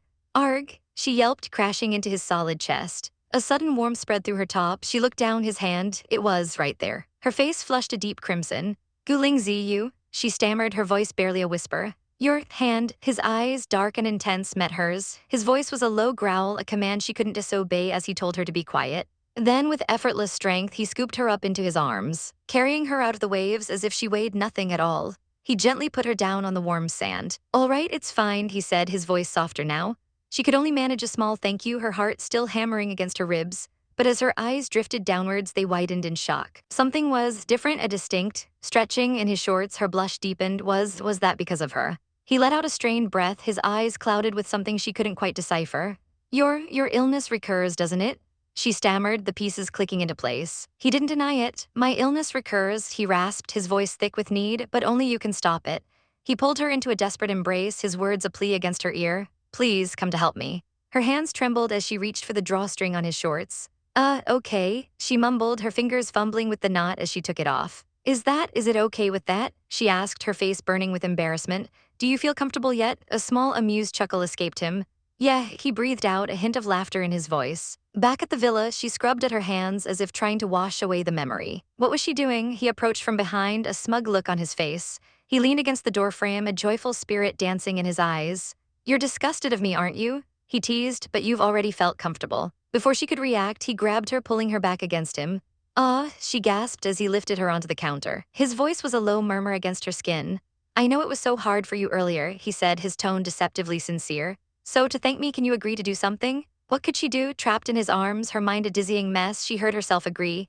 As long as he wanted, she could do anything. A promise made in a moment of weakness, under a veil of roses and false pretenses. This was the beginning of their complicated story. A tale of a forced marriage, entangled emotions. Later, back in their apartment, the tension had eased. We're finally home, she said, a hint of relief in her voice. He nodded, already planning their next moves. He'd have the car ready to take them out to eat, asking if that was okay. What did she want to eat? An idea sparked in her mind. I want to eat malatang, she declared, then her face fell as she remembered who she was with. I guess you don't want to eat it. But to her surprise, he just said, okay, let's go. Her eyes lit up. Really? She explained there was a place selling delicious malatang, a place she wanted to try. It was near her old school, she told him as they walked towards the university gates. She used to eat at the snack shops there all the time. She glanced at him, a small smile playing on her lips. Because you studied abroad, she said, perhaps you've never experienced this. The streets were bustling with life and energy, just as she remembered. Her eyes caught a couple walking ahead, their hands intertwined. Gu Jingze followed her gaze, his own eyes lingering on their linked hands. She quickly looked away, suddenly fascinated by the rows of street food stalls. A strange awkwardness settled between them. Asterisk, I can't hold hands. Asterisk, she thought, a weird feeling twisting in her gut. It just felt wrong not to. He noticed her sudden silence. Hey, what's wrong with you? He asked, his voice laced with concern. Did she not like this place? They could go somewhere else, he offered, noting how noisy it was. Lost in her thoughts, she didn't see the car speeding towards them. He yanked her back just in time, his voice sharp with fear and anger. It's dangerous, you have to take notice a bit. If you keep walking without looking, something bad will happen sooner or later. His hand closed around hers, a firm, possessive pull. Come here, he commanded, his voice softening slightly. Stop wandering around, be careful. She stared at their joined hands, a warmth spreading through her chest. A small, secret smile touched her lips. Asterisk, I keep thinking. Asterisk, she thought to herself. Asterisk, it would be good if there was no end to this road. Asterisk. We've arrived, she announced brightly, pointing to a small, unassuming restaurant. Here it is. As they walked in, a pair of girls gasped. Wow, that bot is so handsome, one whispered. Somebody gets to know him. Lin Che couldn't help but feel a surge of pride, mixed with a healthy dose of annoyance. Asterisk, now these youngsters don't have any constraint, asterisk, she thought with a smirk. They sat at a small table, Gu Jingze looking completely out of his element, while she vibrated with excitement. Finally, a steaming bowl of malatang was placed in front of them. Wow, I can finally eat it, she cheered, grabbing her chopsticks. She took a huge bite of noodles, her cheeks puffed out like a hamster. Is it really delicious? He asked, an amused look on his face. Of course, she said through a full mouth. She gestured with her chopsticks. You don't want to eat it, do you? No problem, we'll eat another dish later. A slow smile spread across his face. No, he said, his voice a low purr. I want to eat it. Her eyes widened in surprise, but he wasn't finished. Leaning closer, he whispered, but I want you to spoon-feed me. What kind of ridiculous request was that? Was he serious? This man, the CEO, wanted her to feed him street food like a child. Before she could even process the absurdity, he moved. He leaned in, closing the distance between them, and pressed his lips to hers. It was a swift, shocking kiss, and when he pulled back, he had a noodle dangling from his mouth. He licked his lips, a devilish glint in his eyes. Well, he declared, it's really good to eat this way. Her face exploded in a furious blush. Why did you do that, bastard? She shrieked, utterly mortified. The rest of the meal was a blur. On the way home, she skipped along, patting her full stomach happily, while Gu Jingze walked beside her, a thundercloud brewing over his head. Suddenly, he stopped, his hand pressed against his stomach, his face pale. I think my stomach feels a bit bad, he groaned. Panic seized her. What? She scrambled for her phone, her voice trembling as she told him to bear it for a bit while she called Dr. Chen. And the city lights blurred past as they rushed home. The doctor arrived quickly, his face calm and professional. Lin Che wrung her hands, her eyes wide with worry as she explained what happened. He ate malatang with me and he has a stomachache. In the bedroom, the doctor's friend was less than sympathetic, scolding a miserable-looking Gu Jingze. You don't like spicy food, right? So why did you eat it? Gu Jingze could only glare and tell him to shut up. The doctor reassured a frantic Lin Che. How is he? She asked. No problem, the doctor said kindly. His stomach just aches a bit. He placed a box of medicine on the table, instructing her to give it to him. As the doctor left, Gu Jingze waved a dismissive hand. Come on, he receives money, so it hasn't bothered him, he grumbled before turning his attention to Lin Che.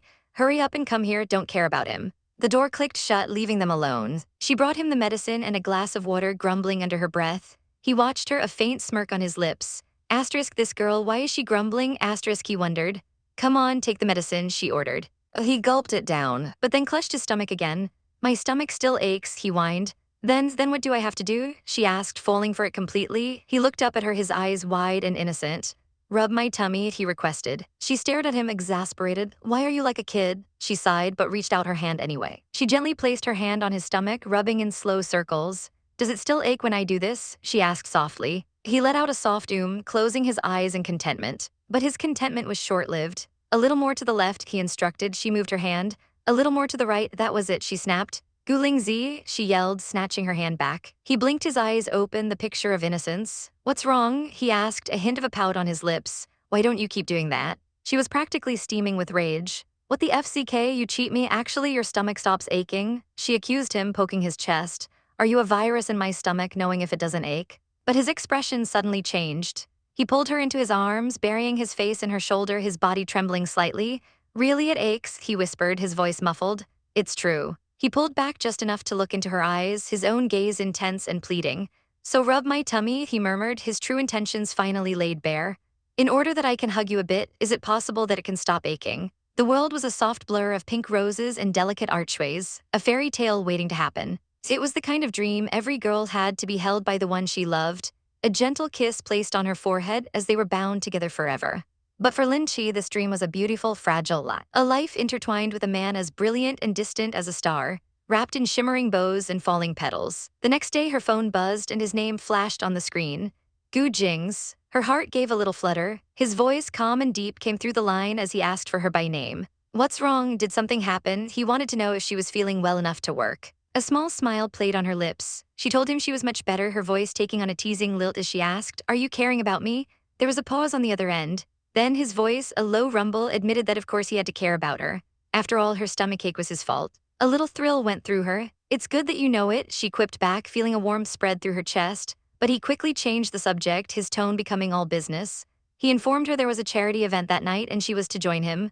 The housekeeper would take her to a private makeup artist to get dressed. The stylist's room was a flurry of excitement. Yeah, you've come. A woman in a bright pink top exclaimed, her eyes wide with admiration as she looked at Lin Che. Your facial skin is so beautiful, she gushed, ushering her inside.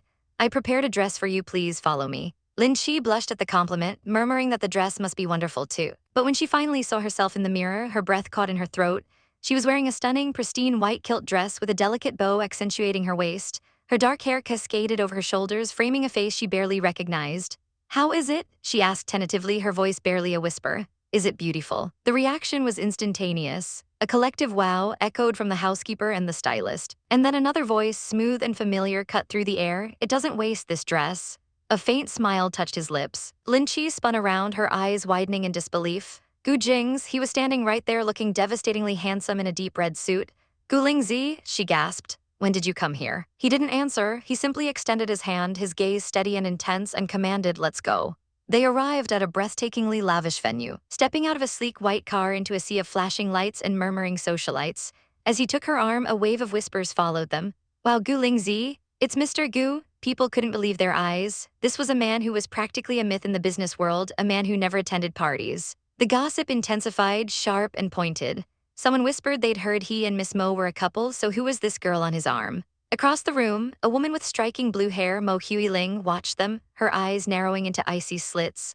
The women beside her continued to chatter, noting that they'd never seen Gu Jingze take even Miss Mo to an event like this. But Lin Che was lost in her own little world.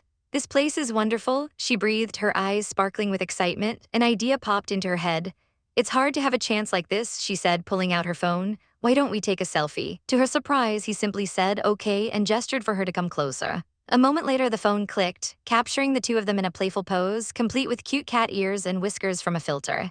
She grinned, showing him the picture. It's cute, do you see? He arched a perfect eyebrow, his expression unimpressed. Is it kind of childish? He asked. Her face fell slightly, pouting she pressed, if it's beautiful, it's fine. His expression softened almost imperceptibly. That, he began, his voice dropping so low she could barely hear him, send me a photo you took. Her heart did a somersault. Flustered and blushing, she quickly made an excuse. "Huh, I'll go to the toilet," she stammered, hurrying away. She rushed towards the restroom sign, her mind reeling. But as she reached the door, a cold voice stopped her in her tracks. Lin Che, Mo Huiling stood there, arms crossed, a condescending smirk on her face.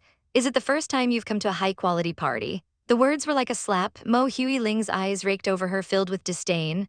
"That's why you have to post it on Weibo quickly like that, right?" she sneered. Lin Che froze, the beautiful dream of the evening shattering around her, the pretty dress suddenly feeling like a costume. Mo Huiling stepped closer, her voice dripping with venom. "Lin Che, you should know, with your condition you don't deserve Gu Jingze." Lin Che's head snapped up, a spark of defiance in her eyes.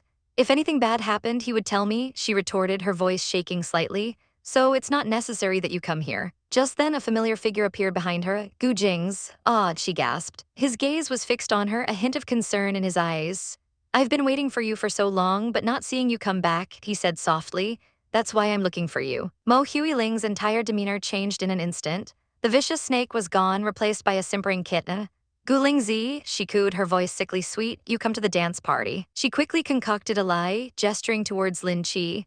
"I've just said to Lin Che that my dad has an advertising project and wants her to be filmed for it. The quality of my family's product is not bad at all." Gu Jing's expression remained impassive, his eyes cold. He stated flatly that this was a company decision, not his to make. Then he looked at Lin Che, his gaze softening.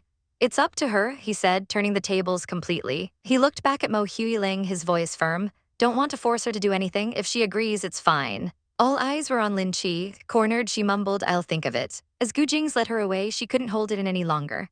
"Well, earlier," she began, her voice small, "Miss Mo told me not to take photos here then post on Weibo because it would get you into trouble." He stopped, looking down at her. "So what? Why do you say it?" Her eyes, wide and blazing with a strange mix of anger and defiance, met his.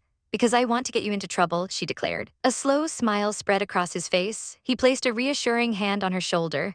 "Don't worry," he murmured, his voice a comforting balm. "Something you think is trouble is nothing to me." He pulled her closer, his gaze so intense it stole her breath. "Because I'm in this high position, I don't want to see my wife sacrificing anything for me, and I don't care about what people think. So you just do anything you want, don't care about what people think of you." Her heart melted, touched beyond words, she could only stare at him. He led her through the dazzling displays of jewelry and furniture, a world of luxury she'd only ever dreamed of. She felt out of place, admitting she couldn't afford anything. As she wondered aloud when she could come back here, he simply replied, "If you want, I can take you here." He leaned in close, his breath warm against her ear, gesturing to a lavish bed. "I've heard the beds here are so soft, they are imported from France," he whispered suggestively. "Do you want to try it?" Her face exploded in a crimson blush. You, she sputtered, completely flustered. He chuckled, his eyes twinkling with amusement. "Okay, I won't tease you anymore. Also, you're tired today, let's go home." But the peace of their home was soon interrupted. Gu Jingze answered a call from Mo Huiling.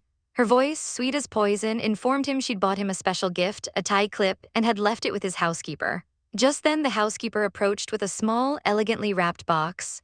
Gu Jingze glanced at it, his expression unreadable, and coldly instructed the man, "You don't need to give it to me." He then turned and walked away, leaving the confused housekeeper holding the rejected gift. Meanwhile, in her own rooms, Lin Che noticed a box sitting on her vanity. A gift, her heart skipped a beat, a wild, hopeful thought bloomed in her mind. "Is that a gift Gu Jingze wants to give me?" With trembling fingers, she opened it. Inside, nestled on a velvet cushion, was a single, elegant tie clip. Her smile vanished. "A tie clip, it's not for me." The truth crashed down on her like a tidal wave, cold and suffocating. "This is the gift Miss Mo gives him." And he had left it here for her to find, the evening's magic, dissolved into bitter ash, leaving her feeling like a fool. In a borrowed dress, a heavy gloom settled over her. "Why is my mood worse like this?" she muttered, slumping over her desk. She pulled out her phone and sent a desperate text to her friend. "You ran after work, let's go drinking." Her friend replied instantly, sensing her distress. They agreed to meet at their usual spot. The moment she saw Yu Ran, the facade crumbled. Lin Che threw herself into her friend's arms, the words tumbling out in a choked sob. "Well, his girlfriend gave him a gift." Yu Ran was furious. "What, why was that? You're his wife now." Lin Che shook her head, her voice thick with despair. "But I'm just fake, she's his real girlfriend," she whispered. "I don't deserve him, I know I shouldn't be disappointed like this, but why do I feel so hurt?" Yu Ran held her tight, her own eyes flashing with determination. "Hey, don't you give up," she declared. "So she gave him a gift, then you'll do it too? Who cares about the cost? Really, your heart is important." An idea sparked in Yu Ran's eyes. "All right, tomorrow I'll give you a gift, then you give it to him, he'll definitely like it." Lin Che looked up curious, but Yu Ran just smiled mysteriously and told her she'd know tomorrow. "Come on, let's keep drinking." That night she stumbled through the front door, the world tilting around her. A figure stood in the doorway, blocking her path. Gu Jingze, his face was etched with disapproval. "Why are you home at this hour?" he demanded, his voice sharp. She looked up, her eyes hazy and unfocused, her cheeks flushed with alcohol. He sighed, his anger melting into concern as he helped her unsteady form inside. "Why do you drink like this?" he murmured, guiding her to sit on the bed. But as he leaned closer, something in her snapped. She shoved him hard. "Bastard, don't come," she slurred, glaring at him. He froze, startled. "You're a jerk," she accused, her voice rising with drunken courage. "You're always bullying me." He reached for her, his expression softening into something unreadable. "You're silly, it's not bullying, it's pampering," he said gently. His words were like fuel to fire. "Get off," she cried, slapping his hand away. "You have the one you love. Why do you still want to trifle with me? You're really bullying me." Tears streamed down her face, hot and furious. "It's clearly that you know. Gu Jingze, when will we get divorced after all? Give me a specific time," she begged, her voice breaking. A shadow crossed his face, his golden eyes filled with a strange sadness. "Do you really want us to get divorced soon?" he asked, his voice barely a whisper. "Yeah," she sobbed, pushing against his chest. "Let's get divorced before I'm deeper in this marriage." In a swift motion, he grabbed her wrist, his grip like steel. He pulled her against him, his eyes blazing with an emotion she couldn't name. "What if I say we won't get divorced?" he growled, his voice low and dangerous. "I won't let you go." Her eyes widened in shock, her heart hammering against her ribs. She was trapped, breathless. "Why?" she stammered, staring up at him. He didn't answer. Instead, he leaned down, his gaze searing into hers, and whispered, "I won't get divorced with you," before his lips crashed down on hers. The world exploded into a riot of color and sensation. As he kissed her with a desperate, claiming passion that left no room for doubt, pulling her into an embrace that promised he would never, ever let her go. The world was a hazy blur of pink roses and soft sunlight. A dream of a life she thought she could never have. A life with him, wrapped in delicate promises and fluttering petals. But the dream shattered, replaced by the harsh light of morning and a crushing weight in her chest. Lin Che's eyes snapped open. Her heart hammered against her ribs, a frantic drumbeat of pure panic. What? Where was she? And more importantly, who was that next to her? A quick, terrified peek under the covers sent a wave of relief washing over her. Phew, thank goodness. Her clothes were still on. They hadn't, right? A low, smooth voice cut through her frantic thoughts. "You wake up," her head whipped around. Gu Jingze was propped up on his elbow, looking at her with an unreadable expression. Her cheeks flushed a violent shade of red as she scrambled to sit up, clutching the sheets to her chest. She blurted out an apology, her voice barely a squeak. Did she get drunk yesterday? She couldn't remember anything. He leaned in closer, his silver hair catching the morning light, his golden eyes piercing right through her. His voice was a low murmur, sending shivers down her spine as he asked, "Do you forget everything?" He watched her panicked expression, a ghost of a smile playing on his lips. He reminded her softly that it was *she* who had pulled him into bed, that it was *she* who had forced him to sleep with her, clinging to him even when he wanted to leave. What? The single word exploded in her mind, her eyes widening in sheer horror. How could that be? She would never. He watched her, a flicker of amusement in his gaze. She looked so utterly ashamed, so lost, it was almost believable that she remembered nothing. It was a good thing he was a kind man, he thought to himself. If he hadn't stopped her last night, if he wasn't such a gentleman, well, things would be very different this morning. She was completely mortified, stammering out a frantic "I'm sorry," before scrambling out of bed. Muttering that she needed to do her personal hygiene, she practically fled the room. Just as the silence settled, a sharp knock echoed through the apartment. An assistant's voice came from the other side of the door, announcing that Mr. Gu's wife had a package. A package? Gu Jingze looked over at Lin Che, who had just reemerged, a single eyebrow raised in question as he asked what she bought. Her eyes darted around nervously. She pressed a finger to her lips, her voice a panicked whisper as she insisted she bought nothing. But it was too late. The box was brought in and the sender's name was clear as day. Oh no, Yuran bought this for her. With trembling hands, she ripped the tape off the cardboard. Gu Jingze watched her curious until a sudden sharp gasp escaped his lips. "Arg. What's wrong?" he asked, stepping closer. But Lin Che couldn't answer. Her face was burning, her eyes wide with disbelief as she stared into the box. What in the world was she supposed to do with this? She hesitantly pulled out one of the items, a string of pink beads. Her mind short-circuited. This was a sex toy. Bam, she slammed the box shut, her entire body trembling with embarrassment. I'll just take them away," she stammered, trying to hide the offending package. But she was too slow. Gu Jingze was already beside her, a slow, dangerous smile spreading across his handsome face. He leaned in, his breath warm against her ear, his voice a low, seductive purr. "Shall we try these things?" Before she could react, he was behind her, his arms wrapping around her waist, pulling her back against his chest. He whispered that since they were already here, it would be a terrible waste not to use them. Panic seized her. "No, never," she cried, struggling in his arms. "I won't use them. Let go of me. What are you doing?" He held her firm, his grip gentle but unyielding.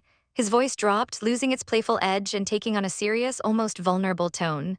"Lin Che, do you really forget what happened yesterday?" He turned her to face him, his hands on her shoulders, his golden eyes searching hers. He confessed that he couldn't forget it. He couldn't forget the way she felt in his arms, the way she looked at him.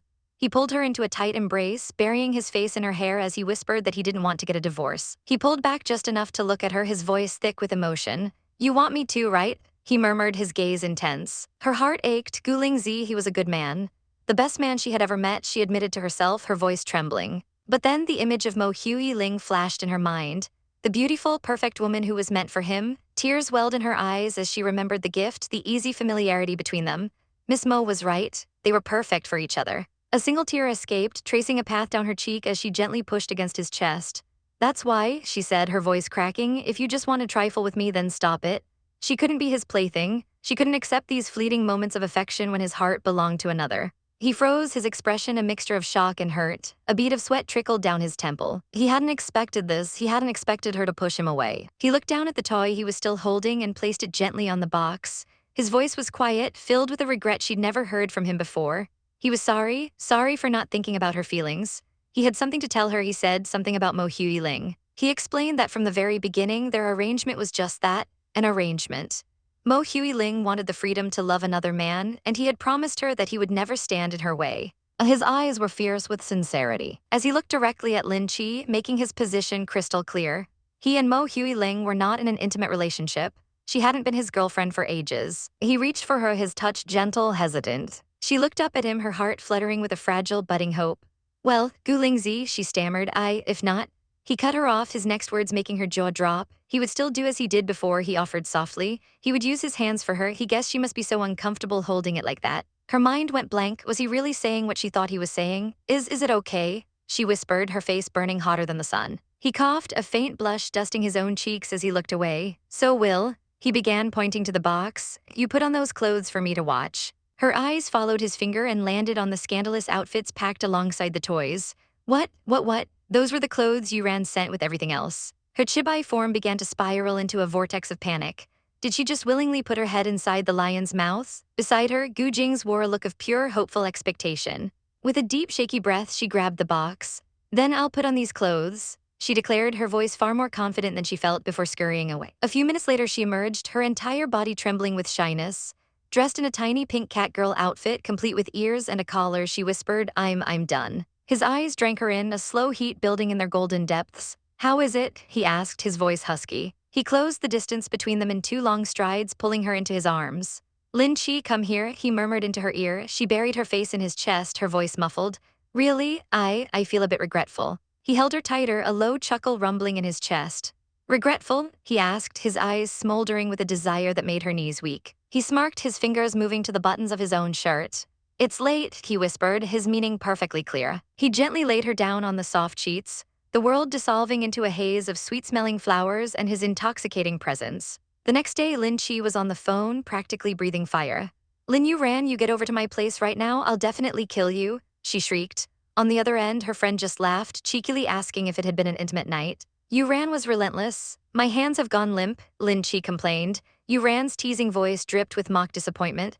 "You just used hands, both of you were too bad after I spent so much money on that package." Before Lin Che could explode, a maid interrupted. There were 2 people at the door insisting on seeing her. Her heart sank. It was her father and her elder sister, Lin Yu. The maid politely informed her that she had already called Mr. Gu, who would be home shortly. Lin Che's face was a mask of weary resignation. "What do both of you want here today?" she asked, not bothering with pleasantries. Her father launched into a sob story, reminding her they were still family. Apparently, a manager had made a move on Lin Yu, and she had rightly refused. But after she slapped the man, he threatened to ruin their family, to drive them out of the city. And so, of course, they came running to her. Her inner monologue was dripping with sarcasm. "My place? Why not go straight to the most powerful person in the Gu family?" While their father pleaded, Lin Yu's eyes roamed the luxurious apartment, alight with greed and envy. How did someone like Lin Che get so lucky? She pulled out her phone, ready to snap a picture to show off back home, but a bodyguard immediately blocked her pass. No photos were permitted. Lin Yu bristled with indignation. "What are you doing?" She spun on Lin Che, her voice sharp and accusatory. "Why can't I take photos when you're always posting pictures of this place on your profile?" A cool, authoritative voice cut through the tension. "The lady of the house can take any photos she wants." It was Gu Jingze, home at last. He stated calmly that strangers, however, were not afforded the same privilege. He adjusted his tie, his gaze sweeping over the unwelcome guests as he asked what the argument was about. Her father's demeanor changed in an instant. his face splitting into a sycophantic grin as he introduced himself and Lin Yu, explaining their plight. Lin Yu practically swooned, her eyes turning into literal hearts as she simpered, "Hello, Mr. Gu." After hearing the whole pathetic story, Gu Jing's expression was bored. "I see," he said dismissively. "I'll have my staff handle it." He then turned to Lin Che, his voice softening as he beckoned her over. "Come here for a minute," he said gently. He pulled her aside, his voice a low whisper meant only for her. He warned her not to be too good to them. Give them an inch and they'll take a mile. He knew her father's type all too well. "If I don't help them, they'll never leave you alone, right?" He murmured, his eyes showing a deep understanding, but he could see their other motive plain as day. They wanted something else, something more. Lin Che had seen it too, the greedy, suspicious way Lin Yu had been looking at him. He took her hand, his fingers lacing through hers. "Don't worry," he squeezed her hand reassuringly. "I'll give them a chance to give up their hopes," he promised. Her father, overhearing, beamed with delight, thinking his plan was working. He grabbed Lin Che's arm, pulling her aside for a father-daughter talk, shooting a conspiratorial wink over his shoulder at Gu Jingze. Left alone with him, Lin Yu immediately made her move, sidling up to Gu Jingze and praising the strength of his guards. She fanned herself dramatically, complaining about the heat before suggestively tugging at the collar of her jacket. "My clothes, I think I should take them off," she purred, deliberately revealing the deep cleavage of the top she wore underneath. In a world of whispered promises and veiled intentions, a love story unfolds, tangled in the thorns of expectation and rivalry. It's a tale of a flash marriage, a contract born of convenience that would soon ignite with unforeseen passion. A dance between two souls bound by fate. Gu Jingze stood before Mo Huiling, his face a mask of cold indifference. She pleaded with him, her voice trembling, not understanding his amorous intentions, but he simply turned away. This was his responsibility, he stated flatly, telling her to sympathize with it. Desperation clawed at her throat as she reached for him, her fingers barely brushing his sleeve before he recoiled as if burned. Suddenly his bodyguards were on her, their strong hands grabbing her arms, yanking her back. "You aren't permitted to touch Mr. Gu," they barked as she let out a cry of protest. Just then her father arrived, his face a thundercloud. "What's happening? Why?" he demanded, looking at the scene of his daughter being manhandled while Gu Jingze stood by, his expression unreadable, almost bored. "Let go of me," she shrieked, struggling in their grip as her father told her it was time to go home. But then another figure appeared and the entire atmosphere shifted. It was Lin Che. She walked in with a quiet confidence and announced that it was time she and Lin Che had something to do, so she couldn't talk to them anymore. Defeated, Mo Huiling's father grabbed her arm, his voice a low growl. "Let's go home," he hissed, dragging his fuming daughter away. Once they were alone, his anger exploded. "That's enough," he roared. "It's because you didn't seize the chance." He jabbed a finger in her direction, his face contorted with fury. He was convinced there was some problem with Gu Jingze, that Lin Che must have used some trick to win his heart. Meanwhile, Lin Che found herself wandering through a sprawling, luxurious shopping mall. Her thoughts were a whirlwind, trying to process the chaotic events of the day. Suddenly, a familiar voice cut through the noise, calling her name, Lin Che. She turned to see Qin Kang, a gentle smile on his face. "Do you have something to do here?" he asked, his eyes warm. A slow smile spread across her own face as she took off her sunglasses. "Now I recall," she mused playfully, "this mall belongs to the Qin family. If I'd known sooner, I would have used your name to get more money." His smile faded, replaced by a look of concern. He stepped closer, his voice low. "Did your family members come to the Gu family to find you a few days ago?" She simply nodded, a silent yes. "Did they kick up a fuss at home?" He pressed, his expression darkening with disapproval. "This was your elder sister's fault. You're such a good man," she replied, a hint of weariness in her voice. "In my family, no one thinks so." He looked at her, a strange intensity in his gaze. "Oh, right," he said, changing the subject. "I also have something to ask you." He hesitated for a moment, gathering his courage. "You and Gu Jingze, are you really?" Lin Che met his gaze, unflinching. "Yeah, what's wrong with it?" she asked, his shoulders slumped. "I've always thought Gu Jingze is not your best choice," he confessed, his voice heavy with unspoken feelings. "You should have a better choice." He looked deep into her eyes, his own swimming with emotion. "That kind of man has a complex life. I feel like you two aren't suitable," he continued, his voice barely a whisper. "Lin Che, we've known each other for a long time, right?" Pink petals seemed to swirl in the air around them as he finally laid his heart bare. "So, have you ever felt in love with me?" Before she could even process the question, a deafening crash shattered the moment. Her eyes widened in sheer terror as a massive pane of glass from the ceiling above them exploded, raining down shards like deadly diamonds. "Lin Che," Qin Kang screamed, his body moving on pure instinct. He lunged forward, throwing his arms over her head to shield her from the deadly shower. "Watch out," he yelled, pulling her down and covering her completely with his own body. When the chaos subsided, people were screaming for help. Lin Che, trembling but unharmed, looked up to see Qin Kang staggering, a massive shard of glass embedded in his shoulder, blood already staining his back bright red. The world became a blur of flashing lights and wailing sirens as an ambulance rushed them to the hospital. Hours later, she sat by his bedside, watching his still form, an oxygen mask covering his pale face. As if sensing her presence even in his sleep, his hand twitched, his fingers weakly finding hers and gripping them tight. "Don't leave me," he mumbled, his voice muffled by the mask, a desperate plea from the depths of his subconscious. Her heart ached for him. I don't leave you," she whispered, her voice thick with emotion, just as her phone began to ring insistently in her purse. Miles away, Gu Jingze sat in his car, his handsome face tight with irritation. "Why doesn't Lin Che pick up the phone?" he muttered, his thumb hovering over the call button again. His assistant in the driver's seat cleared his throat nervously. "Mr. Gu, your wife and the second son of the Qin family went to the mall, then they left there." Gu Jingze's eyes narrowed, a dangerous glint entering them. "The second son of the Qin family? Qin Kang?" He repeated, the name tasting like poison on his tongue. Back at the hospital, Qin Kang's eyes fluttered open. "Lin Che," he breathed, relief flooding his features. "You finally woke up," she cried, leaning closer. "Qin Kang, are you okay? Do you hurt anywhere?" She immediately tried to take charge. "Tell me your phone number, I'll call your family to come here." But he only tightened his grip on her hand. "No," he whispered, "I just want to be with you." His eyes, hazy with pain and medication, found hers. "Lin Che, at that moment, I had a feeling that because of you, I could do anything. Was it normal?" Before she could answer, he continued, his voice filled with a lifetime of regret. "I know saying it at this time is not good, but Lin Che, if I had treated you better before, you wouldn't have loved Gu Jingze." The words hung in the sterile air between them. Lin Che stared at him, her mind reeling. How could he say this now? "I appreciate that you saved me," she began, choosing her words carefully, "but you have Lin Lai, you're my elder sister's fiancé, my brother-in-law." He looked away, a ghost of a memory playing on his face. "I always thought, at least you used to fall in love with me," he murmured, his hope dwindling. "Weren't you like that even a bit?" Tears welled in her eyes, hot and sudden. This had to stop. "No," she said, her voice shaking but firm. "I never fell in love with you, not even a bit." She pulled her hand from his grasp and stood up abruptly. "It's quite late, I have to go home, I'll call your family to come here." As she walked out, the door creaking shut behind her, her own thoughts were a torrent of confusion and sorrow. She had missed something in her youth, hadn't she? And now it was far, far too late. If so, she thought, her heart heavy, she should just skip it. It would be for the better. Outside, she finally pulled out her phone. The screen lit up with a staggering number of missed calls, all from one person, Gu Jingze. When she finally arrived home, he was waiting for her in the doorway, his posture rigid, his face like stone. "Gu Jingze, I'm home," she said softly. He turned, his eyes blazing with a cold fire. "Are you angry with me? Please let me explain," she pleaded, but he cut her off, his voice dripping with sarcasm. "Explain? Is it necessary for me to listen?" He took a step closer, his presence overwhelming. "Is it right that you will explain because the man you used to love had an accident, you had to go to the hospital, and you had to take care of him, so you couldn't pick up the phone, could you?" Each word was a dagger. "Do you remember that he is your elder sister's fiancé?" he sneered. "And he is the one you have to call brother-in-law." Lin Che could only stare, speechless, as tears streamed down her face, her heart shattering under the weight of his cruel accusations. After he finished his tirade, he simply walked out, leaving her to stew in her misery. Her friend was aghast. "Gu Jingze was too mean," she sympathized. "Just because you stood him up, he didn't care about you anymore."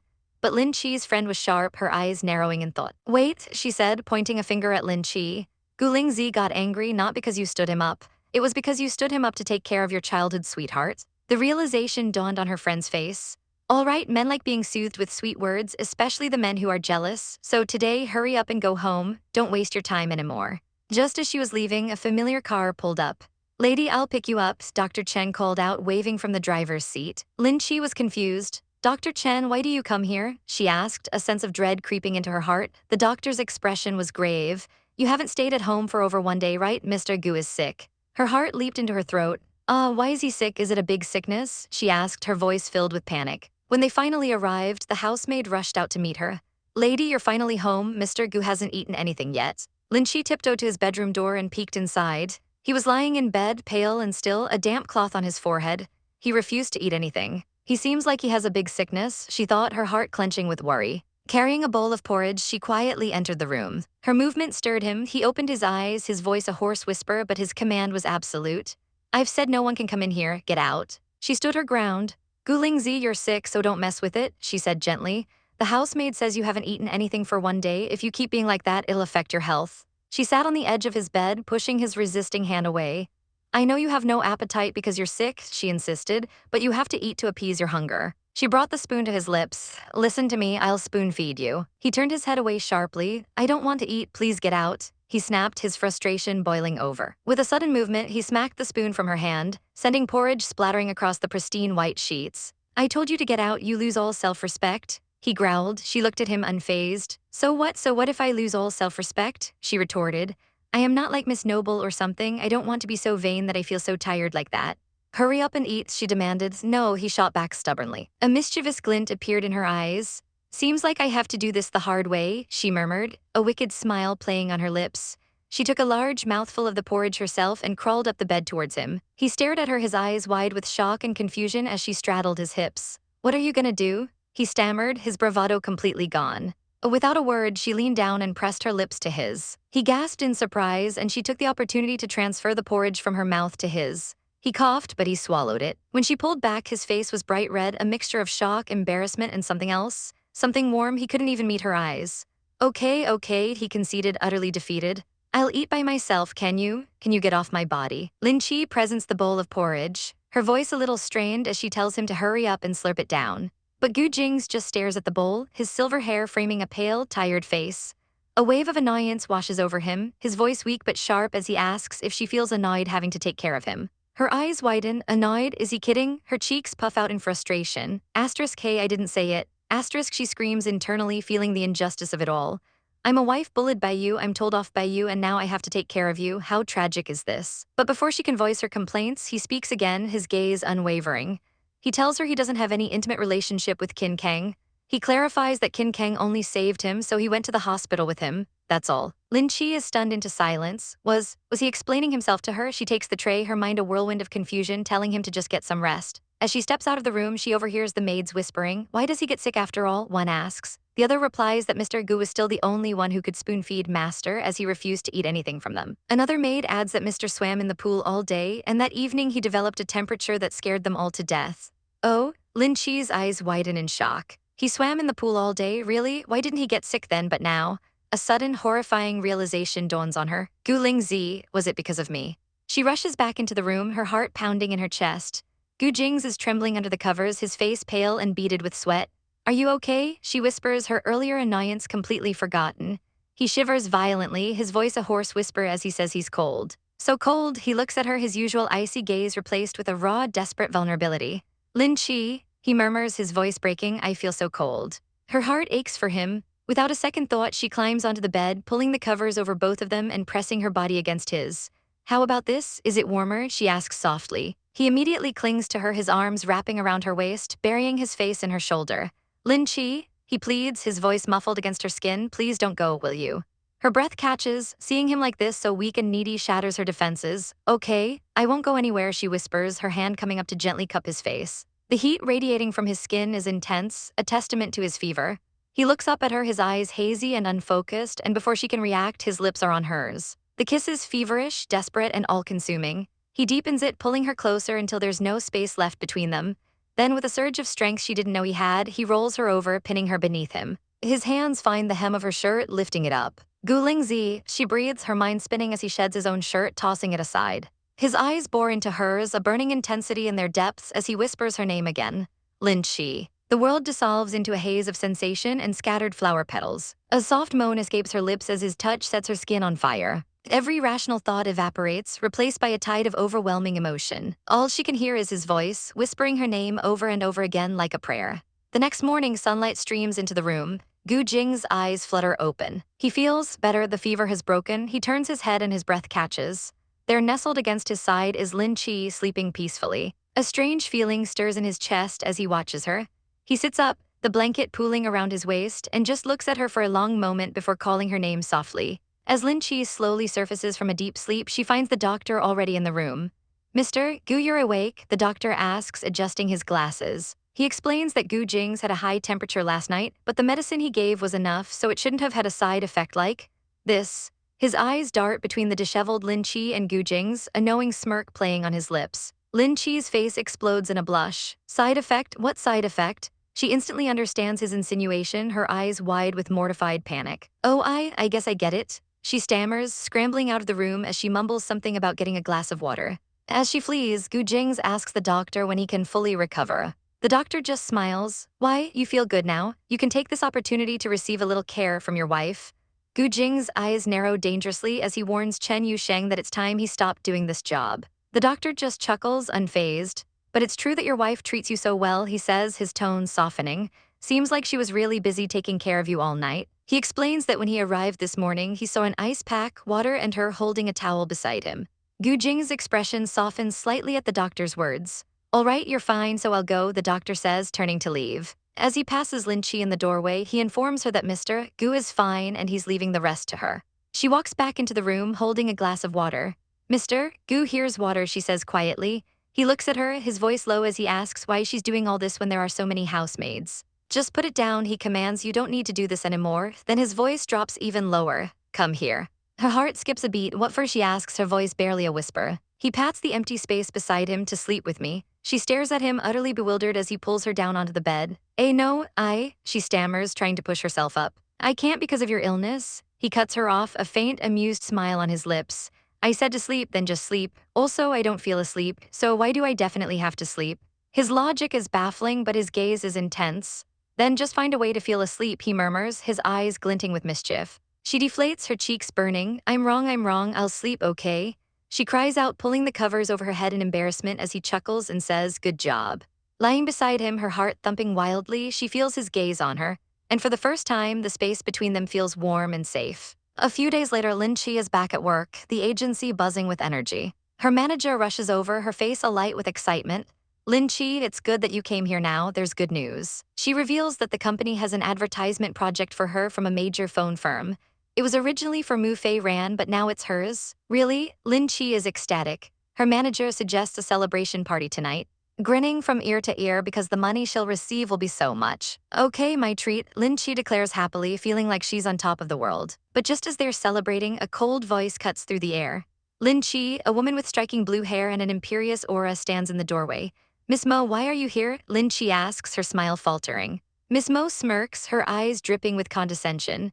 Well, the phone firm's advertisement you got is produced by my family's company, she announces, dropping the bombshell like a stone into a calm lake. A gentle breeze, the scent of roses in the air, a future that felt as soft and delicate as a wedding veil. And this was the dream, a whispered promise of a life together. He, the handsome heir with silver hair, and she, the girl with eyes that held the entire universe. Petals danced around them, a perfect fantasy painted in pastel hues. But fantasies have a way of shattering. The sharp crack of a hand against skin echoed in the sterile hallway, a sound more violent than any gunshot. Oh, Ling crumpled to the floor, her cheek blazing with pain and disbelief. Her voice was a broken whisper, you slapped me. Her eyes, wide with horror, weren't just looking at Gu Jingze, they were looking past him at the woman he did it for. How could he? For her asterisk, the betrayal was a venomous snake, coiling around her heart and squeezing. Humiliation burned hotter than the slap. She scrambled to her feet, tears streaming down her face, and fled. Run, just run away from the man who had just broken her world. Gu Jingze stood frozen, watching her go.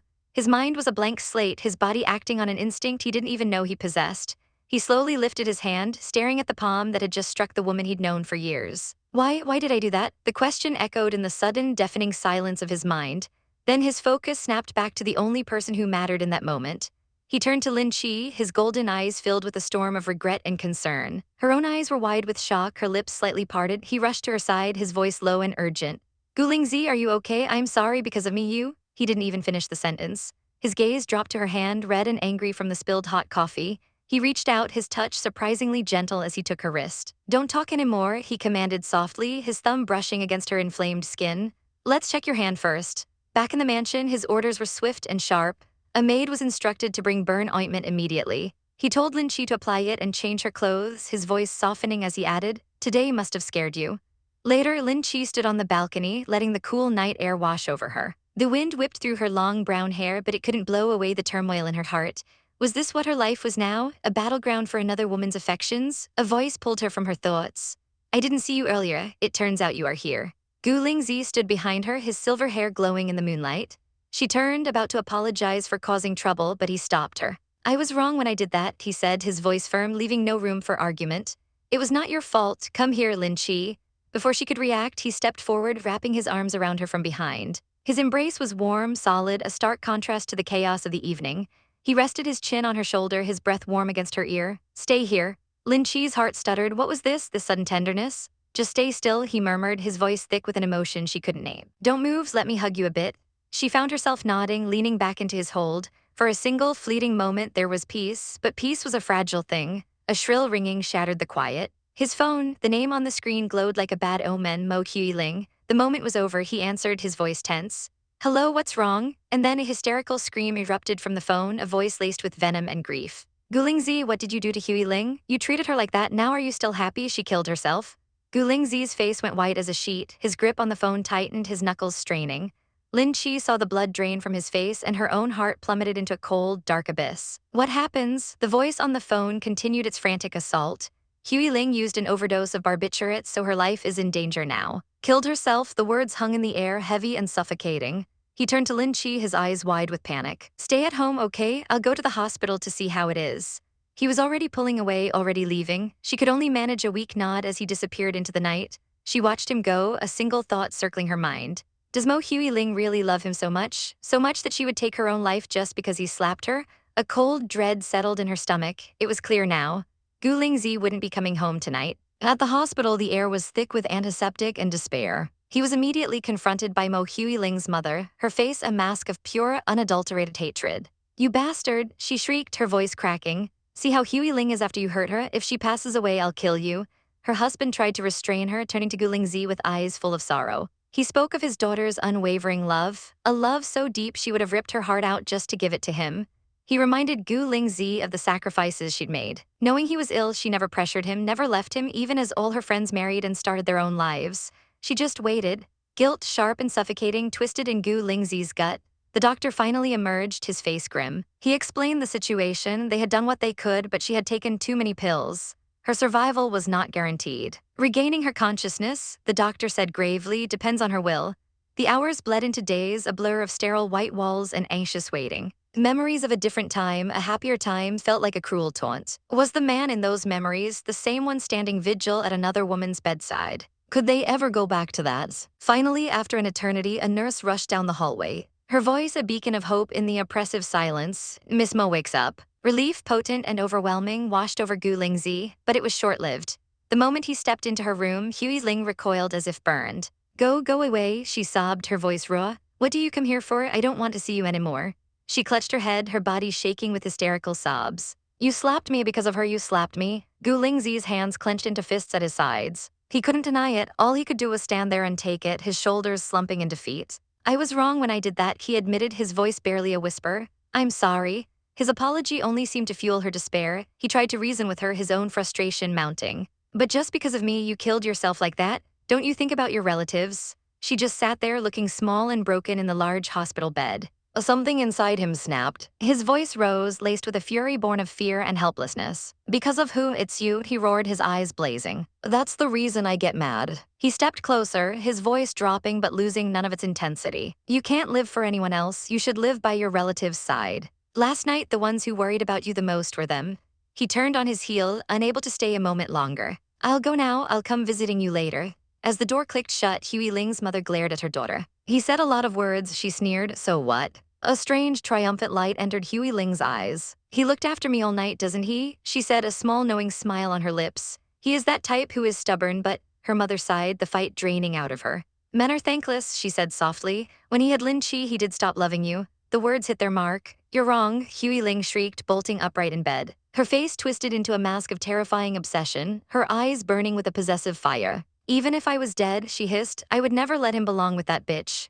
Gu Jingze returned to a house that was too quiet. An unnerving silence filled the halls. He walked into their bedroom, his heart sinking at the sight of the empty space. "Lin," he called out, but only his own voice answered. He found the maid downstairs. "Where's my wife?" The maid explained that she'd left early that morning to join a show. "A show?" He frowned. Why would she do that so suddenly? She hadn't said a word to him. A small plane cut through the clouds. Inside, Lin Che sat beside her manager, staring out the window. Her manager chatted about the show, but Lin Che barely heard her. She was building a wall around herself, brick by painful brick. Her manager noticed her silence. "Lin Che, isn't her mood good?" she asked, concerned. Lin Che just looked down, a shadow passing over her features. The plane landed, and as they walked through the terminal, her phone rang. The screen lit up with two words that now felt like a lie: "Darling husband." She answered, her voice completely devoid of emotion. "Are there any problems?" Gu Jingze's voice came through the line, laced with confusion. "I just want to ask you why you suddenly joined a show." Lin Che laughed, a cold, brittle sound. "What, can't I join a show? Christmas is coming, then New Year. A movie superstar who draws a lot of attention like me definitely joins many shows." The sarcasm was a weapon and she wielded it with precision. He heard it, of course. "Lin Che, what's wrong with you? I feel like the way you talk is kind of strange today." He tried to soften his tone to reach for her. What happened to you after all? In New Year, there's going to be a family meal. Do you want to go home? But she wasn't having it. She cut him off, her voice dripping ice. I've always dealt with your family. It's not fair to me. When I act a movie, I will get money, so you have to pay me. She was only half joking. How much do you want? 10,000 yuan for each time I come back home. He was utterly baffled. Lin Che, I think you should go to the hospital. Seems like you have a sickness. That was the last straw, her temper flared. He was so shocked he nearly dropped his phone. I think it's you who have a sickness, she snapped back venomously. Your left eye has a 650 level short-sightedness. Your right eye has a 650 level short-sightedness too. You're almost blind, so go to the hospital. With a final, furious tap, she ended the call. Gu Jingze stood in his silent living room, staring at the dead phone in his hand. What's wrong with her after all? Why does she get mad without any reason? He wandered back to their bedroom, the sun streaming through the window of the empty room. He ran a hand through his hair, a wave of profound loneliness washing over him. What's happening to me? Seeing the room be empty, an ache bloomed in his chest, sharp and undeniable. It was a feeling he couldn't ignore, a truth that hit him with the force of a physical blow. I miss Lin Che, insanely. Meanwhile, Lin Che was already at the studio, trying to lose herself in the glittering chaos of show business. A reporter was interviewing another actress. The lights were bright, the energy was high. Suddenly, a familiar voice called her name. It was Gu Lingyu, the celebrity she was partnered with. Lin Che, do you finish doing a rehearsal? He asked with a charming smile. Walking over to her, the reporter and her cameraman stared, confused by their easy familiarity. Gu Lingyu casually slung an arm around Lin Che's shoulders, leaning in with a playful glint in his eyes. Why did you suddenly come to join the show? Lin Che shot him an annoyed look, shrugging off his arm. Do you feel bored so you tell me to join the show? She turned away, her posture rigid. Okay, stop talking, I'll do a rehearsal, see you later. Work was her only escape now, and she wasn't going to let anyone get in her way. In a garden of impossible beauties where roses climbed stone archways and the sunlight felt like a dream, she lay wrapped in a delicate veil. It was a fleeting vision, a promise of a future she both craved and feared. A life intertwined with a man of silver hair and piercing eyes. A world of glittering dresses and fragile, falling petals. The harsh reality, however, was the cold night air after a long, grueling rehearsal. Lin Che stood in the empty venue, the moonlight a lonely spotlight, when a hand gently patted her shoulder. It was her friend Guan Guan, her face bright with an easy smile. Did you finish? She asked, her voice echoing slightly in the quiet space. Let's go to the hotel, shall we? Lin Che jumped, startled by the sudden closeness. Guan Guan just laughed, her green eyes sparkling with mischief. What's with that reaction? We're close. Lin Che clutched her scarf, her heart still beating a little too fast. Her mind was a tangled mess of thoughts about him, about Gu Jingze. Really, I find it normal, she mumbled, trying to sound casual. We didn't see each other for a long time. But Guan Guan saw right through her. That's because you don't see how he is in the working team yet, she teased, a knowing glint in her eyes. He is so unapproachable. Just then, a familiar ringtone sliced through the air.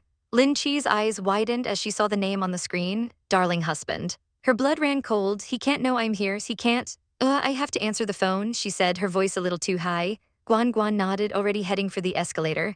Then I'll keep going to the hotels, she called back. Lin Che took a shaky breath and answered, her voice a frantic whisper. Hello, did something else happen? His voice, smooth and deep, came through the line. He wanted to come to C-City. Panic seized her. No, you can't, she blurted out, turning away as if he could see her. Don't come here, I'm very busy tonight. I'll have to sleep in the studio. But it was too late. Under the pale, ethereal glow of the full moon, surrounded by luminous flowers that seemed to bloom just for him, he stood. But his voice was no longer coming from the phone, but from right in front of her. I've come. Lin Che froze, her phone still pressed to her ear. There he was, Gu Jingze, looking like a prince from a forgotten fairy tale, her heart hammered against her ribs. How did he find her? Lin Che, he said, his gaze intense, searching her face. What's wrong with you? Don't you want me to come here? Her mind was screaming, of course I want you here, but the words wouldn't come out. All she could think about was Mo Hudi Ling. The care he showed for another woman, a bitter, ugly feeling coiled in her stomach. He reached out, his gloved hand gently taking hers. The touch sent a jolt through her, a mix of warmth and pain. Lin Che, tell me what's wrong with you? He pressed, his voice soft with concern. She pulled her hand away, her eyes stinging with unshed tears. The words caught in her throat, choked by a wave of resentment. I just hate you, she finally whispered, the confession tasting like poison on her tongue. Is it okay? Her own words echoed in her ears. Why did I say that? Her internal voice was a storm of self-loathing. I found myself as a greedy bastard. The closer Gu Jingze treats me, the more I want. I'm just like her, like Mo Ling. The realization was a shard of ice in her heart. We are as selfish as each other. I just want this man to only belong with me. I want to attract all of his attention. I don't want to share him, not even a little bit. He noticed the paleness of her face, the slight tremble in her hands. Your countenance is not good, do you get sick? He asked, his brow furrowed with worry. She pushed his hand away, a fresh wave of anger rising within her. I'm fine, she snapped, her voice sharp. I just want you not to care about me, you shouldn't care for me too much. His expression softened, a hint of confusion in his eyes. Why, is there anything wrong when there is someone who doesn't like being cared for? But her mind twisted his words, seeing only one thing, your care. It was probably for Mo Hui Ling in some moment, wasn't it? I am so weird, she muttered, her voice thick with self-pity. So what do you want to come here for? Gu Jingze, wouldn't it be better if you stayed with Mo Hui Ling? And then the most unexpected thing happened. A slow, knowing smile spread across his lips. Oh, he said, his voice a low murmur. He stepped closer, his arms wrapping around her waist, pulling her flush against his chest. I think I understand. Lin Che's breath hitched, her mind went blank. What do you want to do, Gu Jingze? Get off of me? She cried, her hands pushing uselessly against his firm body. He leaned in, his lips brushing against her ear, his voice a warm, teasing whisper. Lin Che, are you jealous? Her eyes widened, a blush creeping up her neck. Jealous? Was it that obvious? Was this complicated, ugly feeling really something so simple? She tried to protest, to deny it, but her words were lost in the intoxicating haze of his presence. He was too close, too handsome, too everything. And her heart, that traitorous organ, was pounding a frantic rhythm against her ribs. You're really crazy, she gasped, squirming in his hold. I have a lot of weak points, so I'll feel scared if you turn round. He simply held her tighter, his gaze unwavering. Please turn round, why are you hiding from me? He gently cupped her face, forcing her to look at him. His eyes were serious now, filled with an emotion that made her breath catch. Lin Che, listen carefully, you are my wife. His words settled over her, a warm, heavy blanket. So don't say something like you don't want me to care about you anymore. If I didn't care about you, then who would care about you? He tilted her chin up, his thumb gently stroking her skin. And then he kissed her. It was soft at first, a gentle claiming, but it quickly deepened, stealing the air from her lungs. Her mind went white. This was wrong. They were in public. She pushed against his chest, her voice muffled against his lips. No, you can't do this. This is in front of the hotel gate, so there are many people. He pulled back just enough to look into her eyes, a wicked glint in his own. Then he murmured, his voice husky, let's get into the hotel. Before she could protest, he was sweeping her up, his lips finding hers again as he carried her inside. Her muffled groan was lost against his mouth. The world was a blur of pink flowers and his intoxicating scent. He didn't stop until they were in the room, his voice a low growl against her ear. Let's move on to the bed. Ah, Lin Che shrieked, startled back to her senses. She scrambled out of his arms, sputtering, wait, before bolting for the bathroom like her life depended on it. The door slammed shut with a loud BA dump, leaving a stunned Gu Jingze standing alone. Did I overdo it? He wondered, a rare look of confusion on his face. From behind the closed door, Lin Che's flustered voice emerged. I'm on my that. Gu Jingze blinked. Huh, what is that? He asked, completely lost. Period. She yelled, her voice filled with utter mortification. A moment of silence passed. Why does it happen at this time? He lamented, his perfect composure finally cracking. How am I supposed to control it? She shot back, indignant. Okay, he sighed, finally understanding. When she finally emerged, her face was beet red. She couldn't even look at him. Just get out, don't stand here. She mumbled, pointing towards the door. But he didn't move. No, he said simply. He stepped towards her, his expression gentle. I won't go anywhere, it's fine that we just sleep by our sides. Her heart skipped a beat. She started, but the words died in her throat. How could she possibly sleep next to him now? I reckon myself unable with you. He seemed to read her mind, pulling her into a soft embrace as he led her to the bed. I promise I won't do anything, he whispered, his voice a soothing balm on her frayed nerves. Just sleep. And as he held her, wrapped in the warmth and safety of his arms, a slow, happy smile spread across her face. This is definitely her intention, he thought, a fond smirk playing on his lips. Although we don't do anything, just sleeping with her like this is more than enough. The night passed in a peaceful, dreamlike state, a promise of what their life could be. This was the life she wanted, a world of glittering dresses and a man who held her as if she were precious. The next morning, the shrill ringing of a phone pierced the quiet of the room. Gu Jingze answered, his voice still thick with sleep. Lin Che is sleeping, what do you want to find her for? On the other end, Guan froze. You are Lin Che's husband. She stammered, he hummed an affirmation. If you have something to talk to her, then I'll tell her when she gets up. Guan quickly recovered, her mind already racing. No problem, just tell her that I've called her, there's nothing so important. But as she hung up, she couldn't shake the feeling. Something had definitely happened. Later at the studio, Guan arrived with coffee for everyone, her eyes immediately zeroing in on Lin Che. Hurry up and tell me the truth, why does your countenance get so pale? Lin Che blushed, remembering her excuse from the night before. I'm on my that so my countenance gets pale like this, so unlucky, why does it happen when the show is going to be broadcasted live? But Guan wasn't buying it. Oh, I have something to ask you, she said, her voice dropping to a conspiratorial whisper. Who is the man picking up your phone this morning? His voice was so familiar, she mused, it seems like I've heard it somewhere. It sounds very attractive, it's great. Lin Che's blood ran cold. Gu Jingze, he picked up my phone, huh? she blurted out, her mind in a panic. As if summoned, a smooth voice cut in. Wow, Gu Lingyu's come, no wonder why I hear a lot of shouts from the fans. Gu Lingyu himself strolled in, a smirk playing on his lips. Good morning, Lin Che. He looked her up and down, his gaze sharp. Why does your face look gaunt? He asked, completely ignoring Guan Guan. He doesn't care about my presence, Guan Guan thought, annoyed. But Gu Lingyu's attention was solely on Lin Che. Oops, you realize it, aren't you? Oh, Lin Che, your man is not Gu Lingyu, right? The voice I heard on the phone didn't sound like him. Lin Che's eyes widened in horror. He knew. How could he possibly know? Gu Lingyu leaned in, a finger to his lips. All right, just pretend you didn't hear anything yet. There's something that Lin Che doesn't want to talk to other people about. Guan Guan's eyes darted between them. Are they a real couple? She wondered, completely confused. Gu Lingyu's smirk widened. Did I say something wrong? Is it right that there's something you don't want to let other people know? Guan Guan finally put the pieces together. The secret marriage, it's true. I know carefulness is so necessary in the showbiz, only we hi. She giggled, promising to keep the secret. You're so lucky, she whispered to a stunned Lin Che. Before making a hasty exit, she's really lucky, she thought, a hint of envy in her heart, to find a good man like Ling Yu. Once they were alone, Lin Che turned on him, her cheeks flushed with anger. Gu Lingze, she hissed through gritted teeth. He just smiled, unfazed. Did I say something wrong? All right. The show is starting, he said, gently guiding her towards the stage. Is it the first time you stand on the stage? So now it's needed to stay loose. She had to admit his advice was sound. Yeah, it's useful, she conceded, the anger draining out of her. He gave her a confident smile. Just believe yourself, you'll definitely make it. The roar of the crowd was a deafening wave of sound. Lin Che took a deep breath, clutching the microphone. Just believe myself, she thought, a new fire igniting within her. I can make it. And with a final confident smile, she stepped into the spotlight, ready to shine. A garden of impossible beauty, where roses climb ancient stone arches, framing a dream of love and forever.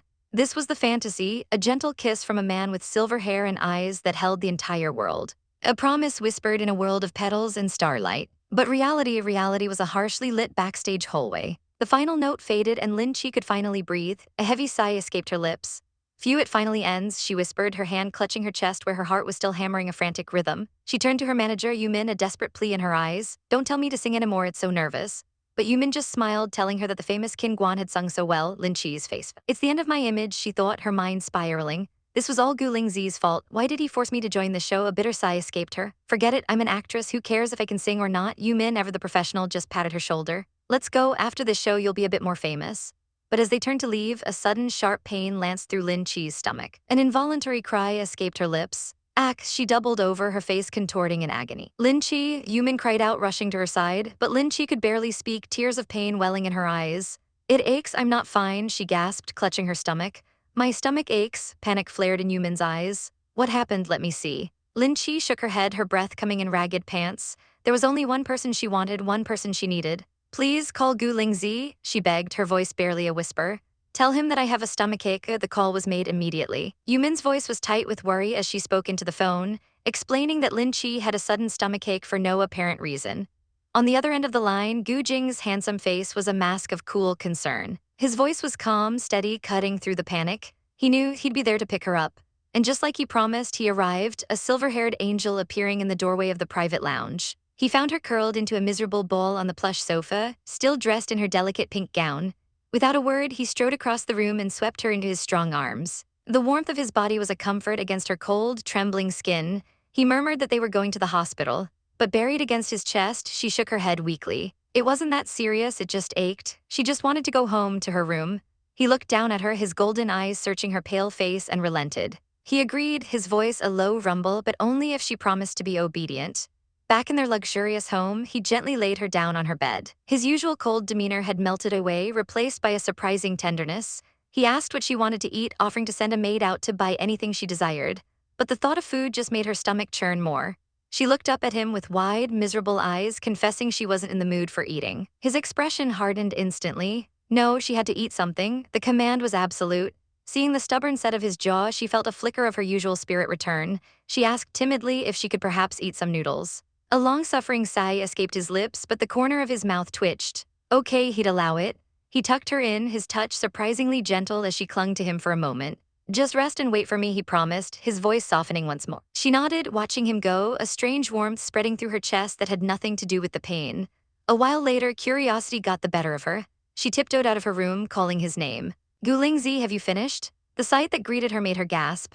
There, in their state-of-the-art kitchen, stood the powerful, untouchable Gu Jingze stirring a pot of noodles. The warm kitchen light haloed his silver hair, making him look like something out of a dream. No wonder, she thought, her heart skipping a beat. People say that men are the most attractive when they're cooking, especially a man like him who looked like he belonged on the cover of a magazine at all times. "It's done," he announced, his voice pulling her from her daze. "Come here to eat." He placed a steaming bowl on the table, and it was a work of art. Perfectly cooked noodles topped with a sunny-side-up egg, bright green vegetables, and cherry tomatoes. Her eyes widened. "Wow, it looks delicious." A tiny, smug chibai version of him appeared, teasing her. Of course it was delicious. Did she think everyone was as bad at cooking as she was? She pouted, retorting that she could cook noodles perfectly well, "Thank you very much." He picked up his chopsticks, a playful glint in his eyes as he held a mouthful of noodles towards her. Did she want him to spoon-feed her? A shy giggle escaped her lips. She watched him eat, a blush creeping up her cheeks as he asked if it was yummy. She nodded, her heart feeling impossibly full. It was unbelievable that a man like him, so cold and distant, could be so caring. It was a side of him she never knew existed. The days that followed were filled with a quiet, comfortable bliss. One evening, curled up on the sofa together after dinner, Lin Che sighed contentedly, rubbing her full stomach. A thought suddenly struck her and she put a finger to her lips. Christmas was coming. The city glittered below them, a sea of lights under the vast, moonlit sky. As if on cue, the night exploded with color. Boom, fireworks burst across the darkness, painting the sky in shimmering gold and crimson. They stood on the balcony, watching the breathtaking display. Lin Che was utterly captivated. "How wonderful," she breathed, her eyes reflecting the dazzling lights. "I wish I could watch it every day." He turned to look at her, his expression unreadable in the flickering light. His voice was low and serious when he spoke. "If you want, it'll come true." She was taken aback, her cheeks flushing as she stammered that she was just saying it for fun. But he wasn't listening. He stepped closer, his gaze intense, and then his lips were on hers. A passionate, breathtaking kiss under the exploding sky, sealing a promise she didn't even know he was making. But the magic of the night couldn't last forever. The next day, reality came crashing back down. The internet was buzzing about her performance, and not in a good way. "Look," Lin Che mumbled, scrolling through her phone with a miserable expression. "I'm being told off." Yumin leaned over to see the screen, her own face grim. It was worse than they thought. People weren't just criticizing Lin Che, they were deliberately praising her rival, Qin Guan Guan, to make Lin Che look even worse. They gave so many comments within seconds, Yumin pointed out, her voice sharp. It's clear they were doing it deliberately. This was a coordinated attack, they were trying to create bad fame for her. "So what should we do now?" Lin Che asked, her voice small. A sly smile touched Yumin's lips. "Don't worry," she said, pulling out a pair of earbuds. "I have a way, listen to this first." Lin Che cautiously put one in her ear and her eyes flew wide in horror. "Whoa, my voice is singing." It was a recording of her performance, raw and unfiltered, and it was bad. A mortified chibai version of herself appeared in her mind. "It turns out I sang so terribly," but Yumin was already typing furiously on her phone. She crafted a comment, not defending Lin Che's singing but praising her honesty. At least she didn't lip sync. "I'll make this comment go straight to the top," Yumin declared, showing her the phone. "Lin Che, share it on your Weibo." Lin Che stared at her dumbfounded. "I've never seen any managers like you," she said, breaking out in a cold sweat. "You're addicted to sullying me." But the plan was brilliant. The self-deprecating post went viral, with people sharing it with laughing emojis. Yumin wagged a finger at her. "Of course, sullying yourself is better than being sullied by others." With the crisis averted, Yumin shooed her away, teasing her to go find her husband who had been waiting so long. Lin Che blushed, telling her not to tease as she left. She found Gu Jingze waiting in his office, the afternoon sun glinting off his silver hair. He asked if her work was done so they could go home, then casually mentioned they should visit the Gu family for a New Year's meal. A wicked glint appeared in his eyes. "If you behave well, you'll get money," he purred. "Do you still remember?" The memories of their contract, their strange arrangement, felt like a lifetime ago. Soon, they were pulling up to the magnificent Gu family estate. The moment they stepped inside, a warm, elegant woman rushed forward, pulling Lin Che into a tight hug. "Lin Che, you finally come back here?" his mother exclaimed, chiding her for wearing such thin clothing. After greeting his stoic father, Lin Che noticed someone was missing. She turned to Gu Jingze, asking why his younger brother Gu Lingyu wasn't there. A shadow passed over his face. He explained that Lingyu hadn't come home since getting angry with the family, and she shouldn't hope to see him. She found it strange that he was still angry over what seemed like a small problem, but Gu Jingze just dismissed him as a spoiled, stubborn child. Suddenly, she felt his arm snake around her waist, pulling her possessively against him. His voice was a low warning in her ear. "You're caring about another man in front of your husband, is this good?" She squirmed, calling him petty before escaping his grasp and running to his mother for refuge. She and her mother-in-law sat together, chatting comfortably. When asked what she liked to do, Lin Che's eyes lit up as she described her simple pleasures. Surfing the internet, going for walks, and finding yummy things to eat. The older woman's eyes widened. A walk, I've never done that, and just like that, they decided to go. An hour later, they were strolling arm in arm through a high-end shopping district, with Mrs. Gu marveling at how much the world outside had changed. They decided to pop into a boutique to browse, unaware that they were being watched. A woman with striking purple hair, Qin Guan, spotted them from across the store. A nasty smirk spread across her face. This was just too perfect. She sauntered over, her eyes raking over Lin Che with disdain. "Well, isn't this Lin Che?" she sneered, her voice dripping with poison. "Since when do you have so much money that you can go to famous shops like this?" Mrs. Gu stepped forward, her expression displeased as she asked who this rude woman was. Qin Guan scoffed, looking from Lin Che's simple dress to Mrs. Gu's elegant but understated attire. "And where did this old woman come from?" she drawled, her voice laced with contempt. "Her wearing style is so normal." She then turned her full attention to the older woman, her lips curling in a cruel smile. "Lin Che, you're a movie star. Why can you hire a manager like her? Is she your manager and babysitter?" That was the last straw. Lin Che's eyes blazed with a protective fire. "You can't respect other people, huh?" she snapped, her voice shaking with rage. "You can say anything about me, but don't you dare criticize the others." But Qin Guan was relentless, her voice rising to a shriek. "Can you even afford this? I should tell the guards to come here to check if you steal anything." She waved her arm dramatically, calling for security. "Guards, hurry and come here, check them." As two guards approached, Lin Che moved to stand in front of her mother-in-law, her back ramrod straight. Her voice rang out clear and commanding. "We don't dare you get this noisy. This woman is Mrs. Gu. If you touch her even a hair, I'll call the police." The name hung in the air, a shocking revelation. Qin Guan's smug expression completely shattered, replaced by wide-eyed horror. Gu family, really?" she stammered, the color draining from her face. Mrs. Gu stepped forward, her gentle demeanor gone, replaced by an icy authority as she fixed the terrified actress with a chilling stare. Qin Guan began to tremble, babbling that she didn't mean it, but it was far, far too late for apologies. Back in the city, chaos was brewing in a high-end boutique. A woman with fiery red hair sneered at the store director, her voice dripping with disdain. The director, a man in a sharp suit, scurried over, apologizing profusely for not welcoming her sooner. But she wasn't interested in pleasantries. Her eyes narrowed as she complained about the security, her voice laced with disgust. How could they let such trashy people into a place like this? It was dragging down the entire atmosphere, making it feel cheap.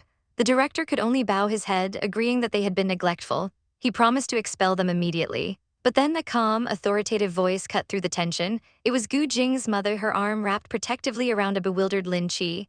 "Next time I come here," she stated, her gaze as cold as ice, "I don't want to see people like them here."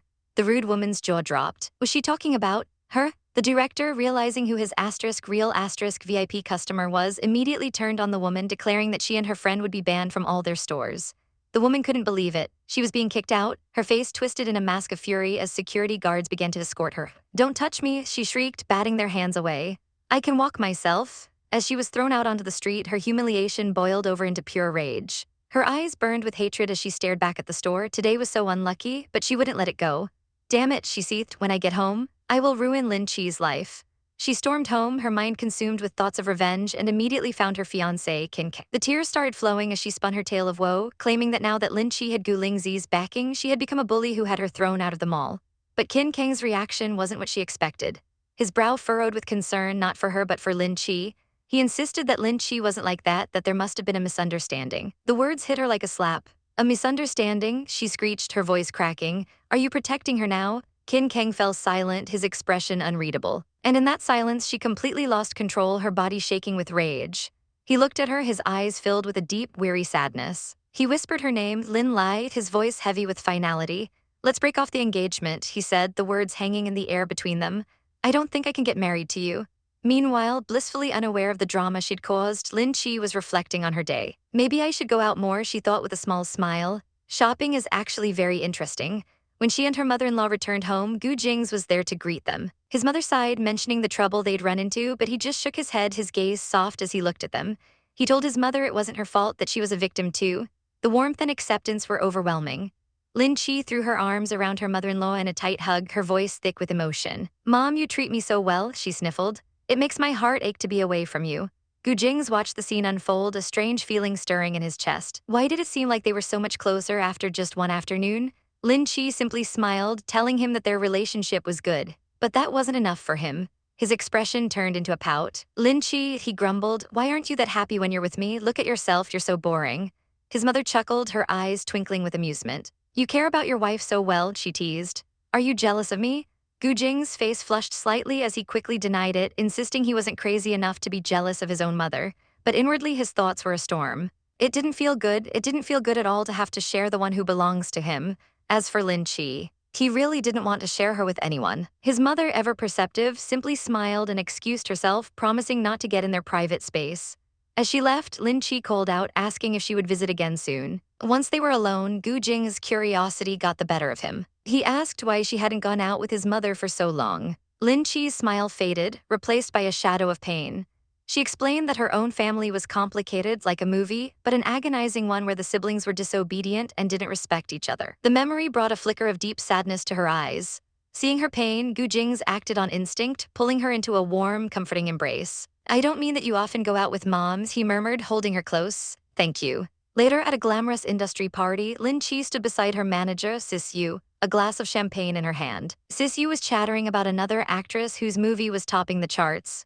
While it was good to be acquainted with famous people, Sis Yu warned her to be careful. "Don't get too close to her," she advised. "Generally, don't butt into anything that's not related to you." Sis Yu then checked her watch, her expression turning serious. It was time to head to the movie studio. A knot of anxiety tightened in Lin Che's stomach. A bad feeling washed over her as she thought about the scene they were about to film, a racing scene. The memory of her previous car accident sent a shiver of fear down her spine. What if it happened again? At the set, the director greeted them warmly, and Sis Yu immediately voiced her concerns. She explained that Lin Che's driving wasn't the best and asked him to make sure everyone was extra careful. The director just smiled, telling her not to worry, and with a sharp clack of the slate, the scene began. Lin Che sat behind the wheel, her knuckles white, her expression a mask of focus. The car sped down the road, but then out of nowhere, a white car appeared in her lane, barreling straight towards her. Her eyes widened in pure terror. Time seemed to slow down. There was no time to swerve, no time to think. A deafening thud echoed through the set as metal crumpled against metal. From the sidelines, Sis Yu screamed, her face pale with horror. Lin Che, inside the wrecked car, Lin Che was slumped over the wheel, a thin trickle of blood running down from her temple. Sis Yu rushed to her side, helping her out of the car. Lin Che was dazed, her vision blurry, but she tried to reassure her frantic manager. "I'm okay," she mumbled, "it's just bleeding a bit." But Sis Yu was already on the phone, her voice shaking as she mentioned that Gu Jingze would bring the best doctor here. Lin Che's head snapped up. Gu Jingze? Before she could process it, the sound of rotor blades filled the air. A helicopter descended from the sky like a guardian angel, and from it emerged Gu Jingze, his face a thunderous mask of fury and fear. He strode towards them, his presence commanding the entire set into silence. He didn't waste a second, his sharp gaze fixed on the blood on Lin Che's face. "Please give her first aid treatment," he ordered the doctor who followed him. He then turned to Lin Che, his voice softer but firm. They were leaving now. They were going to Los Angeles to see the best doctor. He wouldn't allow a scar to mar her face. Lin Che, still in shock, touched the small wound on her forehead. "Actually, I don't think this is a serious problem," she began, but he cut her off. "Please stop talking," he said, his voice leaving no room for argument. "Just obey what I said." On board the helicopter, the city shrinking below them, he told her she was lucky her manager was so effective. Sis Yu had called him the moment it happened. He sat back, looking every bit the powerful CEO, and assured her the doctor they were seeing was the absolute best. Lin Che just sighed, feeling dejected. She hadn't even filmed her scenes yet, and now she was wounded. Seeing her distress, Gu Jingze moved closer, his arm gently wrapping around her shoulders as he pulled her against him. "Don't think much about it," he murmured softly. "We're almost there, just take a rest." At the hospital in Los Angeles, after the doctor confirmed the wound was minor, Lin Che's mood did a complete 180. "I told you it wasn't serious," she said triumphantly. "Now that we're here, why don't we go shopping?" Gu Jingze stared at her, baffled by her sudden shift in emotion. One minute she's injured and scared, the next she wants to buy handbags. But he found himself unable to refuse. Soon they were in a store filled with shelves of luxurious purses. Lin Che's eyes lit up like a child in a candy store. "Wah," she gasped, completely enchanted. She couldn't believe a small wound had led to an international shopping spree. Gu Jingze watched her, a small smile playing on his lips, but his mind was still on the accident. He told her he'd instructed his staff to investigate the cause. Lin Che waved a dismissive hand. It was a hazardous scene, it was normal for mistakes to happen, but Gu Jingze wasn't convinced. He looked at her, his expression serious. "With your brain you can't know," he said, tapping her head gently. "It's necessary to make it clear if someone did that on purpose." He let the thought hang in the air before patting her head again. "All right," he said, his tone softening, "choose and buy some handbags which can cure all diseases." He gestured around the store, a look of pure indulgence on his face. "Buy anything you like," she protested, saying she got plenty of clothes from her company. But he simply countered, "No problem, just buy me and wear them for me to watch." Her cheeks puffed out in a cute pout. Do you mean I didn't look pretty when I wore the clothes from the company? She grumbled. He leaned in, his face so close she could feel his breath on her skin. No, he whispered, his voice a low, seductive rumble. You're pretty with all the clothes you wear. He paused, his eyes locking with hers. But you will be prettier without clothes. Lin Che froze, her mind going completely blank. Huh? Before she could even form a response, he turned and walked away, leaving her standing there, stunned and blushing furiously. This man. He's getting more and more perverted. How can he have such dirty thoughts when he looks so normal? Later, as their car drove through the streets of LA, he informed her that her purchases were being sent home. Now let's go home, he said. Which home? She wondered. He owned so many. He clarified that he had an apartment in the city that he didn't often visit. But apartment was a massive understatement. They pulled up to a stunning, modern building that looked more like a private museum than a home. The inside was filled with priceless art objects, vast and impossibly luxurious. She stared in awe, her voice a small whisper. I find you extremely rich. The afternoon sun streamed through the window, illuminating him as he began to take off his jacket. The fabric slid from his shoulders, revealing a perfectly sculpted chest and washboard abs. Lin Che gasped, her eyes widening as she stared, completely mesmerized. He caught her staring, and a slow, wicked smirk spread across his face. What are you thinking about? He purred. She snapped out of her daze, her face burning. Why do you take them off? She stammered. He took a step closer, his gaze predatory. When being home, it's needed to take them off, he said smoothly. Also, you're happy to watch it, aren't you? Your mouth is watering. Panicked, she quickly wiped at her lips, only to find them perfectly dry. There's no saliva, she cried out. You cheated me. He chuckled, closing the distance between them in an instant. He lifted her chin with his fingers, his lips hovering just inches from hers, his eyes dark with desire. Saliva is here, he murmured, before finally closing the gap. The sweet scent of roses and the warmth of a gentle veil seemed like a distant dream, a fantasy of a perfect wedding day. But the reality of their life together was far more complicated, a whirlwind of emotions and unspoken feelings that swirled around them like fallen petals. He leaned closer, his bare chest radiating a heat that made her skin prickle. His voice, a low rumble, was laced with amusement as he pointed to his lips. Who said he wanted her saliva? It was right there, a testament to their heated kiss. Lin Che's face exploded in a blush so intense it felt like her skin was on fire. Her mind reeled. Why does he get so perverted all of a sudden? He was never like this before. This teasing, this playful intimacy, it was new and it was terrifyingly effective. But as she touched her own lips, a shocking thought bloomed in her mind. I don't feel disgusted at all. A secret, shameful part of her wanted more. She wanted to keep it, to feel that connection just a little longer.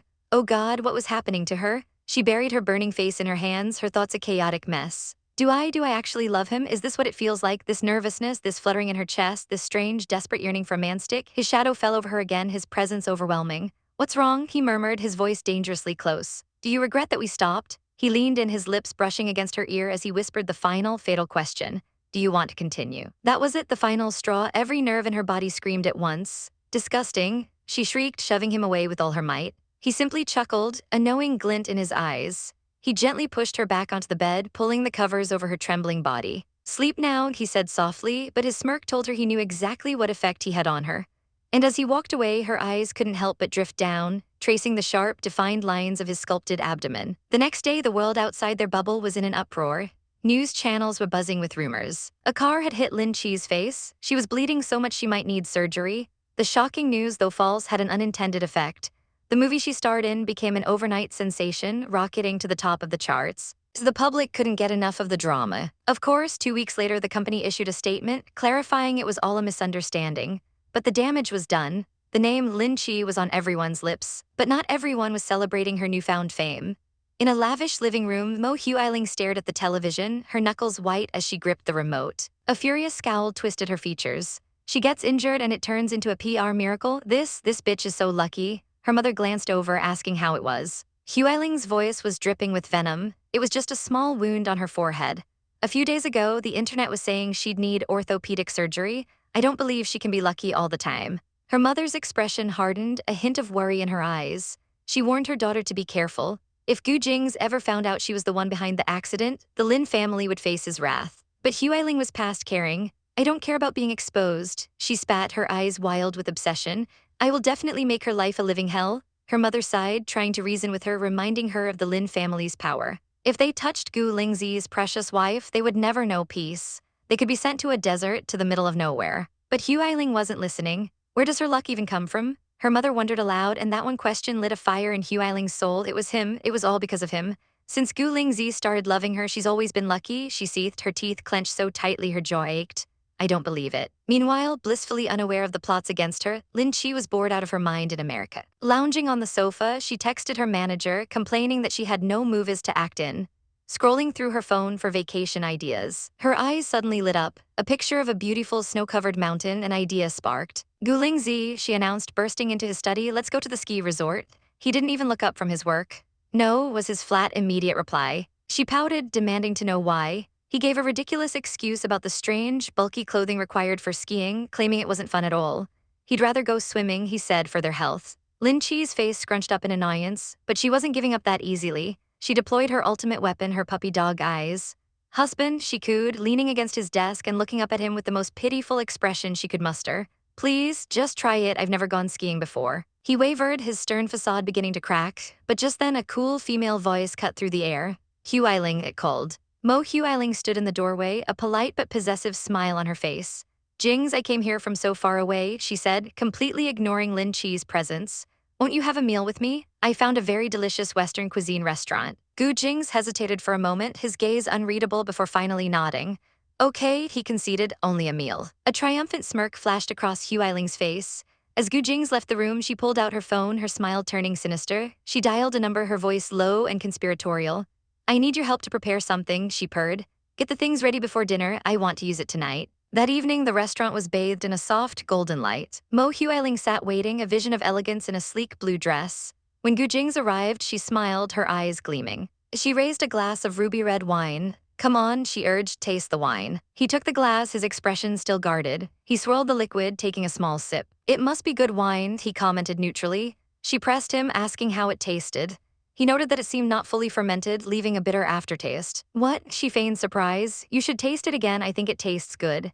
She watched, her breath held as he took another sip. Inside, she was screaming with victory, that's enough, just 2 sips is enough. They sat in a tense silence, a vast, empty table between them. Suddenly, a wave of heat washed over Gu Jingze. His head swam, and the elegant restaurant began to blur at the edges. What happened? He mumbled, his body feeling strangely hot. He felt dizzy. Huiling's smirk was predatory, the medicine was working. The fortune she spent on the best of the best was worth it. She rushed to his side, feigning concern. Jings, are you not feeling well? I'll send you to the room. She draped his arm over her shoulder, her touch burning against his skin. Huiling, what are you doing? He asked, his voice weak. Once in the room, she laid him on the bed, her expression shifting from concern to desperate longing. Jings, she began, her voice trembling, I have been with you for so long. My only wish is to become your wife one day. Tears welled in her eyes as she pleaded with him. Can you grant my wish, please? He stared at her through a hazy fog. What are you crazy, Huiling? He slurred. Don't fool around, you know that I can't. Her face twisted into a cruel smile. No, she said, her voice dropping to a chilling whisper. You have completely recovered. I knew your illness was getting better, and I'm your experiment this time to test whether your recovery is real. Panic began to cut through the drug's haze. No, he whispered, sweat beading on his forehead. Just then, a sharp ringing pierced the air. His phone, on the nightstand, the screen glowed with 2 words, Dear Wife. Huiling's eyes narrowed into slits of pure hatred. She snatched the phone and answered. Lin Che's voice, small and hopeful, came through the line. Gu Jingze, will you be coming back tonight? Huiling's lips curled into a venomous smile. I'm sorry, she said, her voice dripping with false sweetness. Jingze and I are at a hotel. He probably won't be going back tonight. On the other end, there was a stunned silence. Lin Che's world shattered. Oh, really? She stammered. Forget it. Sorry for disturbing you. I'm only asking. As Lin Che hung up, her heart in pieces, Huiling leaned over the helpless man on the bed. She whispered into the still open line, ensuring Lin Che heard every last cruel word. Don't worry, Lin Che. I just wanted to let you know that Gu Jingze belongs to me, and I will become his wife after tonight. When that happens, don't blame me for pushing you away so easily. His eyes fluttered open, the world a hazy, indistinct blur. A soft, ethereal figure floated in his vision, a woman in a simple white dress, her face a sweet, welcoming sight. Who is this in front of me? His mind struggled to grasp reality, his thoughts thick and slow. The vision sharpened, her features becoming clear, a coy smile playing on her lips as she lifted a delicate finger to her mouth. The voice in his head, a desperate whisper, called out a name. Lingzi, is it Lin Che? Is that you, Lin Che? But something was wrong, the image felt off. A cold wave of confusion washed over him as he realized Lin Che would never behave like this. Dream shattered, replaced by a harsh, unwelcome reality. It wasn't Lin Che, it was Huiling, her body pressing down on his, her hands clutching at his shirt, trying to pull it open. A jolt of panic shot through him. He pushed against her, his voice a strained plea, don't do that, but she was relentless, her eyes filled with a desperate confusion. She leaned in closer, her voice pleading, Ling Zi, what's wrong with you? Why do you elude me? Look again, it's me. It's Huey Ling. She tried to force herself on him, her words a frantic stream. You must not have gotten out of your role in the movie, have you? But you also like my fiery side, right? She leaned in, her lips aiming for his, but he twisted his head away, his jaw clenched. Her face fell, she could feel it, that cold, unyielding wall between them, the rejection. Why was he doing this? Her voice broke as she begged him, don't stop, please don't stop. Come to me. I want you, please don't reject me, okay?